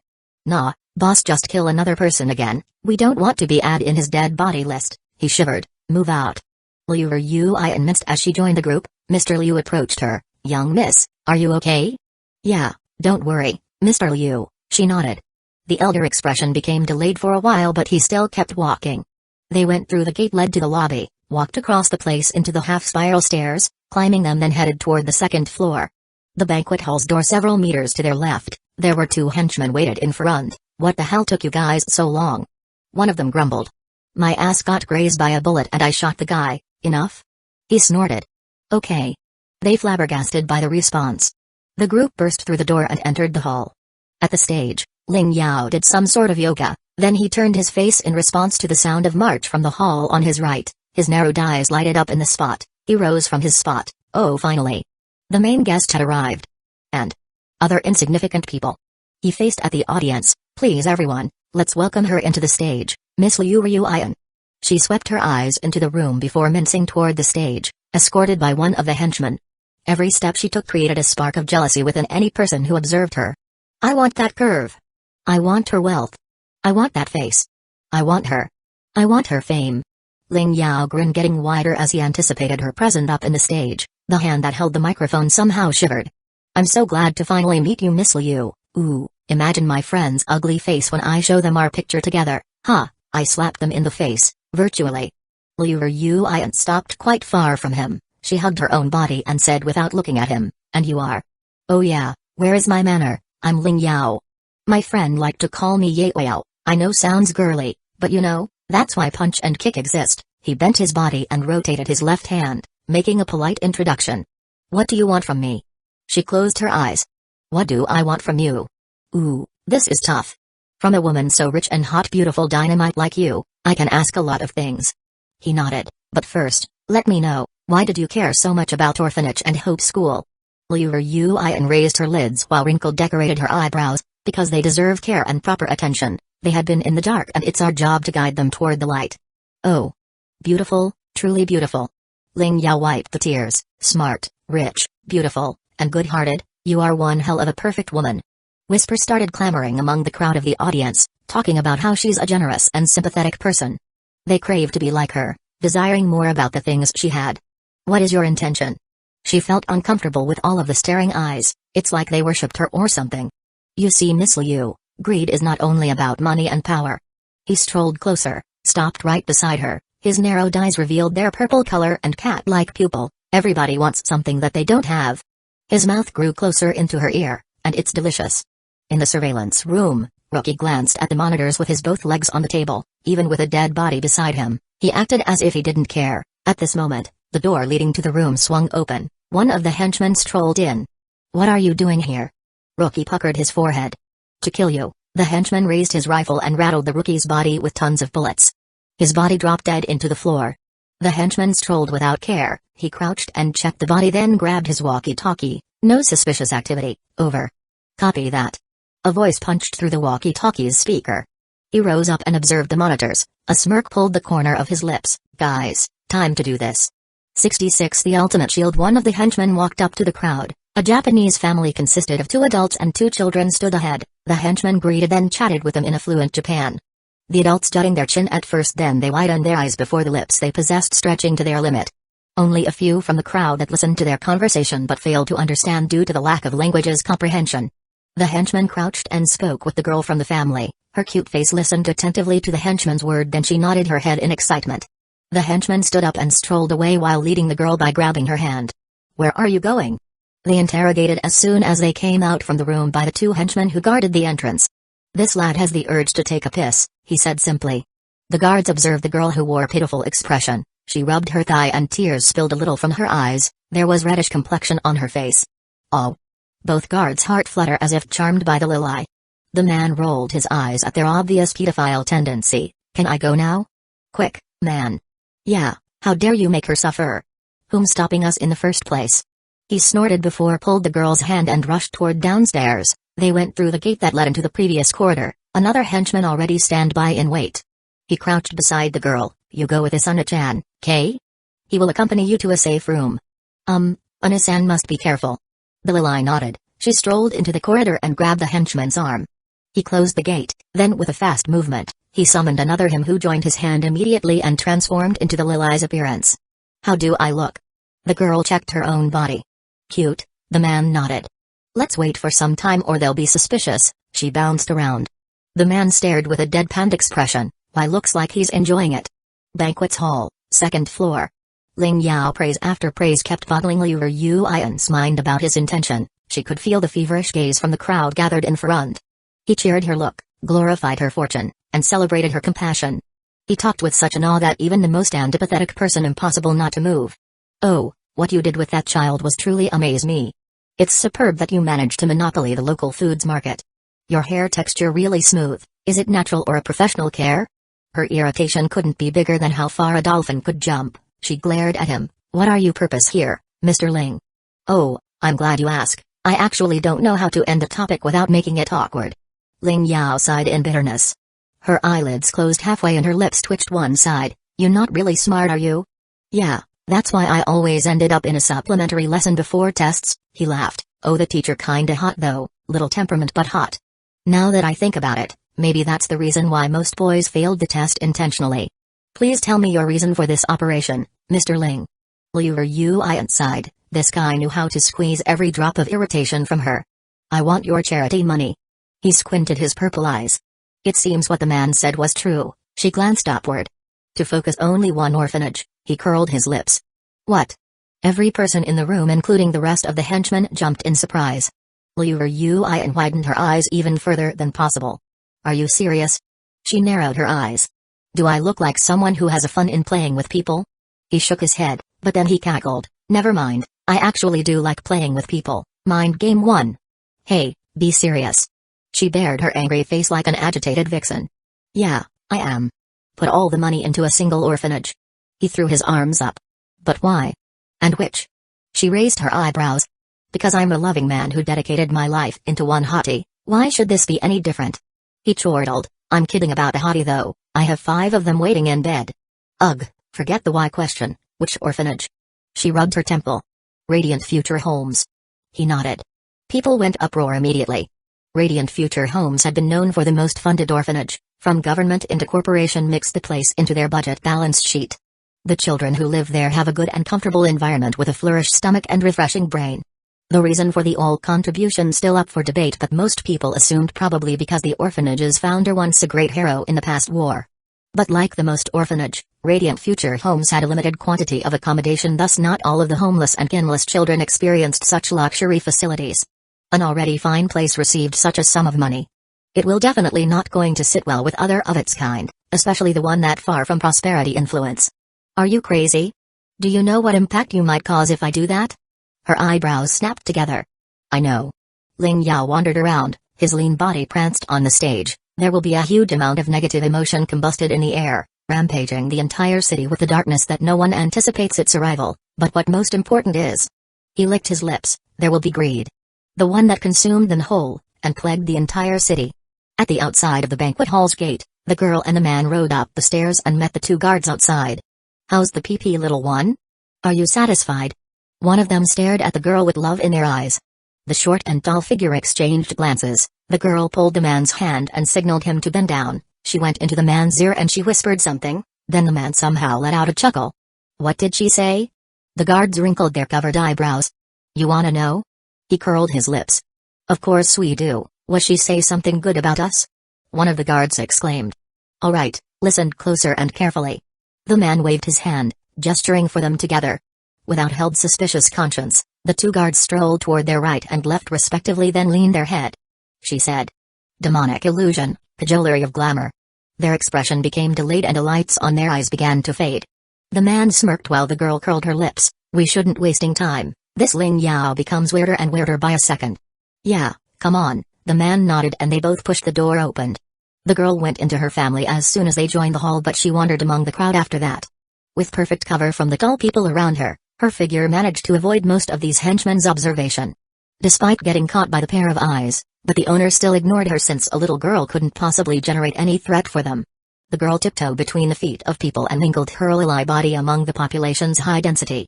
She stopped times to times, pondered a while before moved out again. Come on, Miss Liu, will you do that for me? Ling Yao slid his eyeballs toward her. Will you let these people go? Liu and threw her face away from him. Ha ha ha, of course. After they had served their purpose, I let them go. What are their purpose? She tilted her head. You'll know soon, he nodded. A smirk hooked his lips. It wasn't something dangerous, right? No, of course not, they just have to do some simple tasks. He raised his shoulder. After made sure the reliability of his words and gave it a thought for quite some time, she sighed before nodding her head. Okay, I'll focus all the charity's money into Radiant Future Homes. Bravo. It wasn't so hard, right? Ling Yao laughed in a carefree manner. You know, Miss Liu, we totally hitting off here. You and I should get dinner sometime. I tell you all the joke about bars. Even if you're the last man in the entire solar system, I wouldn't dine with you, she coldly said. Oh, look at you, flirting with me, since when we got into this point? I must have missed something. Liu closed her eyes and gave her cold yet seductive shoulder. Ling Yao curled his lips sideways. He glanced at one of the henchmen. Contact the jammer team, told them to deactivate the device. Yes, boss.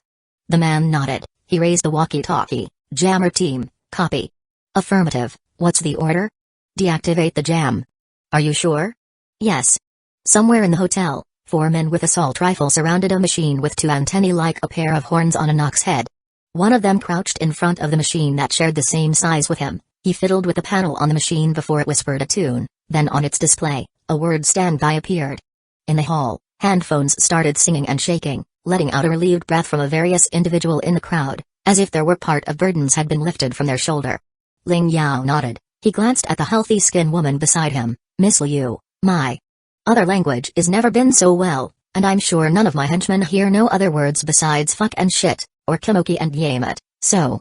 Will you gladly convey my messages to our friends from different country? Sure, whatever. Uian still closed her eyes. Bravo. So tell them like this, I want every person in here to bring out their phone and access their social app, and tell them to post, chirp, update, or whatever that Liu Corporation will focus their charity fundraiser to Radiant Future Homes. Uian wrinkled her eyebrows, then she did what she was told. Albeit the situation made everyone turn their head upside down but still unable to understand these spiky-haired and narrowed-eyes man intention, they still opened up their V-book, Chirper, Xone, Weibo, Wecot, and many other. They even created a new thread in many forums regarding this event. Ling Yao sneered in satisfaction. Now, I want you to tell them to raise their phone, activate their camera and record your presence who stand in the stage while confirming this news. Oh! And make sure none of us get seen. Are you trying to humiliate me and destroy my company's reputation? She gritted her teeth and gripped her elbow. No and no, someone like you can easily gain your fame back, right? After all, you're the goddess in people's heart, Ling Yao laughed. The girl in the crowd observed the situation with an ugly expression. This is not good, I have to hurry or otherwise things could get more grave. She hunkered down and her finger drew something in the floor. Fine, but don't think you can get away after this. Her voice turned frosty. Oh, that's something that I just have to take care myself, he grinned while strolled away from her. She rubbed her temple, she faced the crowd. Ladies and gentlemen. With Jammer's team. What's going on down there? One of the henchmen leaned against a shelf with his right shoulder. I'm not really sure but some men said boss didn't plan to rob the charity money. A henchman sat on a chair the closest to the jamming device. What? Then why we here for? Another henchman expression turned ugly. He stood behind a double-leaf door. I don't know, boss just told us a little about his plan and just went on in his own. The chair henchman shook his head. Fuck, that lunatic just keep getting on my nerve, it's only the matter of time before I decide to kill him myself. The henchman smacked the shelf behind him. Hey, mind your words, talk shit about my boss again, don't blame me for being ruthless. The chairman coldly looked at him, his hand ready on his rifle. Okay, fine. He shivered, raising his hand in surrender, but why you guys managed to stay loyal with him even after? The chairman sighed, despite his shortcoming, but he's still our leader, also, back in the old days he is actually very kind to us. What changed him? The man who sat on a table and just silent the whole time finally spoke. He shook his head, it just sort of happened. Tap. Tap. Who's there? They raised their rifle toward the leaf door as they heard the knock. I'm one of the staff hotel, one of your people tell me to bring drinks for the people in here, he said from surveillance. The male voice came from behind the door. Oh, nice, we actually indeed very thirsty. The man in front of the gate about to stroll forward, but the chairman rose from his spot and stopped him. Wait, don't open it now. He took out his walkie-talkie. Surveillance, come in. Yes, Jammer team? There's a staff outside the door of our room that wanted to deliver drinks to us. He said it was from you, is it true? Yes, Jammer team, rest assured. Much appreciate surveillance. Jammer team out. The chairman nodded his head toward the man in front of the door, then he sat back into his seat. The doorman strode forward and grabbed one of the handles. He pulled it open. Alright, what drink we swoosh? Bam. A blazing wind blasted the man's body, hovering him in the air. Not a second had passed after that. A man in a uniform rushed in and launched 3 balls of water in different direction. One ball turned around the corner and smacked the henchman's face away from the shelf. Another rushed forward and knocked the targets from his chair. The last one went in diagonal direction, curved its path a little and punched the last man standing, smashing his body against the wall behind him. The action yet to over, the man dashed, heading toward the henchman in his front. He kneed him in the face and turned around, bent his body as he grabbed the henchman's assault rifle. He raised the rifle and aimed it toward the henchman on his left, breathing out tons of bullet that took a nest in the henchman body. In a swift motion, he turned to his right and started shooting the target who still recovered. A pit-pat sound reverberated in this luxury cabin. The man aimed the rifle toward the air and fired several bullets on the henchman who's still in the air. Thud. From the moment the door henchman flew in the air till he touched the floor back, 3 seconds not even passed but all of them already died beside one person underneath his feet in this room. The uniform man stood up and swept his surrounding. He stopped at the black-colored machine in the heart of the room, curled his lips and dragged the henchman toward it. He placed the man in front of the machine and aimed his rifle at him. Activate it. As you can see, in our recent discussion, we thought about which orphanages we should put the charity's money into. Liu Yuan held the microphone in her hand, Her face was aghast like she just saw a ghost. The crowd held high their phone and recorded her statement in a form of a video. Outside the hotel, people already let out their uproar and created a commotion. Some of them cursed her for being deceit and a fraud, part of them held their jealousy upon the radiant future homes and desired for the fortune they just received.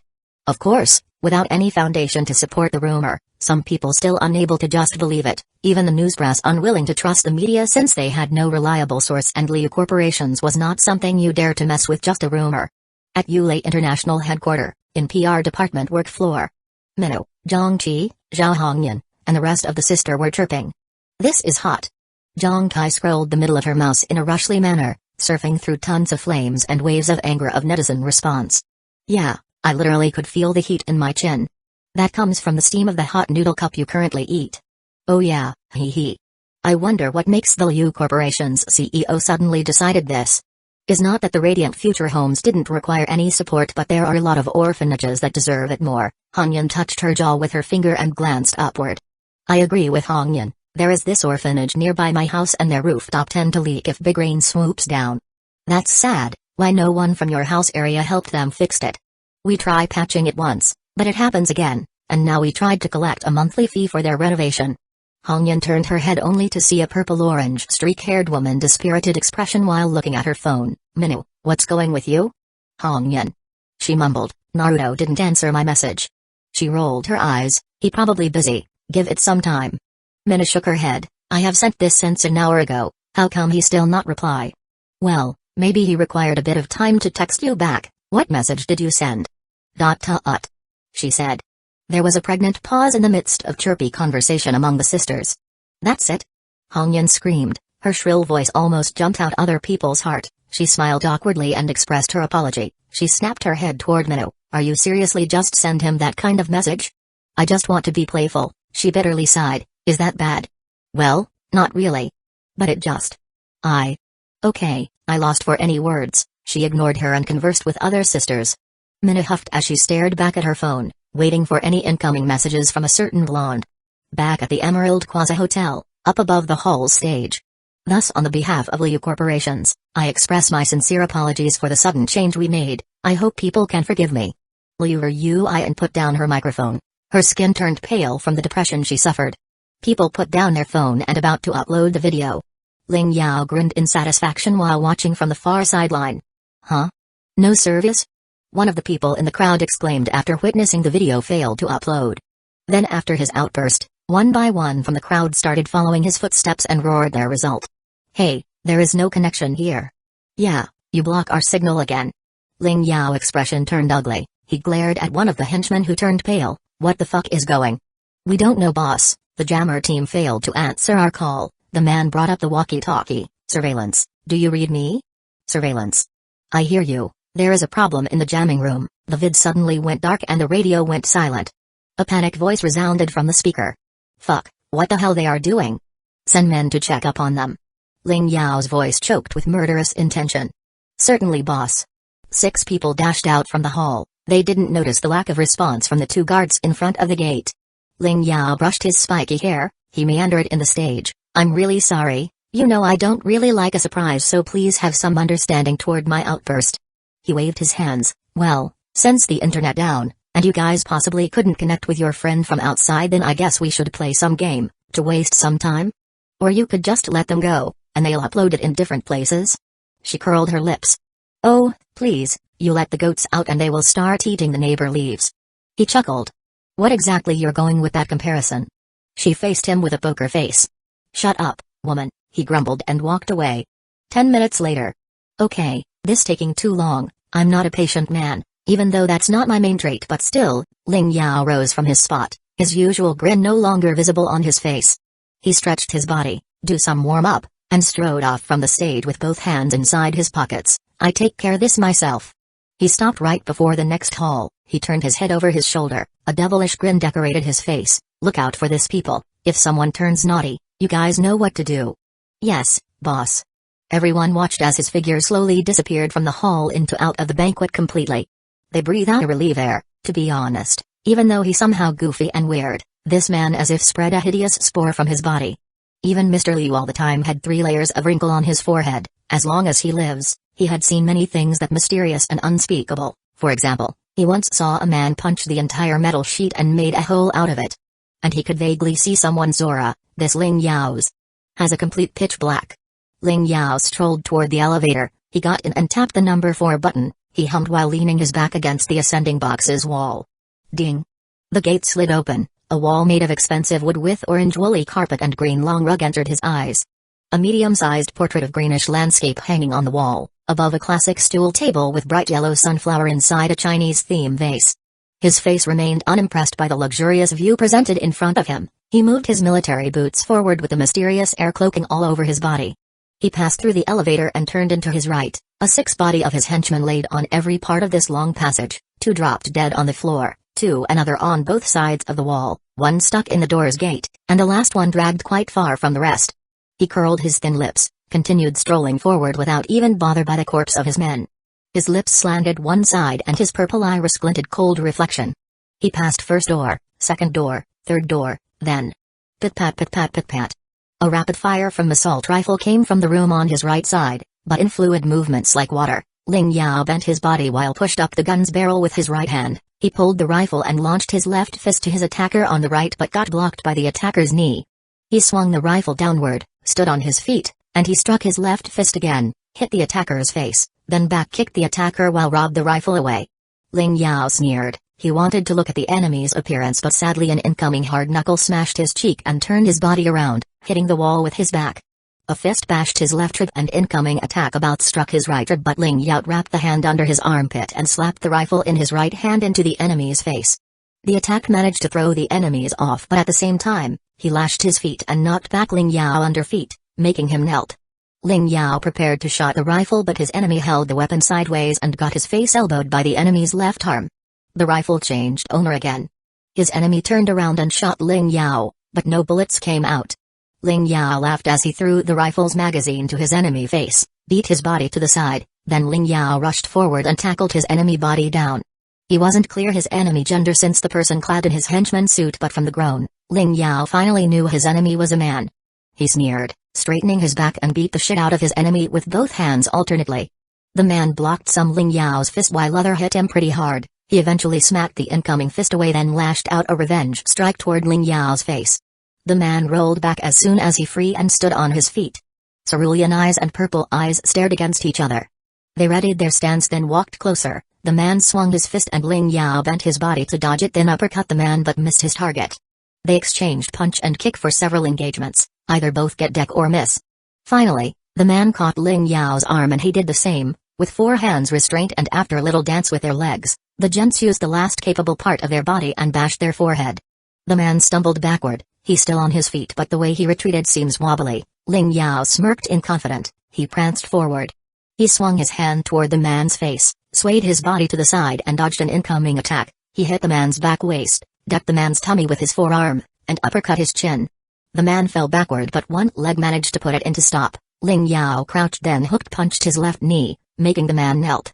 In a swift movement, Ling Yao pulled back his left fist, as if charging his power. His hand shivered a while before propelled it forward akin a missile strike. The attack hit the man's face and trashed his body away, destroying several items of furniture behind him and knocked him out in the instant. Ling Yao took a deep breath, he fixed his posture. You are a very good combatant. He crouched beside the unconscious man. Your skill is almost flawless, but sadly. He smirked, in term of hardness, you'll never beat the ultimate shield. 67 The embodiment of possession. Greed. Ling Yao went down into the second floor, in his hand, a clump of a black shirt being pulled. He ambled his way from the elevator, dragging a body of henchmen in disguise. He soon approached the 2 guards. They stood straight with both rifles on their hands. Boss. They spoke in a respectful manner. Boys, open the door, we have another guest here. He curled his lips. Sorry boss. They startled and pushed the double-leaf door open. Please, go in. Ling Yao waved his hand. He continued dragging the body inside. The crowd of combined staffs and guests zipped tight their mouths same like before he left them alone in the hall. He did hear a mumbo-jumbo of whisper somewhere among the population but he pretty much shrugged them off. Liu Yuan overlooked his appearance from the stage. Her beautiful figure resembled a haughty concubine blowing an enchanting vapor from her ravishing lips and flashing her long eyelashes toward her suitors. She wrinkled her eyebrows at the scene of Ling Yao dragged his henchman toward the stage. The people's eyes also grew frightened. They had seen this lunatic killed 2 of his men right on the stage, so it's possible they thought he's going to do it again. Ling Yao stomped on the surface of the stage, threw the man across, letting his body skidded to the center of the red silky layer. Did you guys know? Ling Yao curled his lips, his light tanned hand swirled around. There was this kid, back when I used to be an all-bone child, he's kinda a bit of bully. Scratch that, he's a big bully. He liked to borrow other children's toys, played with them until he bored then returned the toys. Most toys came back to their rightful owner in less than a better state, the rest not even longer in their original form. He strolled forward, fished out his Glock, checked out for the ammo before putting it back inside. One day, I got irritated by his behavior, so I took my father's gun, brought it outside and gave it to him by saying it's a toy and totally safe to fire yourself. Of course, you guys might think who's going to fall for such a stupid bluff. Yeah, no one, he's not either, but here's the fun part. He's not fell for the suicidal suggestion but still fooled by the lies that the gun was a toy, so he took the gun and... Ugh! The henchman let out a groan as he lifted his head. Bang! Ling Yao kicked his head, forcing the man to turn over and laid on his back. He grasped the person by his bullet vest and dragged him toward the stage's cliff. The bully aimed the gun toward my head and his finger pulled the trigger. His military boots pressed on the person's chest, he swung down his Glock, and glued the line of fire toward the person's head. I guess that's when you should quote, shit happen. His purple iris stared at the pair of cerulean eyes his enemy possesses. Stop. Liu Yuan on the side strode closer and halted several inches from Ling Yao, her pale face enriched with a worried expression. Please don't kill him, he just wants to make sure the hostage's safety. Let me clarify this for you, Ling Yao sneered, his gun stayed on its path. This person killed my men and tried to sabotage my operation, that's no longer just want to make sure, besides, they safe and sound anyway, why would he be worried? There is no harm in trying to be sure, right? She bit her lips. Go away, bask in your lights of fame. He curled his lips, then glanced back at the person. I have a dirt to wipe. No. Her voice raised in tone. He did what he does because he and I made a deal. A commotion exploded the moment she finished her sentence. Audience's soft voices filled the space, creating a small buzz department among the entire place. Ling Yao turned his head. He wrinkled his eyebrows. What deal? If. She glanced downward. If he helps me prevent you from doing any harm toward my company, I pay him a large sum of money. His expression delayed before a small snort sound brisked from his mouth, then he let out a big sound of laughter. His oral made a big gap, exposing not so neat and bright teeth toward the environment. It seems you not so benevolent like we think you are. Prioritize your company interest above these people's comfort. Huh, this is interesting. His mock and insulting voice smashed many ears, wrecked their hearing drum with annoyance. Did you guys hear this crap? Instead of just follow with the flow and obey with the rule, she hopes to keep her company in check while dare to jeopardize every folk's life in this room. Very brave indeed. Docile Sparrow morphed into a menacing eagle, Adora shifted to angry glare, but Liu Yuan couldn't be more care about pairs of eyes belong to someone else. But I don't blame you, I get it, having an enterprise is like having a baby, you nurture, carry, and groom them with so much expectation, hoping you can receive a great deal of harvest by the time they reach maturation. Ling Yao nodded, he grinned fiendishly, thank you for the truth, and now, the execution. Wait, let him go please, I won't do it again, I promise, I'll be obedient. She held her hand and rubbed them together. Now, don't get all chummy with me, I'm an idiot but I'm not a second chance type kinda man, you can ask that bully who currently have a dinner with Satan, he chuckled, his finger ready to pull the trigger. Fine. Liu Yuan gritted her teeth, she twisted in her feet while her eyes swept the entire henchman in the spacious area. I know that part of you are mercenary, so I make you an offer, I am willing to pay anyone a large sum of money to stop and kill this man right now. She pointed her finger at Ling Yao, the highlighted man fixed his posture then crossed his arms, his Glock stuck on his forearm. A silence smashed every corner in the place as none of the henchmen even move a muscle in their fixed spot. $500,000 for a single individual. Her voice mandated them, still no response though. 600 grand. She glanced at her right. 700 grand. Her hands trashed around, the visualization of horror in her face started emerging for real. The desperate in her tone gripped any individual's guts who saw it. It's fine, Miss Liu. The disguised henchman finally spoke, his face turned sideways, the pair of cerulean eyes gently gazed at her. I'm sorry for failing you, I hope the next person you made a deal could keep up his end of the bargain. Liu Yuan bitterly accepted his statement, She declined her head to avoid his gaze, grasping her left elbow which shivered in a light wave. "Ah, that's sweet." Ling Yao wiped his eyes. "Now, time to die." He swayed the gun downward and about to unleash a death sickle in a form of a bullet. "Stop!" His ears caught a male voice from the left side of the room. "What the fuck?" He rolled his eyes and tilted his head. One of his henchmen strolled from his position and raised a rifle at his boss. The firm and serious tone he bore clear his intention of interrupting this charade. "Drop your gun and stay away from the man." Gasp chirped in the room, eyes widened and awkward behavior played their tune. Another henchman abruptly strode and pointed his rifle at the man. "You crazy? You dare to betray your customer just because a bitch offered you more money?" The man didn't move away from his fire. He said without moving his face, "I have enough with the shit he put up. We thought we going to get the charity money but he turned out just refocusing their money. Who cares with some orphans shit quarantine zone, beside the woman offered a larger wage, far from this shithead. Put down your gun." He pushed his rifle closer, his voice choked full of ice cone. "Get back into your position, now. Or what? You're going to kill me? Unless you make me. You do realize that the rest of men in here are not from your faction, right?" The man sneered. "How many from your gang that you bring here? 8? 10? Don't push me." His finger was steady. "Sure, kill me. I want to see how you and this shithead boss of you can escape from my colleague's bullet onslaught." His rifle remained true to their path. The man's skin flushed with anger under his getup, red veins made a root on the surface of his eyes. His finger was ready to be trigger-happy and created a hole, many holes on the man's body in front. Bang! They startled and turned both heads toward the stage. Ling Yao raised his gun over his head, pointing it toward the ceiling. "Mercenary, how predictable." He shook his head, then curled his lips. From the era of the chieftain to the current supreme leader, their loyalty always easily eluded with a mountain of golds. No wonder they never have any development within this millennia of years. "Make fun of us anytime you want, but you retreat first and let the lady speak her money," the man snorted. Ling Yao sighed as his foot left the person's body and he moved backward several steps away. The mercenary guy laughed. He shifted his attention toward the seductive lady, his eyes flames with desires at her figure, but he crushed his delusion. "You could have women as many as you want so long you bathed in the glory of wealth. Raise your bid, lady, you might get yourself an employment." He let out a chuckle. Liu Ui and crossed her arm. 850 grand. "Close," he snide in remarks. She rubbed her temple. 900 grand.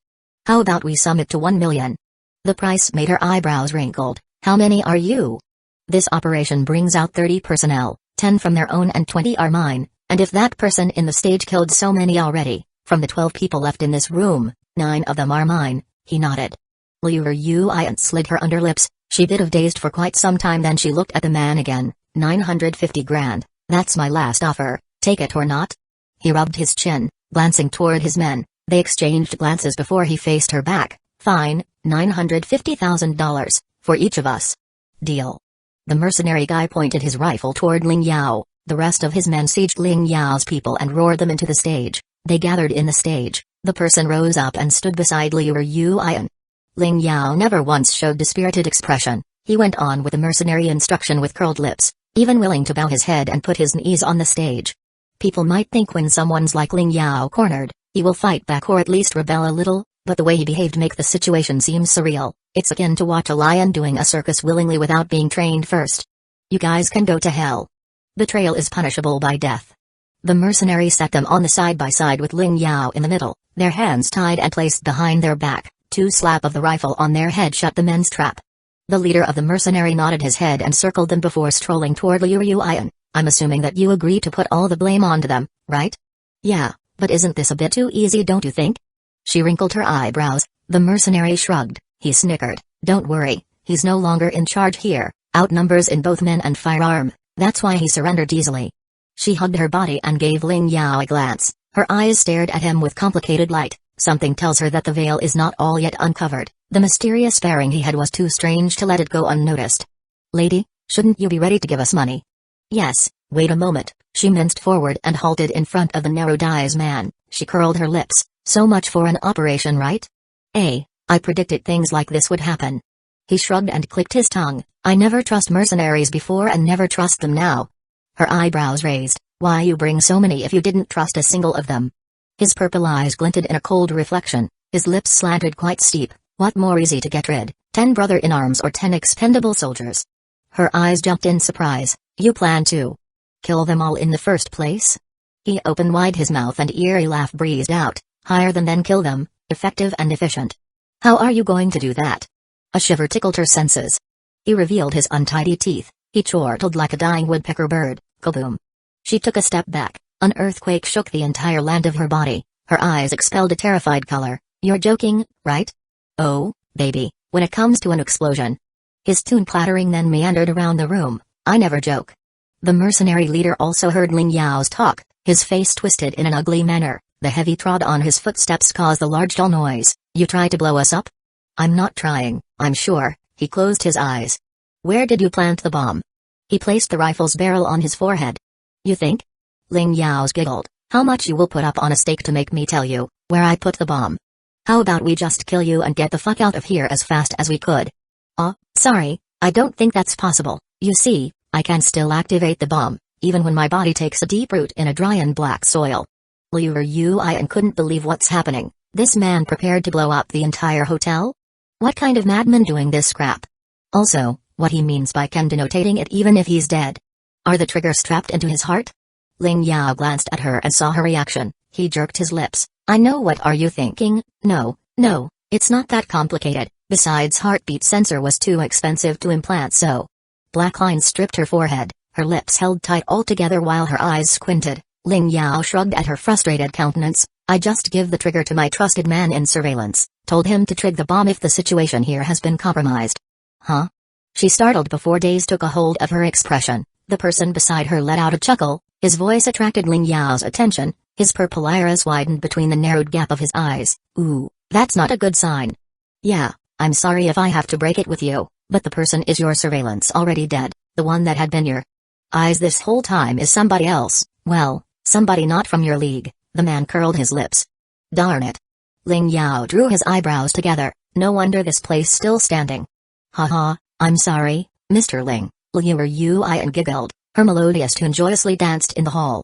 Ling Yao rolled his eyes. The mercenary leader snickered. He strolled toward Ling Yao's front while another two mercenaries followed his steps. They aimed their rifles in tandem toward Ling Yao and his henchmen. Wait, Liu said with urged tone. We release these people first. They don't need to see another blood spilled for today. Sure, whatever makes you comfortable. Just don't forget our payment. The mercenary leader shrugged. She nodded and about turned her body around. Then, at this moment, another eerie laughter ghastly froze the temperature in the room. It's like hearing a crispy yet obnoxious ambience that castrated any cozy emotion within a human's guts. You think this is over? She along with the mercenary and other people in the surrounding, focusing their attention toward the source of the dread. Let's play a little while longer. Ling Yao's head tilted upward and his mouth occasionally breathed out a terrifying sense. One limb. Two limbs. A head rolls down the hillock road hovers in a shrill seeking the truth for eternal thrill his body shrouded with black-colored energy. It's like observing thousands of bats flew around swarming him. The surrounding lights slowly lost their luster and the purity of air in the vicinity area degenerated into something that painful for anyone to breathe. Red Pinky's hearts pounded so hard that the individual's ears beside could overhear their rhythm. A population of hairs in the village of skins turned stiff. Liu and usual charming eyes widened with inexplicable horror. Mr. Liu, even more, stimulated based on gloominess on his previously energetic expression. The other people in the stage took their distance from Ling Yao. The mercenary leader's body shivered. He raised the rifle. Stop whatever you are doing. Oh, boy. The energy intensified. His both hands rose to the air. I hope you like a full blast of ice caramel. His narrowed eyes stared at the mercenary leader in a relaxed manner, because this will just taste the same. The Lila inside the crowd observed the situation on the stage with an aghast countenance. This is dangerous. The formation I said wouldn't be able to hold against the power he would unleash. Ling Yao curled his lips, the glaring blackness of aura that flaring around him about to lash. One darkness holds them all. Join merely 7 desires. Wake your power in the midst of hell. Shake the world with your true colors. He declined his head. Come forth. The embodiment of possession. Greed. Bang. The collective of black energy combusted in the instant. Its shockwaves spread out, about to coating every personnel in the hall. Liu and face changed in the instant. Without thinking much further, she jumped from the stage, stopped in front of the crowd. Her hands made a various hand seals, wind release, multi-layer defensive wall. In front of her, a rectangle in a form of wind stretched from the center to its respective left and right direction, touching both walls side. It filled the entire space in a multiple green-colored thin sheets and positioned in a row arrangement. Soon, the black energy clashed against the outer barrier. It managed to stop the progression but only for a few seconds before the wall broke into thousands of wind residue. Then black energy crept again, damaging the green barrier more and more before it scattered them. Liu Yui clenched her teeth. In her mind, she shouted, "Create another clone and make holy-based barrier." "Boss, are you sure? Your mind would be burdened quite heavy." The Lilai in the middle glanced around. "It doesn't matter. Make all the crowd retreat into the furthest wall. I buy you sometimes, boss. Just do it." The Lilai clenched her hand. She raised her finger and summoned 3 blonde men. She dashed among the density of population and reached for the Liu family elder, Mr. Liu. Mr. Liu, who witnessed the scene with a dazed expression, glanced to his right and startled at the Lilai who approached him. "Yes. Oh, crap, I'm still using transformation." The Lilai shook her head. In a second, her body coated with smokes and her short also cute form disappeared, replaced by a man with blonde hair. "Mr. Liu, it's me. Look, I need your help me to mobilize the staffs and the guests here to the furthest side of the wall." "Mr. Naruto?" The elder Rise jumped in surprise, but then he quickly recovered. "Okay, I'll help, but first, did young miss in a safe place?" "Don't worry, my other self are carrying them away from here." In the corridor, a man in black bullet vest ran with high speed while a black hazard energy chased him from behind. In his arm, a seductive woman being hugged while his back carried a Japanese girl. Soon, they reached the limit of the wall. He glanced at the woman who had worried expression all over. "Hold tight, this is gonna be a rough." "Ana-san." The girl screamed into his ear. He twitched his eyes at the close proximity of sudden burst of noise. "Sorry pup, just close your eyes, don't look." She nodded cleverly and shut tight her eyes. How far this strange thing will expand. The charming woman stared the black energy with terrified color. "Are the other safe inside the hall?" "Boss and the other will make sure they're safety. Now tighten your arm around my neck." He smiled comfortingly. "Okay." She did what she told to do. The man increased his speed while green-colored energy wildly emerged from his body. It quickly covered their figure before they smashed against the wall. Bang! They collided against the concrete and solid construction, but it only broke the chunk of the wall, revealing a shredded stone of green marble inside. "Son of a..." The man cursed, but before he finished, his words cut by a slap on his cheek. "There is a girl here." "Oh, sorry, wait. There's no time for that. What the hell did you put inside this wall?" "Special kind of stone. It has strong durability yet easy to reform." "Well, this stupid special stone just ruined your chance of escaping." "Don't blame me on this. What's wrong with demanding extra protection?" "Yeah? This extra protection now will endanger your life." "Ana-san, On-san, stop fighting. The scary thing is coming." "Sorry pup." They both said at the same time. The man put down the woman. He glanced at his back and noticed the black energy only half a minute about reaching them. "Don't have time to wait." He raised his hand. A huge whirlpool of spiritual energy emerged from it and built a pale blue energy in a spherical form. Next, a surge of waters covered the spherical energy. They blended and altered the transparent spherical into a miniature tidal wave, raging with powerful streams. The spherical water floated above his palm. He took a step backward while urging the woman and girl to copy his moves. He stretched his hand and aimed the raging water to the shredded wall. Water release, pulverize Rasengan. Bang!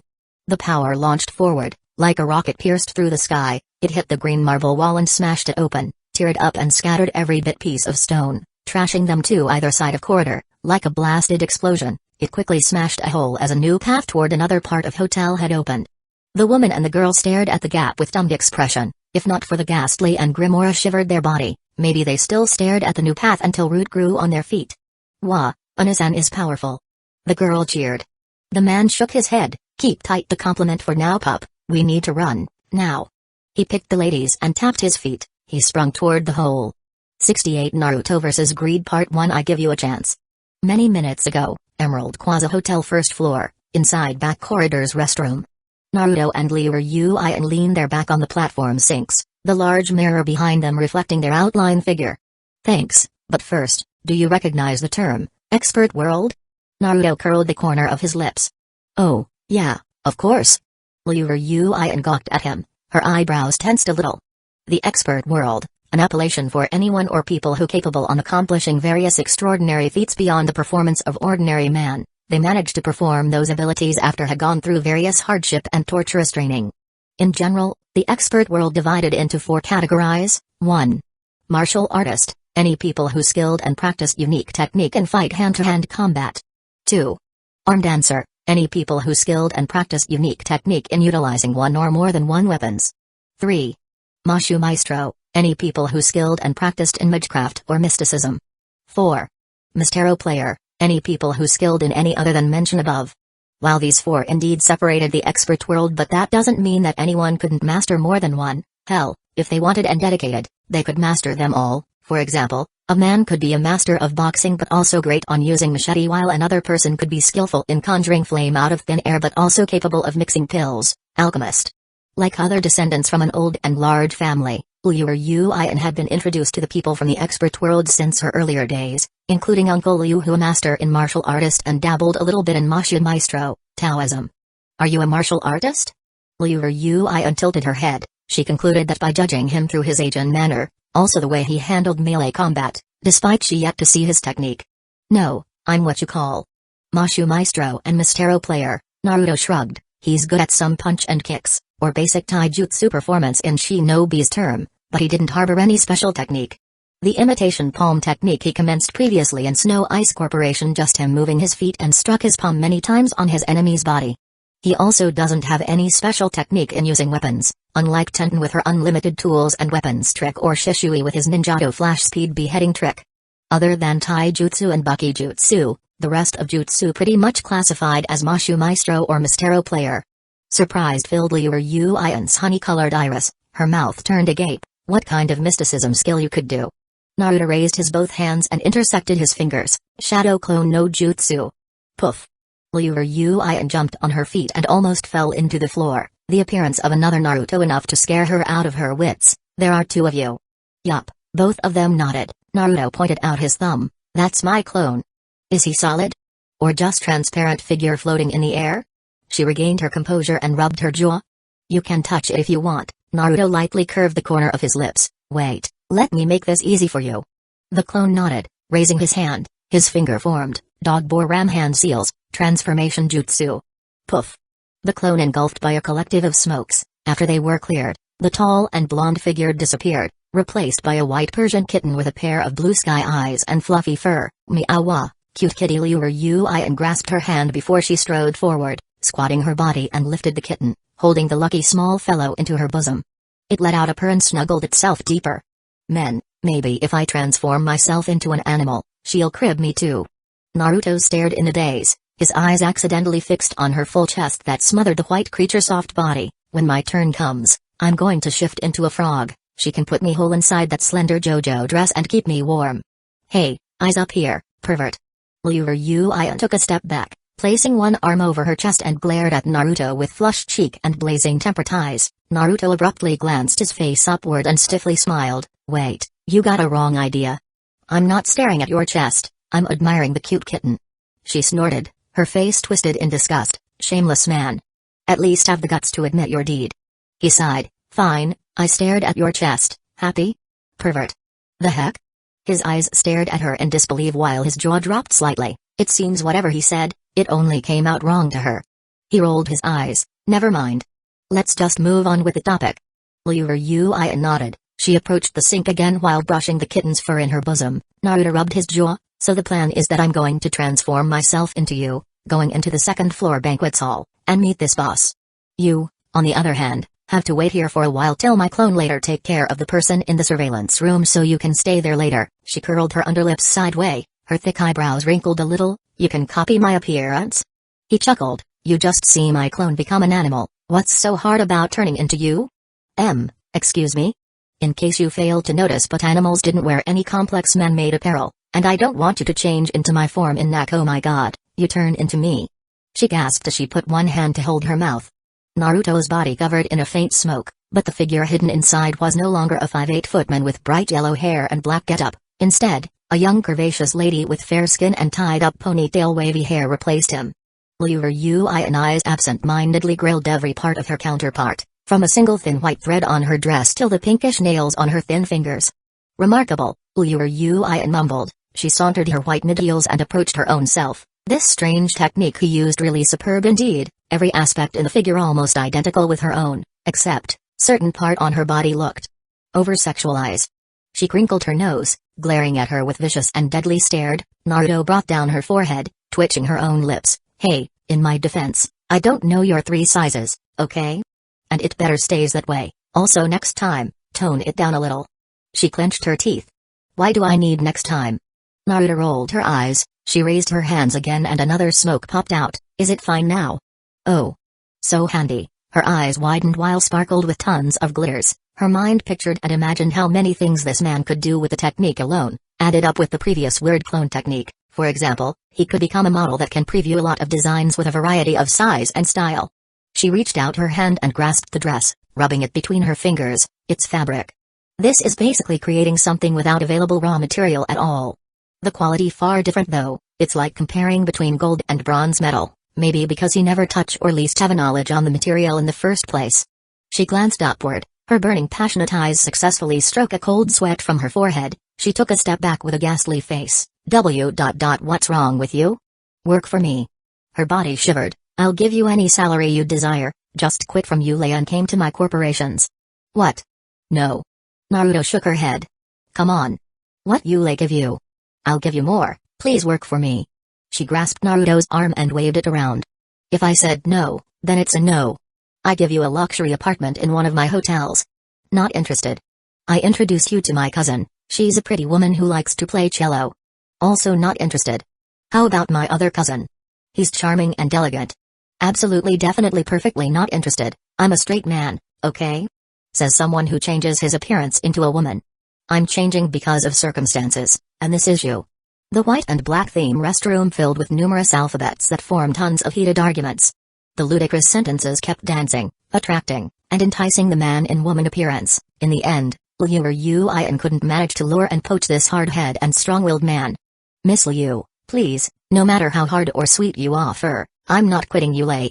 Naruto rolled his eyes so hard that they almost dived out from their socket.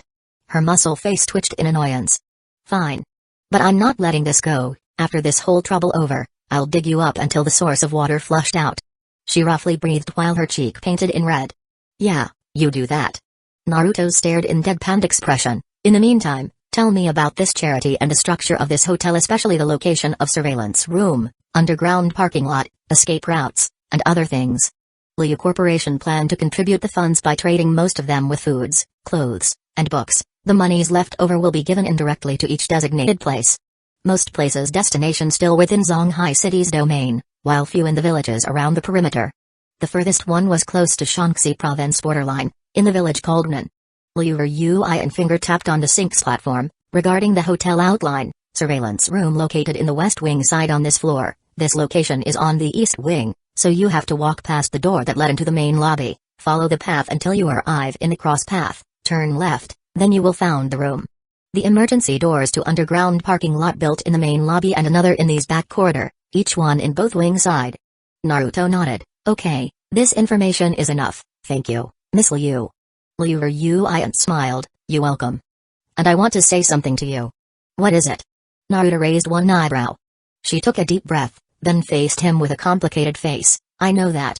We only have met for a short time, like very short time, but the way you planned your move with full of care and caution, anticipated every little thing, have made me admire you, and despite what you said about, every life is not your responsible, I believe that you will try your best to keep them safe. You did that in the auction department and you will do that again. Also, you willing to replace me and go to the hall, at least, in my opinion, you consider my life as your responsibility. I just want to say thank you.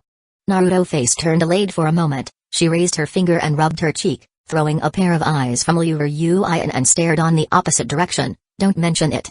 She nodded, letting out a faintly smiled as she found Naruto's embarrassed gesture in her appearance both a bit hilarious and awkward. It's like staring at your own figure in front of the mirror, and sadly, there was a giant-ass mirror on her right side, completely reflecting their both outline figure as if it's not creepy enough already. Change your mind about working with me? Nope. Dang. They both went silent. After a while, Naruto wrinkled her eyebrows. She glanced at the corridor direction. Two people approaching the group outside, must be the henchmen. Liu Yuan was astonished by Naruto's capability to sense human presence from this far. It made her wonder what other power that he might have in store, and amplified her desire to rope Naruto into her cohabitant's lair. Then, she glimpsed at the floor while her mouth rubbed together, then faced him and slanted her lips. I guess I'll see you soon. Yeah. Naruto beckoned her head. She curled his lips. Meanwhile, satisfy yourself with my clone, just don't go overboard. What shameless thought you're thinking right now? Her eyelids sagged halfway. Nothing too naughty, maybe a little bit kinky. Her eyes turned upward and stared at the ceiling. Get out. Calm down, sheesh, who make you a queen of restroom? Naruto summoned 4 clones. They all wore a complete set of henchmen get-up. They went into the booths and picked up the rifles from the dead bodies. Naruto and Liu Yuan exchanged last words, then she strolled toward the gate and carried 3 clones. Liu Yuan waited for quite some time before the clone number 4 informed her that it will go to the surveillance room. 5 minutes later, she noticed the door swung open and watched the clone walk in. They both traversed the corridor and stayed inside the middle-sized room with a lot of monitors. So, tell me, how this cloning technique work? What substance composed you? What stuffs you could do? Liu Yuan failed to suppress her curiosity any longer. The clone pondered a while before he finally decided to just explain to her. Clone summoning or Bunshin no Jutsu, originally a technique that allowed the user to create an imaginary copy of one's own body, but only served as deceiver that would confuse the enemy's eyes since they incapable to possess any sort of attack. But later, several people managed to improve the technique, even created more diversion by mixing it with natural elements. The advanced clone technique called shadow clone summoning or Kage Bunshin no Jutsu, it still holds the same principle, but the user this time had to divide his spiritual energy or chakra evenly with the clones. Creating 1 clone will give it half the user's chakra, creating 2 clones will give each 1/3 of the user's chakra, and so on. The larger chakra the user possessed, the more clones they could summon. Unlike the basic technique, these clones possessed physically body and the same ability of their creator. They shared the same clothing, damage, and transformations the user intended to be. Simple tools and weaponry could also be copied along the way. In the period of their existence, a link between the user and his clones would be established, allowing all of them to stay connected even when they separated apart. Fascinating, Liu Yuan mumbled, albeit they were not a living being but to be able performing such a task that people nowadays struggled even with advanced bioengineering and high technology, this pretty impressive. How many clones he could summon? The clone glanced upward. 1,000. What? This time she couldn't bear to yelp in surprise, her jaw dropped without any restraint. That basically an army. Awesome, right? It grinned with a hint of pride, but eventually let out a sigh. Back in the past, boss wouldn't hesitate to use it on the spot, but now. She noticed something amiss with the clone tone. She sat on the wheeled stool, crossing her arm. Has something happened? It stared at the monitors, eyeing every scene they displayed. Looking at the clone that no longer gave out any response, Liu Yuan decided to not pursue the matter. She respected people's privacy, especially if it's a not good experience. She turned her eyes to her left and gazed at the monitor that showed the banquet hall. The black energy kept pushing forward, breaking and destroying the greenish thin barrier that Naruto had set countless times. His Ryuan Liu disguise no longer persists as he retreated time to time. His distance with the crowd behind him had vastly shortened. In his mind, he could see his clone separated in 4 directions with the crowd in the center. Their forefingers sustained a small fire and constantly drew something in the red carpet below.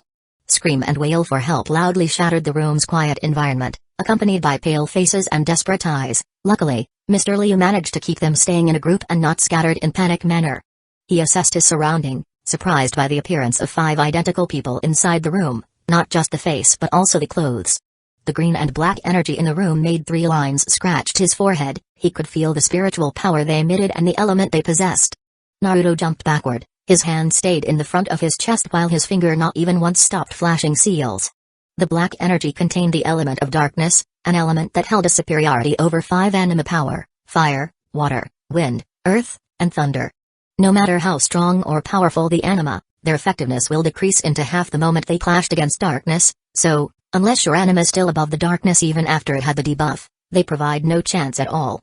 Of course, every power had a weakness. The darkness may reign above the anima, but they just a pebble in front of the holy or light element. That's why Naruto commanded his clones to make a barrier with a holy base element. The barrier will collect the nature around them and selected a specific element it needed to reinforce. The problem was it took quite a while for the user to prepare the arrangement, a series of complex drawing of 5 needed circle. It usually required 5 people to manage this, but Naruto could do it with his shadow clones since they capable of thinking on their own. The darkness began to approach them. His wind walls only managed to obstruct its movement so far, buying some time for his clones to get the barrier ready. Pang! A sting occurred on a certain part of his brain, the corner of his eyes twitched while his vision slightly blurred. Boss, it's finished. Good, do it now. The 4 clones stood tall within their respective circle, their hands and fingers busily made different various gestures, and they ended it with north, south, east, and west seal. Barrier technique, elemental convergence enlightenment. Zing. The four-circle formation blinked with mysterious gray color. Like a blazing flame, the gray energy burned the entire line that connected the circle before a transparent wall emerged from them. It rose and slowly formed a dome, completely isolated the crowd from the rest of the environment. Several minutes later, the gray dome shifted its color, from the plain gloominess into white luster and bright glaring light, shining in the entire hall and elevated its dim ambience. Naruto tapped on his feet and jumped backward, entering the gleam dome. He landed in a steady manner while his eyes still warily observed the incoming darkness. Mr. Naruto. The Liu elder approached from his left side. He didn't know why, but his instinct told him, the young blonde in front was the original one. Oh, Mr. Liu. Naruto faced him, a faint smile decorated his entire lips. How are you feeling? Haha, despite my ages, but I can still kicking. Mr. Liu laughed, his venerable voice warmed each individual's senses. Huh, I guess you're right. You need to teach me your longevity secret, Naruto nodded. You are already healthy, young man. Keep it that way, you might get your own secret, the elder smiled. Naruto chuckled, he shifted his attention and staring at the darkness that only several inches left before it reached the barrier. The crowd closed their eyes, a mother hugged her daughter and a husband blocked his wife vision. In the terror of something unknown, the uncertainty will always bring insecure inside people's guts. You don't know whether this thing will kill you or not, but the thought of finding it out scared the hell out of many people. 1 second, 2 seconds, 5 seconds, 15 seconds. They closed their eyes for a long time but felt nothing changed in their body. One of the kids peeked through his eyelids, he screamed almost immediately. The rest got affected by the alarm cue and snapped open their eyes. Right outside the dome, a semi-dark world dominated the entire place, a stream colored in purple light lingering and floating around, like a mysterious creature in one of those horror movies. They huddled up as the stream crashed against the barrier but got deflected instead. Naruto let out a mouthful of breath as he witnessed the barrier at least worked. He's not 100% certain but grateful that things turned in his favor. Pang. Another pain stung him in the brain, it's more hurtful than the previous one. The usage of this barrier was extremely taxing his mental, especially when he had to preserve the 4 clones' existence. Technically, he could distribute the pain into all of the clones, but he feared if he does that, the clones would disappear, thus focused all the burden into the main brain. Naruto grasped his head, he could use his chakra to protect his brain from receiving more damage, but sadly, he currently using them to suppress something, so he needed to wait for his chakra's core to regenerate. He squinted his eyes, the paint and every furniture in this hall had been replaced with a mixture between silver and black, the bizarre dark steam that danced out from the surface is enough to creep any people back there. Ah. So you, not Miss Liu after all. On the dark-colored stage that resembled a haunted house, a man knelt with his both knees on the ground. His body covered in indigo skin, his spiky hair no longer groomed on the head, and the rest of his getup had broken. Your power kinda strange. I sense spiritual energy but no near chi or mana. Around the man's vicinity, 9 bodies with hazardous streams had lain, they showed no movement or twitching, just stayed still without any sign of life at all. Ah. I get it. You must be the one who disturbs Wrath Operation.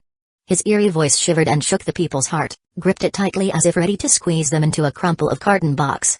The man rose on his feet, he tilted his head upward and exposed his facial expression toward the fearful audience. They simultaneously gasped in fright. The man's lips were gone, but his mouth still exists, in fact, his teeth completely visible for the naked eyes.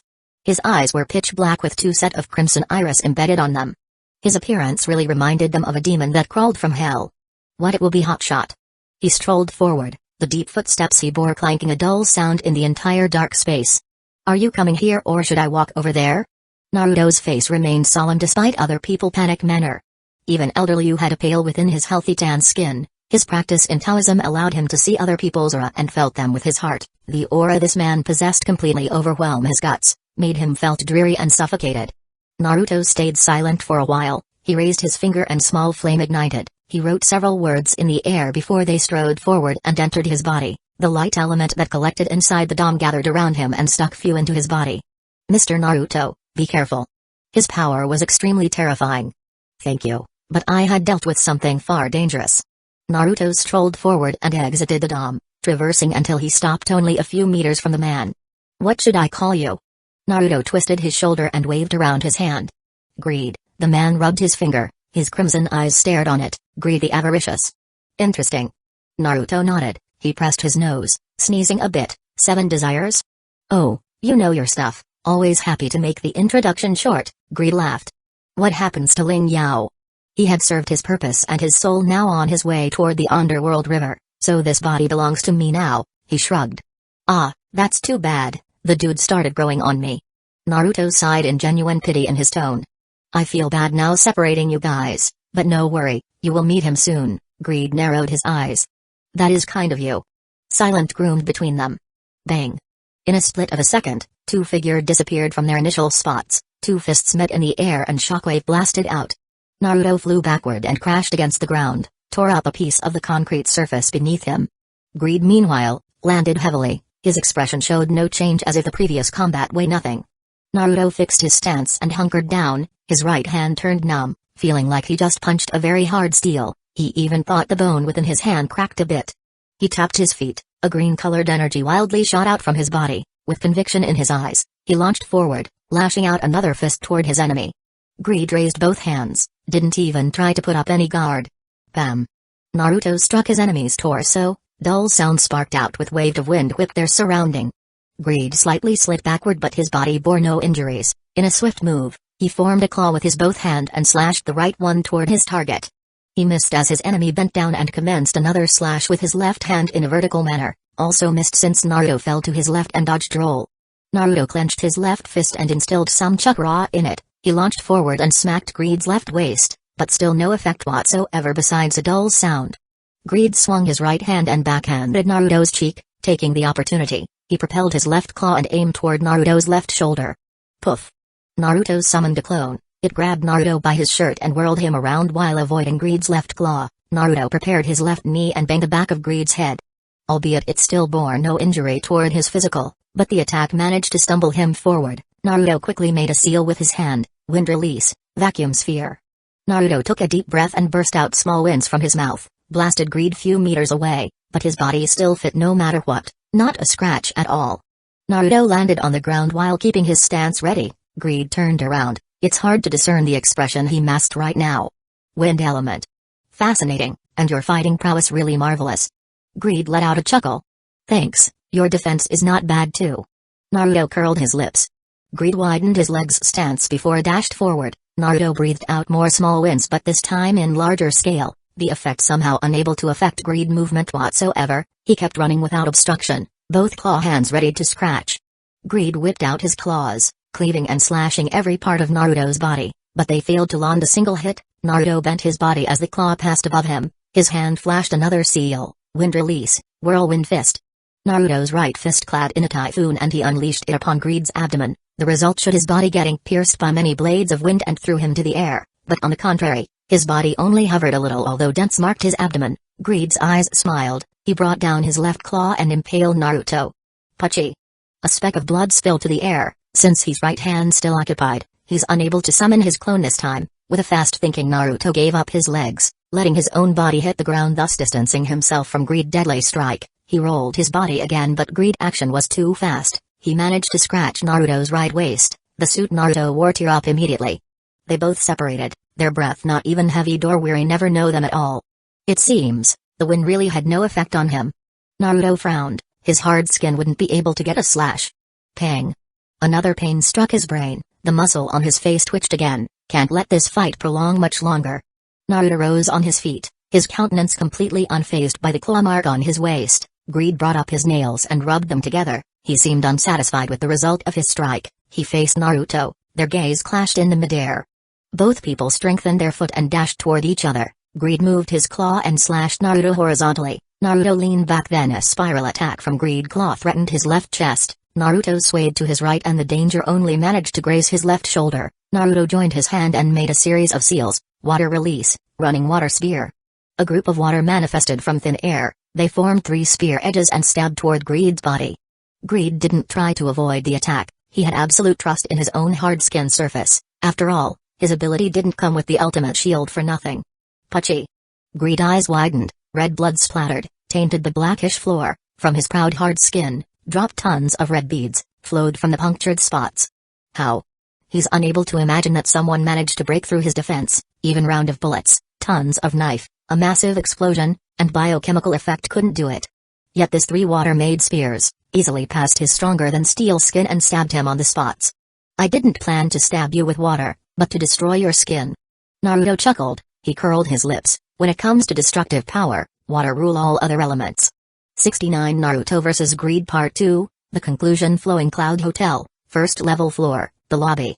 Ruoxi walked passing through revolving doors. Her blue Western office suits with black shirts underneath it grandiosely magnified her businesswoman vibe.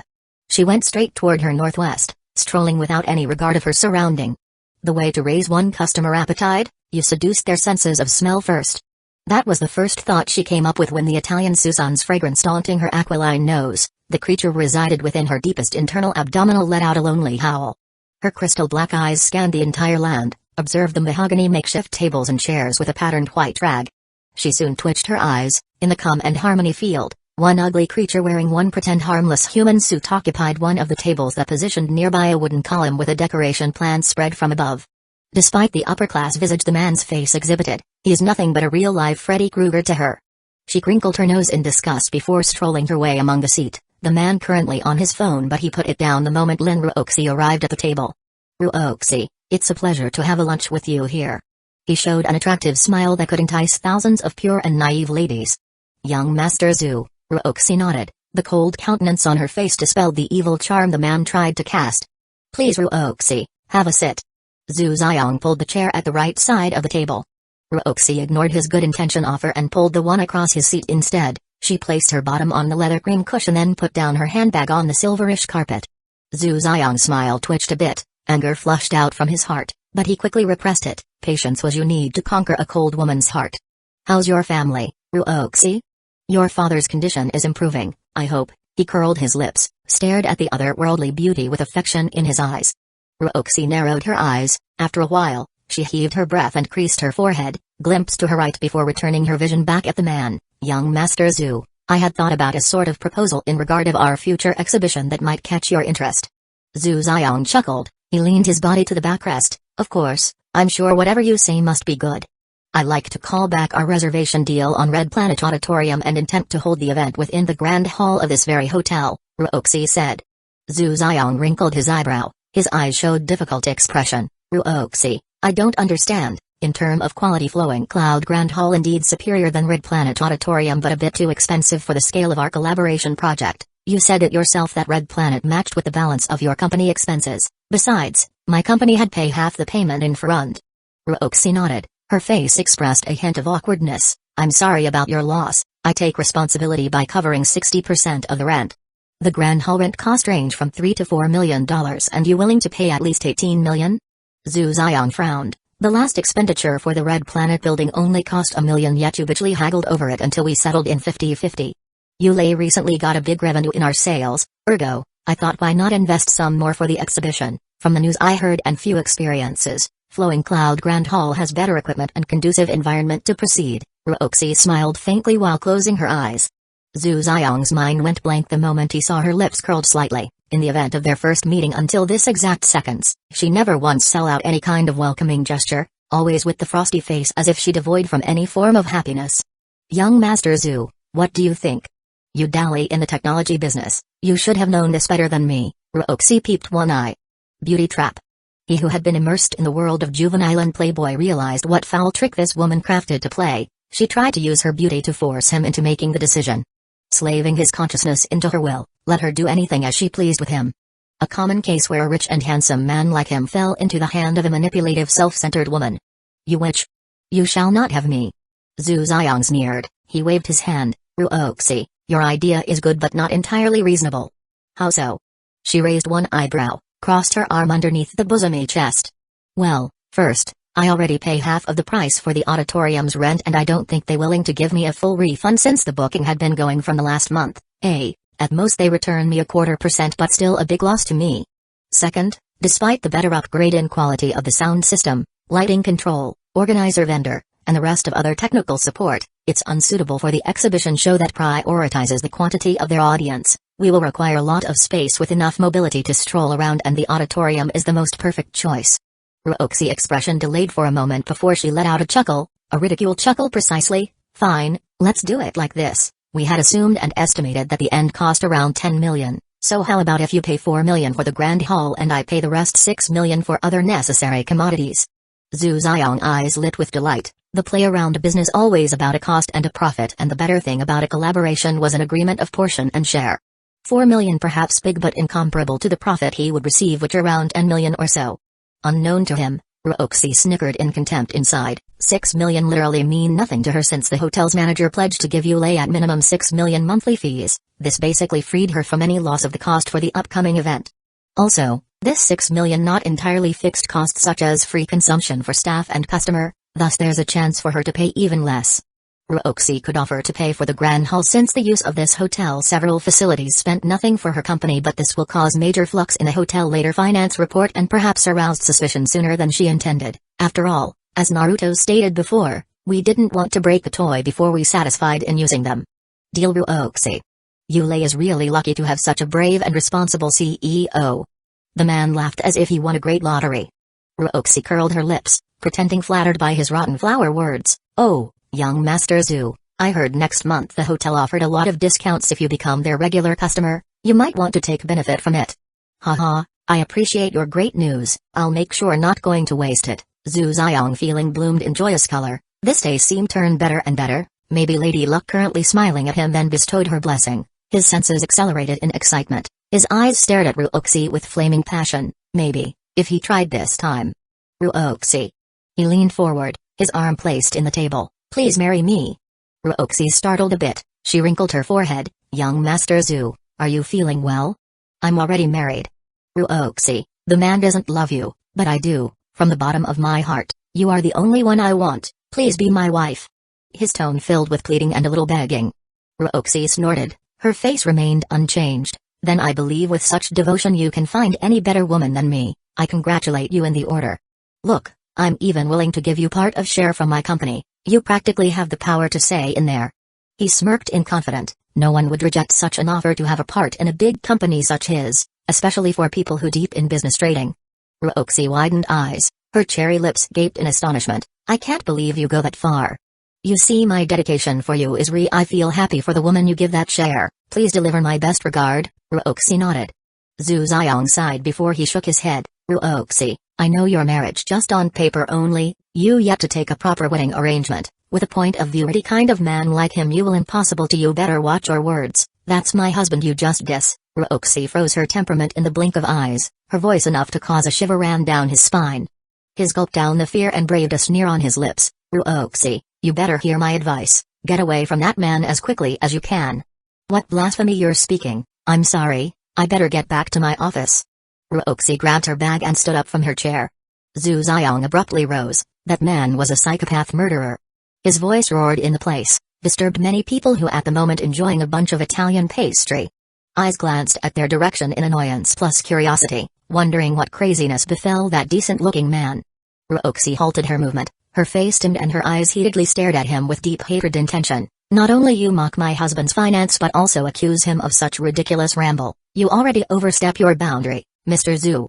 It was clear that she's no longer try to show any respect for the man, not even try to pretend any imaginary good reputation exists inside him. Zhu Xiong's face twisted in an ugly manner, the way she said Mr. Zhu as if marked the last entity of his figure within her consciousness. The gate for him to gain her favor through her heart no longer opened, it locked in eternity for good. I don't want to do this to you, but you made me no choice.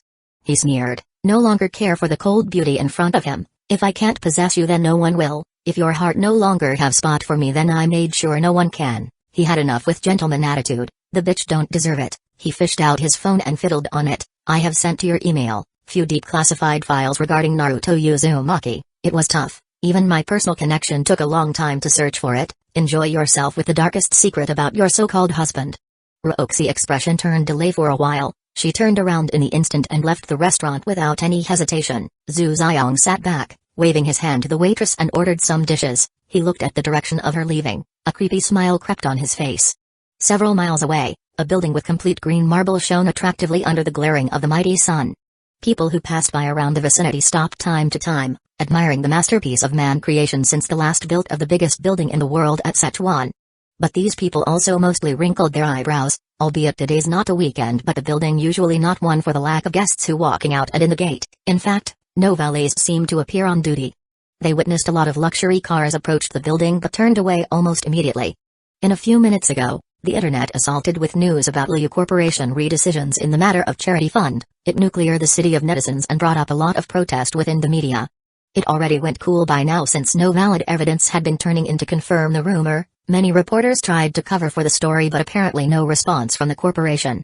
While people outside swarmed with hundreds if not thousands of question mark, the inside of the building itself currently looked very hideous. Some part of the wall turned dim with ghastly steam danced from it, the floor charred with darkness, steam and specks of purple color spotted on the surface. Liu Yu-I holding a phone with a girl in her embrace, her face filled with worry as she observed the semi-black land within her view. "An-san, you think my papa, mama, and Ana-chan is fine?" The girl tilted her face upward, staring at Liu Yu-I with her adorable pair of eyes. "Don't worry, pup, didn't Ana-san said he promised to keep them safe? You gotta have faith in his word." She felt the girl head, smiled in reassurance despite her heart also breathed a fear. The girl declined her small head, her face filled with conviction. "I trust Ana-san, he's strong, he definitely keeps my family safe." "That's my girl," Liu Yu-I gently smiled. She stared back at the grim scenery in front. "Please be safe, all of you." Several meters away from their location, a bunch of people resided within a dome gleaming with luster light, their eyes fixated on the heated battle that occurred right before them, the clash that delivered a strong wave, breaking and shredding every surface in the space. Bang! A fist covered in a glove of water ball smashed a metallic purple skin, destroying the surface's part where the fist landed. Blood splashed. Puchy! A fierce hand claw teared up the black armored getup, tearing a skin from the target. Blood spilled. Naruto moved to his side, dodging a black glint that was Greed's claw passed vertically beside him. Naruto pushed out his right punch and smashed Greed's stomach. The water ball that covered his hand touched the hard skin and blew a chunk of his torso. The damage quite powerful but Greed not even winched. He lashed the claw, aimed to tear his enemy throat. Naruto leaned backward but Greed curved his attack and scrapped Naruto's right chest. He let out a groan but he bore the pain and tried to uppercut Greed's chin. He swayed his head to dodge the invader and struck another claw, intending to puncture the blonde's body ahead, and Naruto repelled him with his fist-clad water ball. It damaged the skin on his hand while Naruto's knuckle shredded. They both raised their legs and kicked each other feet. Naruto's body was flying away and crashed against the darkish wall. Greed's body slid back. He put down his leg but the fortitude body showed a sign of waver before he fixed his stance. His breath heaved with a hint of perspiration dripped from the forehead. His once clean surface wrecked with tons of dent and severely broken holes. His crimson pupils glared dagger at the blonde person far ahead. This was the second time someone ever managed to ruin his confidence on his ultimate shield since Pride devastating beat up. Naruto strolled from the crash, his step a tad of heavy while grim painted his face. The clothes he wore already resembled a hobo with a little bit fashion, red blood style. He twitched his lips at the nuisance of this over-prolonged battle. He predicted his enemy battle skill would be competent but not to this extent. His wounds no longer had their fast-raping regeneration since the claws bore darkness element that corrupted anything it touched. Darkness maybe not increase the damage output of someone's strike but they responsible for the fiercest effect that no one can recover with any normal heal method, corruption. The attribute that prevented any sort of healing from triggering their purpose, be it magic, item, or technique, except light-based healing element. The other way to get rid of corruption was to go through the purification method. There were many options that someone could take, from purification spell to formation. No one ever knew what element construct the power of purification, certainly not light. Some thought it was a combination between yin and yin, but no one had proven the theory so far. Naruto took a deep breath, the pain inside his brain getting unbearable and his vision got blurrier. At this point, his chakra reservation almost reached the limit, and he knew it's impossible to beat Greed without using any chakra. The time was reaching the end. Greed's eyes smiled. Despite both dangerous situation occurred on the two people, he somehow knew the advantage closer to him instead of the blonde. He stretched his stance, crackling his right claw as if the only one available for him to use. He instilled the strength within his legs. Bang! With explosive power, he dashed forward, dashing toward his enemy like a launching rocket. Naruto fist-bumped his own hand. The flexible water emerged from his knuckle and covered his hands once again. Albeit the injury he bore on his right hand, he still has the capability to use it at full capacity. Naruto strengthened his own legs, pumping the willpower and stamina on his lower limbs. He marched forward. In the bleak vision and painful migrant, he caught a purple figure approaching fast, showing off his murderous intention. Greed arrived within arm reach and swung his right claw immediately. Naruto bent, but he failed to anticipate Greed raising knee toward his face. Bang! Naruto's body rebounded, he almost stumbled backward. Greed slashed his claw in reverse direction and about to cut his target chest. Naruto hooked his right arm and blocked the incoming attack. He raised his left arm and jabbed Greed's face, Forcing his head fell backward and retreated several steps. Greed recovered and lashed out his right claw. Naruto blocked it with his crooked left arm, then punched his enemy right waist with his right fist, then he smacked Greed's right cheek with the same fist. Greed forcefully turned on his feet and now faced the same direction as him. Naruto moved forward, he punched Greed's spine, destroyed the part and made him knelt on the ground. Naruto raised his hand and about to hammer down his opponent's head. But the fortune had always been a bitch. Naruto felt pain from his right feet and it got dragged forward, bringing along his own body. Greed pulled his right claw, he turned around, pinned Naruto's right leg with his left arm and crazily massacred Naruto's body with his right claw. Blood splattered right and left, like a wild animal. He pounced on Naruto's body, hunker on his waist and resumed his onslaught. Greed felt happy. With the number of slashes he commenced, this annoying blondie pretty much dead right now, but he's not satisfied. He must grind it until nothing left from the man's body, covering his dark sharp claw with his enemy meat and blood, yet he's still not satisfied. The last punch this hateful blondie gave made him unable to stand. He wasn't sure if he capable to walk anymore. His eyes were hard to see, also the courtesy of his enemy punch. But it didn't matter anymore. It's impossible for him to survive this many scratches. Even that meatball gluttony won't able to save his plump ass. He was winning this battle, but why he's still not satisfied? Unknown to him who in berserk mode, several meters from his position, a figure stood among the dead bodies of henchmen, his right arm stretched and his left hand grabbed it. Exactly under his right palm, a spherical full of condensation water was readied. His hand shivered, blood dripped from the big claw mark on his chest, vision fading and mind phasing. With a chunk of chakra depleted from his reserve, a huge killing intention rose, it's invading his consciousness, filling his guts with the need of killing. He narrowed his eyes, aimed the spherical water which circled by 3 water ball, and their rotation getting faster. He took a deep breath, 70 hours 30 minutes. He had in mind that so long he killed this creature, the dark zone would disappear, but the probability exists only 30%. Bet. He's betting. At this moment, the man with blonde hair curled his lips. Why bother, their life is not on me. Water release, full blast pulverize raw and gone. Shua. The spherical water along with 3 orbit water balls struck forward, flying across the stage and headed toward the frenzy Greed. A large amount of spiritual bomb sobered his mind and made him glance to his right. His difficult vision unable to discern what coming toward him, but his instinct told him it was something dangerous. But he knew it was too late for him to avoid this, not to mention he can't feel his own leg, how the hell he should dodge. Greed sighed, oh, I guess, shit really bang. His body smashed open, every bone, meat, and blood splattered without any hesitation, from top to bottom not a single one survive. The water not gone immediately, it lingered there, demonstrating a large size of water globe, carried what's left over from his body then bombarding his once so-called the ultimate shield with 3 terrible water ball, it pulverizes every cell on it, dispersing until the very last of his existence. It also created a large hole on the surface of the stage. Ruthless and decisive. The scene happened to be last for 10 seconds and the moment it subsided, Greed along with the dead body of the result of body replacement technique was no longer there. Naruto swayed on his feet, his head felt empty and his consciousness slowly fading. He fell into his knees and proceeded to smack the floor with his face. He wanted to preserve a while longer since the dark zone still exists, but the attraction to rest his eyes quite deadly. He didn't know or care what happened anymore as the darkness now swallowed his vision. The last thing he heard before he turned off his brain was a commotion of cheering voice. 74 men job somewhere within a green lush forest, stood upon the land with so many high grounds, crickets hummed an out-loud tune, rose a meek hotness in the chilly dimness. A boy stared up to the sky, mesmerized by the large pearl that lit on the entire welkin. Naruto, come over here. A mild yet lazy tone pulled the boy's attention, unwavering eyes set to the bushes ahead, blue mottled shoes trod on the grass below. The boy pushed through the bunch of leaves, exposing the view for his cerulean eyes to see. 3 figure high and low gathered on the narrow clearing, starting from the left, a middle-aged man, maybe on his 30, gray slacked-up hair, one visible half-lighted eye, wearing a green vest and blue jumpsuit. Next to him was a boy around the same age as Naruto.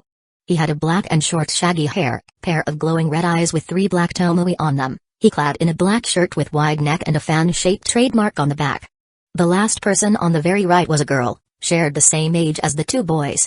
Her brown hair tied into 2 buns and placed diagonally on her respective side. She wore a pink-colored sleeveless shirt.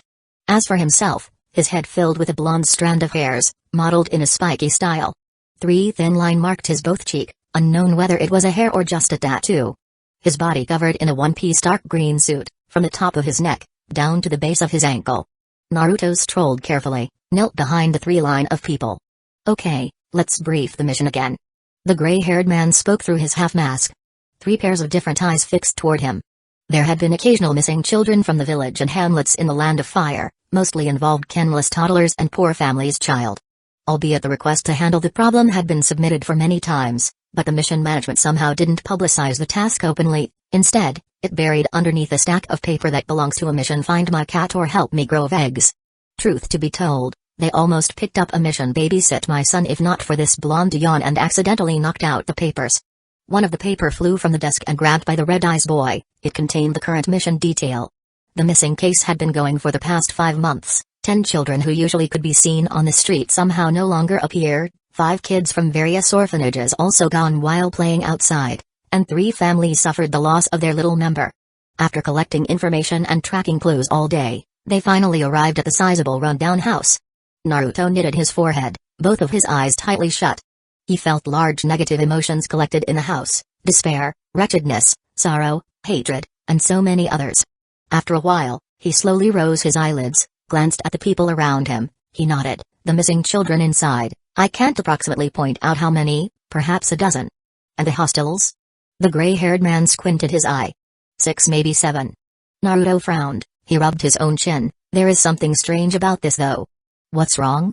The twin bun girl titled her head. He's right. The red-eyes boy stared at the wood-based house. His iris sparkled. I see no active chakra. Well, isn't that supposed to be great? At least we don't have to face shinobi, the girl remarked, somehow attract a weird stare from the boys. Her eyebrows tensed. What?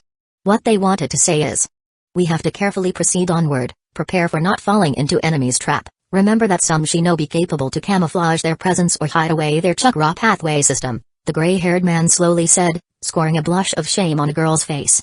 So, what's the plan, sensei? Naruto slid his eyeballs to the left. We absolutely couldn't take the fight inside, one for avoid the trap while another for not affecting the children, so let's split into 2 teams, distraction and rescue. The gray-haired man fished out a note and drew on it with a pen. Distraction team's job was to attract the enemy's attention and bait them to the outside of the house, commenced a battle with them until the very last of the wave. Rescue team's job was to infiltrate the house after the distraction team launched their operation, preferably went in from the back door or other entrance, then they would secure the children to outside. Is there any objection? His only eye observed his student's face. Sensei, if I may. Naruto raised his hand. The gray-haired man nodded. How about if we split into 4 people job instead? And that would be? The teacher gazed at him with interest.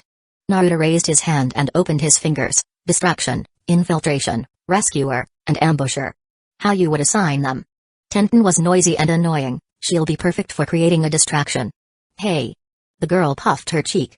I'll be on infiltration since I could break several array formations. My job would be just wandered around the house, unveiling every trap or ambush they prepared. Sensei would be the rescuer. Well, I don't have to explain it, right? Shizue act as the ambusher, hiding in the shadow while helping Tenten clear up the enemy. He also can act as a surprise attack in case the enemy's boss shows up. The gray-haired man crossed his arm for several minutes, his face delayed for a moment. Why not me acting as ambusher instead? Naruto shook his head. No offense sensei, but I think Shizue's body flicker technique was more effective as ambusher. Kakashi sensei, I also agree with Naruto. Besides, this is not your first time rescuing people. I believe you can handle this better than me. Shizue nodded his head while letting out a faint smile. Kakashi pondered a bit. Deep inside he actually grateful to receive students with mature temperament. Making the hell out of his job turned easier, but on the other hand, he felt uncomfortable by the speed of their maturation. Oh whatever, at least they not angry whenever he came late. Alright, we follow Naruto's plan. Tenten, you up for this? He glanced at the twin bun girl. I am angry but I don't have trouble with the plan, count me in. Tenten frowned but nodded her head nevertheless. You're angry because I'm right. Naruto faced her with a deadpan expression. Don't push your luck, Uzumaki. She clenched her jaws. Naruto wrinkled his eyebrow before decided to ignore the mad girl. Shizue chuckled at their interaction. Kakashi stared at them with his lazy eye. Forget it, who says they're already mature? Tenten checked on her items and tools. She glimpsed at her teammate. Wish me luck. Be careful. Shizue smiled. Don't overdo it. Kakashi gave out a thumb. Don't die sooner. Naruto crossed his arms and nodded.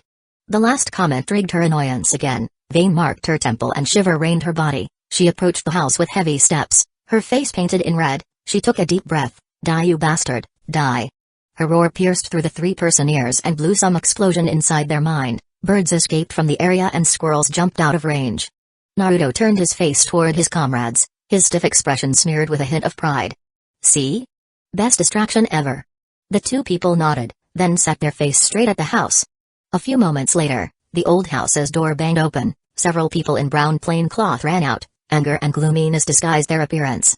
They all share the same feature, which was a sturdy body, twice Tenten's height and fierce visage. Axes and machetes readied in the hands. I thought, who's so brave to curse at us? Turn out it's just a fucking little shit brat. The man in the middle slanted his lips, but the anger still reflected within his boorish eyes. Hey boss, she's not bad looking, a tad bit underdeveloped, but so does the other. One of them threw a mocking gaze. Tenten twitched her eyes after hearing the word underdeveloped. You're right. Hey, little girl, you better be obedient and come with us, we may forgive you for what you say. The middleman laughed in contempt. It may be hard for you to please us with that skinny body, but we'll manage. Tenten declined her head, her expression blocked by the shadow from the moon. So, what will it be, little shit? Followed us in your own accord, or we force you? There were 7 men stood in front of her. In a normal situation, one person alone supposed to be enough to scare the heck out someone like her, delicate, small, and thin figure. You. She reached out to her back purse. All. A piece of white scroll fished out from inside of it. Can. She hurled the scroll into the air as it stretched open. Go to hell. Poof. A giant ball completed with spikes on its entire surface jumped out from the scroll, accompanied by a collection of smokes and a tail made of steel chain. In a swift, Tenten jumped into the air, grabbed the chain, rotated it in the air and swept the line of burly men ahead with a giant spike ball. Bang. Ah. Like a 10-pin smacked by a bowling ball, these crowds scattered flying immediately. Their huge body didn't even stand a chance against the rotating spike ball. Some thrashed to the ground, crashed against the wooden house, and few still hover in the sky. But the terror yet to finish, Tenten still twisting the ball. The moment it reached her 12 o'clock, she restrained her power and pulled upward the spike ball. 2 burly men laid on the ground, without giving enough time to recover, the spike ball already looming over them, aimed to paste them into the ground. Boom. Bone and meat no longer exist, blood and skin as flat as the soil. Perspiration dripped from her forehead, she felt sore on her upper muscle and little bit numbed on her hands. She gasped for breath while gazing on the rest of her onslaught. The arrogant people, who had watched how she's wrecked their group, lost their previous cruel face. Frightened appearance with pale skin and concussion on the head. As shinobi. The middleman pointed his big finger toward Tenten, the rest of grunts dropped down their jaw as fast as flying bird. Who didn't know the reputation of shinobi? The fiercest forces that contributed a lot back in the Third World War. They struck like a bee, killed akin to a leopard, and disappeared mimicking a ghost. They could breathe anything from their mouth, from a blazing of flame to a torrent of water. Giant toad and gigantic snake spewed out from their hand, destroying the ground and inflated an army without a second. Yes, I'm a shinobi, you better run or I'll do. Tenten's chest heaved quite strong, she pushed out a finger, gesturing for them to wait in silence. She regained her bearing. I'll do worse than this. She grabbed another scroll from her purse, tossed it up to the sky. In a puff of smoke, hundreds if not thousands shuriken appeared, filling the night ceiling like 100 of bats, ready to assault them. Yay. In horror, these people forget their own pain, stood up like a champ but ran like a rabbit. They quickly entered the lush forest behind them, didn't even hesitate to look back. Hee hee. Tenten giggled while the bunch of shurikens above her started to become blurry and one by one left without a trace at all. She curled her lips and proud at her own petty trick to scare them away. I'm sorry for their cowardice behavior, what can you expect from a bunch of hooligans?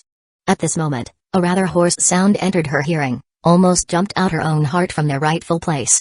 She leaped forward while somersaulting in the air, she stared at the house as she landed her feet. 3 men wore black cloth complete with a head cap and a mask replaced the previous burly people. Bandage tied up each of their waist and part of their arms. The extended part of their head cap swayed in accordance to the west wind. Tenten instinct flared up a danger sign. She took a step back and dread rose inside her guts. She realized the man in front of her was actually out of her league. Cold sweat trailed down her cheek, her thin lips trembled as she swallowed her throat. Now, little girl, how about we continue your dance? You definitely like to play with your own size. The voice that belonged to a man in the middle rose up the back of her hair. The man brought up his hand and formed seals out of his finger. Dark release, cobra crushing fang. He stretched out his hand and a dark shadowy figure sprung out from his palm, directly headed toward Tenten, who got stunned in the brain. Only after it had arrived pretty close to her that she finally sobered, but she's still unable to react on time. Shua! In the brink of two fangs from the dark snake form almost bit her, a silhouette appeared behind her, grasped her waist and disappeared together from her spot.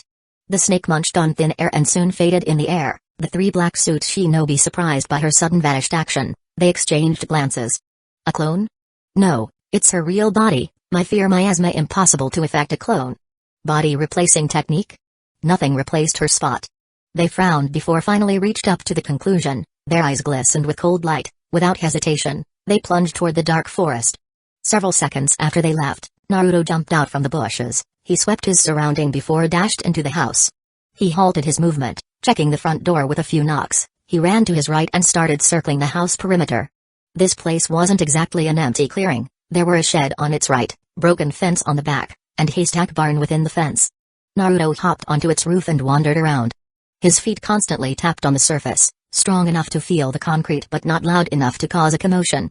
After a few minutes later, he stopped at the certain side of the roof. He fished out a kunai and made seals with his finger, wind release, vacuum blade. He exhaled a long trail of wind and covered the kunai's edge with it. The effect of this technique was to enchant the sharpness of a sharp tool and extended their range of attack as long as the user desire. His kunai's length now resembled a short sword. Naruto turned the handle and aimed the end point toward the surface beneath his feet. He brought down the kunai and stabbed the roof. He stabbed quite deep before rotating the kunai, making an incomplete diameter as wide as his own size. Naruto took the kunai back without canceling the enchantment. He grabbed the edge of the marked part and pulled it up. Naruto jumped inside the house and landed safely on the ground. He arrived at the wooden floor with white paint on the wall, the place quite spacious and perhaps it's a glorious building, back in its past days. Naruto closed his eyes but twitched them not long later. What? Having some trouble, kid? From within his body, a deep and thick voice reverberated into his mind. I only detect a few ceiling traps here, but with this a lot of room to move, it makes me uncomfortable to think they only placed these traps only this much. The entire layout of this building resembled a mid-sized motel in the quiet secluded area, even the wide of the hallway enough to fit 10 people cramped and stood in line. Do you know the reason? The creature grinned in a mocking manner. Yeah, possibly my detection skill is still not enough, Naruto sighed in gloominess. You can borrow my power to break through any of these traps and barriers you know? I doubt they have planted an S-rank barrier. Yeah? And increase the body list of our deal? Not a chance, buddy. Naruto rolled his eyes. Well, after you kill the leader of this band of misfit, then the limit count will just return to the previous one, right? The creature licked his lips. You are right, except what I want is to decrease the count of your hit list, not to make it even. Naruto shook his head. Enough, I have my own way. Naruto tugged his right hand. Inside his sleeve, a sheet of white paper wrapped his wrist. His middle finger reached out under the wrist. In the midst of smoke, Naruto pulled a kunai with strange charm. He threw the kunai into the middle of the hall. He raised his fingers. Explode. Bang. A deafening sound rumbled on the wide hall. A heat aura flared within the gray puffy smoke. Are you stupid, kid? Explosive charm won't be enough to destroy the traps and the barriers. Shut up. Naruto closed his eyes once again. After a while, a smirk pulled the corner of his lips. They placed additional 3 C-rank trap and 1 B-rank barrier formation. What? How do you know? There was a genuine surprise inside the creature tone. Furball, that's the benefit of you no longer interfering with my business. You had no idea how awesome my growth. Naruto sneered. TCH, quite bragging kid, tell me how you do it. It's simple, with the use of explosive charm, I shook the foundation of the formations thus letting them create a wave that will affect the atmosphere around them. The higher the rank of formations, the less they sparked a wave. Unfortunately, I only managed to detect B rank so far, thus I hope that's the highest formation they set. Impressive kid, no one ever thought it like this, the creature murmured. Well, that's the result of a week full of a headache and sleep deprivations. Naruto bitterly sighed. Alright, shut up for a while, I need to work now. The creature shut their connection. Naruto walked toward the C-rank formations and below, he looked for their critical spot and solved them one by one. He didn't dare to wander randomly, fear for any A-rank and above formations.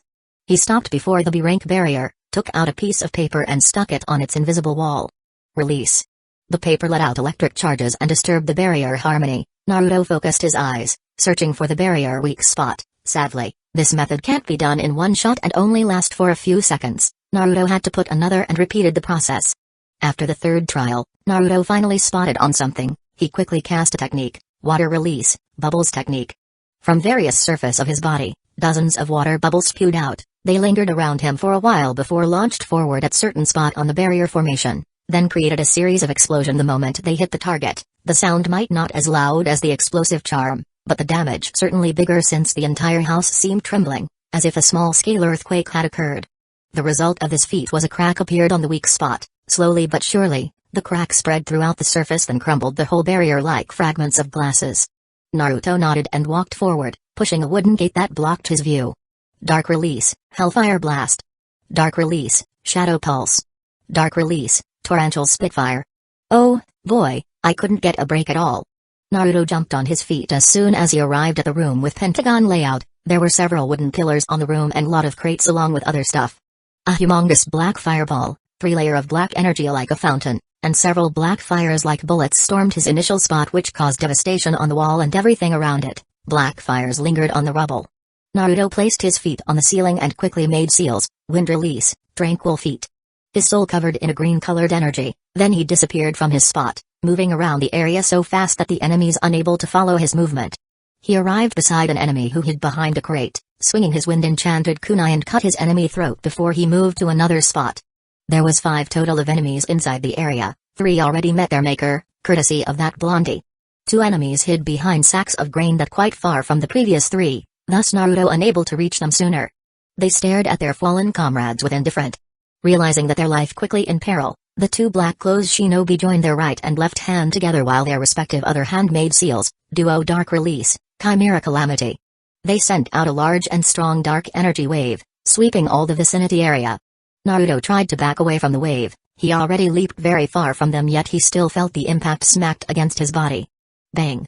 Naruto got thrown from his current position and crashed to the wall ahead. He let out a painful groan while feeling a negative energy crawled inside his body. His wounds reeked with a dark trail. He stood from the crash and noticed the wound he possessed had yet to heal. What's happening? My healing factor is not working? He furrowed his eyebrows. It's the darkness, kid. They corrupted your ability to heal. The creature's deep voice resounded again. What do you mean by corrupted? Naruto startled. They simply prevent any healing technique beside light element. The heck? Is it dangerous? Like poison or something? Worry started filling his face. No, so long it's not a fatal wound, there's nothing to worry about. Huff. Naruto breathed out a relief. How to get away from this? Purified. The creature answered simply, I'll explain to you later. Here comes the enemy. Naruto eyebrows jumped as he refocused his attention and realized that couple black-clothes shinobi had arrived several meters from him. Duo Dark Release, Chimera Calamity. Another dark wave flaring from their body, rupturing the entire space around them. Wind Release, Zephyr Shield. Naruto swiped his hand and a protective barrier made of wind appeared before him. Let's make you taste your own technique. This technique was used to repel an incoming attack and sent them back toward their use with the same or greater power. The dark waves hit the wind barrier. It successfully stopped the dark wave's movement, but... Prang! Naruto's wind technique crumbled in the spot. The dark wave marched forward and smacked Naruto who unable to act in time, onto the wall behind him and pushed him through to the previous room. What the fuck? Naruto twitched his eyes while he winced because of the pain within his body. Kid, the dark element triumphed against other elements, aside from the light. What the fuck, Kyubai? Don't you think such a detail is important to tell me soon? Yeah, I kinda forgot, sorry, bahaha. Kyubai laughed in a relaxed manner. Naruto's face darkened while hearing the stupid giant furball laughter wrecking his guts. He witnessed the enemies approaching again. Naruto didn't dare to delay, he rolled back and ran toward the entrance. He halted right before the exit and turned around facing them again. His eyebrows wrinkled as he pondered how to defeat them.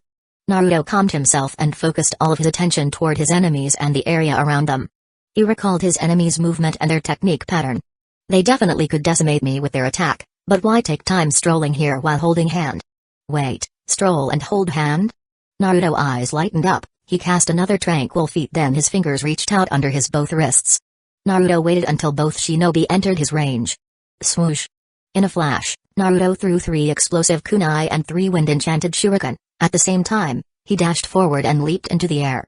The enemies roared their technique and cast another dark wave into their surrounding, slowing the movement of the 3 kunai while the shuriken still sustained their speed before followed the kunai's fate.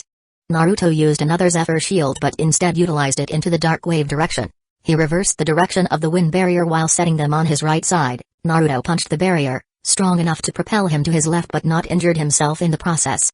Naruto rolled in the air until several inches before reaching the ground. He grabbed the 3 shurikens, then let his body got hit by the dark wave. Bang!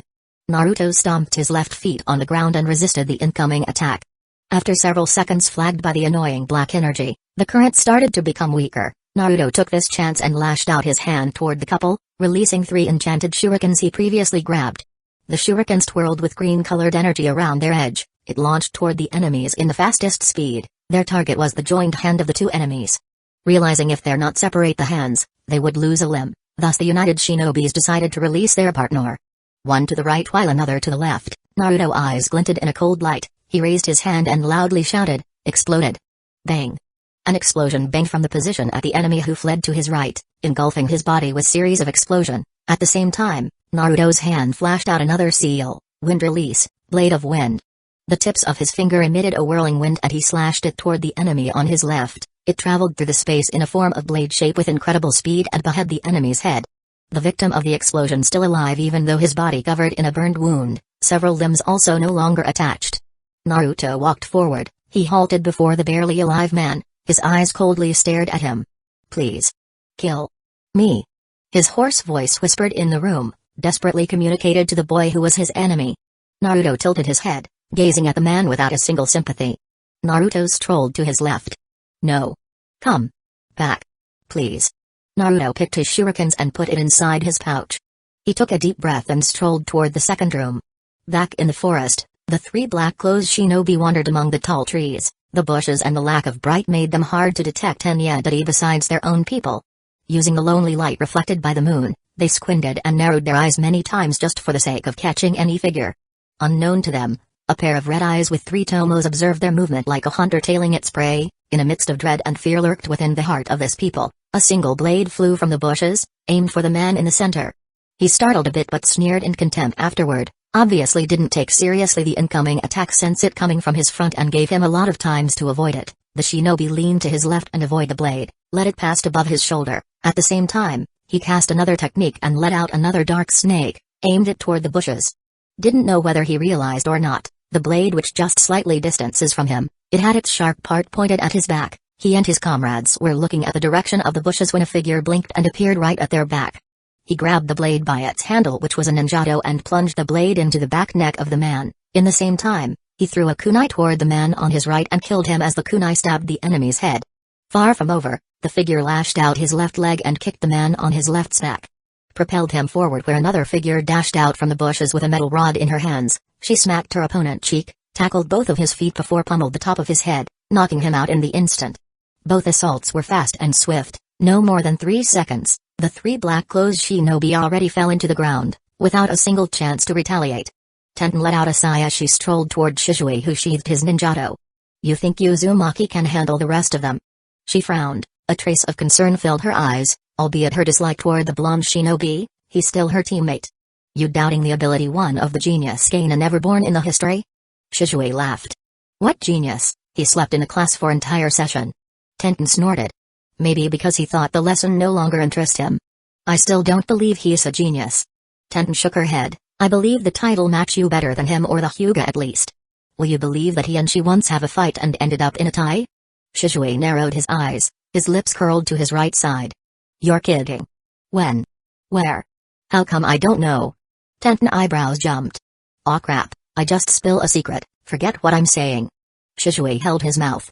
"No, tell me now, you have to tell now." She stomped her foot and threw a tantrum. "You want to know?" asked both of them. Shizue flicked his body and disappeared from his spot. "Hateful." Tenten scratched her head, messing her own hair. "Ugh." The man who just passed out voiced out his groan. "Pa. Shut up." Tenten fished out her metal rod and smacked the poor man's head, knocking him out once again. She bent down, brought out a rope and tied the man's body. She snorted as she finished and strolled toward the forest.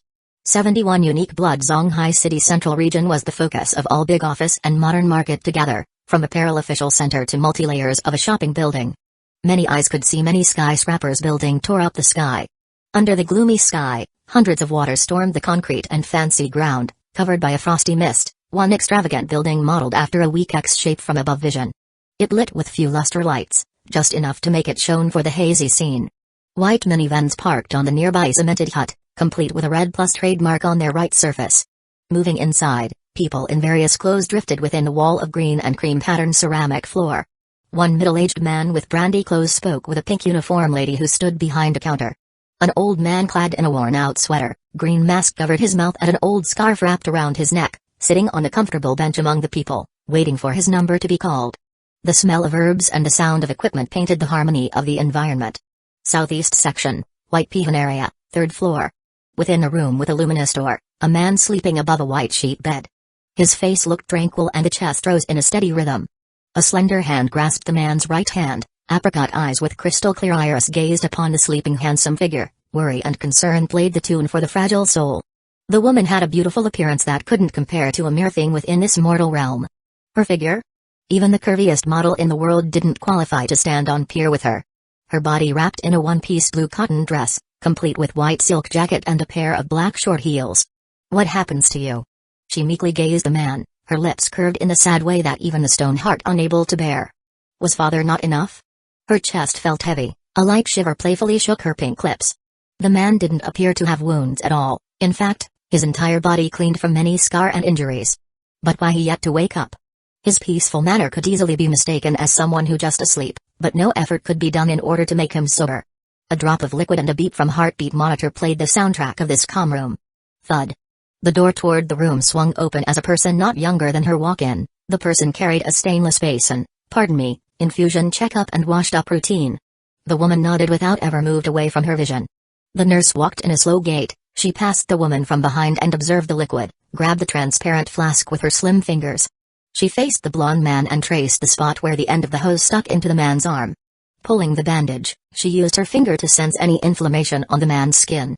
Upon checking nothing's out of ordinary, the nurse took down the liquid, pulled the hose that strapped into it. She brought another liquid from the stainless basin, connected the hose and hooked up the liquid.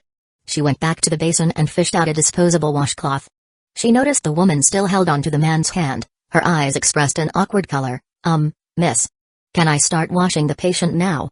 Oh, the woman startled. She wiped her finger toward her eyes and snuffled a little. I'm sorry for bothering your work, I'll wait on the outside. She grabbed her purse and strode toward the gate. The nurse sighed as she watched the beautiful figure disappeared behind the door. She glanced at the man, shaking her head in lamentation before she proceeded on her job. Roxy leaned her head against the wall along with her right shoulder. It had been 2 days since the event in the Emerald Plaza Hotel. Finally public knew the truth behind the sudden change of Liu Corporation plan in regarding charities fund, but so far the authority just disclosed the attack as terrorist act and the fact that Iron Hand gang involvement, in this case, had been known. The government launched a sweep in the north side of Zhonghai City and caught anyone who related with the Iron Hand gang, completely eradicating the gang from the face of the earth. After receiving the information about the attack, Roxy couldn't help but felt anxious since she knew that Naruto went to the Emerald Plaza to meet with someone from the auctions management and tried to strike a deal in regard of an ancient dagger. She had called him many times, albeit the line managed to connect but Naruto didn't pick it up. Failing many times to contact him, she finally gave up and decided to just wait for him back in the house. Time moved like a stream in the river. She raced back home after cancelled and rescheduled some meeting with her business relation. Upon her arrival, she found no single presence inside the house aside from herself. Wang Ma already returned to the hospital to accompany Lin Kun after did some cooking and cleaning. Wait. And wait. She meandered in the house, pacing back and forth, waiting for the person she held dear to bring back the life into the desolate house. She checked for any new information regarding the attack. When the news about a few people didn't survive came out, her heart almost jumped out from her chest. She bit her finger and called his number many times. The number you call. The number you call. The number you call. Hearing the voice she didn't expect to answer rose her fear to the high degree. Combined with the soundless environment where one couldn't even hear a single squeak, Roxy's senses became tense and goosebumps rained over her body. She turned on the TV, hoping the insecurity and dread suggestion no longer haunted her while praying Naruto to come back sooner. 5 minutes. 10. 20. No familiar male's voice greeted a warm into her heart, the TV no longer effective against her fear. She tried to change the channel and find her favorite Korean drama. But who knew, even the thing you love the most sometimes betrayed you. The drama displayed a scene with a hospital setting, where the female lead unable to arrive in time to meet the male lead for the last time. The scene depicted someone covered in a blanket while a woman wept beside it. In fright, Roxy stood from the sofa, grabbed her purse and ran to outside. She got inside her Bentley and drove away from her house. She stopped her car to regain her bearing only after several kilometers away from the Dragon Villa. Managing and collecting her jumbled thought, instead of waiting for any information from Naruto, she decided to go after it. She went to the hospital where the police kept the bodies, asking someone in charge in case any of the bodies had Naruto feature on them, which luckily no. She contacted her relation in Liu Corporation and asked for a contact from people in auctions management. Long story short, she got Master Liu's contact and finally knew the detail about Naruto whereabout. She immediately drove toward White Cross Hospital. Roxy strode toward the hospital gate, her eyes glanced around until she found an elder that looked familiar to her. She blinked her eyes for a while before approaching him. Senior, excuse me, are you possibly Master Liu? Roxy bowed her head once, then asked with a sincere expression. Yes, people did call me that, but please miss, just call me Mr. Liu. I'm nowhere from being master, the elder laughed in temperament voice. How about if I call you Senior Liu? I feel disrespect toward an elder if I call you carelessly. Roxy's expression troubled a little. If that what makes you comfortable, then I don't mind. Liu Fu nodded his head. Roxy hesitated before she convinced herself. Senior Liu, may I ask about Naruto's condition? The venerable smile on Liu Fu's face froze. He sighed in bitterness. It will be best if you see it yourself. The elder strode to their right, followed by Roxy and his tail. Along the way, neither of them spoke or initiated any chat. Roxy's heart thumped quite loud that even the person next to her could hear it. She had been praying, hoping what lay ahead wasn't a bad omen, expecting a miracle wasn't just some Santa Claus mythology. They arrived in emergency and intensive care section, but none of the room was their pit stop. Roxy became more anxious. She curled her hand and clenched it tightly. The elder and the beauty passed through another double door. Roxy gasped at the obvious hazard sign on the numerous door along the path. The elder stopped beside the wide window belonged to the first room on her right. He faced her while sighing, his head turned toward his left. Roxy walked closer and halted before the elder. She absent-mindedly glanced at the window. What she saw almost blew her mind. The room painted in all green with one bed in the center and several types of equipment on both sides. A gloomy fog lingered in the air, trailed from a person who laid on the bed with white bandages all over his body. That person precisely Naruto. Roxy shivered on her spot, her eyes widened without any control, her mouth stuttery opened. What happened to him? What is that fog? Based on my knowledge, if I'm not wrong, that is what we call the dark element, the elder nodded. Dark element? What is that? Roxy glanced at Liu Fu. The universe that we live in consisted of many types of element, which classified into 3 categories. 1. The anima, a term belonged to 5 primal elements, fire, water, wind, earth, and lightning. 2. The majestic, a term belonged to both dark and light element. 3. The divine, a term belonged to both yin and yang element. What strike Mr. Naruto right now is the dark element, the one with the capability to stop any healing treatment. Liu Fu narrowed his eyes. Are you saying Naruto was unable to recover or get away from this thing? Roxy's guts as if turned upside down. No sickness without a cure, so don't worry, miss. Regarding this ailment, we have a way to treating it. Liu Fu nodded. Roxy let out a relieved breath, but noticing the grim face that glued to the elder's face, she raised her eyebrows. Is there a problem? Liu Fu sighed, his tone turned deep. Although we do have the cure, I'm not sure we could make it. By the time he admitted here, Mr. Naruto already losing too much blood. Are you saying that the hospital run out of blood? What about the blood bank? Roxy's face became pale. No, it's not about that, but because of the blood type. The elder squinted his eyes and stared at the room with black fog. Was Naruto an O positive? I know that type of blood was extremely rare and exclusive. Roxy bit her lips. A person with O positive blood type could only receive a donor from the same type or O negative, but supposedly because its rareness, most hospital always had an emergency spare, or the blood bank at least had few spares, since not everyday people with this type of blood appeared. But to her shock, Liu Fu shook his head. Miss, Mr. Naruto blood type wasn't O positive, but unrecognizable. Roxy wrinkled her eyebrows, her head turned confused. What does unrecognizable mean? It means that whatever type his blood belong, it's not yet discovered by the world. It couldn't mix with any other blood. It even rejected the O negative. Bomb. As if a nuclear went off inside her brain and turned it into a mush, Roxy swaggered into the window, almost slumped down to the floor. Liu Fu about to help her, but Roxy raised her hand, indicating she's fine. Are you saying there is no way to replace the blood he lost? It wasn't the fact that Naruto's blood it's unique that shocked her, but the peril of his condition that plunged her into an abyss of desperation. No. Because of the dark element, any medications would become useless, and sadly, Mr. Naruto also received some internal bleeding. This required an operation to fix it, which ironically, couldn't be done without some blood transfusion. Is there nothing the hospital can do? At least to prolong his condition until the cure of this dark element arrives? Her tone held a shiver, her eyeballs already moist. I'm sorry, miss. Liu Fu said in regret tone. Please. I'll pay as much as you want, please save him, please senior. Ruoxi held her hand together, pleading with all of her might. Her tone filled with entreaty. If someone saw the CEO of Yulei International beg like this, maybe they already screamed in horror. Liu Fu frowned a while, he didn't know how to answer the request of this young lady. In fact, regarding the heal for the dark element itself, he didn't have confidence since the item was Liu family treasury item. He wasn't sure whether young mistress succeed or not in retrieving it. He might have known some alchemist friend who perhaps capable of helping this, but the problem was none all of them within Zonghai City, thus the result just the same with young mistress.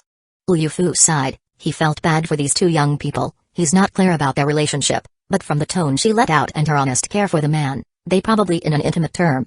He lamented for the cruelness of the world. To be honest, Liu Fu liked this both youngster, while the woman was very polite to him not because his status or fame but simply age's difference. The man himself was very bright person that willing to burden other people's life on his shoulder, albeit it's not entirely out of conscience. Such a good couple must deserve a tragic life like this. Ruoxi, who saw the hopeless expression on Liu Fu's face, felt her legs turned weak, pearl-like tears dripped to her cheek and unwilling expression fired up her face. No. This not the end. Must be a way. She closed her eyes, rubbing her back palm where he planted the oath. Sensing his presence, asking for his blessing. In spite of moment, Lin Ruoxi snapped open her eyes, she glanced at the elder. Senior Liu, do you have Naruto's stuff? Yes I do, the elder startled, I can pick it up if you need it. Yes, senior, please. Ruoxi nodded her head. Liu Fu strode from his spot. Wait a moment. A moment later, he came with a box in his hand. There were Naruto shirts, handphone, and wallet. Ruoxi showed her gratitude while accepted the box. She looked somewhere to sit and grabbed Naruto's phone. Please not lock. Please have a battery. She constantly prayed within her mind. She activated his phone and it turned on just fine. Letting out a relieved breath, she accessed it and elated for the fact he's not even put any lock in it. She inwardly giggled, maybe because he didn't have any secret within his phone, thus not even bother about its security. That's a dangerous idea. After all, if someone could have free access toward other phones, he or she capable to do anything with it, from playing prank to real criminality. She'll properly berate him about this when he sobered later. She checked his contact list. It's so few that she only needed 3 or 4 slid to reach the end of the list. She scrolled up and down, but her face turned panic since the person she looking for wasn't in the list. That's strange, why she's not here? Ruoxi titled her head with worry expression after several times circling her brain around. She glanced toward Naruto, who laid beyond the window. Naruto, please forgive me. She tapped her finger and opened his message. After searching through one text to another, she finally figured out the reason why her name wasn't in the list. It's because Naruto called her with another name. Ruoxi twitched her lips as a spark of jealousy incited with her heart, but chose to disregard it since there was more important matter at stake. She tapped the person's contact and called her number. She bit her lips, nervous about a lot of things, such as what if the person's phone wasn't active? Or she got a wrong person? Or she unable to help Naruto? After several seconds of tut-tut sounds, finally, the line was picking up. A melodious young woman's voice came from the other line, and Ruoxi could guess from this alone, the woman must be beautiful, perhaps only a slightly below her own beauty. Ruoxi cleared her throat, calming herself. You probably already know me, please, I need your help. Ruoxi's face paused for a while, she squinted her eyes. No. She took a deep breath. Naruto need your help. 72-1 Fire to melt the ice in an old factory within west side of Zonghai City. A group of people with submachine gun type 79 in their hand, engaged in a crossfire with people who equipped CFO5 as their firearms. Bullets splattered and clanked, while curses shouted and whispered. The heat of the battlefield rose one fighter's blood into a brim. Among the fierce warriors and warrioress, a valiant yet charming gal, with her onyx eyes, observed the clash between two influence. Her cold visage declared an absolute command which even deity not dared to defy. Aim your gun properly. Watch your sideline, don't let the enemy flanking you. Stay together, I don't need your bravado. The strict in her tone instructed their every movement, with series of precise and awareness. They counted every single bullet that came out from their container, making sure the iron pellets didn't smack the concrete cement or machinery instead. Blaze and rays decimated the flock of pathetic hyenas. The alpha winced, grieved for the loss in this fated dispute. Laps of time galloped like a horse on the race. Soon, Not a single man braved their fang against the might of this people anymore. Sword and shield no longer squealed. The charming leader stood in front of the head of this people, triumph smeared her face. Are you willing to fall behind my society, or you prefer to date your burial sooner? She brandished her 9mm pistol and kissed the man's forehead with it. You have 10 seconds to choose. The lady started counting while the man farted and sweating. The future indeed always unfolded in an unexpected way. Morning, he woke up beside a young missus of someone's daughter, dallied with beers and fast foods all day, yammering the bunch of dumbass who lollygagged on the production floor. Yet now, he hunkers before this daisy, humiliate while the barrel of death prepares to extinguish the life out of him. The precious life of this daddy reduces to a mere 10 frigging seconds by this hateful lady. 3, 2, 1. Okay, I follow you, please spare my life. His face grimaced while the pair of eyes dulled with fear. The lady curled her lips, a devilish expression adorned her diamond-shaped face. But I already finished counting, and there is no extended time, sorry no, wait. Bang. A spark bloomed from the mouth of the gun, punctured a hole on the man's bloody bun. The lady took her time, wandered around, circling the helpless people that stayed on the ground. She put both hands behind her perky butt, eyes without care bullied any subject she sees. She halted beside a person with a face akin to a mouse, high cheekbone, protruding nose, and two-thumbed-out piece of tooth. The lady smiled, her eyes honestly stared at him. Will you follow me or follow him? You. I choose you. In a heartbeat, the mouse man nodded his head. He had witnessed the lady's treatment toward the dead boss. No sane man would give her offer another seconds to think. Let's see. She glanced upward, brought back her hands from her back. No. Too easy change loyalty, not trustworthy, bye-bye. She smoothly moved her gun and shot the poor man head, spewed out some blood and painted the people in red. The valiant lady hoisted her gun. She faced her people. Let's take these men back to our base and gave them a proper treatment. Pale stamped their face one by one while their minds started picturing what they might do to them. Not to mention the fear they had for the red-breasted trench-coat lady. One of them pasted his forehead to the cemented ground, his tone filled with entreaty. Please, don't kill me. I'm willing to submit wholeheartedly. I promise never betray you or my whole family will face great tribulations. Oh, look at this. We have yet to started but already have a winner. She shook her head. The people on her side also broke out a laughter. The clear mocking tone they possessed succeeded on igniting a flame of irritation. The lady only let out a simple chuckle. She ignored the low-bent person and strolled her way toward her people. Take them away. BZZT in the need of time, while her people busied on shipping the human cargo into a truck, the thin and flat gadget buzzed her pocket. She took it out and brightened her eyes as soon as she saw the id of the caller. She tapped the screen without hesitation and placed it beside her right ear. Did someone just miss me? Her face glowed as bright as a sun, her heart thumped like a piston. Alas, the smile she bore soon faded, her eyebrows wrinkled, and nose slightly crinkled. But, almost less than a second, her jaw slacked and body trembled. She put down her phone and roared, change of plan. I won't return with you, Zhao, come with me, now. The young man jumped in fright then dashed toward her in a hurry. They both entered a Humvee and he sped the car out of the area. Confused eyes and chaotic brain lingered in the rest of the people. Along the way, the lady urged Zhao to drive faster, even forced him beyond the speed limit, albeit the young man unable to comprehend the situation but nervous in her tone enough to trigger some alarm inside his brain.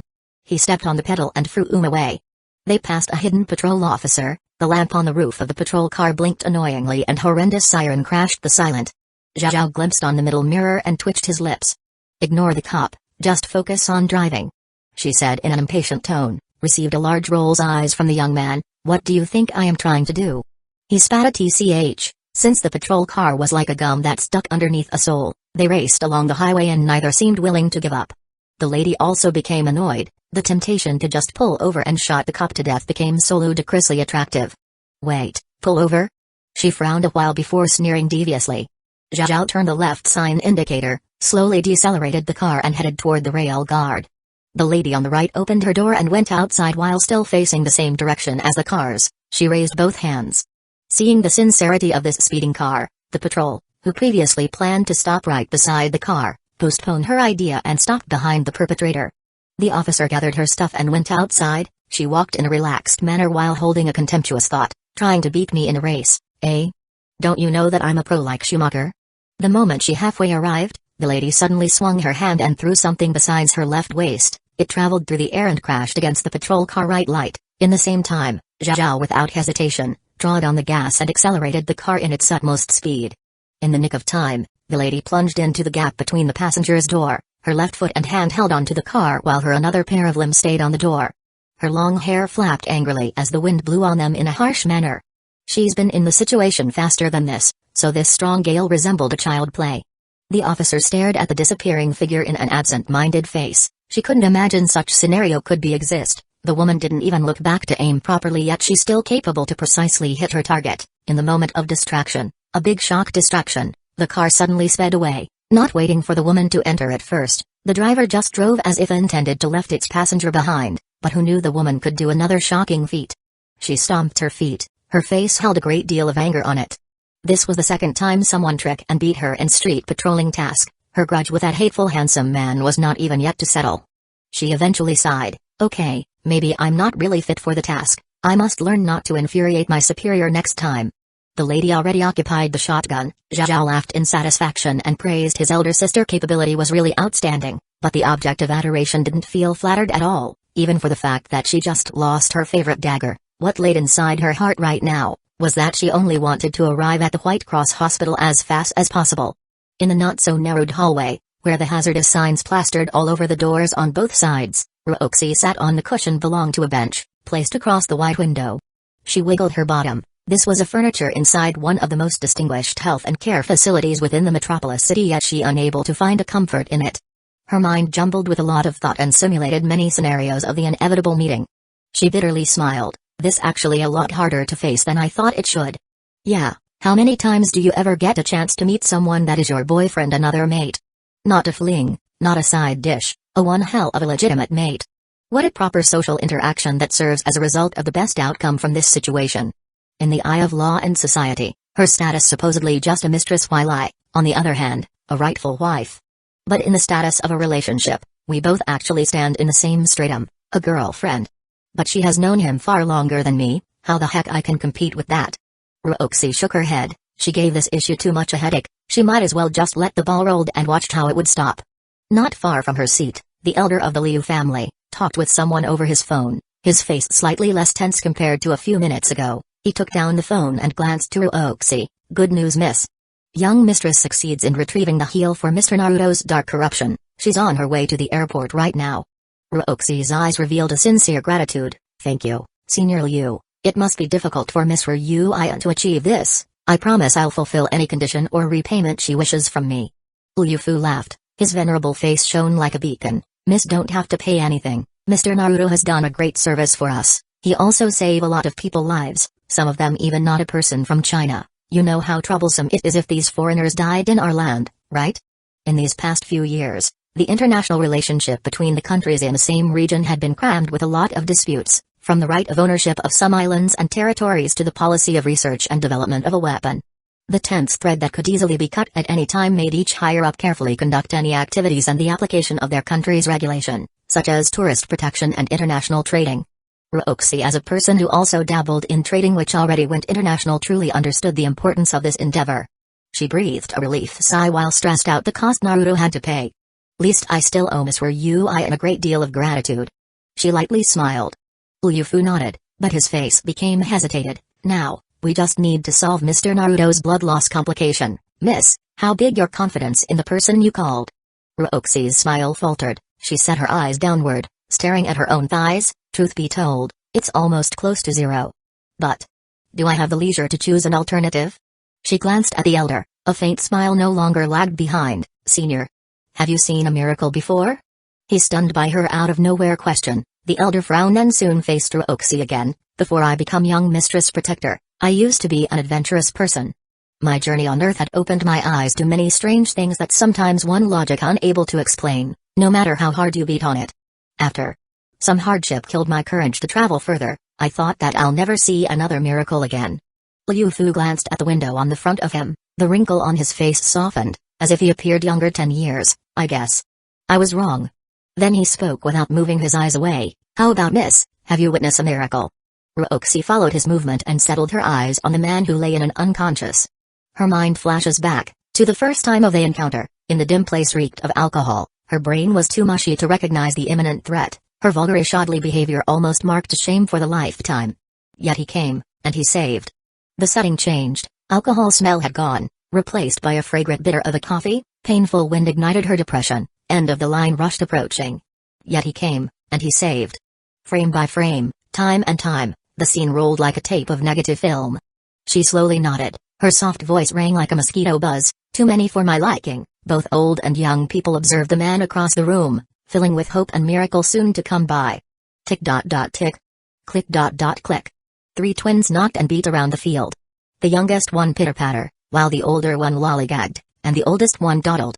But together, they moved forward, proposing the time to sail the ship. Thud. The door breached open, a lady in red coat dashed in.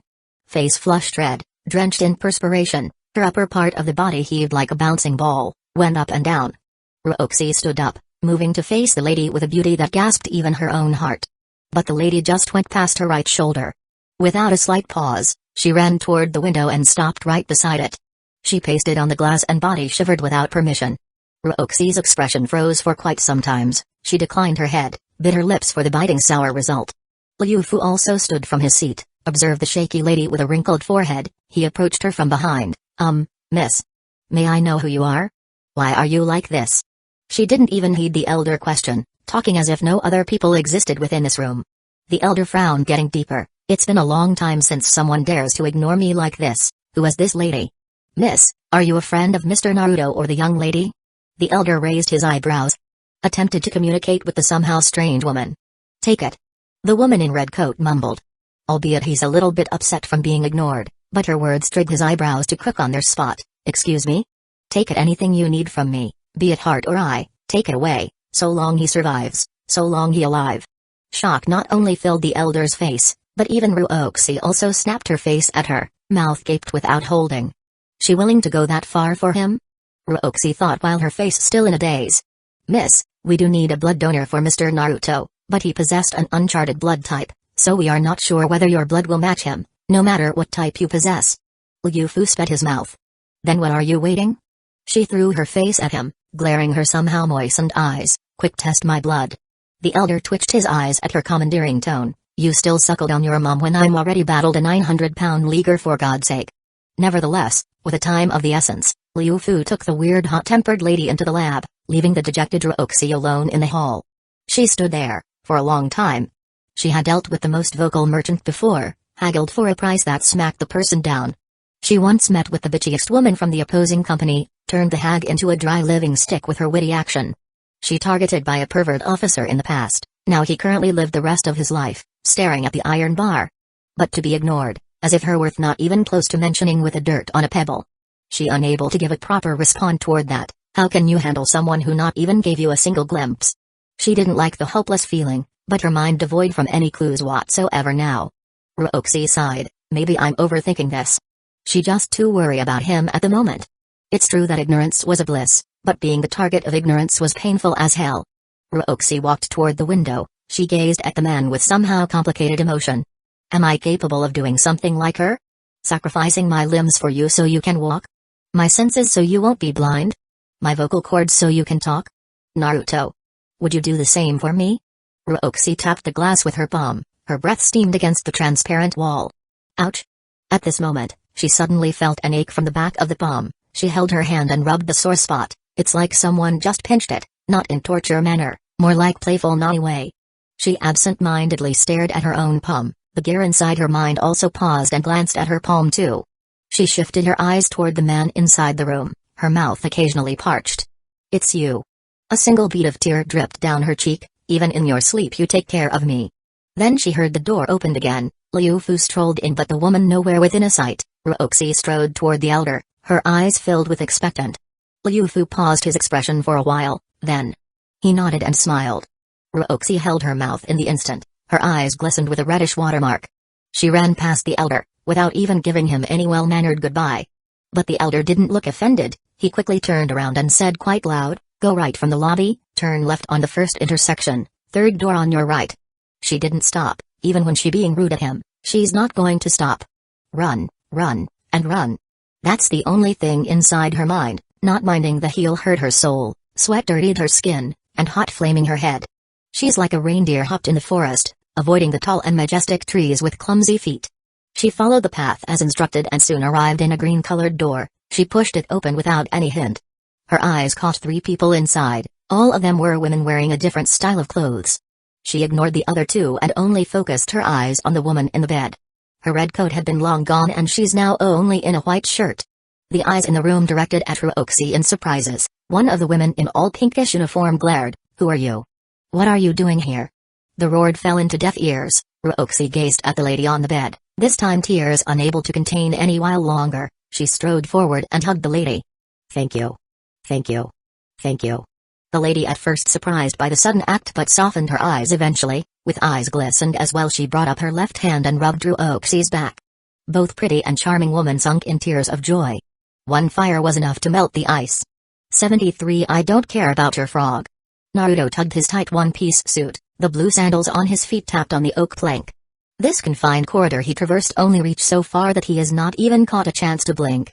He stayed a while, closing his eyes to sense any hostile.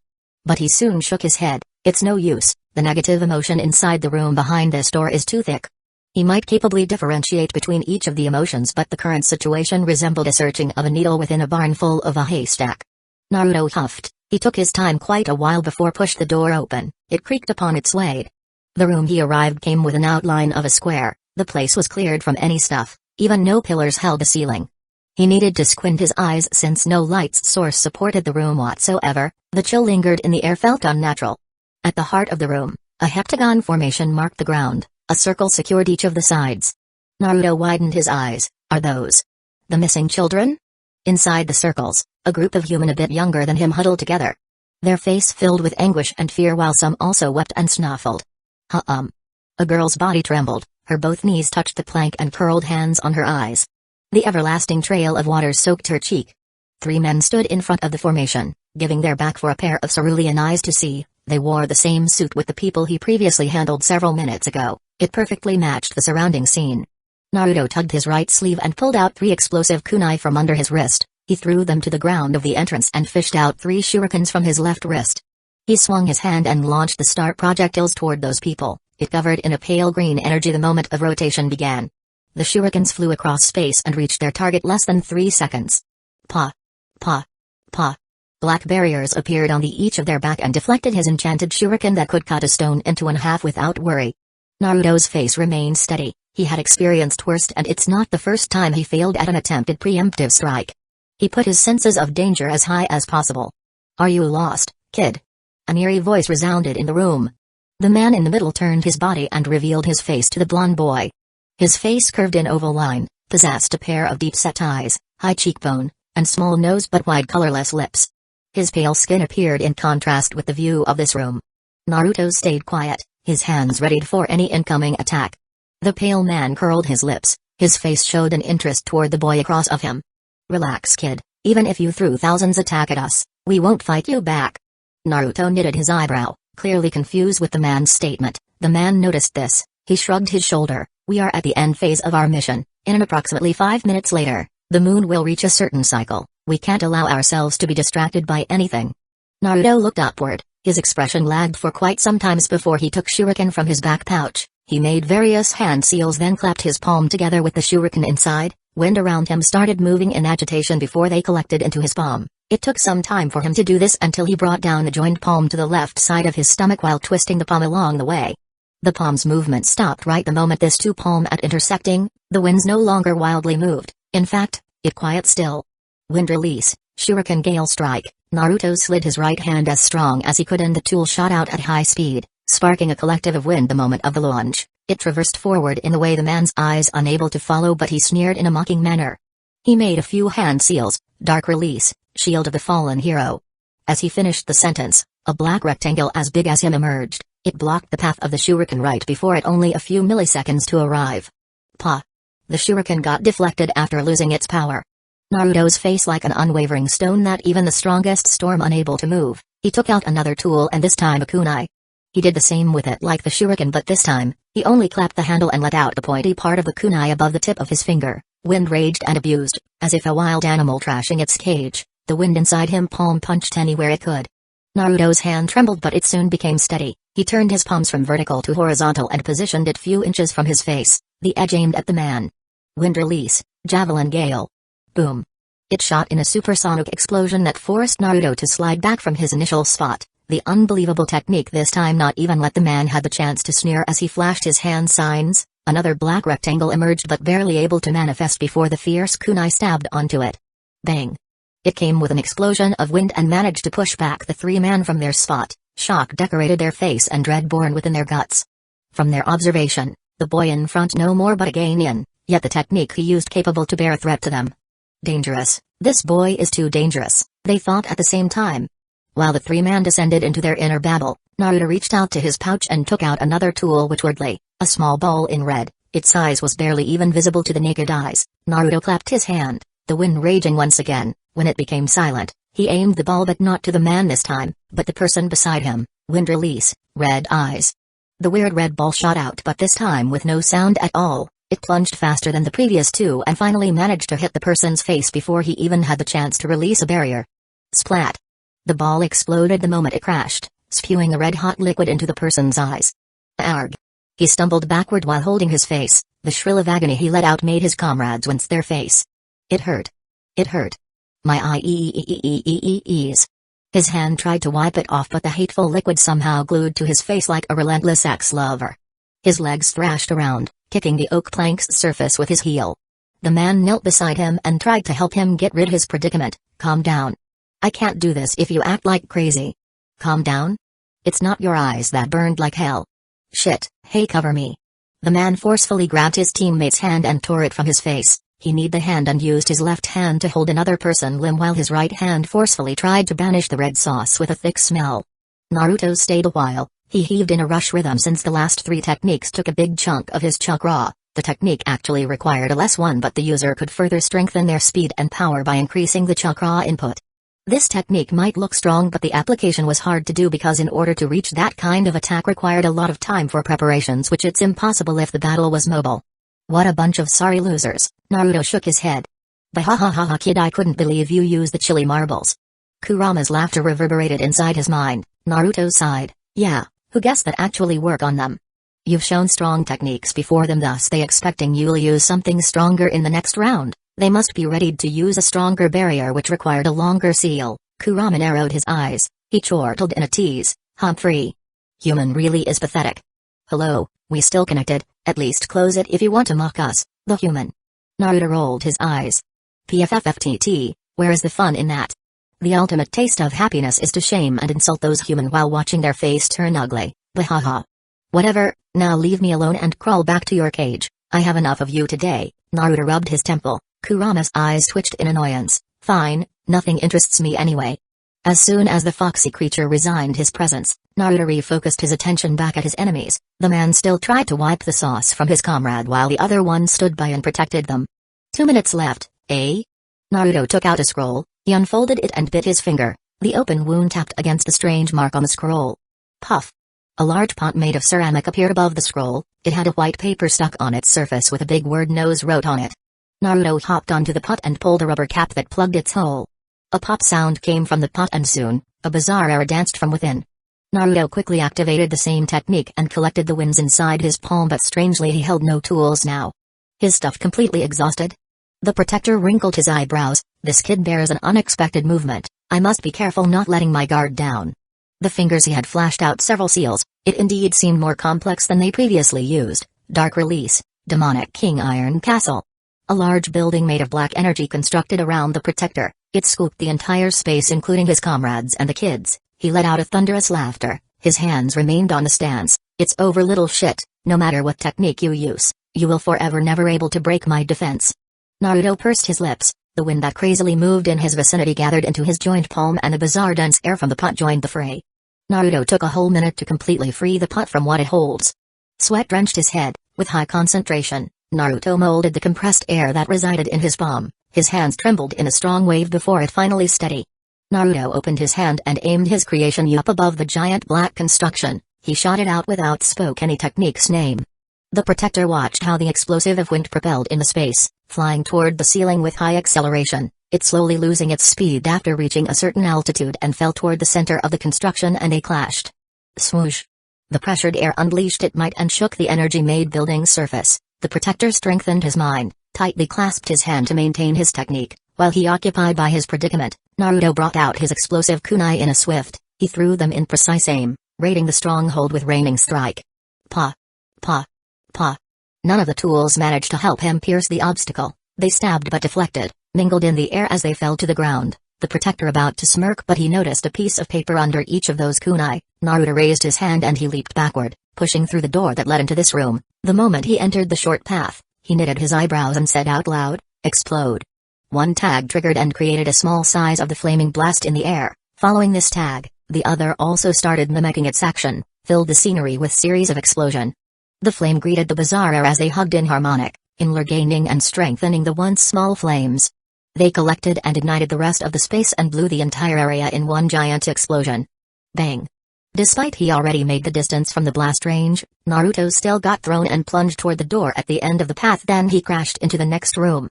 The calm and desolate environment from outside, with Snake leisurely searching for its prey and Squirrel nipping on a nut, the part of run-down yet stood proud wooden house, devastated in the instant, exposing a red-colored element into the vicinity, and they lit the dim forest, turning the gloomy night into a bright sunny day.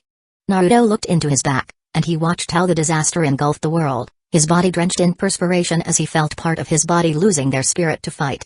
Luckily the house quite big and built upon the clearing, at least the nearby woods remain unaffected. Shua! In the midst of raging flames, someone strolled from inside, his body smeared with spots of black like a charcoal, the suit he wore no longer intact and his face traced with fierceness. He glared at Naruto, one could see an immense hatred in his gaze. "I salute your ruthlessness in destroying my operation, even not hesitate to burn the children you intended to rescue." He clenched his jaw, the curled hands shivered. "Now that things have gone for naught, I have your life recompensate for my loss." Bang! The man dashed forward, with hands flashing seals, dark release, shadow pulse. Strong energies surged from underneath Naruto's feet. He retreated yet still got hit by the force. He flew to the air and slammed hard against the ceiling, a mouthful of blood spewed from his mouth. Without any mercy, the man formed another seal and cast the technique, dark release, demonic howl. He puffed his cheek and breathed a wave of black energy, quickly approaching Naruto's position. In spite of moment, Naruto cast Zephyr Shield and managed to reduce the impact from the powerful wave, but only in a small scale. The black energy hit Naruto's body and broke him through the ceiling, completely set his path to the sky. Dark release, dark haze. The man's body covered in black mist and he sprung toward the hole in the ceiling. His feet landed upon the roof as he rose his hand, directing it to Naruto's direction. The mist from his body crept out and swarmed toward Naruto. With a pale face and ache body, tired senses, and exhausted chakra, Naruto brought up his hands, prepared to guard against the incoming attack. At this moment, a blurry figure appeared behind him. He caught Naruto's body and disappeared once again. The man's face turned ugly as he saw the mist hit thin air. This fucking boy had ruined his plan, making him no longer could resurrect the dark shinobi's ancestor and brought the glory back to his kind. The boy also successfully killed his people. The man already decided to kill Naruto no matter what cost he had to pay. He bit his finger, marked his forehead with his own blood before he joined his hand. "Oh, a demonic lord from 7 hell, give me the strength to obliterate this pest." Dark forbidden technique, demonic possession. Shua! An intense black energy surged from the man's body, covering it with bubbling dark essence. His eyes completely pitch black and low growl haunted his tone. Time to die. In the forest, behind a tree with height many times higher than them, Naruto and Shizue panted a lot. He might can blink from one location into another, but it didn't mean he could do that without the use of chakra. The farther it was, the larger his chakra consumption. On the other hand, Naruto panted not just because of his low quantity in chakra's reservation, but the wound he currently bore because of the man's various techniques. "You alright?" Shizue wiped the sweat off his forehead. "I have been worse." Naruto nodded. The band he let out slowly restored its rhythm. Shizue glanced at the bright scene far ahead of him. "Do you think everything going as we plan?" "I don't know." Naruto fished out 2 balls in black, then threw one toward Shizue. "Catch." In reflex, Shizue grabbed the ball. He briefly gave it a stare before putting it inside his mouth. Like Naruto, he chewed on the stuff which made him felt some portion of his chakra and vitality restored. Naruto stood tall while massaging his back. "We could only trust the children to Kakashi." Shizue frowned. He was about to tell something before Naruto's face suddenly changed. In a quick reflex, he dashed toward Shizue and tackled him into the ground. Their body rolled several meters away. Bang! Right on the spot where they previously stood, black energy crashed hard, breaking the big tree and smashed the soil before them. Few distances away, the man walked from the dark with both hands engulfed by dancing flame, his pitch black eyes akin to an abyss of nothingness. The ghastly aura that covered him defiled the nature on its surrounding. Naruto watched the man's arrival with dignified expression. He felt that whatever the technique the man's use, it's too dangerous to face with his current situation and level. He grasped Shizue's shirt and yelled to him, "Use teleport, now." True to his fame as one of the gifted shinobi ever born, Shizue quickly sobered and his brain's processing prowess was magnificent. He accessed his surrounding and pinpointed the best place to shift, not just to run but also to hide. He touched Naruto's shoulder and both of them teleported. The man didn't bother with his craze getaway. He raised both hands, the flames lit with gloomy darkish power. He threw them into the sky, two flames plunged upward and combined together in the midair. Naruto and Shizue arrived somewhere among bushes, the distance they managed to cover only just several meters away, but the place was acceptable enough for them to hide. Body flicker technique allowed the user to move very fast that created an illusion of them teleporting from their spot. This technique could be learned by anyone and gained in rank despite it's an advancement from body replacing technique. There were many styles that could employ with this body flicker, like Tranquil Feet, which was a wind-style body flicker. But nevertheless, the technique never truly a teleportation since they couldn't travel past through an enclosed space, at least not until Shizue managed to comprehend the time and space attribute which allowed him to utilize the body flicker into its maximum potential. In conclusion, Shizue was the first shinobi who successfully did teleport, albeit not perfect, and it consumed too many of his chakra. With his current level of chakra, he could do one more teleport before his chakra completely exhausted. Here. Naruto passed him another chakra replenish pill which he received with no hesitation. Shizue chewed on it with a slight frown. "Your pill kind of different from other. I felt it restore my chakra many more than the usual one. You can thank Danzō for that." Naruto also munched one. "Or I should thanking you instead for becoming his golden boy." Shizue curled his lips. "I don't get this golden boy nickname for. Is it because I have a yellow hair or something?" Naruto wrinkled his eyebrows. "Forget it." Shizue rolled his eyes. Naruto frowned, but the face he possessed soon startled with a terrified expression. He grabbed Shizue's shirt while urged him to teleport again. Their figure became a blur before they disappeared once again, their previous hideout smashed by another dark flame. They arrived in a somewhat grassland clearing, stumbled to the ground. Naruto glanced toward Shizue, who panted while sweat and pale modified his body.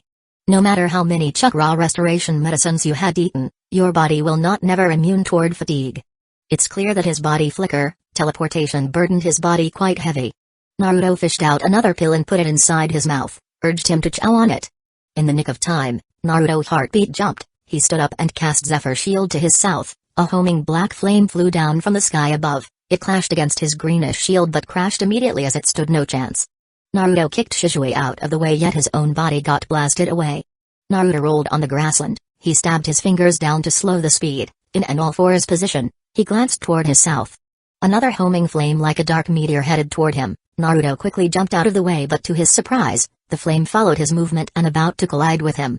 Out of nowhere, a line of chains sprung in the air, binding itself on Naruto's ankle and pulled his body, successfully kept Naruto from the flame dangerous range as it exploded the moment it touched the ground. He crashed against the land, but the pain clearly not mentionable in the front of this homing flame. He glanced to his back, widening his eyes as he saw a girl with hair tied in two buns holding the chain on her tiny hands. Tenten never thought that she would have to save Naruto Uzumaki from a harm's way. Initially, her job was just a distraction, thus after managed to kite several enemies away while got help from Shizue, her task will be done. But after several minutes stayed in the shadow, she's unable to contain herself to hide any longer while her teammates risked their lives in the fight. She dashed toward the commotion and finally found the path that led her into this clearing. She hated the blonde boy, his constant remark about how annoying she was, the indifferent face he always put whenever they talked as if she's not worth his attention at all, his habit of rolling eyes to mock the things she did. But he, after all, her teammate. There is no way she's going to let him die, Tenten sighed. Naruto released the chain from his ankle. He rose on his feet, patted some dust from his clothes. He said without moving his face to see her, "What are you doing here? This area is a war zone. Return to the hiding spot immediately." Then Naruto walked away, leaving Tenten, who fumed in rage as her body trembled all over. "I changed my mind. I'm going to kill that bastard after the fight is over." Naruto moved in heavy steps. His eyes carefully observed the lush forest that filled the scenery presented for his eyes. The moon perched high in a sea of stars, sharing its grace to the world with its deceptive lights. The bright crimson panorama caused by him has finally ceased, returning the dimness back to the environment. The wind air drifted, swaying his attire gently. The headband he wore danced along with the current. It froze his skin, but his face neither cares or bother with it. Tenten went to her left, approaching another boy who laid like a rag doll. In the line between the forest and the clearing, the man strolled out like he's in the park, with two dark flames in his hands. His dangerous visage overrode the harmony of the ecosystem. "Finally stop running, eh?" Sneer pulled the corner of his lips. The distance between them still half a mile away, but his hoarse and eerie voice managed to enter Naruto's sense. He didn't respond toward the man's words, fixed face glued into the surface of his head. He. The man laughed, the mocking tone he bore failed to hide. "Keep pretending you not scared, but after I enter this condition, I could see the heart of the people, the things they desire and the negative emotion they have, all of them, visible for my eyes like a naked woman." He raised his hands, the flame shook quite intense, he squinted his eyes, "And this power will hunt you down and seize those delicious like a food they are." He threw the flame on his right hand before followed by the one in his left hand. It headed toward Naruto as a speeding car raced against each other. Naruto's heart turned cold. He quickly took out his kunai and shoot the incoming flame. The pair of steel halted the flame's movement, but they unable to block them since it broke to pieces almost in a second. Without any indication to give up, Naruto used his both hands to reach toward his left wrist and brought out his remaining enchanted shurikens. He threw them unceasingly and hoped to destroy the flame. After didn't know how many he had thrown, the flame finally disappeared before they reached the target. Naruto's chest heaved in a rush manner, the muscle in his arm somewhat became sore. The man curled his lips, showing disdain for the boy's struggle, even though Naruto just disturbed his strike, but the cost he paid not just a mere 2 or 3 shurikens. He raised his hands again, prepared to attack the blonde boy once more. Naruto knitted his eyebrows. The man clearly had the advantage in both short and long distance, while his kunai already spent. He no longer had other tools with him beside the diminishing quantity shurikens. His level of wind technique clearly not matched with the man's dark one. The previous tricks he utilized also no longer reliable for him to use. The only way to beat the man for Naruto was. Naruto clenched his jaw, there was unwilling countenance masked his face. The reason he insistingly chose this mission was exactly because the man included an assassination hit list which Danzō prepared for his disciples. He had struck a deal with Kurama that if he capable of killing some people within the list, the beast had to grant him something. After bargaining back and forth, which clearly not Naruto's strongest adversary, they finally reached the conclusion. 1. If Naruto kill list has reached 5 targets, Kurama will not interfere with Naruto's affair without the host consent, that included training and fighting. 2. If Naruto kill list has reached 10 targets, Kurama will have to teach him water element comprehension. 3.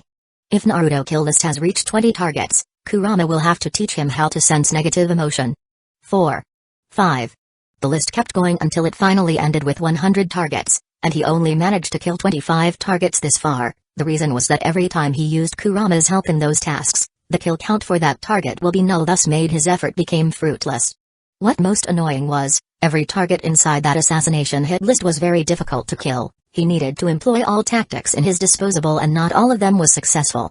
Naruto frowned for quite a while. The man strolled forward, his pitch black eyes observed the boy every gesture and action. He wouldn't let him do any more surprises.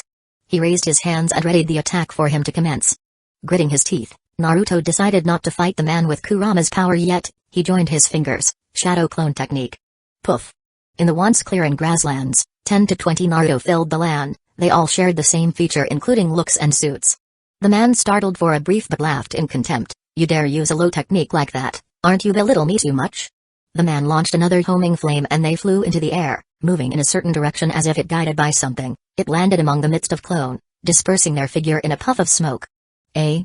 The man wrinkled his eyebrows. He could see that his flame killed some of the clones, but the creator's real body seemed not among them. He launched another flame. It sprung to the air and landed among the clones, but all he saw was smoke. Just smoke. What the hell is going here? The man's face sneered with a confused tone. For several rounds the man still did the same, throwing the flame into the midst of clones, but he only could see smokes. That boy clearly still there, but where the hell is he? Frustration filled the man's head, the previous mock and sneer no longer visible on his face. The flame within his both hands moved agitatedly. They increased in size and density. It's normally as big as a soccer ball, but now it resembled a small boulder, around a bit bigger than Naruto's figure. Sweat broke the man's forehead, and his face flushed red. With all of his might, he threw the flames toward the crowd of blonde person. It fell into the center and blew up, creating a large shockwave that swept the entire surrounding area, dispersing each of the clones in a dust of smoke. The man gasped for breath. He bent his body and placed his both hands on his knees. His eyes still pitch black, but the aura coating him no longer had its previous strength. He observed the aftermath of his strike, then noticed the boy's presence had gone from the field. Is it over? Is he dead? The man was filled with joy, his revenge finally accomplished. But before he managed to exclaim his celebration. Fire release, great fireball technique. A large ball of flame flew toward him in a swift motion. The man's eyebrows jumped. He quickly rushed to active his dark shield, but a rope made of chain struck from the bushes and bound the man's ankle. It immediately made a pull movement which made the man melt one leg and disturbed his technique gesture. The fireball already reached the man's location by the time he sobered. Bang! The man's body blasted from his location.